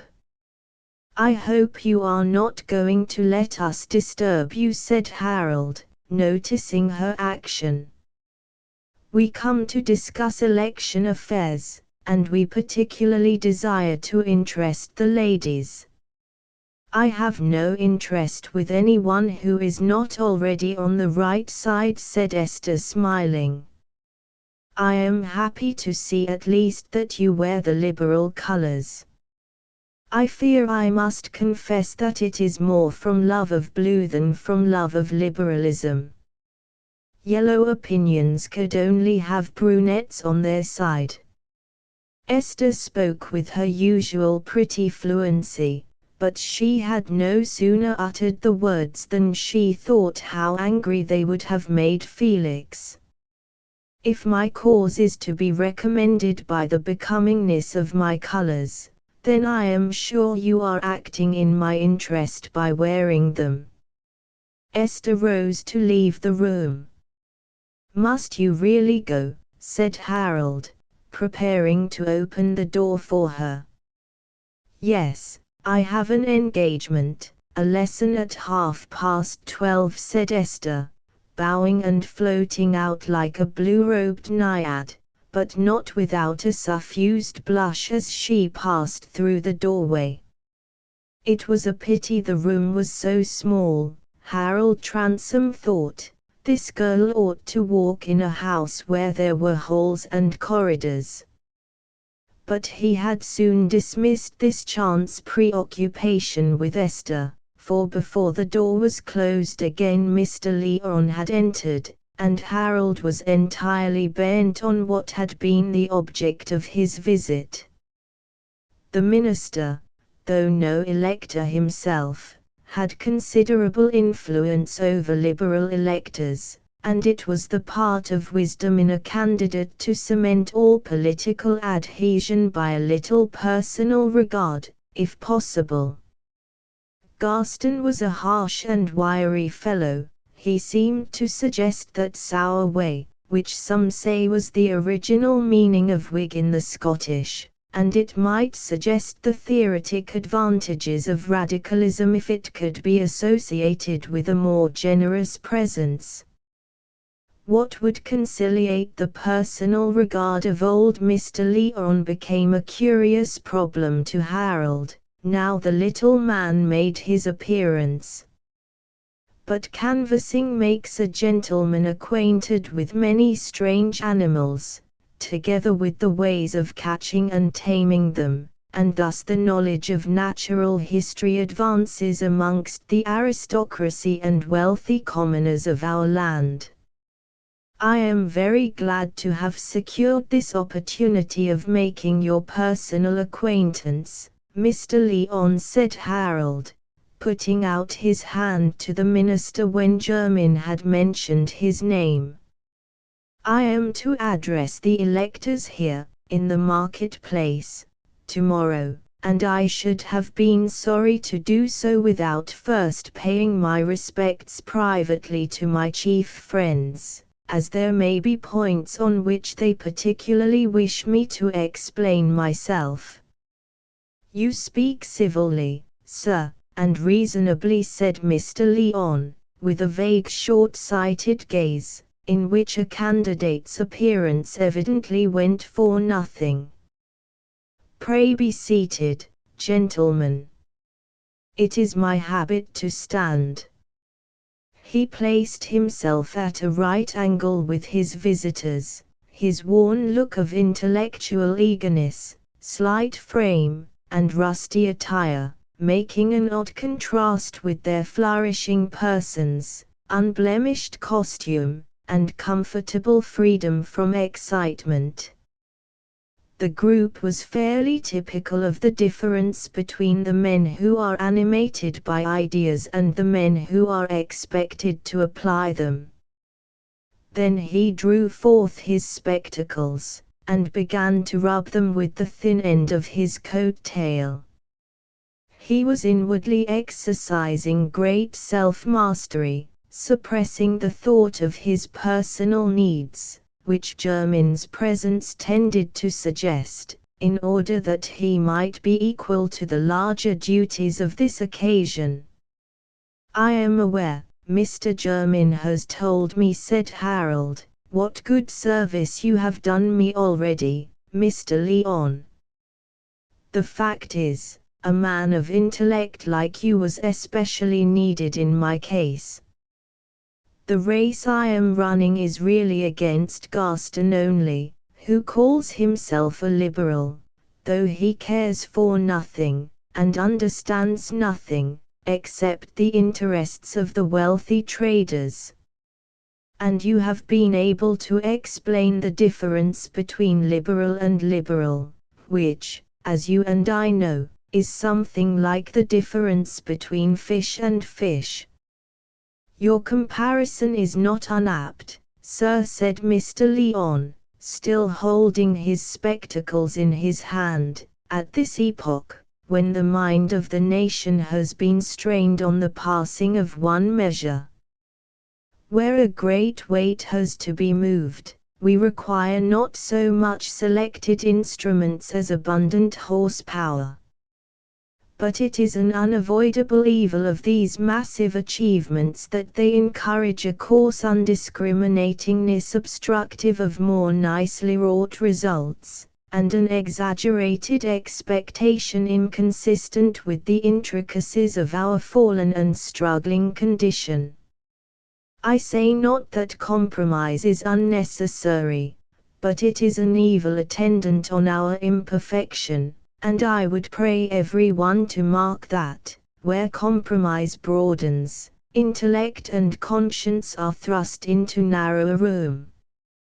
Wherefore it has been my object to show our people that there are many who have helped to draw the car of reform, whose ends are but partial, and who forsake not the ungodly principle of selfish alliances, but would only substitute Syria for Egypt, thinking chiefly of their own share in peacocks, gold and ivory. Just so said Harold, who was quick at new languages, and still quicker at translating other men's generalities into his own special and immediate purposes, men who will be satisfied if they can only bring in a plutocracy, buy up the land, and stick the old crests on their new gateways. Now the practical point to secure against these false liberals at present is, that our electors should not divide their votes. As it appears that many who vote for Debarry are likely to split their votes in favor of Garston, it is of the first consequence that my voters should give me Plumpus. If they divide their votes they can't keep out Debarry, and they may help to keep out me. I feel some confidence in asking you to use your influence in this direction, Mr. Lyon. We candidates have to praise ourselves more than is graceful, but you are aware that, while I belong by my birth to the classes that have their roots in tradition and all the old loyalties, my experience has lain chiefly among those who make their own career, and depend on the new rather than the old. I have had the advantage of considering the national welfare under varied lights. I have wider views than those of a mere cotton lord. On questions connected with religious liberty I would stop short at no measure that was not thorough. I hope not, sir, I hope not, said Mr. Lyon, gravely, finally putting on his spectacles and examining the face of the candidate, whom he was preparing to turn into a catechumen. For the good Rufus, conscious of his political importance as an organ of persuasion, felt it his duty to catechize a little, and also to do his part toward impressing a probable legislator with a sense of his responsibility. But the latter branch of duty somewhat obstructed the catechizing, for his mind was so urged by considerations which he held in danger of being overlooked, that the questions and answers bore a very slender proportion to his exposition. It was impossible to leave the question of church rates without noting the grounds of their injustice, and without a brief enumeration of reasons why Mr. Lyon, for his own part, would not present that passive resistance to a legal imposition which had been adopted by the Friends, whose heroism in this regard was nevertheless worthy of all honor. Comprehensive talkers are apt to be tiresome when we are not athirst for information, but, to be quite fair, we must admit that superior reticence is a good deal due to the lack of matter. Speech is often barren, but silence also does not necessarily brood over a full nest. Your still fowl, blinking at you without remark, may all the while be sitting on one addled nest egg, and when it takes to cackling, will have nothing to announce but that addled delusion. Harold Transome was not at all a patient man, but in matters of business he was quite awake to his cue, and in this case it was perhaps easier to listen than to answer questions. But Jermyn, who had plenty of work on his hands, took an opportunity of rising, and saying, as he looked at his watch, I must really be at the office in 5 minutes. You will find me there, Mr. Transome. You have probably still many things to say to Mr. Lyon.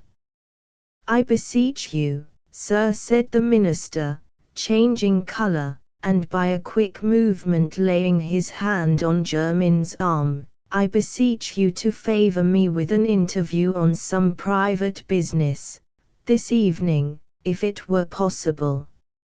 Mr. Lyon, like others who are habitually occupied with impersonal subjects, was liable to this impulsive sort of action. He snatched at the details of life as if they were darting past him, as if they were like the ribbons at his knees, which would never be tied all day if they were not tied on the instant. Through these spasmodic leaps out of his abstractions into real life, it constantly happened that he suddenly took a course which had been the subject of too much doubt with him ever to have been determined on by continuous thought. And if Jermyn had not startled him by threatening to vanish just when he was plunged in politics, he might never have made up his mind to confide in a worldly attorney.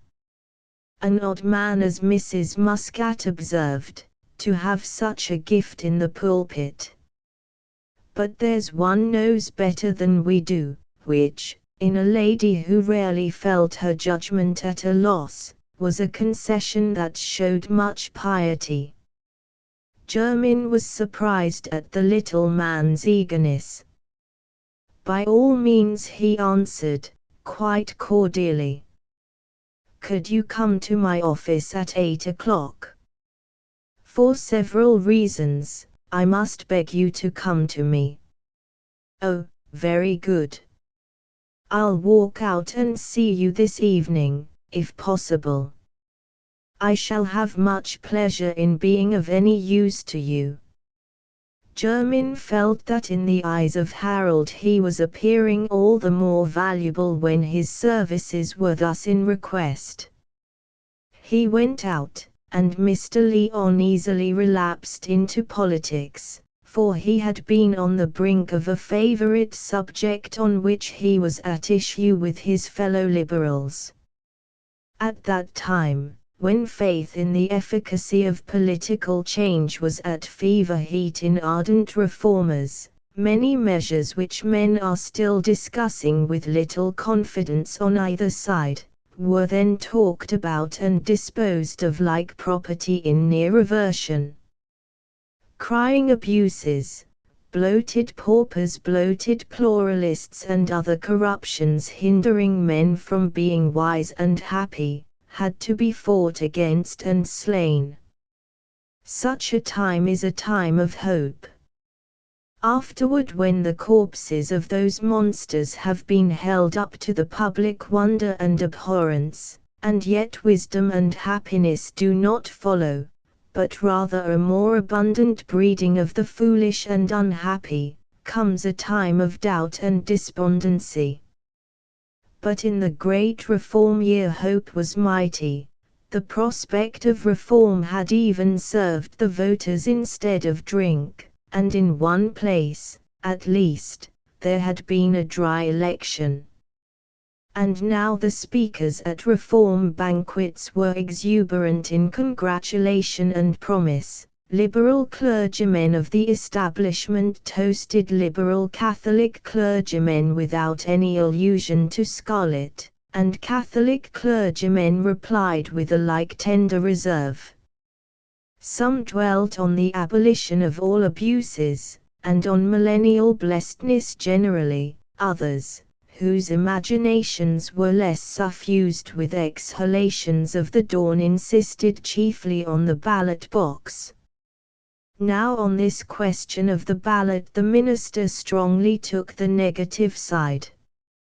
Our pet opinions are usually those which place us in a minority of a minority amongst our own party, very happily, else those poor opinions, born with no silver spoon in their mouths, how would they get nourished and fed?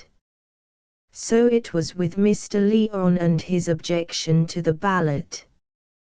But he had thrown out a remark on the subject which was not quite clear to his hearer, who interpreted it according to his best calculation of probabilities. "I have no objection to the ballot," said Harold, "but I think that is not the sort of thing we have to work at just now. We shouldn't get it. And other questions are imminent." "Then, sir, you would vote for the ballot," said Mr. Lyon, stroking his chin. "Certainly, if the point came up. I have too much respect for the freedom of the voter to oppose anything which offers a chance of making that freedom more complete." Mr. Lyon looked at the speaker with a pitying smile and a subdued which Harold took for a sign of satisfaction. He was soon undeceived. "You grieve me, sir, you grieve me much. And I pray you to reconsider this question, for it will take you to the root, as I think, of political morality. I engage to show to any impartial mind, duly furnished with the principles of public and private rectitude, that the ballot would be pernicious, and that if it were not pernicious, it would still be futile. I will show, first, that it would be futile as a preservative from bribery and illegitimate influence, and, secondly, that it would be in the worst kind pernicious, as shutting the door against those influences whereby the soul of a man and the character of a citizen are duly educated for their great functions. Be not alarmed if I detain you, sir. It is well worth the while." "Confound this old man," thought Harold. "I'll never make a canvassing call on a preacher again, unless he has lost his voice from a cold." He was going to excuse himself as prudently as he could, by deferring the subject till the morrow, and inviting Mr. Lyon to come to him in the committee room before the time appointed for his public speech, but he was relieved by the opening of the door. Lyddy put in her head to say, "If you please, sir, here's Mr. Holt wants to know if he may come in and speak to the gentleman." "He begs your pardon, but you're to say no if you don't like him to come." "Nay, show him in at once, Lyddy." "A young man," Mr. Lyon went on, speaking to Harold, "whom a representative ought to know, no voter, but a man of ideas and study." "He is thoroughly welcome," said Harold, truthfully enough, though he felt little interest in the voteless man of ideas except as a diversion from the subject of the ballot. He had been standing for the last minute or two, feeling less of a victim in that attitude, and more able to calculate on means of escape. "Mr. Holt, sir," said the minister, as Felix entered, "is a young friend of mine, whose opinions on some points I hope to see altered, but who has a zeal for public justice which I trust he will never lose." "I am glad to see Mr. Holt," said Harold, bowing. He perceived from the way in which Felix bowed to him and turned to the most distant spot in the room, that the candidate's shake of the hand would not be welcome here. A formidable fellow, he thought, capable of mounting a cart in the market-place tomorrow and cross-examining me, if I say anything that doesn't please him. "Mr. Lyon," said Felix, "I have taken a liberty with you in asking to see Mr. Transome when he is engaged with you. but I have to speak to him on a matter which I shouldn't care to make public at present, and it is one on which I am sure you will back me. I heard that Mr. Transome was here, so I ventured to come.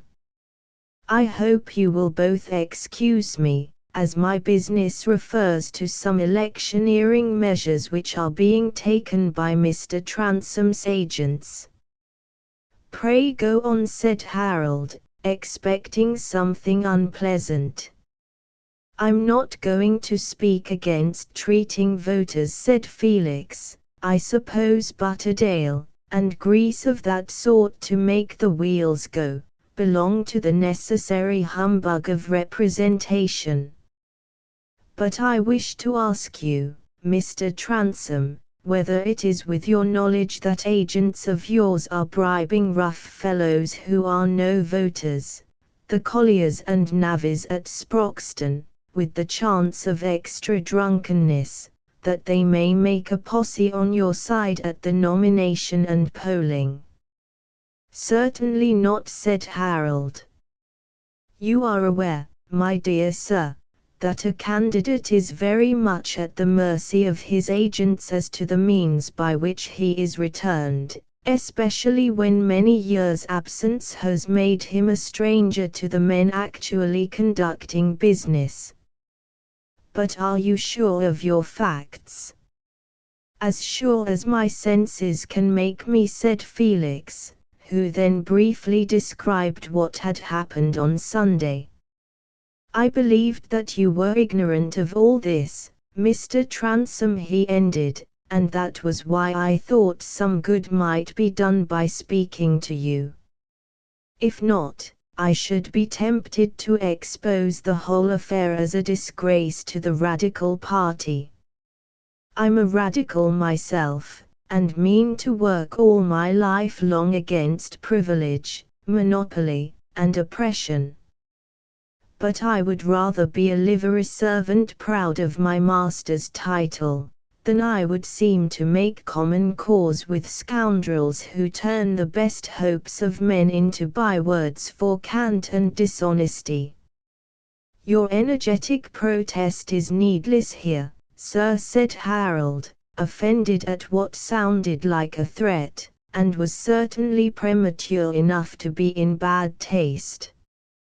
In fact, this error of behavior in Felix proceeded from a repulsion which was mutual. It was a constant source of irritation to him that the public men on his side were, on the whole, not conspicuously better than the public men on the other side, that the spirit of innovation, which with him was a part of religion, was in many of its mouthpieces no more of a religion than the faith in rotten boroughs, and he was thus predisposed to distrust Harold Transome. Harold, in his turn, disliked impracticable notions of loftiness and purity, disliked all enthusiasm, and he thought he saw a very troublesome, vigorous incorporation of that nonsense in Felix. But it would be foolish to exasperate him in any way. "If you choose to accompany me to Jermyn's office," he went on, "the matter shall be enquired into in your presence. I think you will agree with me, Mr. Lyon, that this will be the most satisfactory course." "Doubtless," said the minister, who liked the candidate very well, and believed that he would be amenable to argument, "and I would caution my young friend against a too great hastiness of words and action. David's cause against Saul was a righteous one, nevertheless not all who clave unto David were righteous men." "The more was the pity, sir," said Felix. "Especially if he winked at their malpractices."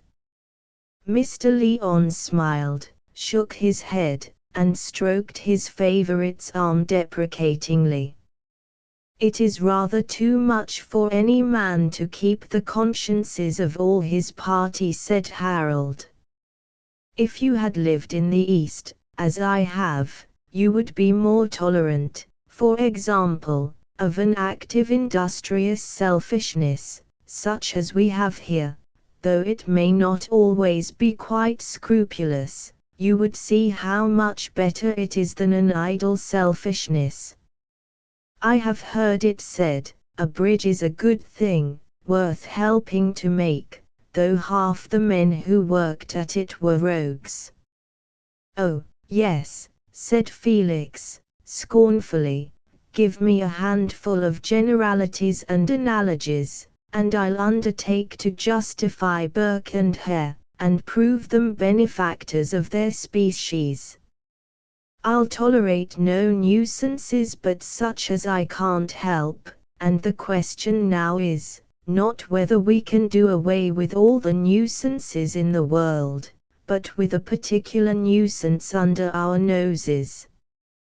Then we had better cut the matter short, as I propose, by going at once to Jermyn's, said Harold. In that case, I must bid you good morning, Mr. Lyon.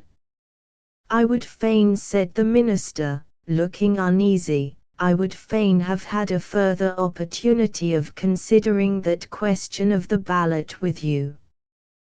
The reasons against it need not be urged lengthily, they only require complete enumeration to prevent any seeming hiatus, where an opposing fallacy might thrust itself in. Never fear, sir, said Harold, shaking Mr. Lyon's hand cordially, there will be opportunities. Shall I not see you in the committee room tomorrow? I think not, said Mr. Lyon, rubbing his brow, with a sad remembrance of his personal anxieties. But I will send you, if you will permit me, a brief writing, on which you can meditate at your leisure. I shall be delighted. Goodbye. Harold and Felix went out together, and the minister, going up to his dull study, asked himself whether, under the pressure of conflicting experience, he had faithfully discharged the duties of the past interview. If a cynical sprite were present, riding on one of the motes in that dusty room, he may have made himself merry at the illusions of the little minister who brought so much conscience to bear on the production of so slight an effect. I confess to smiling myself, being skeptical as to the effect of ardent appeals and nice distinctions on gentlemen who are got up, both inside and out, as candidates in the style of the period, but I never smiled at Mr. Lyon's trustful energy without falling to penitence and veneration immediately after. For what we call illusions are often, in truth, a wider vision of past and recent realities, a willing movement of a man's soul with the larger sweep of the world's forces, a movement toward a more assured end than the chances of a single life. We see human heroism broken into units and say, this unit did little, might as well not have been. But in this way we might break up a great army into units, in this way we might break the sunlight into fragments, and think that this and the other might be cheaply parted with. Let us rather raise a monument to the soldiers whose brave hearts only kept the ranks unbroken and met death, a monument to the faithful who were not famous, and who are precious as the continuity of the sunbeams is precious, though some of them fall unseen and on barrenness. At present, looking back on that day at Treby, it seemed to me that the sadder illusion lay with Harold Transome, who was trusting in his own skill to shape the success of his own morrows, ignorant of what many yesterdays had determined for him beforehand. Chapter 17. It is a good and soothfast saw, half roasted never will be raw, no dough is dried once more to meal, no crock new shapen by the wheel, you can't turn curds to milk again, nor now, by wishing back to then, and having tasted stolen honey, you can't buy innocence for money. Jermyn was not particularly pleased that some chance had apparently hindered Harold Transome from making other canvassing visits immediately after leaving Mr. Lyon, and so had sent him back to the office earlier than he had been expected to come.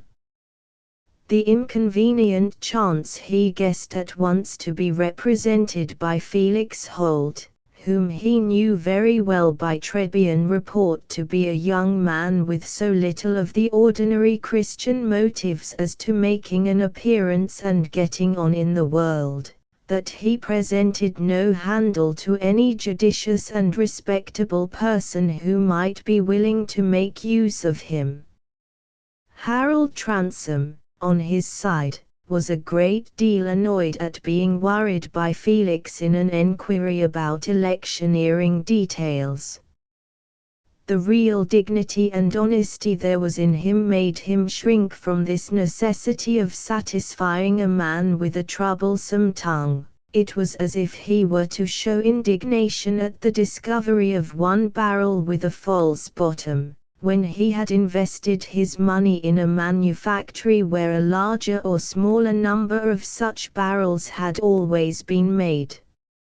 A practical man must seek a good end by the only possible means, that is to say, if he is to get into Parliament he must not be too particular.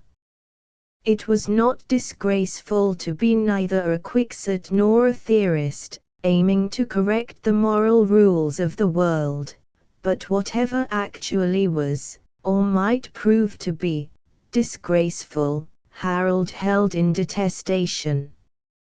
In this mood he pushed on unceremoniously to the inner office without waiting to ask questions, and when he perceived that Jermyn was not alone he said, with haughty quickness, a question about the electioneering at Sproxton. Can you give your attention to it at once? Here is Mr. Holt, who has come to me about the business. Oh, yes, certainly, said Jermyn, who, as usual, was the more cool and deliberate because he was vexed. He was standing, and, as he turned round, his broad figure concealed the person who was seated writing at the bureau. Mr. Holt, will doubtless, make a point of saving a busy man's time. You can speak at once. This gentleman, here Jermyn made a slight backward movement of the head, is one of ourselves, he is a true blue. I have simply to complain, said Felix, that one of your agents has been sent on a bribing expedition to Sproxton, with what purpose you, sir, may know better than I do. Mr. Transome, it appears, was ignorant of the affair, and does not approve it. Jermyn, looking gravely and steadily at Felix while he was speaking, at the same time drew forth a small sheaf of papers from his side pocket, and then, as he turned his eyes slowly on Harold, felt in his waistcoat pocket for his pencil case. I don't approve of it at all, said Harold, who hated Jermyn's calculated slowness and conceit in his own impenetrability. Be good enough to put a stop to it, will you? Mr. Holt, I know, is an excellent Liberal, said Jermyn, just inclining his head to Harold, and then alternately looking at Felix and docketing his bills. But he is perhaps too inexperienced to be aware that no canvass can be conducted without the action of able men, who must be trusted, and not interfered with. And as to any possibility of promising to put a stop, to any procedure, that depends. If he had ever held the coachman's ribbons in his hands, as I have in my younger days, he would know that stopping is not always easy. I know very little about holding ribbons, said Felix, but I saw clearly enough at once that more mischief had been done than could be well mended. Though I believe, if it were heartily tried, the treatment might be reduced and something might be done to hinder the men from turning out in a body to make a noise, which might end in worse. They might be hindered from making a noise on our side, said Jermyn, smiling. That is perfectly true. But if they made a noise on the other, would your purpose be answered better, sir? Harold was moving about in an irritated manner while Felix and Jermyn were speaking. He preferred leaving the talk to the attorney, of whose talk he himself liked to keep as clear as possible. I can only say, answered Felix, that if you make use of those heavy fellows when the drink is in them, I shouldn't like your responsibility. You might as well drive bulls to roar on our side as bribe a set of colliers and navvies to shout and groan. A lawyer may well envy your command of language, Mr. Holt, said Jermyn, pocketing his bills again, and shutting up his pencil, but he would not be satisfied with the accuracy of your terms. You must permit me to check your use of the word bribery. The essence of bribery is, that it should be legally proved. There is not such a thing, in rerum natura, as unproved bribery. There has been no such thing as bribery at Sproxton, I'll answer for it. The presence of a body of stalwart fellows on, the Liberal side will tend to preserve order, for we know that the benefit clubs from the Pytchley district will show for Debarry. Indeed, the gentleman who has conducted the canvass at Sproxton is experienced in parliamentary affairs, and would not exceed, the necessary measures that a rational judgment would dictate. What? You mean the man who calls himself Johnson, said Felix, in a tone of disgust. Before Jermyn chose to answer, Harold broke in, saying, quickly and peremptorily, the long and short of it is this, Mr. Holt, I shall desire and insist that whatever can be done by way of remedy shall be done. Will that satisfy you? You see now some of the candidate's difficulties, said Harold, breaking into his most agreeable smile.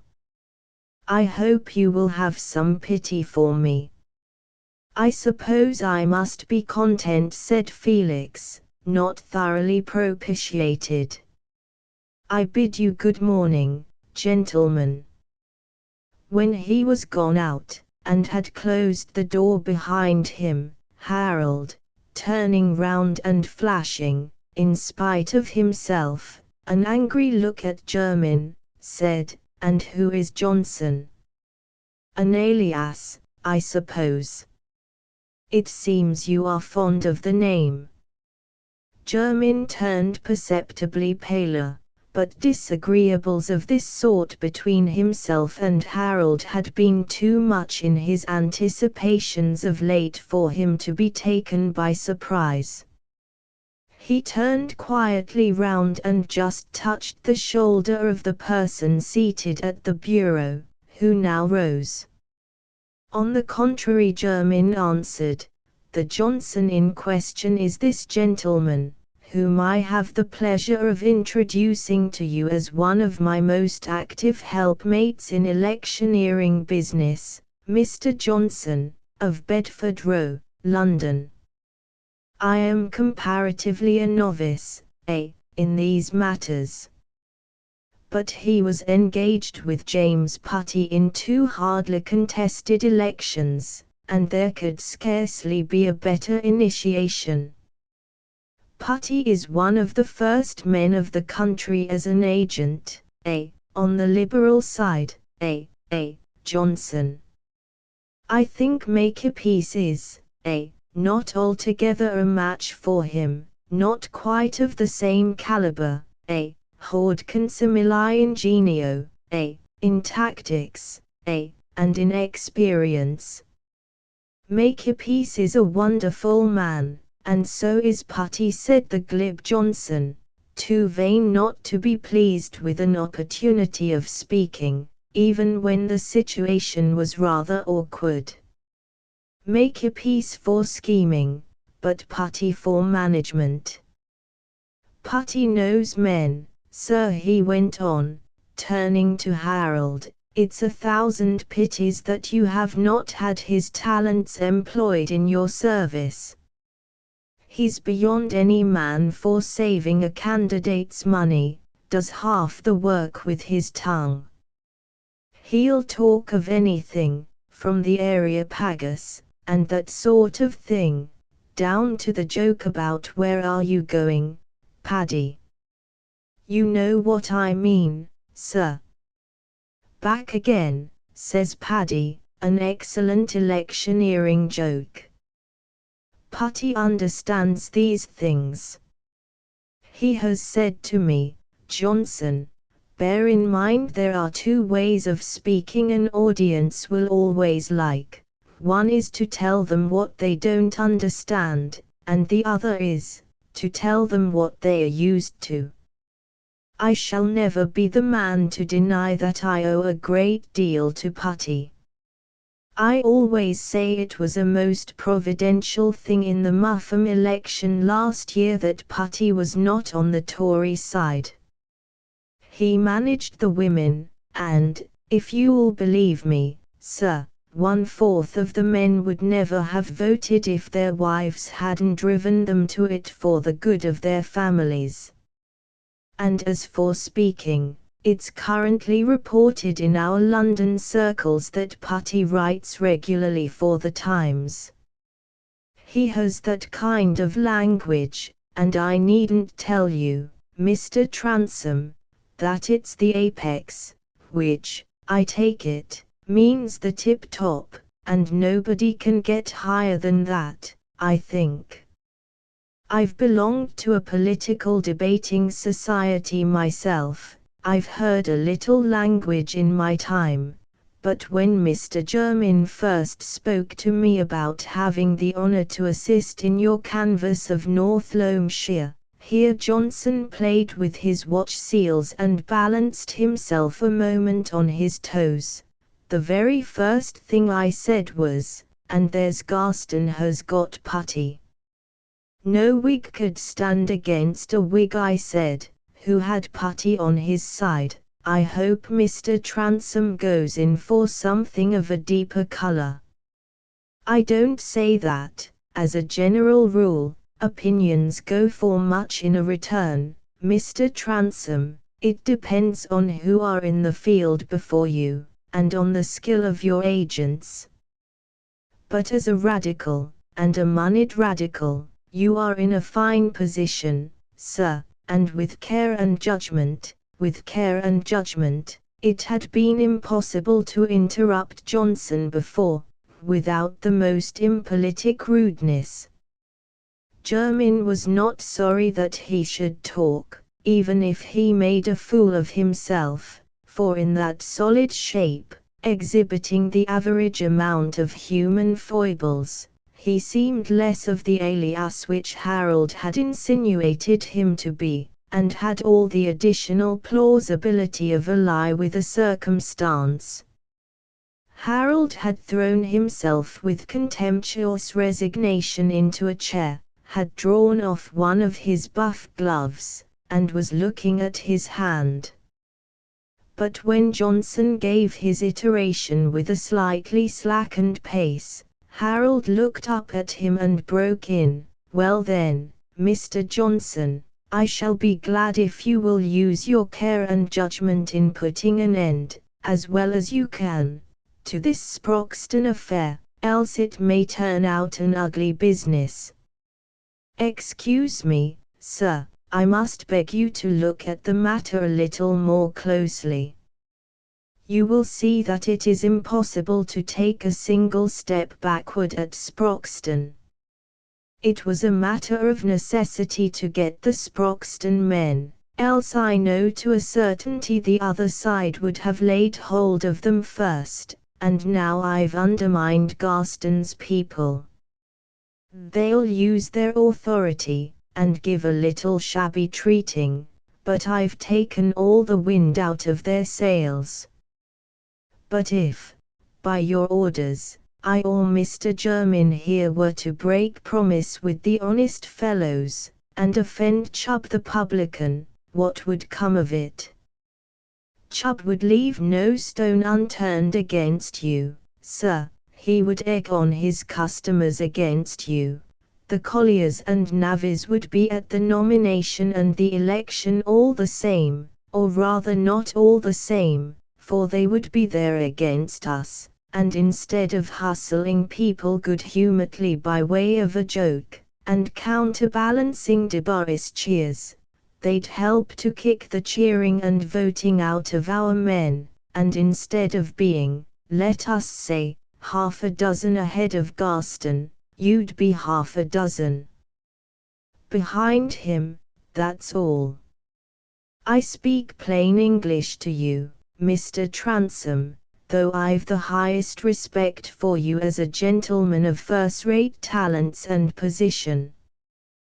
But, sir, to judge of these things a man must know the English voter and the English publican, and it would be a poor tale indeed. Here Mr. Johnson's mouth took an expression at once bitter and pathetic, that a gentleman like you, to say nothing of the good of the country, should have gone to the expense and trouble of a canvass for nothing but to find himself out of Parliament at the end of it. I've seen it again and again. It looks bad in the cleverest man to have to sing small. Mr. Johnson's argument was not the less stringent because his idioms were vulgar.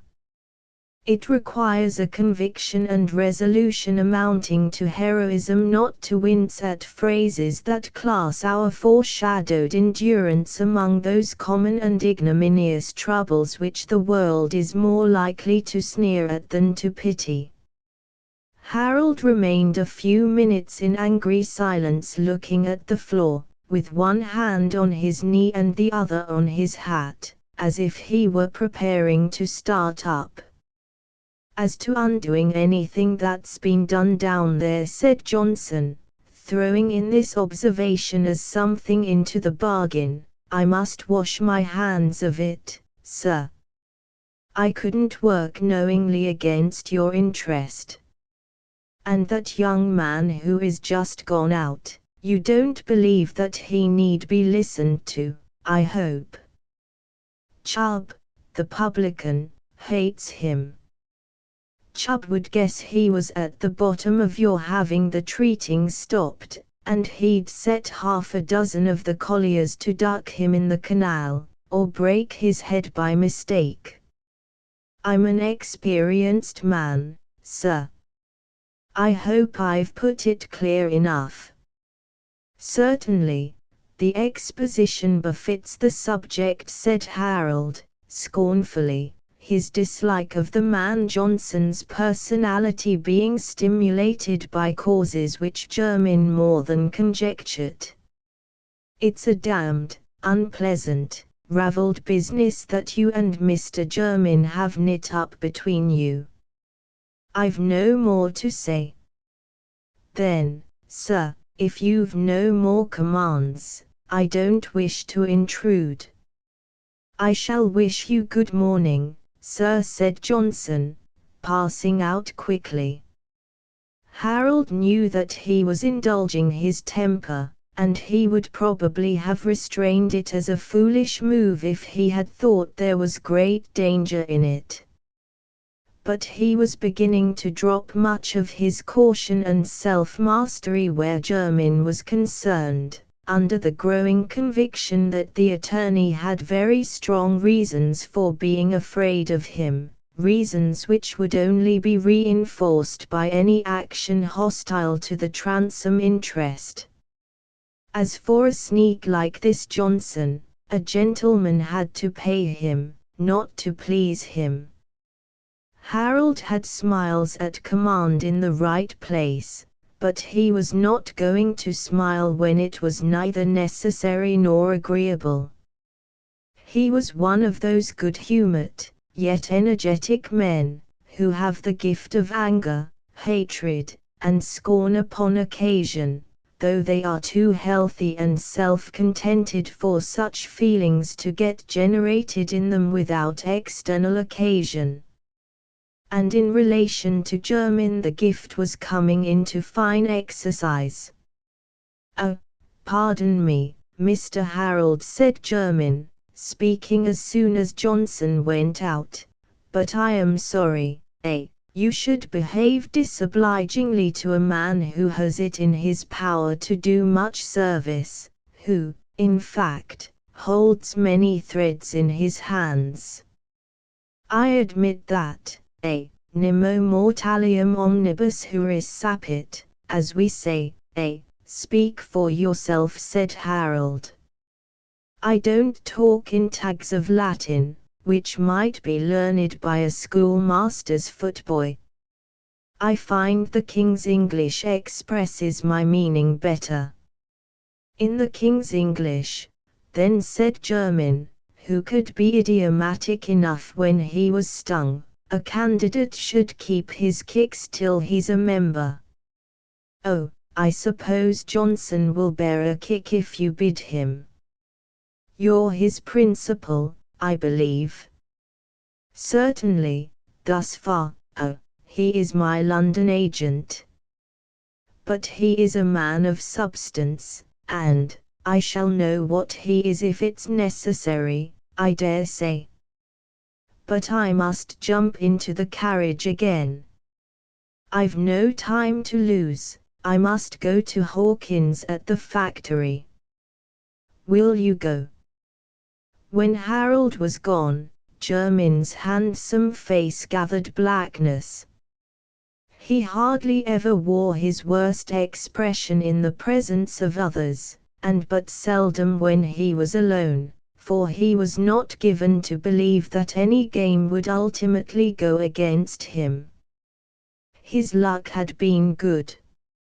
New conditions might always turn up to give him new chances, and if affairs threatened to come to an extremity between Harold and himself, he trusted to finding some sure resource. "He means to see to the bottom of everything if he can, that's quite plain," said Jermyn to himself. "I believe he has been getting another opinion. He has some new light about those annuities on the estate that are held in Johnson's name. He has inherited a deuced faculty for business, there's no denying that. But I shall beg leave to tell him that I've propped up the family. I don't know where they would have been without me, and if it comes to balancing, I know into which scale the gratitude ought to go. Not that he's likely to feel any, but he can feel something else, and if he makes signs of setting the dogs on me, I shall make him feel it. The people named Transome owe me a good deal more than I owe them." In this way Mr. Jermyn inwardly appealed against an unjust construction which he foresaw that his old acquaintance the law might put on certain items in his history. "I have known persons who have been suspected of undervaluing gratitude, and excluding it from the list of virtues, but on closer observation it has been seen that, if they have never felt grateful, it has been for want of an opportunity, and that, far from despising gratitude, they regard it as the virtue most of all incumbent on others toward them. Chapter 18. The little, nameless, unremembered acts of kindness and of love. Wordsworth, Tintern Abbey. Jermyn did not forget to pay his visit to the minister in Malthouse Yard that evening.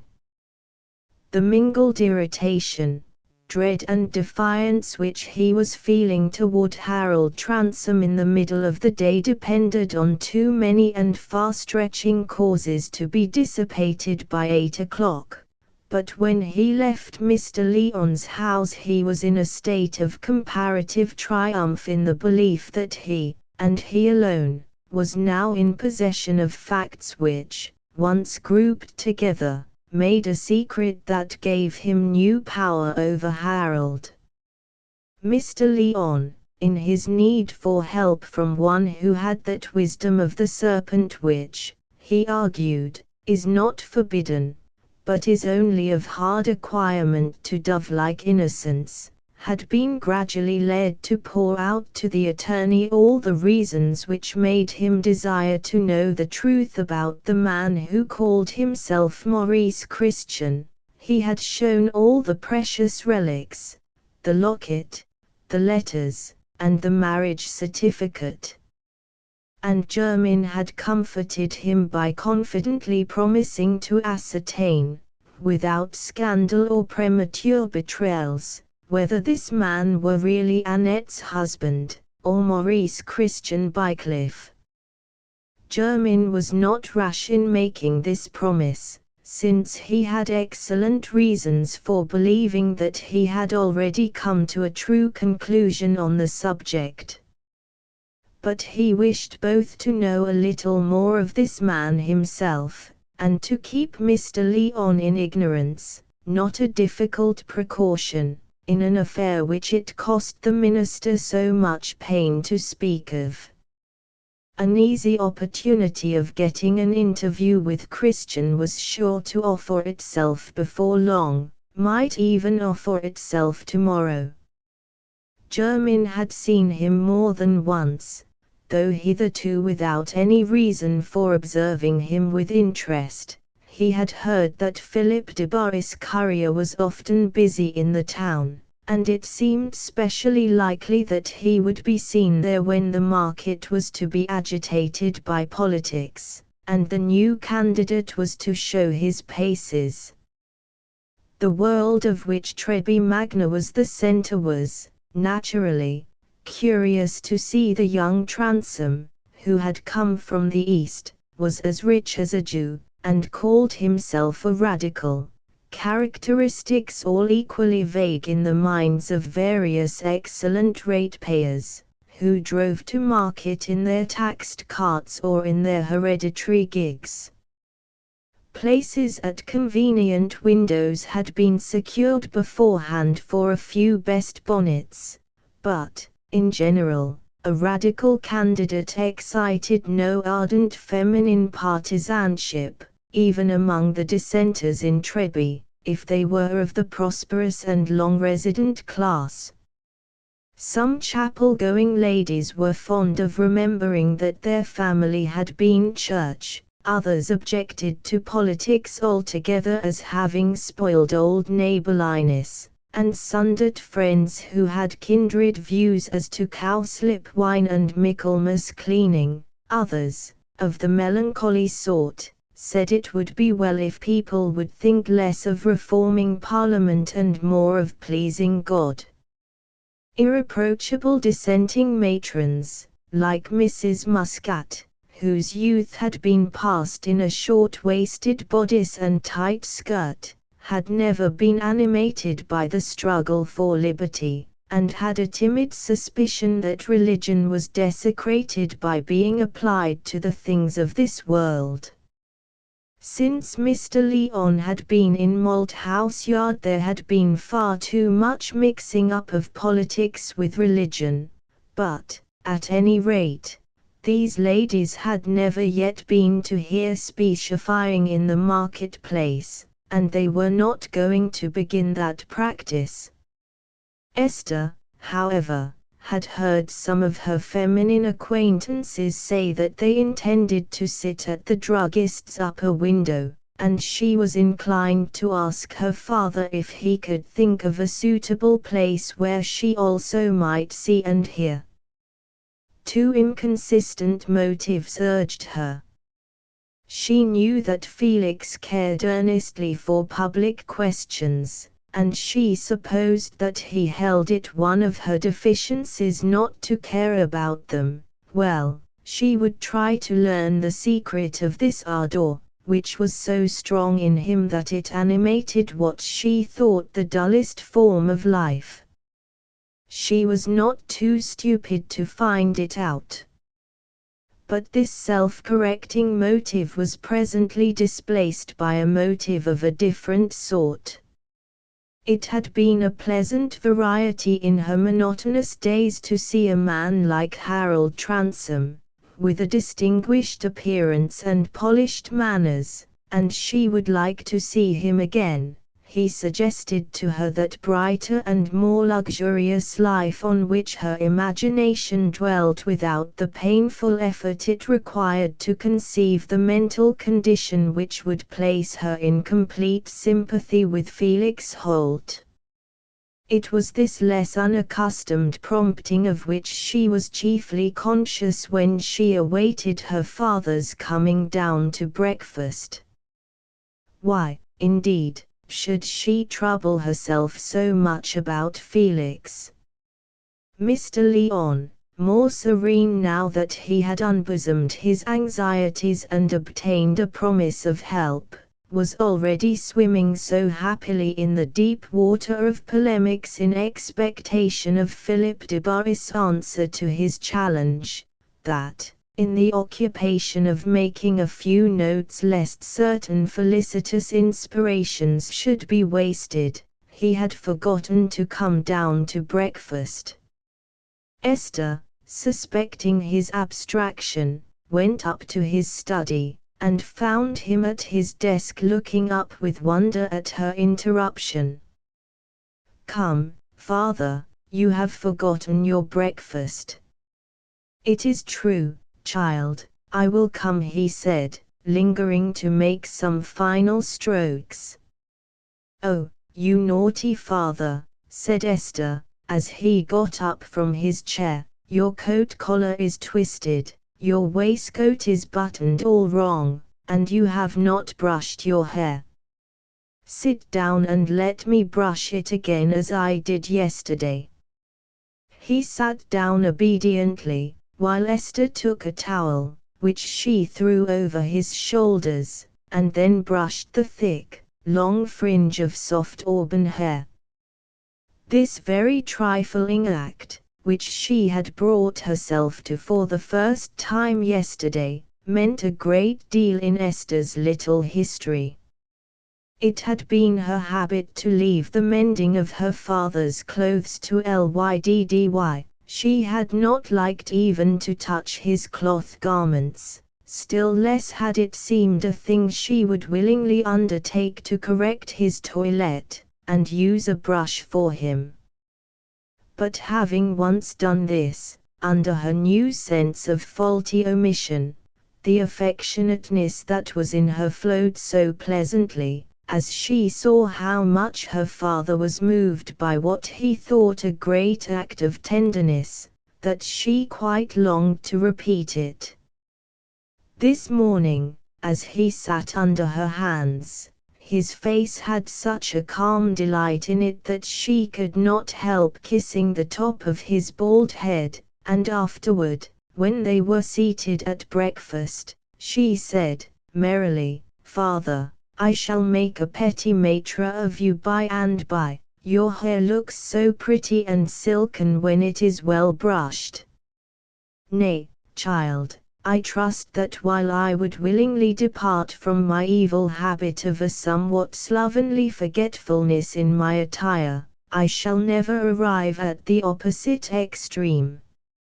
For though there is that in apparel which pleases the eye, and I deny not that your neat gown and the colour thereof, which is that of certain little flowers that spread themselves in the hedgerows, and make a blueness there as of the sky when it is deepened in the water, I deny not, I say, that these minor strivings after a perfection which is, as it were, an irrecoverable yet haunting memory, are a good in their proportion. Nevertheless, the brevity of our life, and the hurry and crush of the great battle with error and sin, often oblige us to an advised neglect of what is less momentous. This, I conceive, is the principle on which my friend Felix Holt acts, and I cannot but think the light comes from the true fount, though it shines through obstructions. You have not seen Mr. Holt since Sunday, have you, father? Yes, he was here yesterday. He sought Mr. Transome, having a matter of some importance to speak upon with him. And I saw him afterward in the street, when he agreed that I should call for him this morning before I go into the market-place. He will have it, Mr. Lyon went on, smiling, that I must not walk about in the crowd without him to act as my special constable. Esther felt vexed with herself that her heart was suddenly beating with unusual quickness, and that her last resolution not to trouble herself about what Felix thought had transformed itself with magic swiftness into mortification that he evidently avoided coming to the house when she was there, though he used to come on the slightest occasion. He knew that she was always at home until the afternoon on market days. That was the reason why he would not call for her father. Of course it was because he attributed such littleness to her that he supposed she would retain nothing else than a feeling of offense toward him for what he had said to her. Such distrust of any good in others, such arrogance of immeasurable superiority, was extremely ungenerous. But presently she said, I should have liked to hear Mr. Transome speak, but I suppose it is too late to get a place now. I am not sure, I would fain have you go if you desire it, my dear, said Mr. Lyon, who could not bear to deny Esther any lawful wish. Walk with me to Mrs. Holt's, and we will learn from Felix, who will doubtless already have been out, whether or not he could lead you in safety to friend Lambert's. Esther was glad of the proposal, because, if it answered no other purpose, it would be an easy way of obliging Felix to see her, and of showing him that it was not she who cherished offense. But when, later in the morning, she was walking toward Mrs. Holt's with her father, they met Mr. Jermyn, who stopped them to ask, in his most affable manner, whether Miss Lyon intended to hear the candidate, and whether she had secured a suitable place. And he ended by insisting that his daughters, who were presently coming in an open carriage, should call for her if she would permit them. It was impossible to refuse this civility, and Esther turned back to await the carriage, pleased with the certainty of hearing and seeing, yet sorry to miss Felix. There was another day for her to think of him with unsatisfied resentment, mixed with some longings for a better understanding, and in our springtime every day has its hidden growths in the mind, as it has in the earth when the little folded blades are getting ready to pierce the ground. Chapter 19. Consistency. I never changed my mind, which is, and always was, to live at ease. It was only in the time of some affairs that the marketplace had ever looked more animated than it did under that autumn midday sun. There were plenty of blue cockades and streamers, faces at all the windows, and a crushing buzzing crowd, urging each other backward and forward round the small hustings in front of the Ram Inn, which showed its more plebeian sign at right angles with the venerable Marquis of Granby. Sometimes there were scornful shouts, sometimes a rolling cascade of cheers, sometimes the shriek of a penny whistle, but above all these fitful and feeble sounds, the fine old church tower, which looked down from above the trees on the other side of the narrow stream, sent vibrating, at every quarter, the sonorous tones of its great bell, the good Queen Bess. 2 carriages, with blue ribbons on the harness, were conspicuous near the hustings. One was Jermyn's, filled with the brilliantly attired daughters, accompanied by Esther, whose quiet address helped to mark her out for attention as the most striking of the group.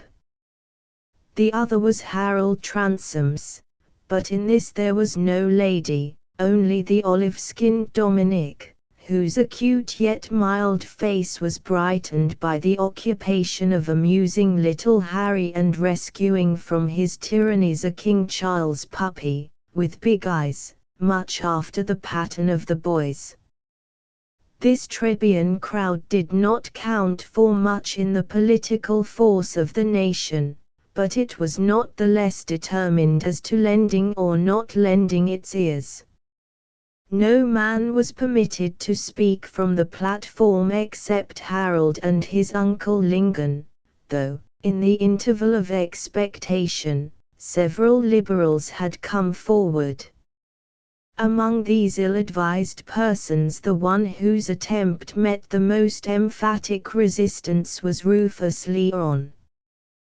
This might have been taken for resentment at the unreasonableness of the cloth, that, not content with pulpits, from whence to tyrannies over the ears of men, wishes to have the larger share of the platforms, but it was not so, for Mr. Lingon was heard with much cheering, and would have been welcomed again. The rector of Little Treby had been a favourite in the neighbourhood since the beginning of the century.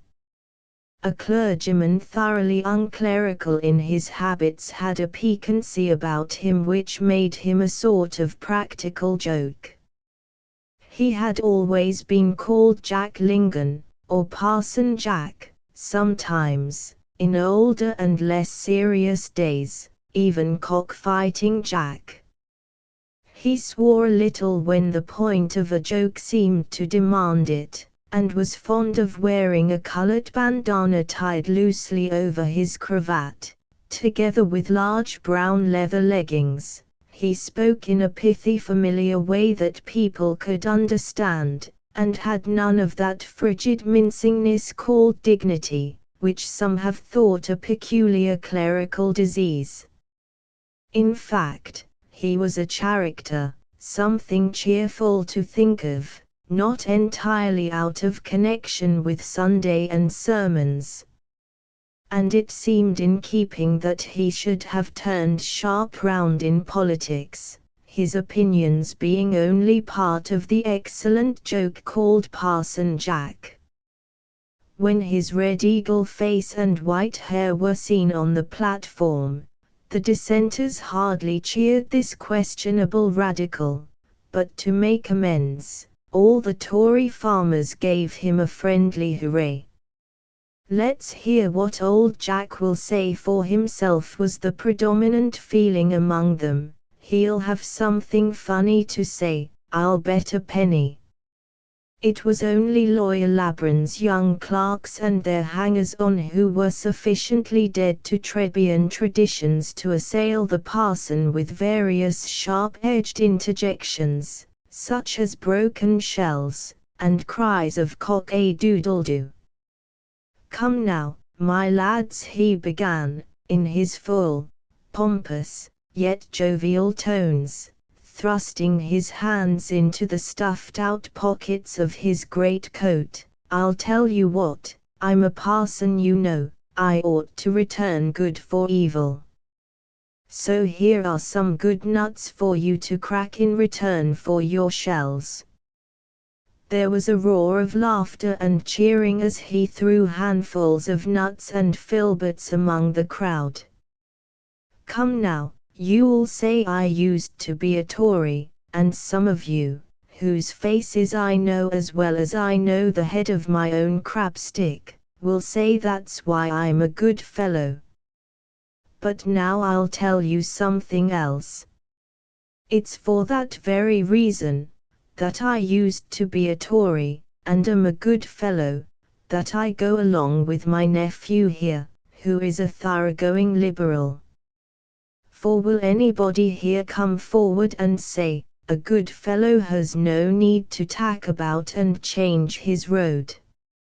No, there's not one of you such a Tom Noddy. What's good for one time is bad for another. If anybody contradicts that, ask him to eat pickled pork when he's thirsty, and to bathe in the lap there when the spikes of ice are shooting. And that's the reason why the men who are the best Liberals now are the very men who used to be the best Tories. There isn't a nastier horse than your horse that'll jib and back and turn round when there is but one road for him to go, and that's the road before him. And my nephew here, he comes of a Tory breed, you know, I'll answer for the Lingans. In the old Tory times there was never a pup belonged to a Lingan but would howl if a Whig came near him. The Lingan blood is good, rich old Tory blood, like good rich milk, and that's why, when the right time comes, it throws up a Liberal cream. The best sort of Tory turns to the best sort of Radical. There's plenty of Radical scum, I say, beware of the scum, and look but for the cream.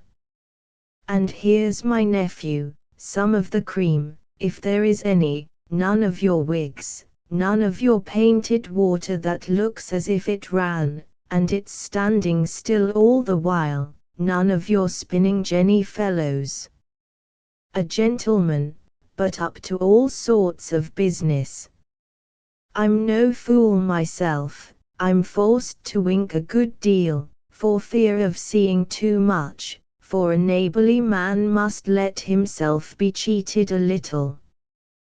But though I've never been out of my own country, I know less about it than my nephew does. You may tell what he is, and only look at him. There's one sort of fellow sees nothing but the end of his own nose, and another sort that sees nothing but the hinder side of the moon. But my nephew Harold is of another sort, he sees everything that's at hitting distance, and he's not one to miss his mark. A good-looking man in his prime. Not a greenhorn, not a shriveled old fellow, who'll come to speak to you and find he's left his teeth at home by mistake. Harold Transome will do you credit, if anybody says the Radicals are a set of sneaks, brummagem halfpennies, scamps who want to play pitch and toss with the property of the country. You can say, look at the member for North Loamshire. And mind what you'll hear him say, he'll go in for making everything right, poor laws and charities and church, he wants to reform 'em all. Perhaps you'll say, there's that Parson Lingan talking about church reform, why, He belongs to the church himself, he wants reforming too. Well, wait a bit, and you'll hear by and by that old Parson Lingon is reformed, shoots no more, cracks his joke no more, has drunk his last bottle. The dogs, the old pointers, will be sorry, but you'll hear that the parson at Little Treby is a new man. That's what church reform is sure to come to before long. So now here are some more nuts for you, lads, and I leave you to listen to your candidate. Here he is, give him a good hooray, wave your hats, and I'll begin. Hooray! Harold had not been quite confident beforehand as to the good effect of his uncle's introduction, but he was soon reassured. There was no acrid partisanship among the old-fashioned Tories who mustered strong about the Marquis of Granby, and Parson Jack had put them in a good humour. Harold's only interruption came from his own party. The oratorical clerk at the factory, acting as the tribune of the dissenting interest, and feeling bound to put questions, might have been troublesome, but his voice being unpleasantly sharp, while Harold's was full and penetrating, the questioning was cried down. Harold's speech did, it was not of the glib nonsensical sort, not ponderous, not hesitating, which is as much as to say, that it was remarkable among British speeches. Read in print the next day, perhaps it would be neither pregnant nor conclusive, which is saying no more than that its excellence was not of an abnormal kind, but such as is usually found in the best efforts of eloquent candidates. Accordingly, the applause drowned the opposition, and content predominated. But, perhaps, the moment of most diffusive pleasure from public speaking is that in which the speech ceases and the audience can turn to commenting on it. The one speech, sometimes uttered under great responsibility as to missiles and other consequences, has given a text to 20 speakers who are under no responsibility. Even in the days of duelling a man was not challenged for being a bore, nor does this quality apparently hinder him from being much invited to dinner, which is the great index of social responsibility in a less barbarous age. Certainly the crowd in the marketplace seemed to experience this culminating enjoyment when the speaking on the platform in front of the Ram had ceased, and there were no less than 3 orators holding forth from the elevation of chance vehicles, not at all to the prejudice of the talking among those who were on a level with their neighbours. There was little ill humour among the listeners, for Queen Bess was striking the last quarter before 2, and a savoury smell from the inn kitchens inspired them with an agreeable consciousness that the speakers were helping to trifle away the brief time before dinner. 2 or 3 of Harold's committee had lingered talking to each other on the platform, instead of re-entering, and Jermyn, after coming out to speak to one of them, had turned to the corner near which the carriages were standing, that he might tell the Transome's coachman to drive round to the side door and signal to his own coachman to follow. But a dialogue which was going on below induced him to pause, and instead of giving the order, to assume the air of a careless gazer. Christian, whom the attorney had already observed looking out of a window at the Marquis of Granby, was talking to Dominic. The meeting appeared to be one of new recognition, for Christian was saying, "You've not got grey, as I have, Mr. Lenoni, you're not a day older for the 16 years. But no wonder you didn't know me, I'm bleached like a dried bone. Not so. It is true I was confused a minute, I could put your face nowhere, but, after that, Naples came behind it, and I said, Mr. Christian. And so you reside at the manor, and I am at Transome Court. Ah! It's 1,000 pities you're not on our side, else we might have dined together at the Marquis's, said Christian. Could you manage it? He added, languidly, knowing there was no chance of a yes. No, much obliged, couldn't leave the little boy. Ari, pinch not poor Morrow. While Dominic was answering, Christian had stared about him, as his manner was when he was being spoken to, and had had his eyes arrested by Esther, who was leaning forward to look at Mr. Harold Transome's extraordinary little gypsy of a son. But, happening to meet Christian's stare, she felt annoyed, drew back, and turned away her head, colouring. Who are those ladies? Said Christian, in a low tone, to Dominic, as if he had been startled into a sudden wish for this information. They are Mr. Jermyn's daughters, said Dominic, who knew nothing either of the lawyer's family or of Esther. Christian looked puzzled a moment or two, and was silent. Oh, well, au revoir, he said, kissing the tips of his fingers as the coachman, having had Jermyn's order, began to urge on the horses.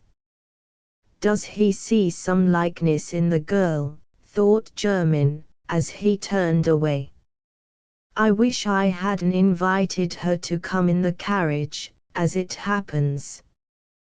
Chapter XX. Good earthenware pitchers, sir, of an excellent quaint pattern and sober colour. The market dinner at the Marquis's was in high repute in Treby and its neighbourhood. The frequenters of this 3 and 6penny ordinary liked to allude to it, as men allude to anything which implies that they move in good society, and habitually converse with those who are in the secret of the highest affairs. The guests were not only such rural residents as had driven to market, but some of the most substantial townsmen, who had always assured their wives that business required this weekly sacrifice of domestic pleasure. The poorer farmers, who put up at the Ram or the 7 Stars, where there was no fish, felt their disadvantage, bearing it modestly or bitterly, as the case might be, and although the Marquis's was a Tory house, devoted to Debarry, it was too much to expect that such tenants of the Transomes as had always been used to dine there, should consent to eat a worse dinner, and sit with worse company, because they suddenly found themselves under a radical landlord, opposed to the political party known as Sir Maxim's.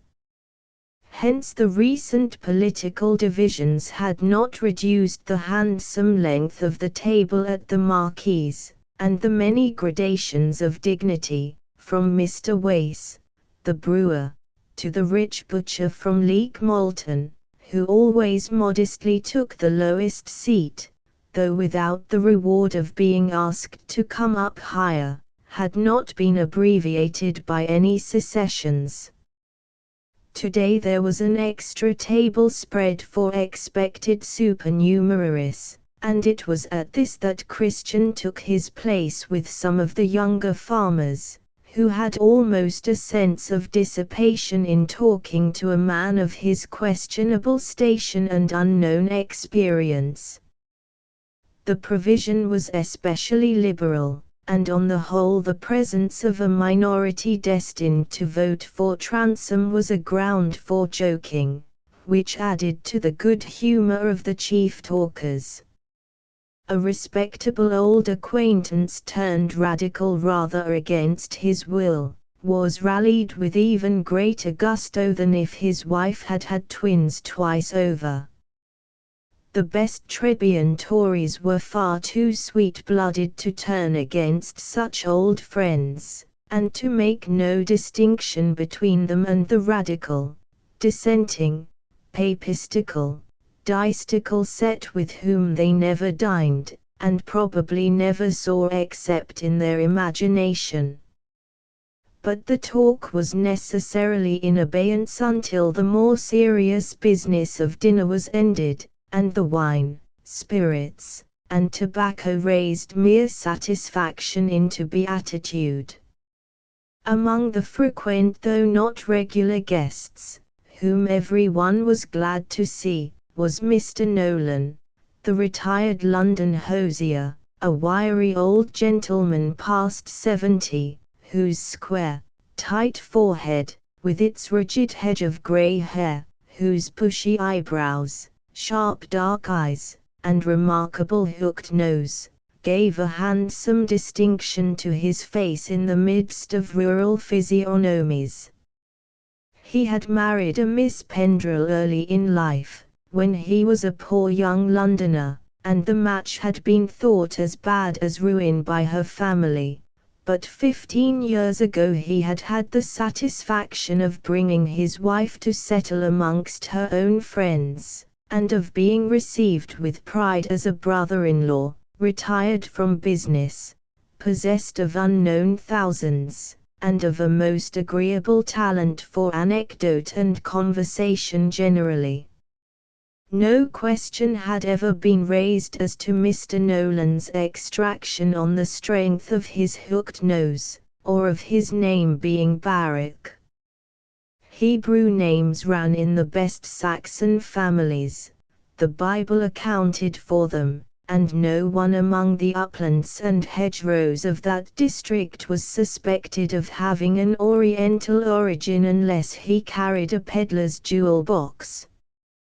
Certainly, whatever genealogical research might have discovered, the worthy Barak Nolan was so free from any distinctive marks of religious persuasion, he went to church with so ordinary an irregularity, and so often grumbled at the sermon, that there was no ground for classing him otherwise than with good Trebian churchmen. He was generally regarded as a good-looking old gentleman, and a certain thin eagerness in his aspect was attributed to the life of the metropolis, where narrow space had the same sort of effect on men as on thickly planted trees. Mr. Nolan always ordered his pint of port, which, after he had sipped it a little, was wont to animate his recollections of the royal family, and the various ministries which had been contemporary with the successive stages of his prosperity. He was always listened to with interest, a man who had been born in the year when good old King George came to the throne, who had been acquainted with the nude leg of the Prince Regent, and hinted at private reasons for believing that the Princess Charlotte ought not to have died, had conversational matter as special to his auditors as Marco Polo could have had on his return from his Asiatic travel. "My good sir," he said to Mr. Wace, as he crossed his knees and spread his silk handkerchief over them, "Transome may be returned, or he may not be returned. That's a question for North Loamshire, but it makes little difference to the kingdom. I don't want to say things which may put younger men out of spirits, but I believe this country has seen its best days, I do, indeed." "I am sorry to hear it from one of your experience, Mr. Nolan," said the brewer, a large, happy-looking man. I'd make a good fight myself before I'd leave a worse world for my boys than I've found for myself. There isn't a greater pleasure than doing a bit of planting and improving one's buildings, and investing one's money in some pretty acres of land, and when it turns up here and there, land you've known from a boy. It's a nasty thought that these radicals are to turn things round so as one can calculate on nothing. One doesn't like it for one's self, and one doesn't like it for one's neighbors. But somehow, I believe it won't do. If we can't trust the government just now, there's providence and the good sense of the country, and there's a right in things. That's what I've always said, there's a right in things. The heavy end will get downmost. And if church and king, and every man being sure of his own, are things good for this country, there's a God above will take care of 'em. It won't do, my dear sir, said Mr. Nolan, it won't do. When Peel and the Duke turned round about the Catholics in '29, I saw it was all over with us. We could never trust ministers any more. It was to keep off a rebellion, they said, but I say it was to keep their places. They're monstrously fond of place, both of them, that I know. Here Mr. Nolan changed the crossing of his legs, and gave a deep cough, conscious of having made a point. Then he went on, what we want is a king with a good will of his own. If we'd had that, we shouldn't have heard what we've heard today, reform would never have come to this pass. When our good old King George III heard his ministers talking about Catholic emancipation, he boxed their ears all round. Ah, poor soul! He did indeed, gentlemen, ended Mr. Nolan, shaken by a deep laugh of admiration. Well, now, that's something like a king, said Mr. Crowder, who was an eager listener. It was uncivil, though. How did they take it? Said Mr. Timothy Rose, a gentleman farmer from Leek Malton, against whose independent position nature had provided the safeguard of a spontaneous servility. His large porcine cheeks, round twinkling eyes, and thumbs habitually twirling, expressed a concentrated effort not to get into trouble, and to speak everybody fair except when they were safely out of hearing. Take it. They'd be obliged to take it, said the impetuous young Joyce, a farmer of superior information. Have you ever heard of the King's prerogative? I don't say but what I have, said Rose, retreating. I've nothing against it, nothing at all. No, but the radicals have, said young Joyce, winking. The prerogative is what they want to clip close. They want us to be governed by delegates from the trades unions, who are to dictate to everybody, and make everything square to their mastery. They're a pretty set, now, these delegates, said Mr. Wace, with disgust. I once heard two of them spouting away. They're a sort of fellow I'd never employ in my brewery, or anywhere else. I've seen it again and again. If a man takes to tongue work, it's all over with him. Everything's wrong, says he. That's a big text. But does he want to make everything right? Not he. He'd lose his text. We want every man's good, say they. Why, they never knew yet what a man's good is. How should they? It's working for his victual, not getting a slice of other people's. Said young Joyce, cordially. I should just have liked all the delegates in the country mustered for our yeomanry to go into, that's all. They'd see where the strength of old England lay then. You may tell what it is for a country to trust to trade when it breeds such spindling fellows as those.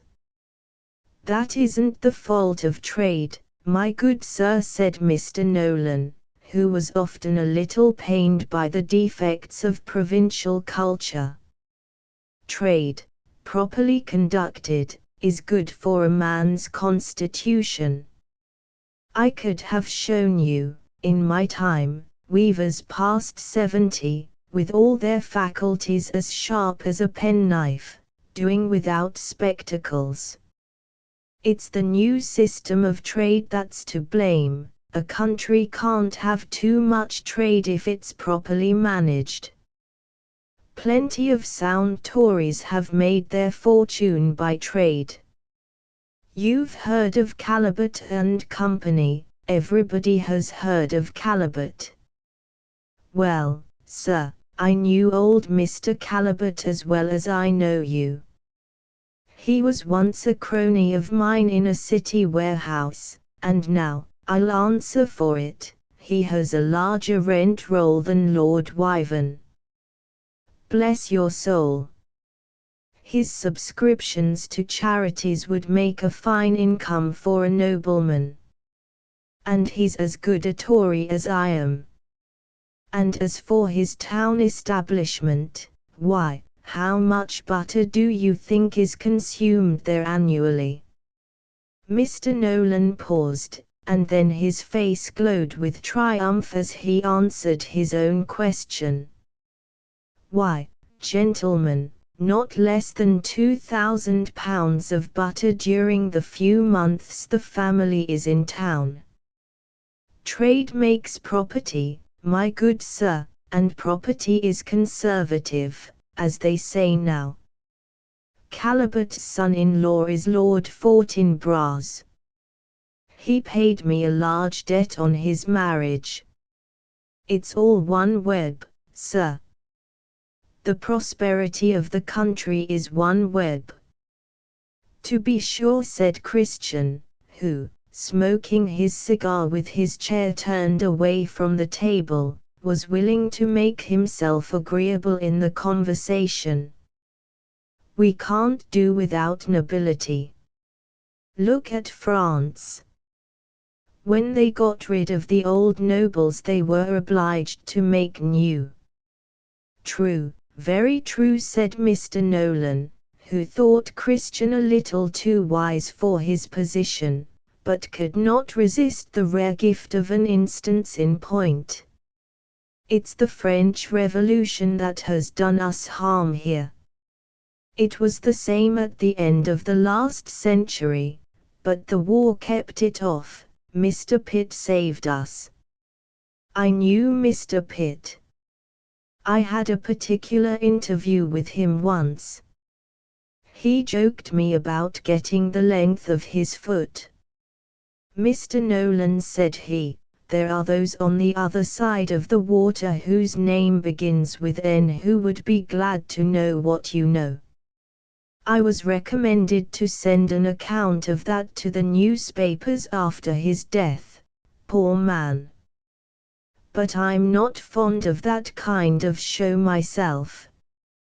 Mr. Nolan swung his upper leg a little, and pinched his lip between his thumb and finger, naturally pleased with his own moderation. No, no, very right, said Mr. Wace, cordially. But you never said a truer word than that about property. If a man's got a bit of property, a stake in the country, he'll want to keep things square. Where Jack isn't safe, Tom's in danger. But that's what makes it such an uncommonly nasty thing that a man like Transome should take up with these radicals. It's my belief he does it only to get into Parliament. He'll turn round when he gets there. Come, Dubs, there's something to put you in spirits, added Mr. Wace, raising his voice a little and looking at a guest lower down. You've got to vote for a radical with one side of your mouth, and make a wry face with the other, but he'll turn round by and by. As Parson Jack says, he's got the right sort of blood in him. I don't care two straws who I vote for, said Dubs, sturdily. I'm not going to make a wry face. It stands to reason a man should vote for his landlord. My farm's in good condition, and I've got the best pasture on the estate. The rots never come nigh me. Let them grumble as are on the wrong side of the hedge. I wonder if Jermyn'll bring him in, though, said Mr. Sercombe, the great miller. He's an uncommon fellow for carrying things through. I know he brought me through that suit about my weir. It cost a pretty penny, but he brought me through. It's a bit of a pill for him, too, having to turn radical, said Mr. Wace. They say he counted on making friends with Sir Maximus, by this young one coming home and joining with Mr. Philip. But I'll bet a penny he brings Transome in, said Mr. Sercombe. Folks say he hasn't got many votes hereabout, but toward Duffield, and all there, where the radicals are, everybody's for him. Mr. Christian. Come, you're at the fountain head, what do they say about it now at the manor? When general attention was called to Christian, young Joyce looked down at his own legs and touched the curves of his own hair, as if measuring his own approximation to that correct copy of a gentleman. Mr. Wace turned his head to listen for Christian's answer with that tolerance of inferiority which becomes men in places of public resort. They think it will be a hard run between Transome and Garston, said Christian. It depends on Transome's getting Plumpus. Well, I know I shall not split for Garston, said Mr. Wace. It's nonsense for Debarras voters to split for a Whig. A man's either a Tory or not a Tory. It seems reasonable there should be one of each side, said Mr. Timothy Rose. I don't like showing favour either way. If one side can't lower the poor's rates and take off the tithe, let the other try. But there's this in it, Wace, said Mr. Sercombe. I'm not altogether against the Whigs. For they don't want to go so far as the radicals do, and when they find they've slipped a bit too far they'll hold on all the tighter. And the Whigs have got the upper hand now, and it's no use fighting with the current. I run with the— Mr. Sercombe checked himself, looked furtively at Christian, and, to divert criticisms, ended with, Mr. Nolan. There have been eminent Whigs, sir. Mr. Fox was a Whig, said Mr. Nolan. Mr. Fox was a great orator. He was very intimate with the Prince of Wales. I've seen him, and the Duke of York too, go home by daylight with their hats crushed. Mr. Fox was a great leader of opposition. Government requires an opposition.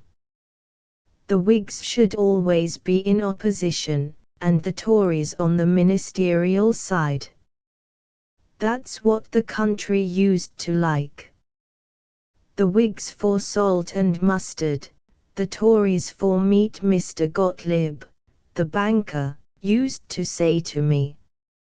Mr. Gottlieb was a worthy man.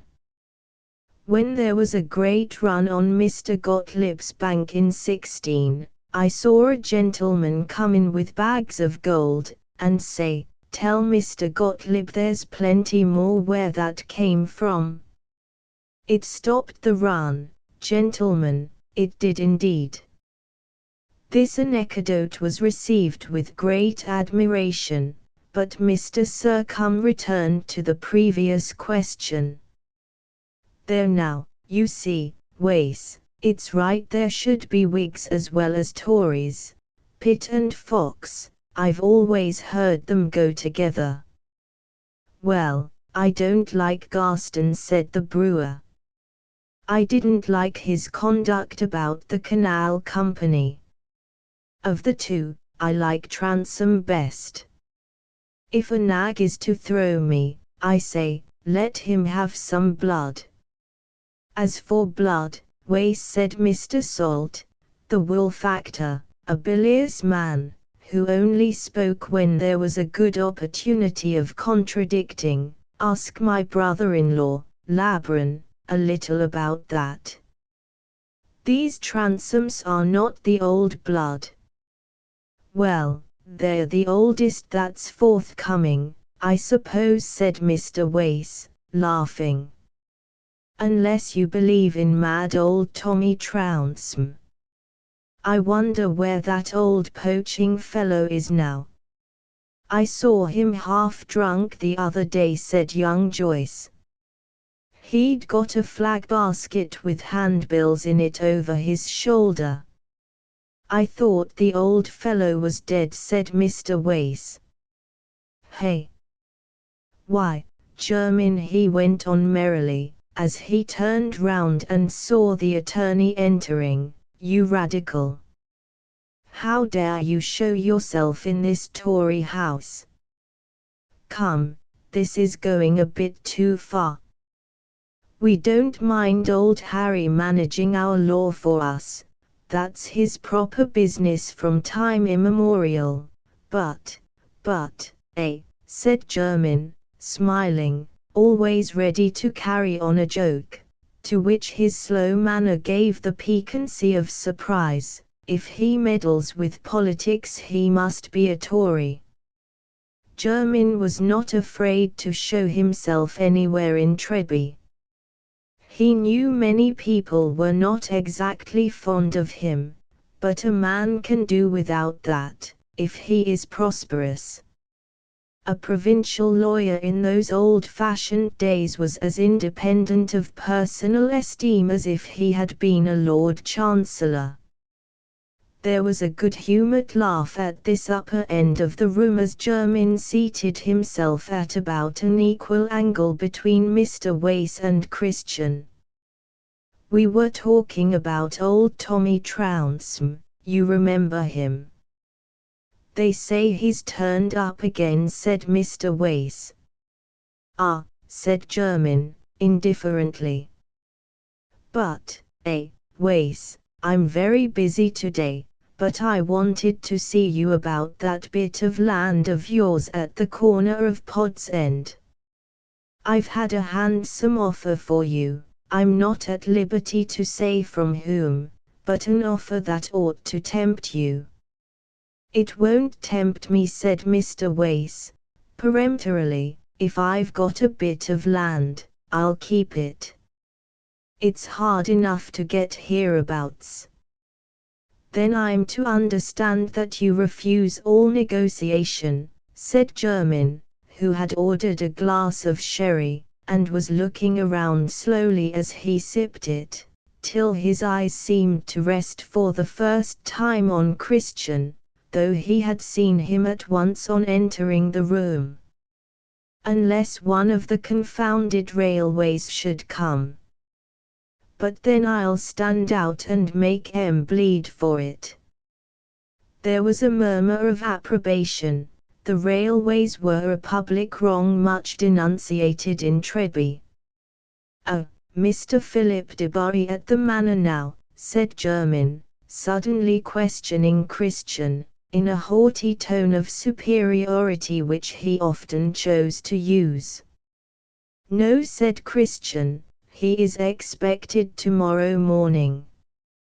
Ah, German paused a moment or two, and then said, "You are sufficiently in his confidence, I think, to carry a message to him with a small document." "Mr. Debarry has often trusted me so far," said Christian, with much coolness, "but if the business is yours, you can probably find someone you know better." There was a little winking and grimacing among those of the company who heard this answer. "Oh, true," said Jermyn, not showing any offense, "if you decline. But I think, if you will do me the favor to step round to my residence on your way back, and learn the business, you will prefer carrying it yourself." "At my residence, if you please, not my office." "Oh, very well," said Christian. "I shall be very happy." Christian never allowed himself to be treated as a servant by anyone but his master, and his master treated a servant more deferentially than an equal. "Will it be 5 o'clock?" "What hour shall we say?" said Jermyn. Christian looked at his watch and said, "About 5 I can be there." "Very good," said Jermyn, finishing his sherry. "Well, Wace, so you will hear nothing about Pod's End?" "Not I. A mere pocket handkerchief, not enough to swear by." Here Jermyn's face broke into a smile, without a magnifying glass. "Never mind. It's mine into the bowels of the earth and up to the sky. I can build the Tower of Babel on it if I like, Mr. Nolan." "A bad investment, my good sir," said Mr. Nolan, who enjoyed a certain flavor of infidelity in this smart reply, and laughed much at it in his inward way. "See now, how blind you Tories are," said Jermyn, rising. "If I had been your lawyer, I'd have had you make another 40-shilling freeholder with that land, and all in time for this election. But, the verbum sapientibus comes a little too late now." Jermyn was moving away as he finished speaking, but Mr. Wace called out after him, "We're not so badly off for votes as you are, good sound votes, that'll stand the revising barrister. Debarry at the top of the poll." The lawyer was already out of the doorway. Chapter XXI. "'Tis grievous that with all amplification of travel both by sea and land, a man can never separate himself from his past history." Mr. Jermyn's handsome house stood a little way out of the town, surrounded by garden and lawn and plantations of hopeful trees. As Christian approached it he was in a perfectly easy state of mind. The business he was going on was none of his, otherwise than as he was well satisfied with any opportunity of making himself valuable to Mr. Philip Debarry. As he looked at Jermyn's length of wall and iron railing, he said to himself, "These lawyers are the fellows for getting on in the world with the least expense of civility. With this cursed conjuring secret of theirs called law, they think everybody is frightened at them. My Lord Jermyn seems to have his insolence as ready as his soft sawder. He's as sleek as a rat, and has as vicious a tooth. I know the sort of vermin well enough. I've helped to fatten one or two." In this mood of conscious, contemptuous penetration, Christian was shown by the footman into Jermyn's private room, where the attorney sat surrounded with massive oaken bookcases, and other furniture to correspond, from the thickest-legged library table to the calendar frame and card rack. It was the sort of a room a man prepares for himself when he feels sure of a long and respectable future. He was leaning back in his leather chair, against the broad window opening on the lawn, and had just taken off his spectacles and let the newspaper fall on his knees, in despair of reading by the fading light. When the footman opened the door and said, "Mr. Christian," Jermyn said, "Good evening, Mr. Christian. Be seated," pointing to a chair opposite himself and the window. "Light the candles on the shelf, John, but leave the blinds alone." He did not speak again till the man was gone out, but appeared to be referring to a document which lay on the bureau before him. When the door was closed he drew himself up again, began to rub his hands, and turned toward his visitor, who seemed perfectly indifferent to the fact that the attorney was in shadow, and that the light fell on himself. "Oh, your name, is Henry Scaddon." There was a start through Christian's frame which he was quick enough, almost simultaneously, to try and disguise as a change of position. He uncrossed his legs and unbuttoned his coat. But before he had time to say anything, Jermyn went on with slow emphasis. "You were born on the 16th of December, 1782, at Blackheath. Your father was a cloth merchant in London. He died when you were barely of age, leaving an extensive business. Before you were 25 you had run through the greater part of the property, and had compromised your safety by an attempt to defraud your creditors. Subsequently you forged a check on your father's elder brother, who had intended to make you his heir." Here Jermyn paused a moment and referred to the document. Christian was silent. "In 1808 you found it expedient to leave this country in a military disguise, and were taken prisoner by the French. On the occasion of an exchange of prisoners you had the opportunity of returning to your own country, and to the bosom of your own family. You were generous enough to sacrifice that prospect in favor of a fellow prisoner, of about your own age and figure, who had more pressing reasons than yourself for wishing to be on this side of the water. You exchanged dress, luggage, and names with him, and he passed to England instead of you as Henry Scaddon.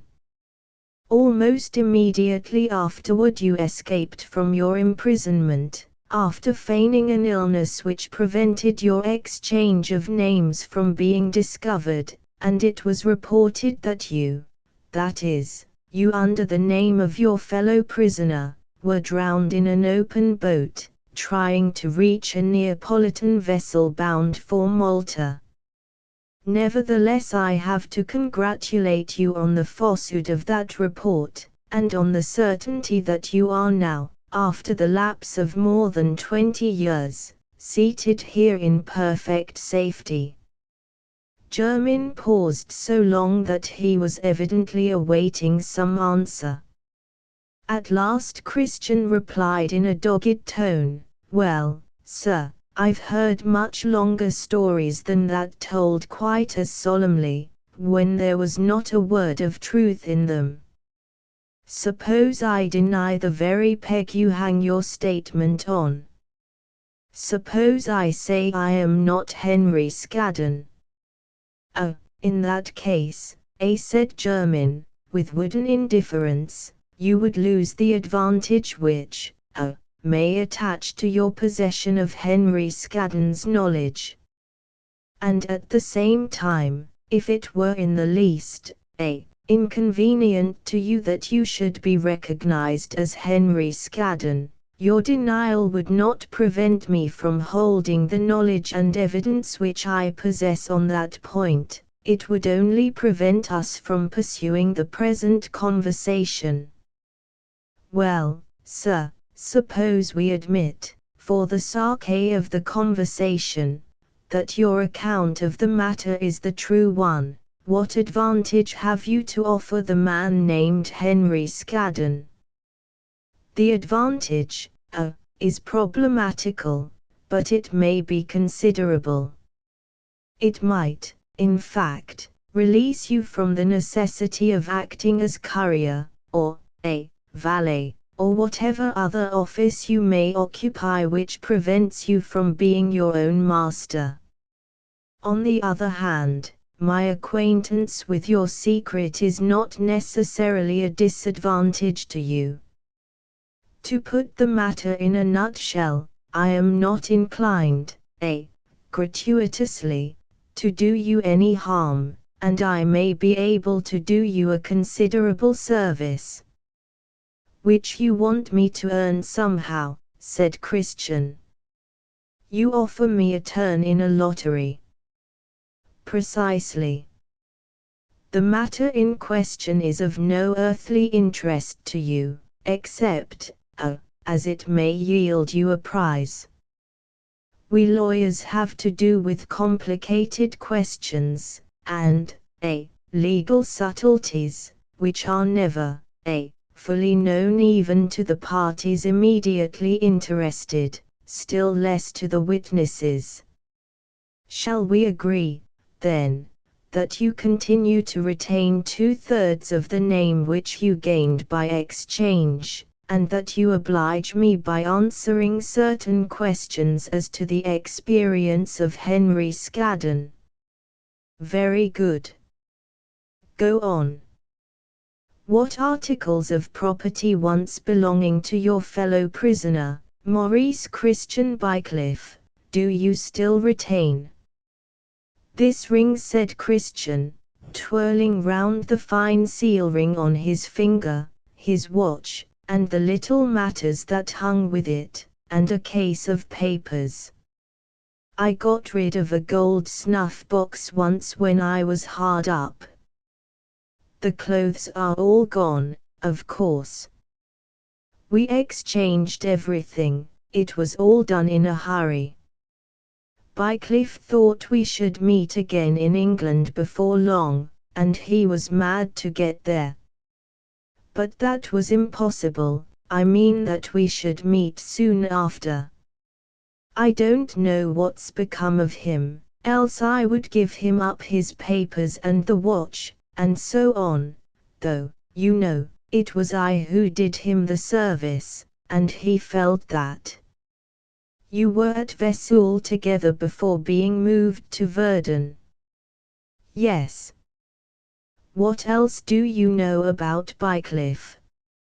Oh, nothing very particular, said Christian, pausing, and rapping his boot with his cane.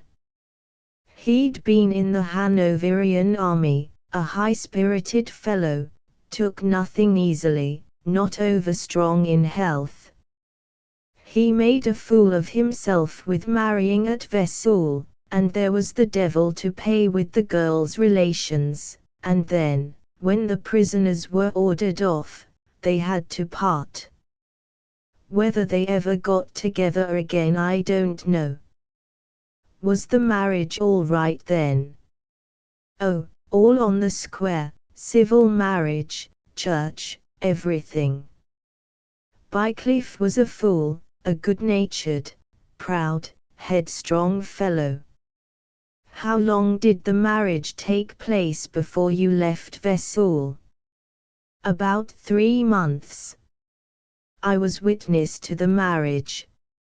And you know no more about the wife? Not afterward. I knew her very well before, pretty Annette Ledru was her name. She was of a good family, and they had made up a fine match for her. but she was one of your meek little diabolses, who have a will of their own once in their lives, the will to choose their own master. Bycliffe was not open to you about his other affairs. Oh, no, a fellow you wouldn't dare to ask a question of. People told him everything, but he told nothing in return.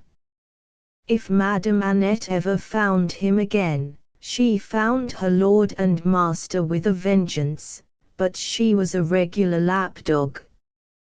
However, her family shut her up, made a prisoner of her, to prevent her running away. Ah, good.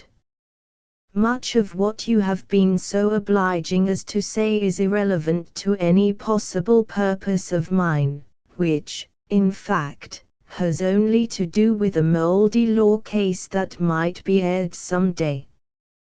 You will doubtless, on your own account, maintain perfect silence on what has passed between us, and with that condition duly preserved, it is possible that, the lottery you have put into, as you observe, may turn up a prize. This, then, is all the business you have with me, said Christian, rising. All. You will, of course, preserve carefully all the papers and other articles which have so many, recollections, attached to them. Oh, yes. If there's any chance of Bycliffe turning up again, I shall be sorry to have parted with the snuff-box, but I was hard up at Naples. In fact, as you see, I was obliged at last to turn courier. An exceedingly agreeable life for a man of some, accomplishments and, no income, said Jermyn, rising, and reaching a candle, which he placed against his desk. Christian knew this was a sign that he was expected to go, but he lingered standing, with one hand on the back of his chair. At last, he said rather sulkily, I think you're too clever, Mr. Jermyn, not to perceive that I'm not a man to be made a fool of. Well, it may perhaps be a still better guarantee for you, said Jermyn, smiling, that I see no use in attempting that, metamorphosis. The old gentleman, who ought never to have felt himself injured, is dead now, and I'm not afraid of creditors after more than 20 years. Certainly not. There may indeed be claims which can't assert themselves, legally, which yet are molesting to a man of some reputation. But you may perhaps be happily free from such fears. Jermyn drew round his chair toward the bureau, and Christian, too acute to persevere uselessly, said, Good day, and left the room. After leaning back in his chair to reflect a few minutes, Jermyn wrote the following letter. Dear Johnson, I learn from your letter, received this morning, that you intend returning to town on Saturday. While you are there, be so good as to see Medwin, who used to be with Batter and Cowley, and ascertain from him indirectly, and in the course of conversation on other topics, whether in that old business in 1810-11, Scadden alias Bycliffe, or Bycliffe alias Scadden, before his imprisonment, gave Batter and Cowley any reason to believe that he was married and expected to have a child. The question, as you know, is of no practical importance, but I wish to draw up an abstract of the Bycliffe case, and the exact position in which it stood before the suit was closed by the death of the plaintiff, in order that, if Mr. Harold Transome desires it, he may see how the failure of the last claim has secured the Durfee ransom title, and whether there is a hair's breadth of chance that another claim should be set up. Of course there is not a shadow of such a chance. For even if Bat and Cowley were to suppose that they had alighted on a surviving representative of the Bycliffes, it would not enter their heads to set up a new claim, since they brought evidence that the last life which suspended the Bycliffe remainder was extinct before the case was closed, a good 20 years ago. Still I want to show the present heir of the Durfee ransoms the exact condition of the family title to the estates. So get me an answer from Medwin on the above-mentioned point. I shall meet you at Duffield next week. We must get Transome returned.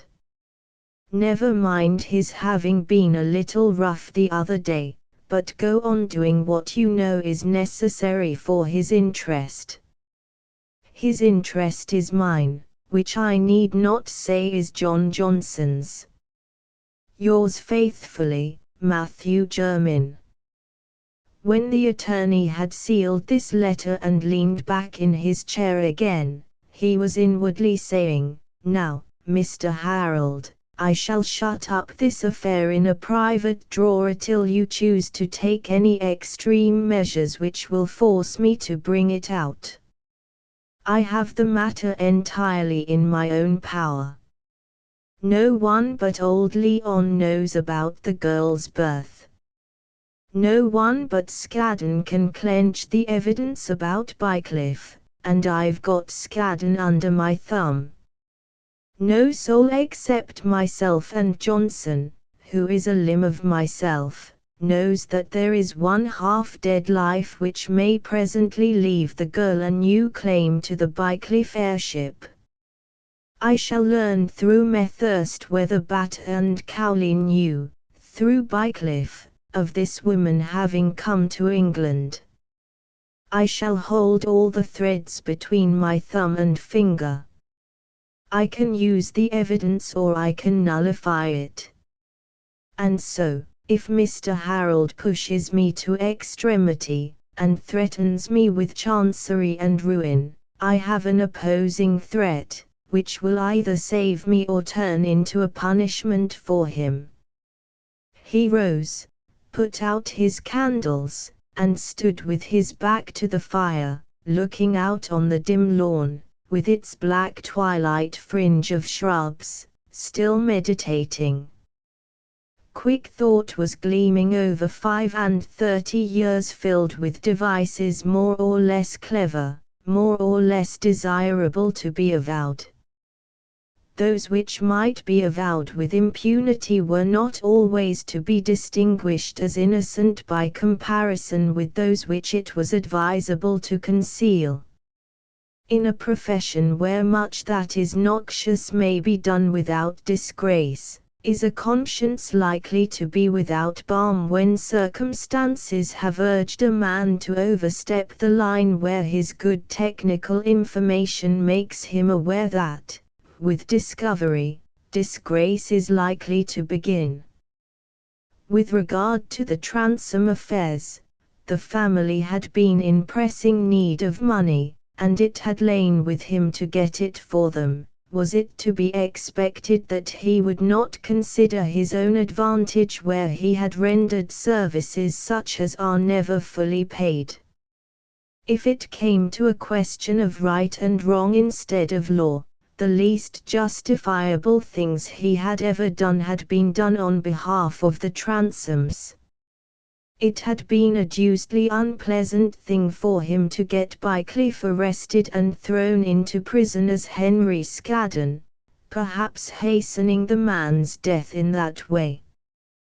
But if it had not been done by dint of his, Jermyn's, exertions and tact, he would like to know where the Durfee Transomes might have been by this time. As for right or wrong, if the truth were known, the very possession of the estate by the Durfey Transomes was owing to law tricks that took place nearly a century ago, when the original old Durfey got his base fee. But inward argument of this sort now, as always, was merged in anger, in exasperation, that Harold, precisely Harold Transome, should have turned out to be the probable instrument of a visitation which would be bad luck, not justice, for is there any justice where 99 out of every 100 escape? He felt himself beginning to hate Harold as he had never. Just then Jermyn's third daughter, a tall slim girl, wrapped in a white woolen shawl, which she had hung over her blanket-wise, skipped across the lawn toward the greenhouse to get a flower.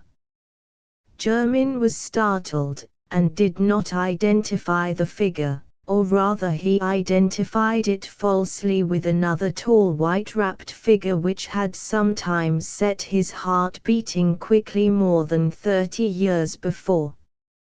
For a moment he was fully back in those distant years when he and another bright-eyed person had seen no reason why they should not indulge their passion and their vanity, and determine for themselves how their lives should be made delightful in spite of unalterable external conditions.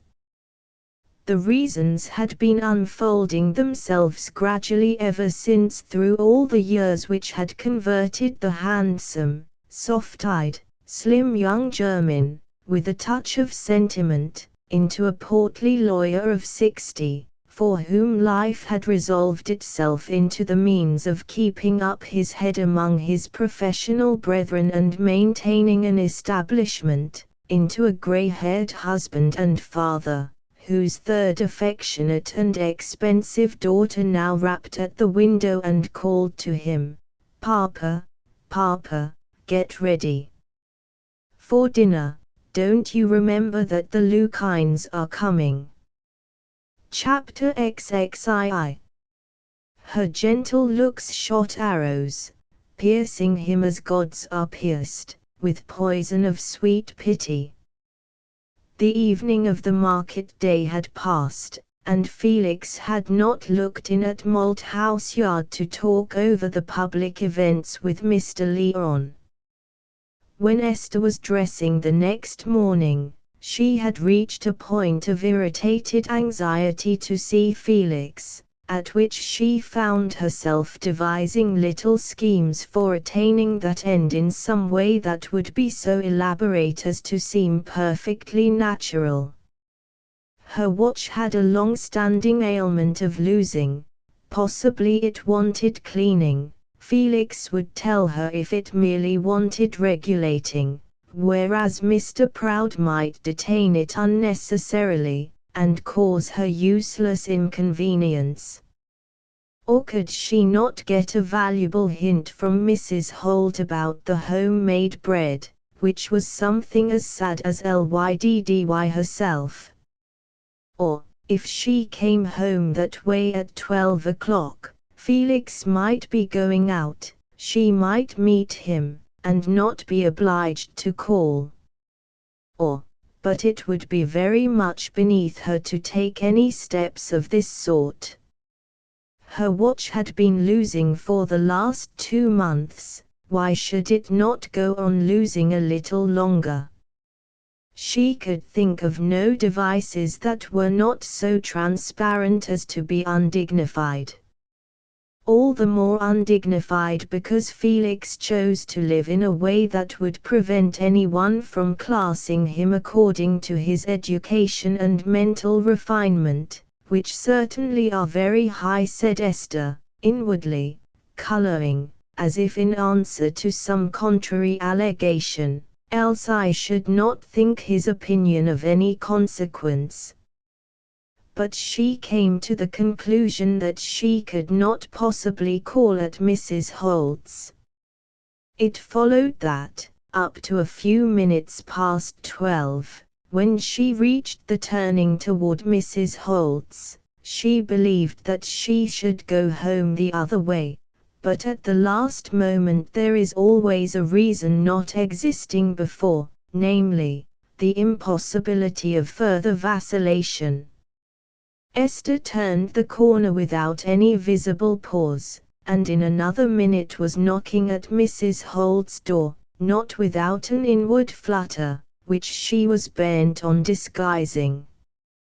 "It's never you, Miss Leon. Who'd have thought of seeing you at this time? Is the minister ill? I thought he looked creachy. If you want help, I'll put my bonnet on." "Don't keep Miss Leon at the door, Mother. Ask her to come in," said the ringing voice of Felix, surmounting various small shufflings and babbling voices within. "It's my wish for her to come in, I'm sure," said Mrs. Holt, making way, "but what is there for her to come into? A floor worse than any public. But step in, pray, if you're so inclined. When I've been forced to take my bit of carpet up, and have benches, I don't see why I need mind nothing no more." "I only came to ask Mr. Holt if he would look at my watch for me," said Esther, entering, and blushing a general rose color. "He'll do that fast enough," said Mrs. Holt, with emphasis. "That's one of the things he will do." "Excuse my rising, Miss Leon," said Felix, "I'm binding up Job's finger." Job was a small fellow about 5, with a germinal nose, large round blue eyes, and red hair that curled close to his head like the wool on the back of an infantine lamb. He had evidently been crying, and the corners of his mouth were still dolorous. Felix held him on his knee as he bound and tied up very cleverly a tiny forefinger. There was a table in front of Felix and against the window, covered with his watchmaking implements and some open books. 2 benches stood at right angles on the sanded floor, and 6 or 7 boys of various ages up to 12 were getting their caps and preparing to go home. They huddled themselves together and stood still when Esther entered. Felix could not look up till he had finished his surgery, but he went on speaking. "This is a hero, Miss Leon. This is Job Tudge, a bold Briton whose finger hurts him, but who doesn't mean to cry. Good morning, boys.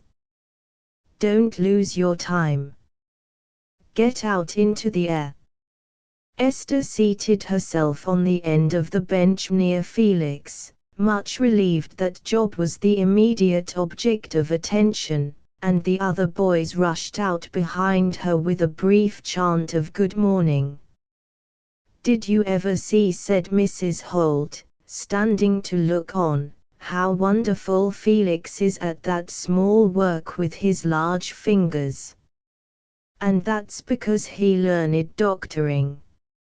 It isn't for want of cleverness he looks like a poor man, Miss Leon. I've left off speaking, else I should say it's a sin and a shame. Felix Holt and Job Tudge." "Mother," said Felix, who often amused himself and kept good-humored by giving his mother answers that were unintelligible to her, "you have an astonishing readiness in the Ciceronian antiphrases, considering you have never studied oratory. There, Job, thou patient man, sit still if thou wilt, and now we can look at Miss Leon." Esther had taken off her watch and was holding it in her hand. But he looked at her face, or rather at her eyes, as he said, "You want me to doctor your watch?"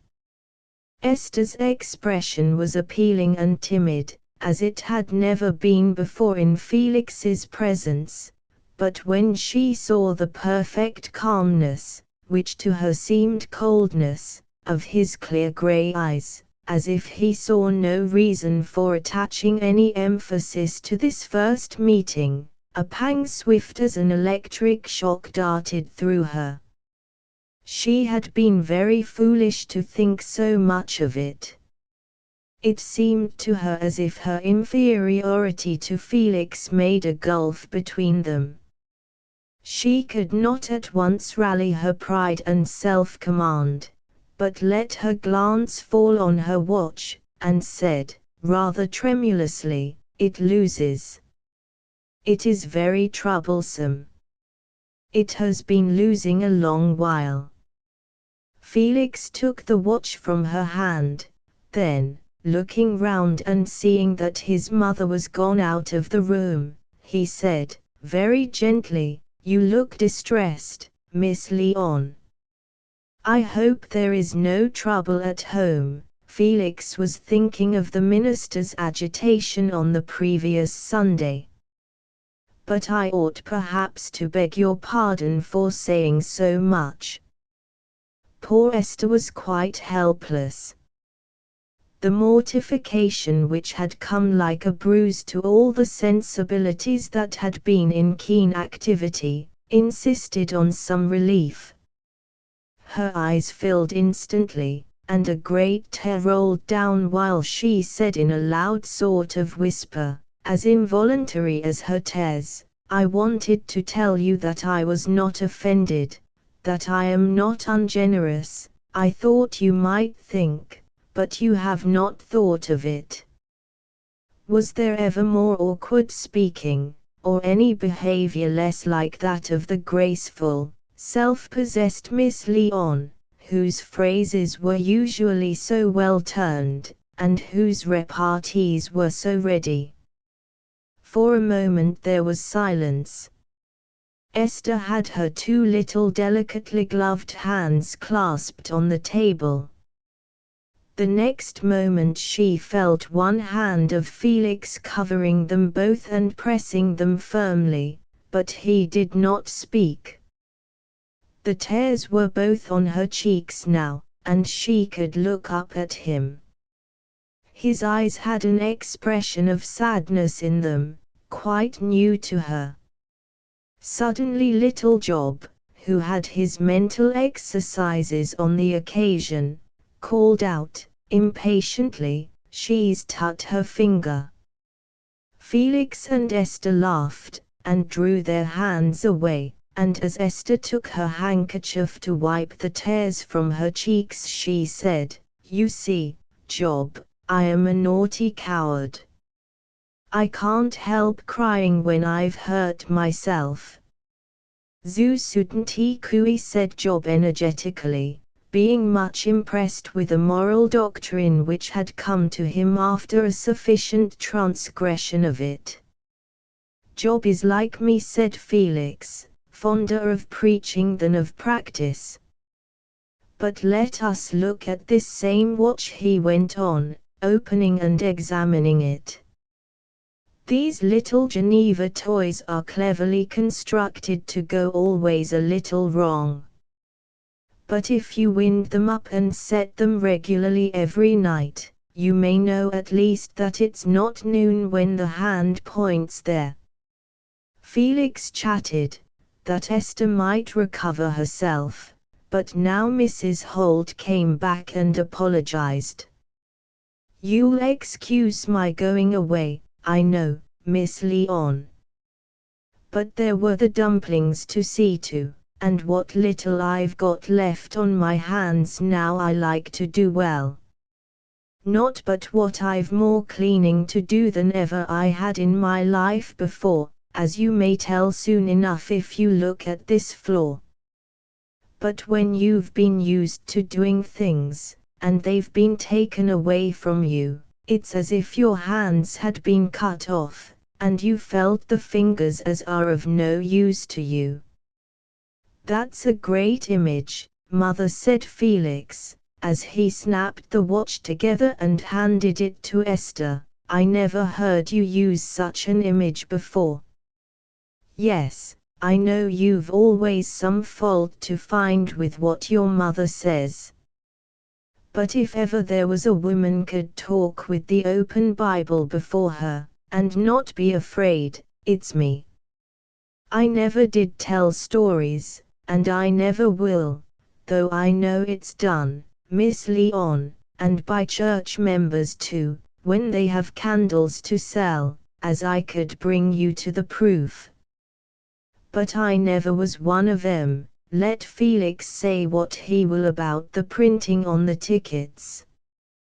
His father believed it was gospel truth, and it's presumptuous to say it wasn't.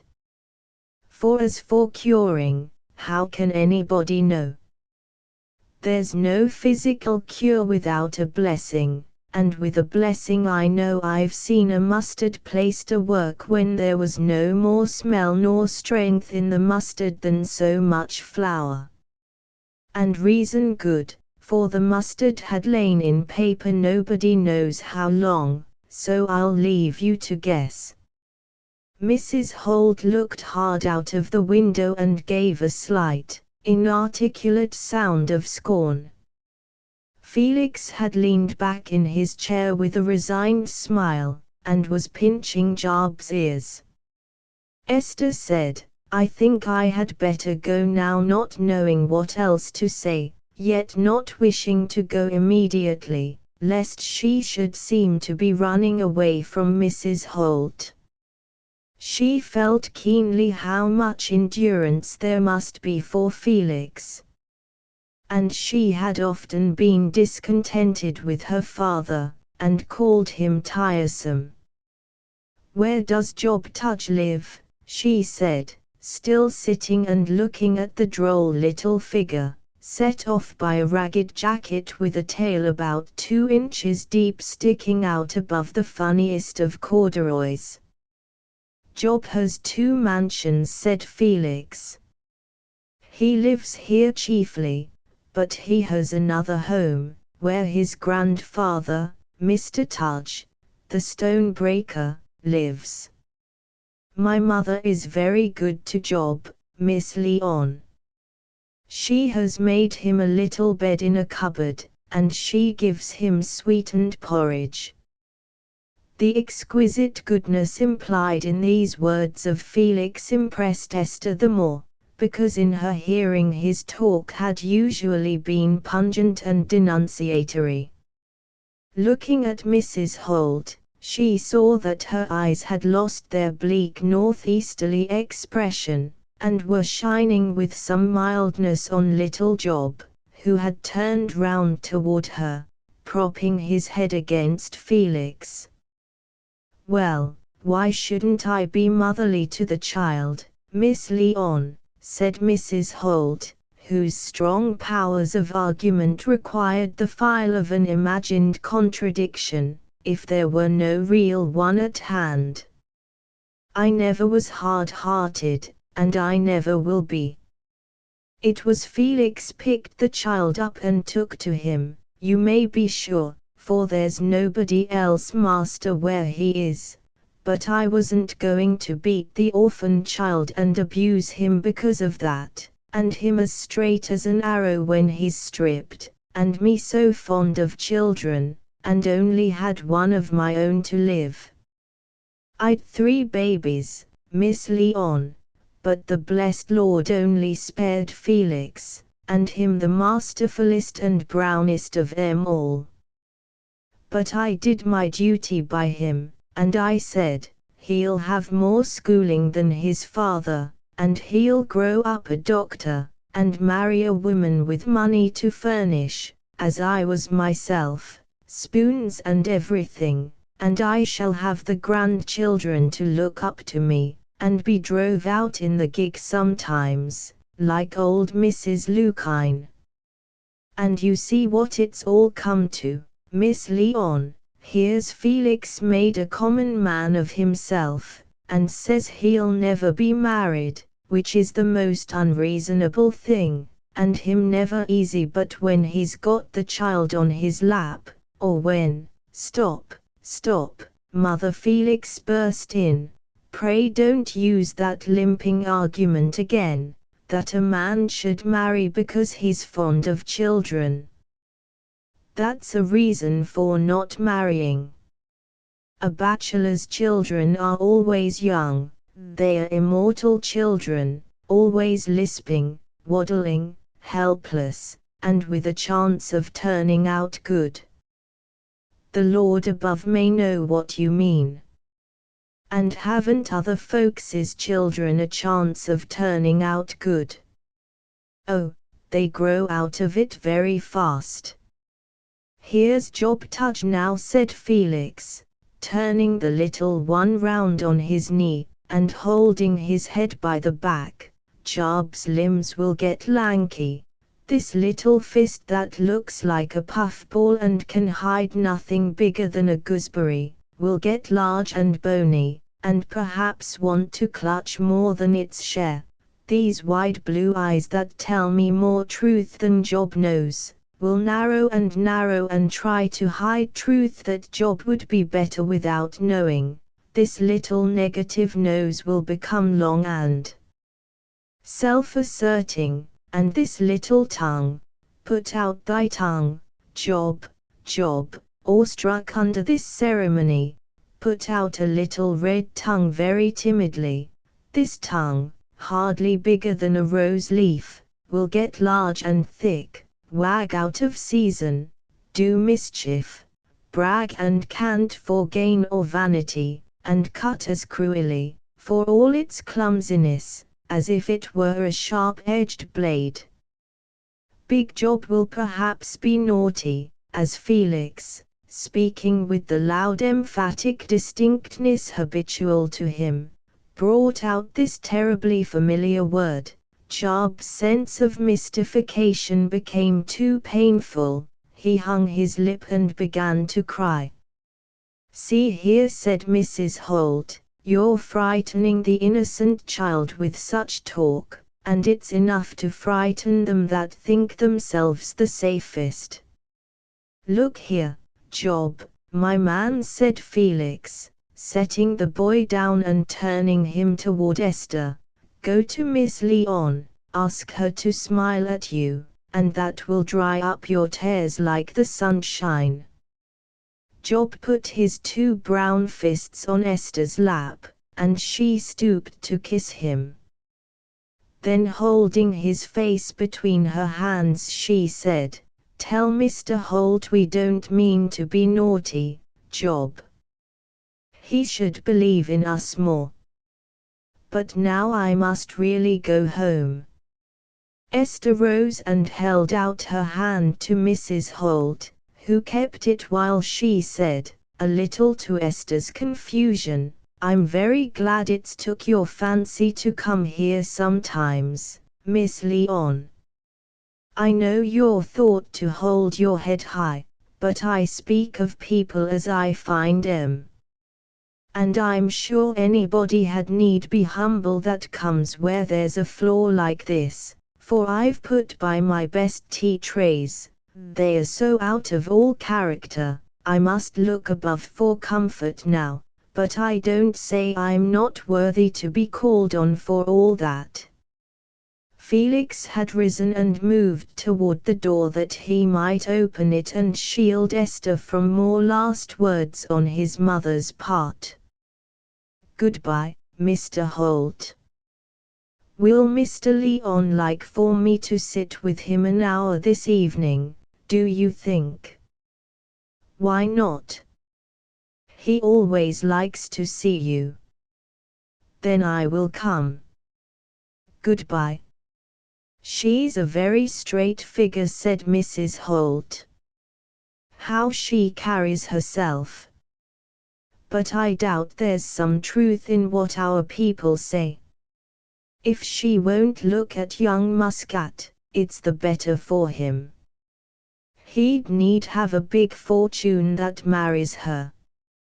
That's true, Mother, said Felix, sitting down, snatching up little Job, and finding a vent for some unspeakable feeling in the pretense of worrying him. Esther was rather melancholy as she went home, yet happier withal than she had been for many days before. She thought, I need not mind having shown so much anxiety about his opinion. He is too clear-sighted to mistake our mutual position. He is quite above putting a false interpretation on what I have done.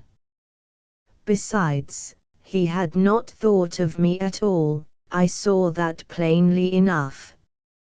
Yet he was very kind.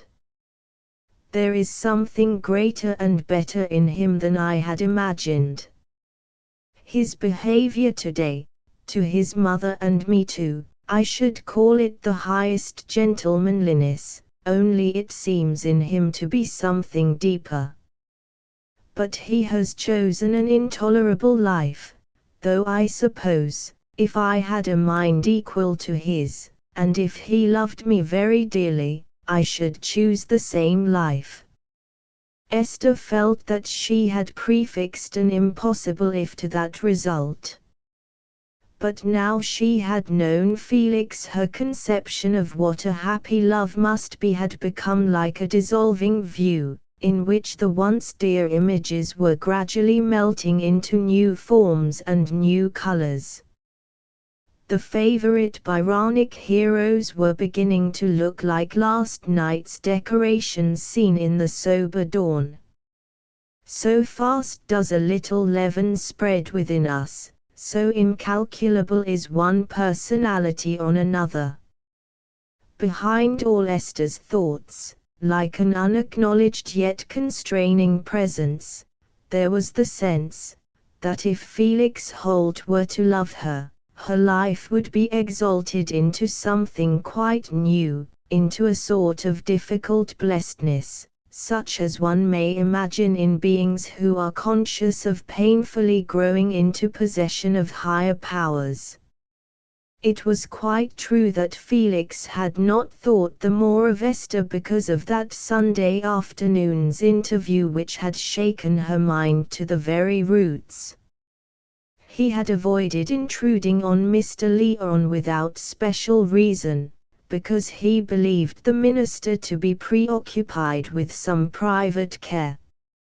He had thought a great deal of Esther with a mixture of strong disapproval and strong liking, which both together made a feeling the reverse of indifference, but he was not going to let her have any influence on his life.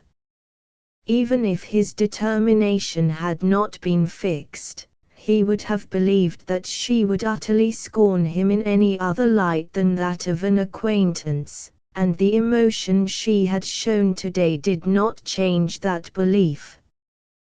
But he was deeply touched by this manifestation of her better qualities, and felt that there was a new tie of friendship between them.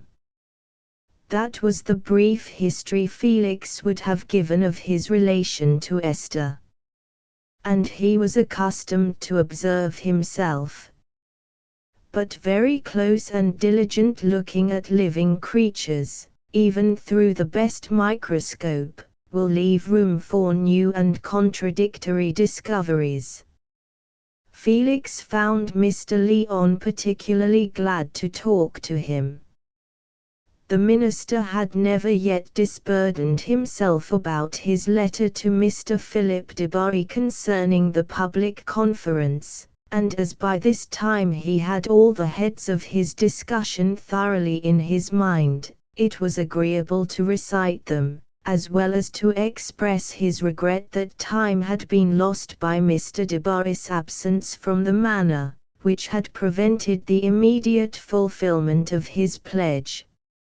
"I don't see how he can fulfill it if the rector refuses," said Felix, thinking it well to moderate the little man's confidence.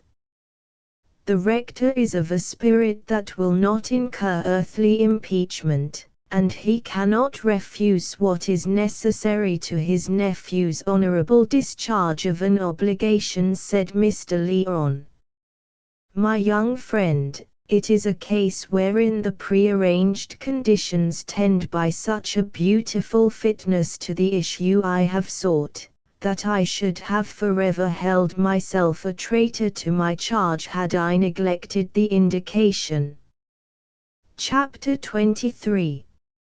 I will not excuse you, you shall not be excused, excuses shall not be admitted, there's no excuse shall serve, you shall not be excused.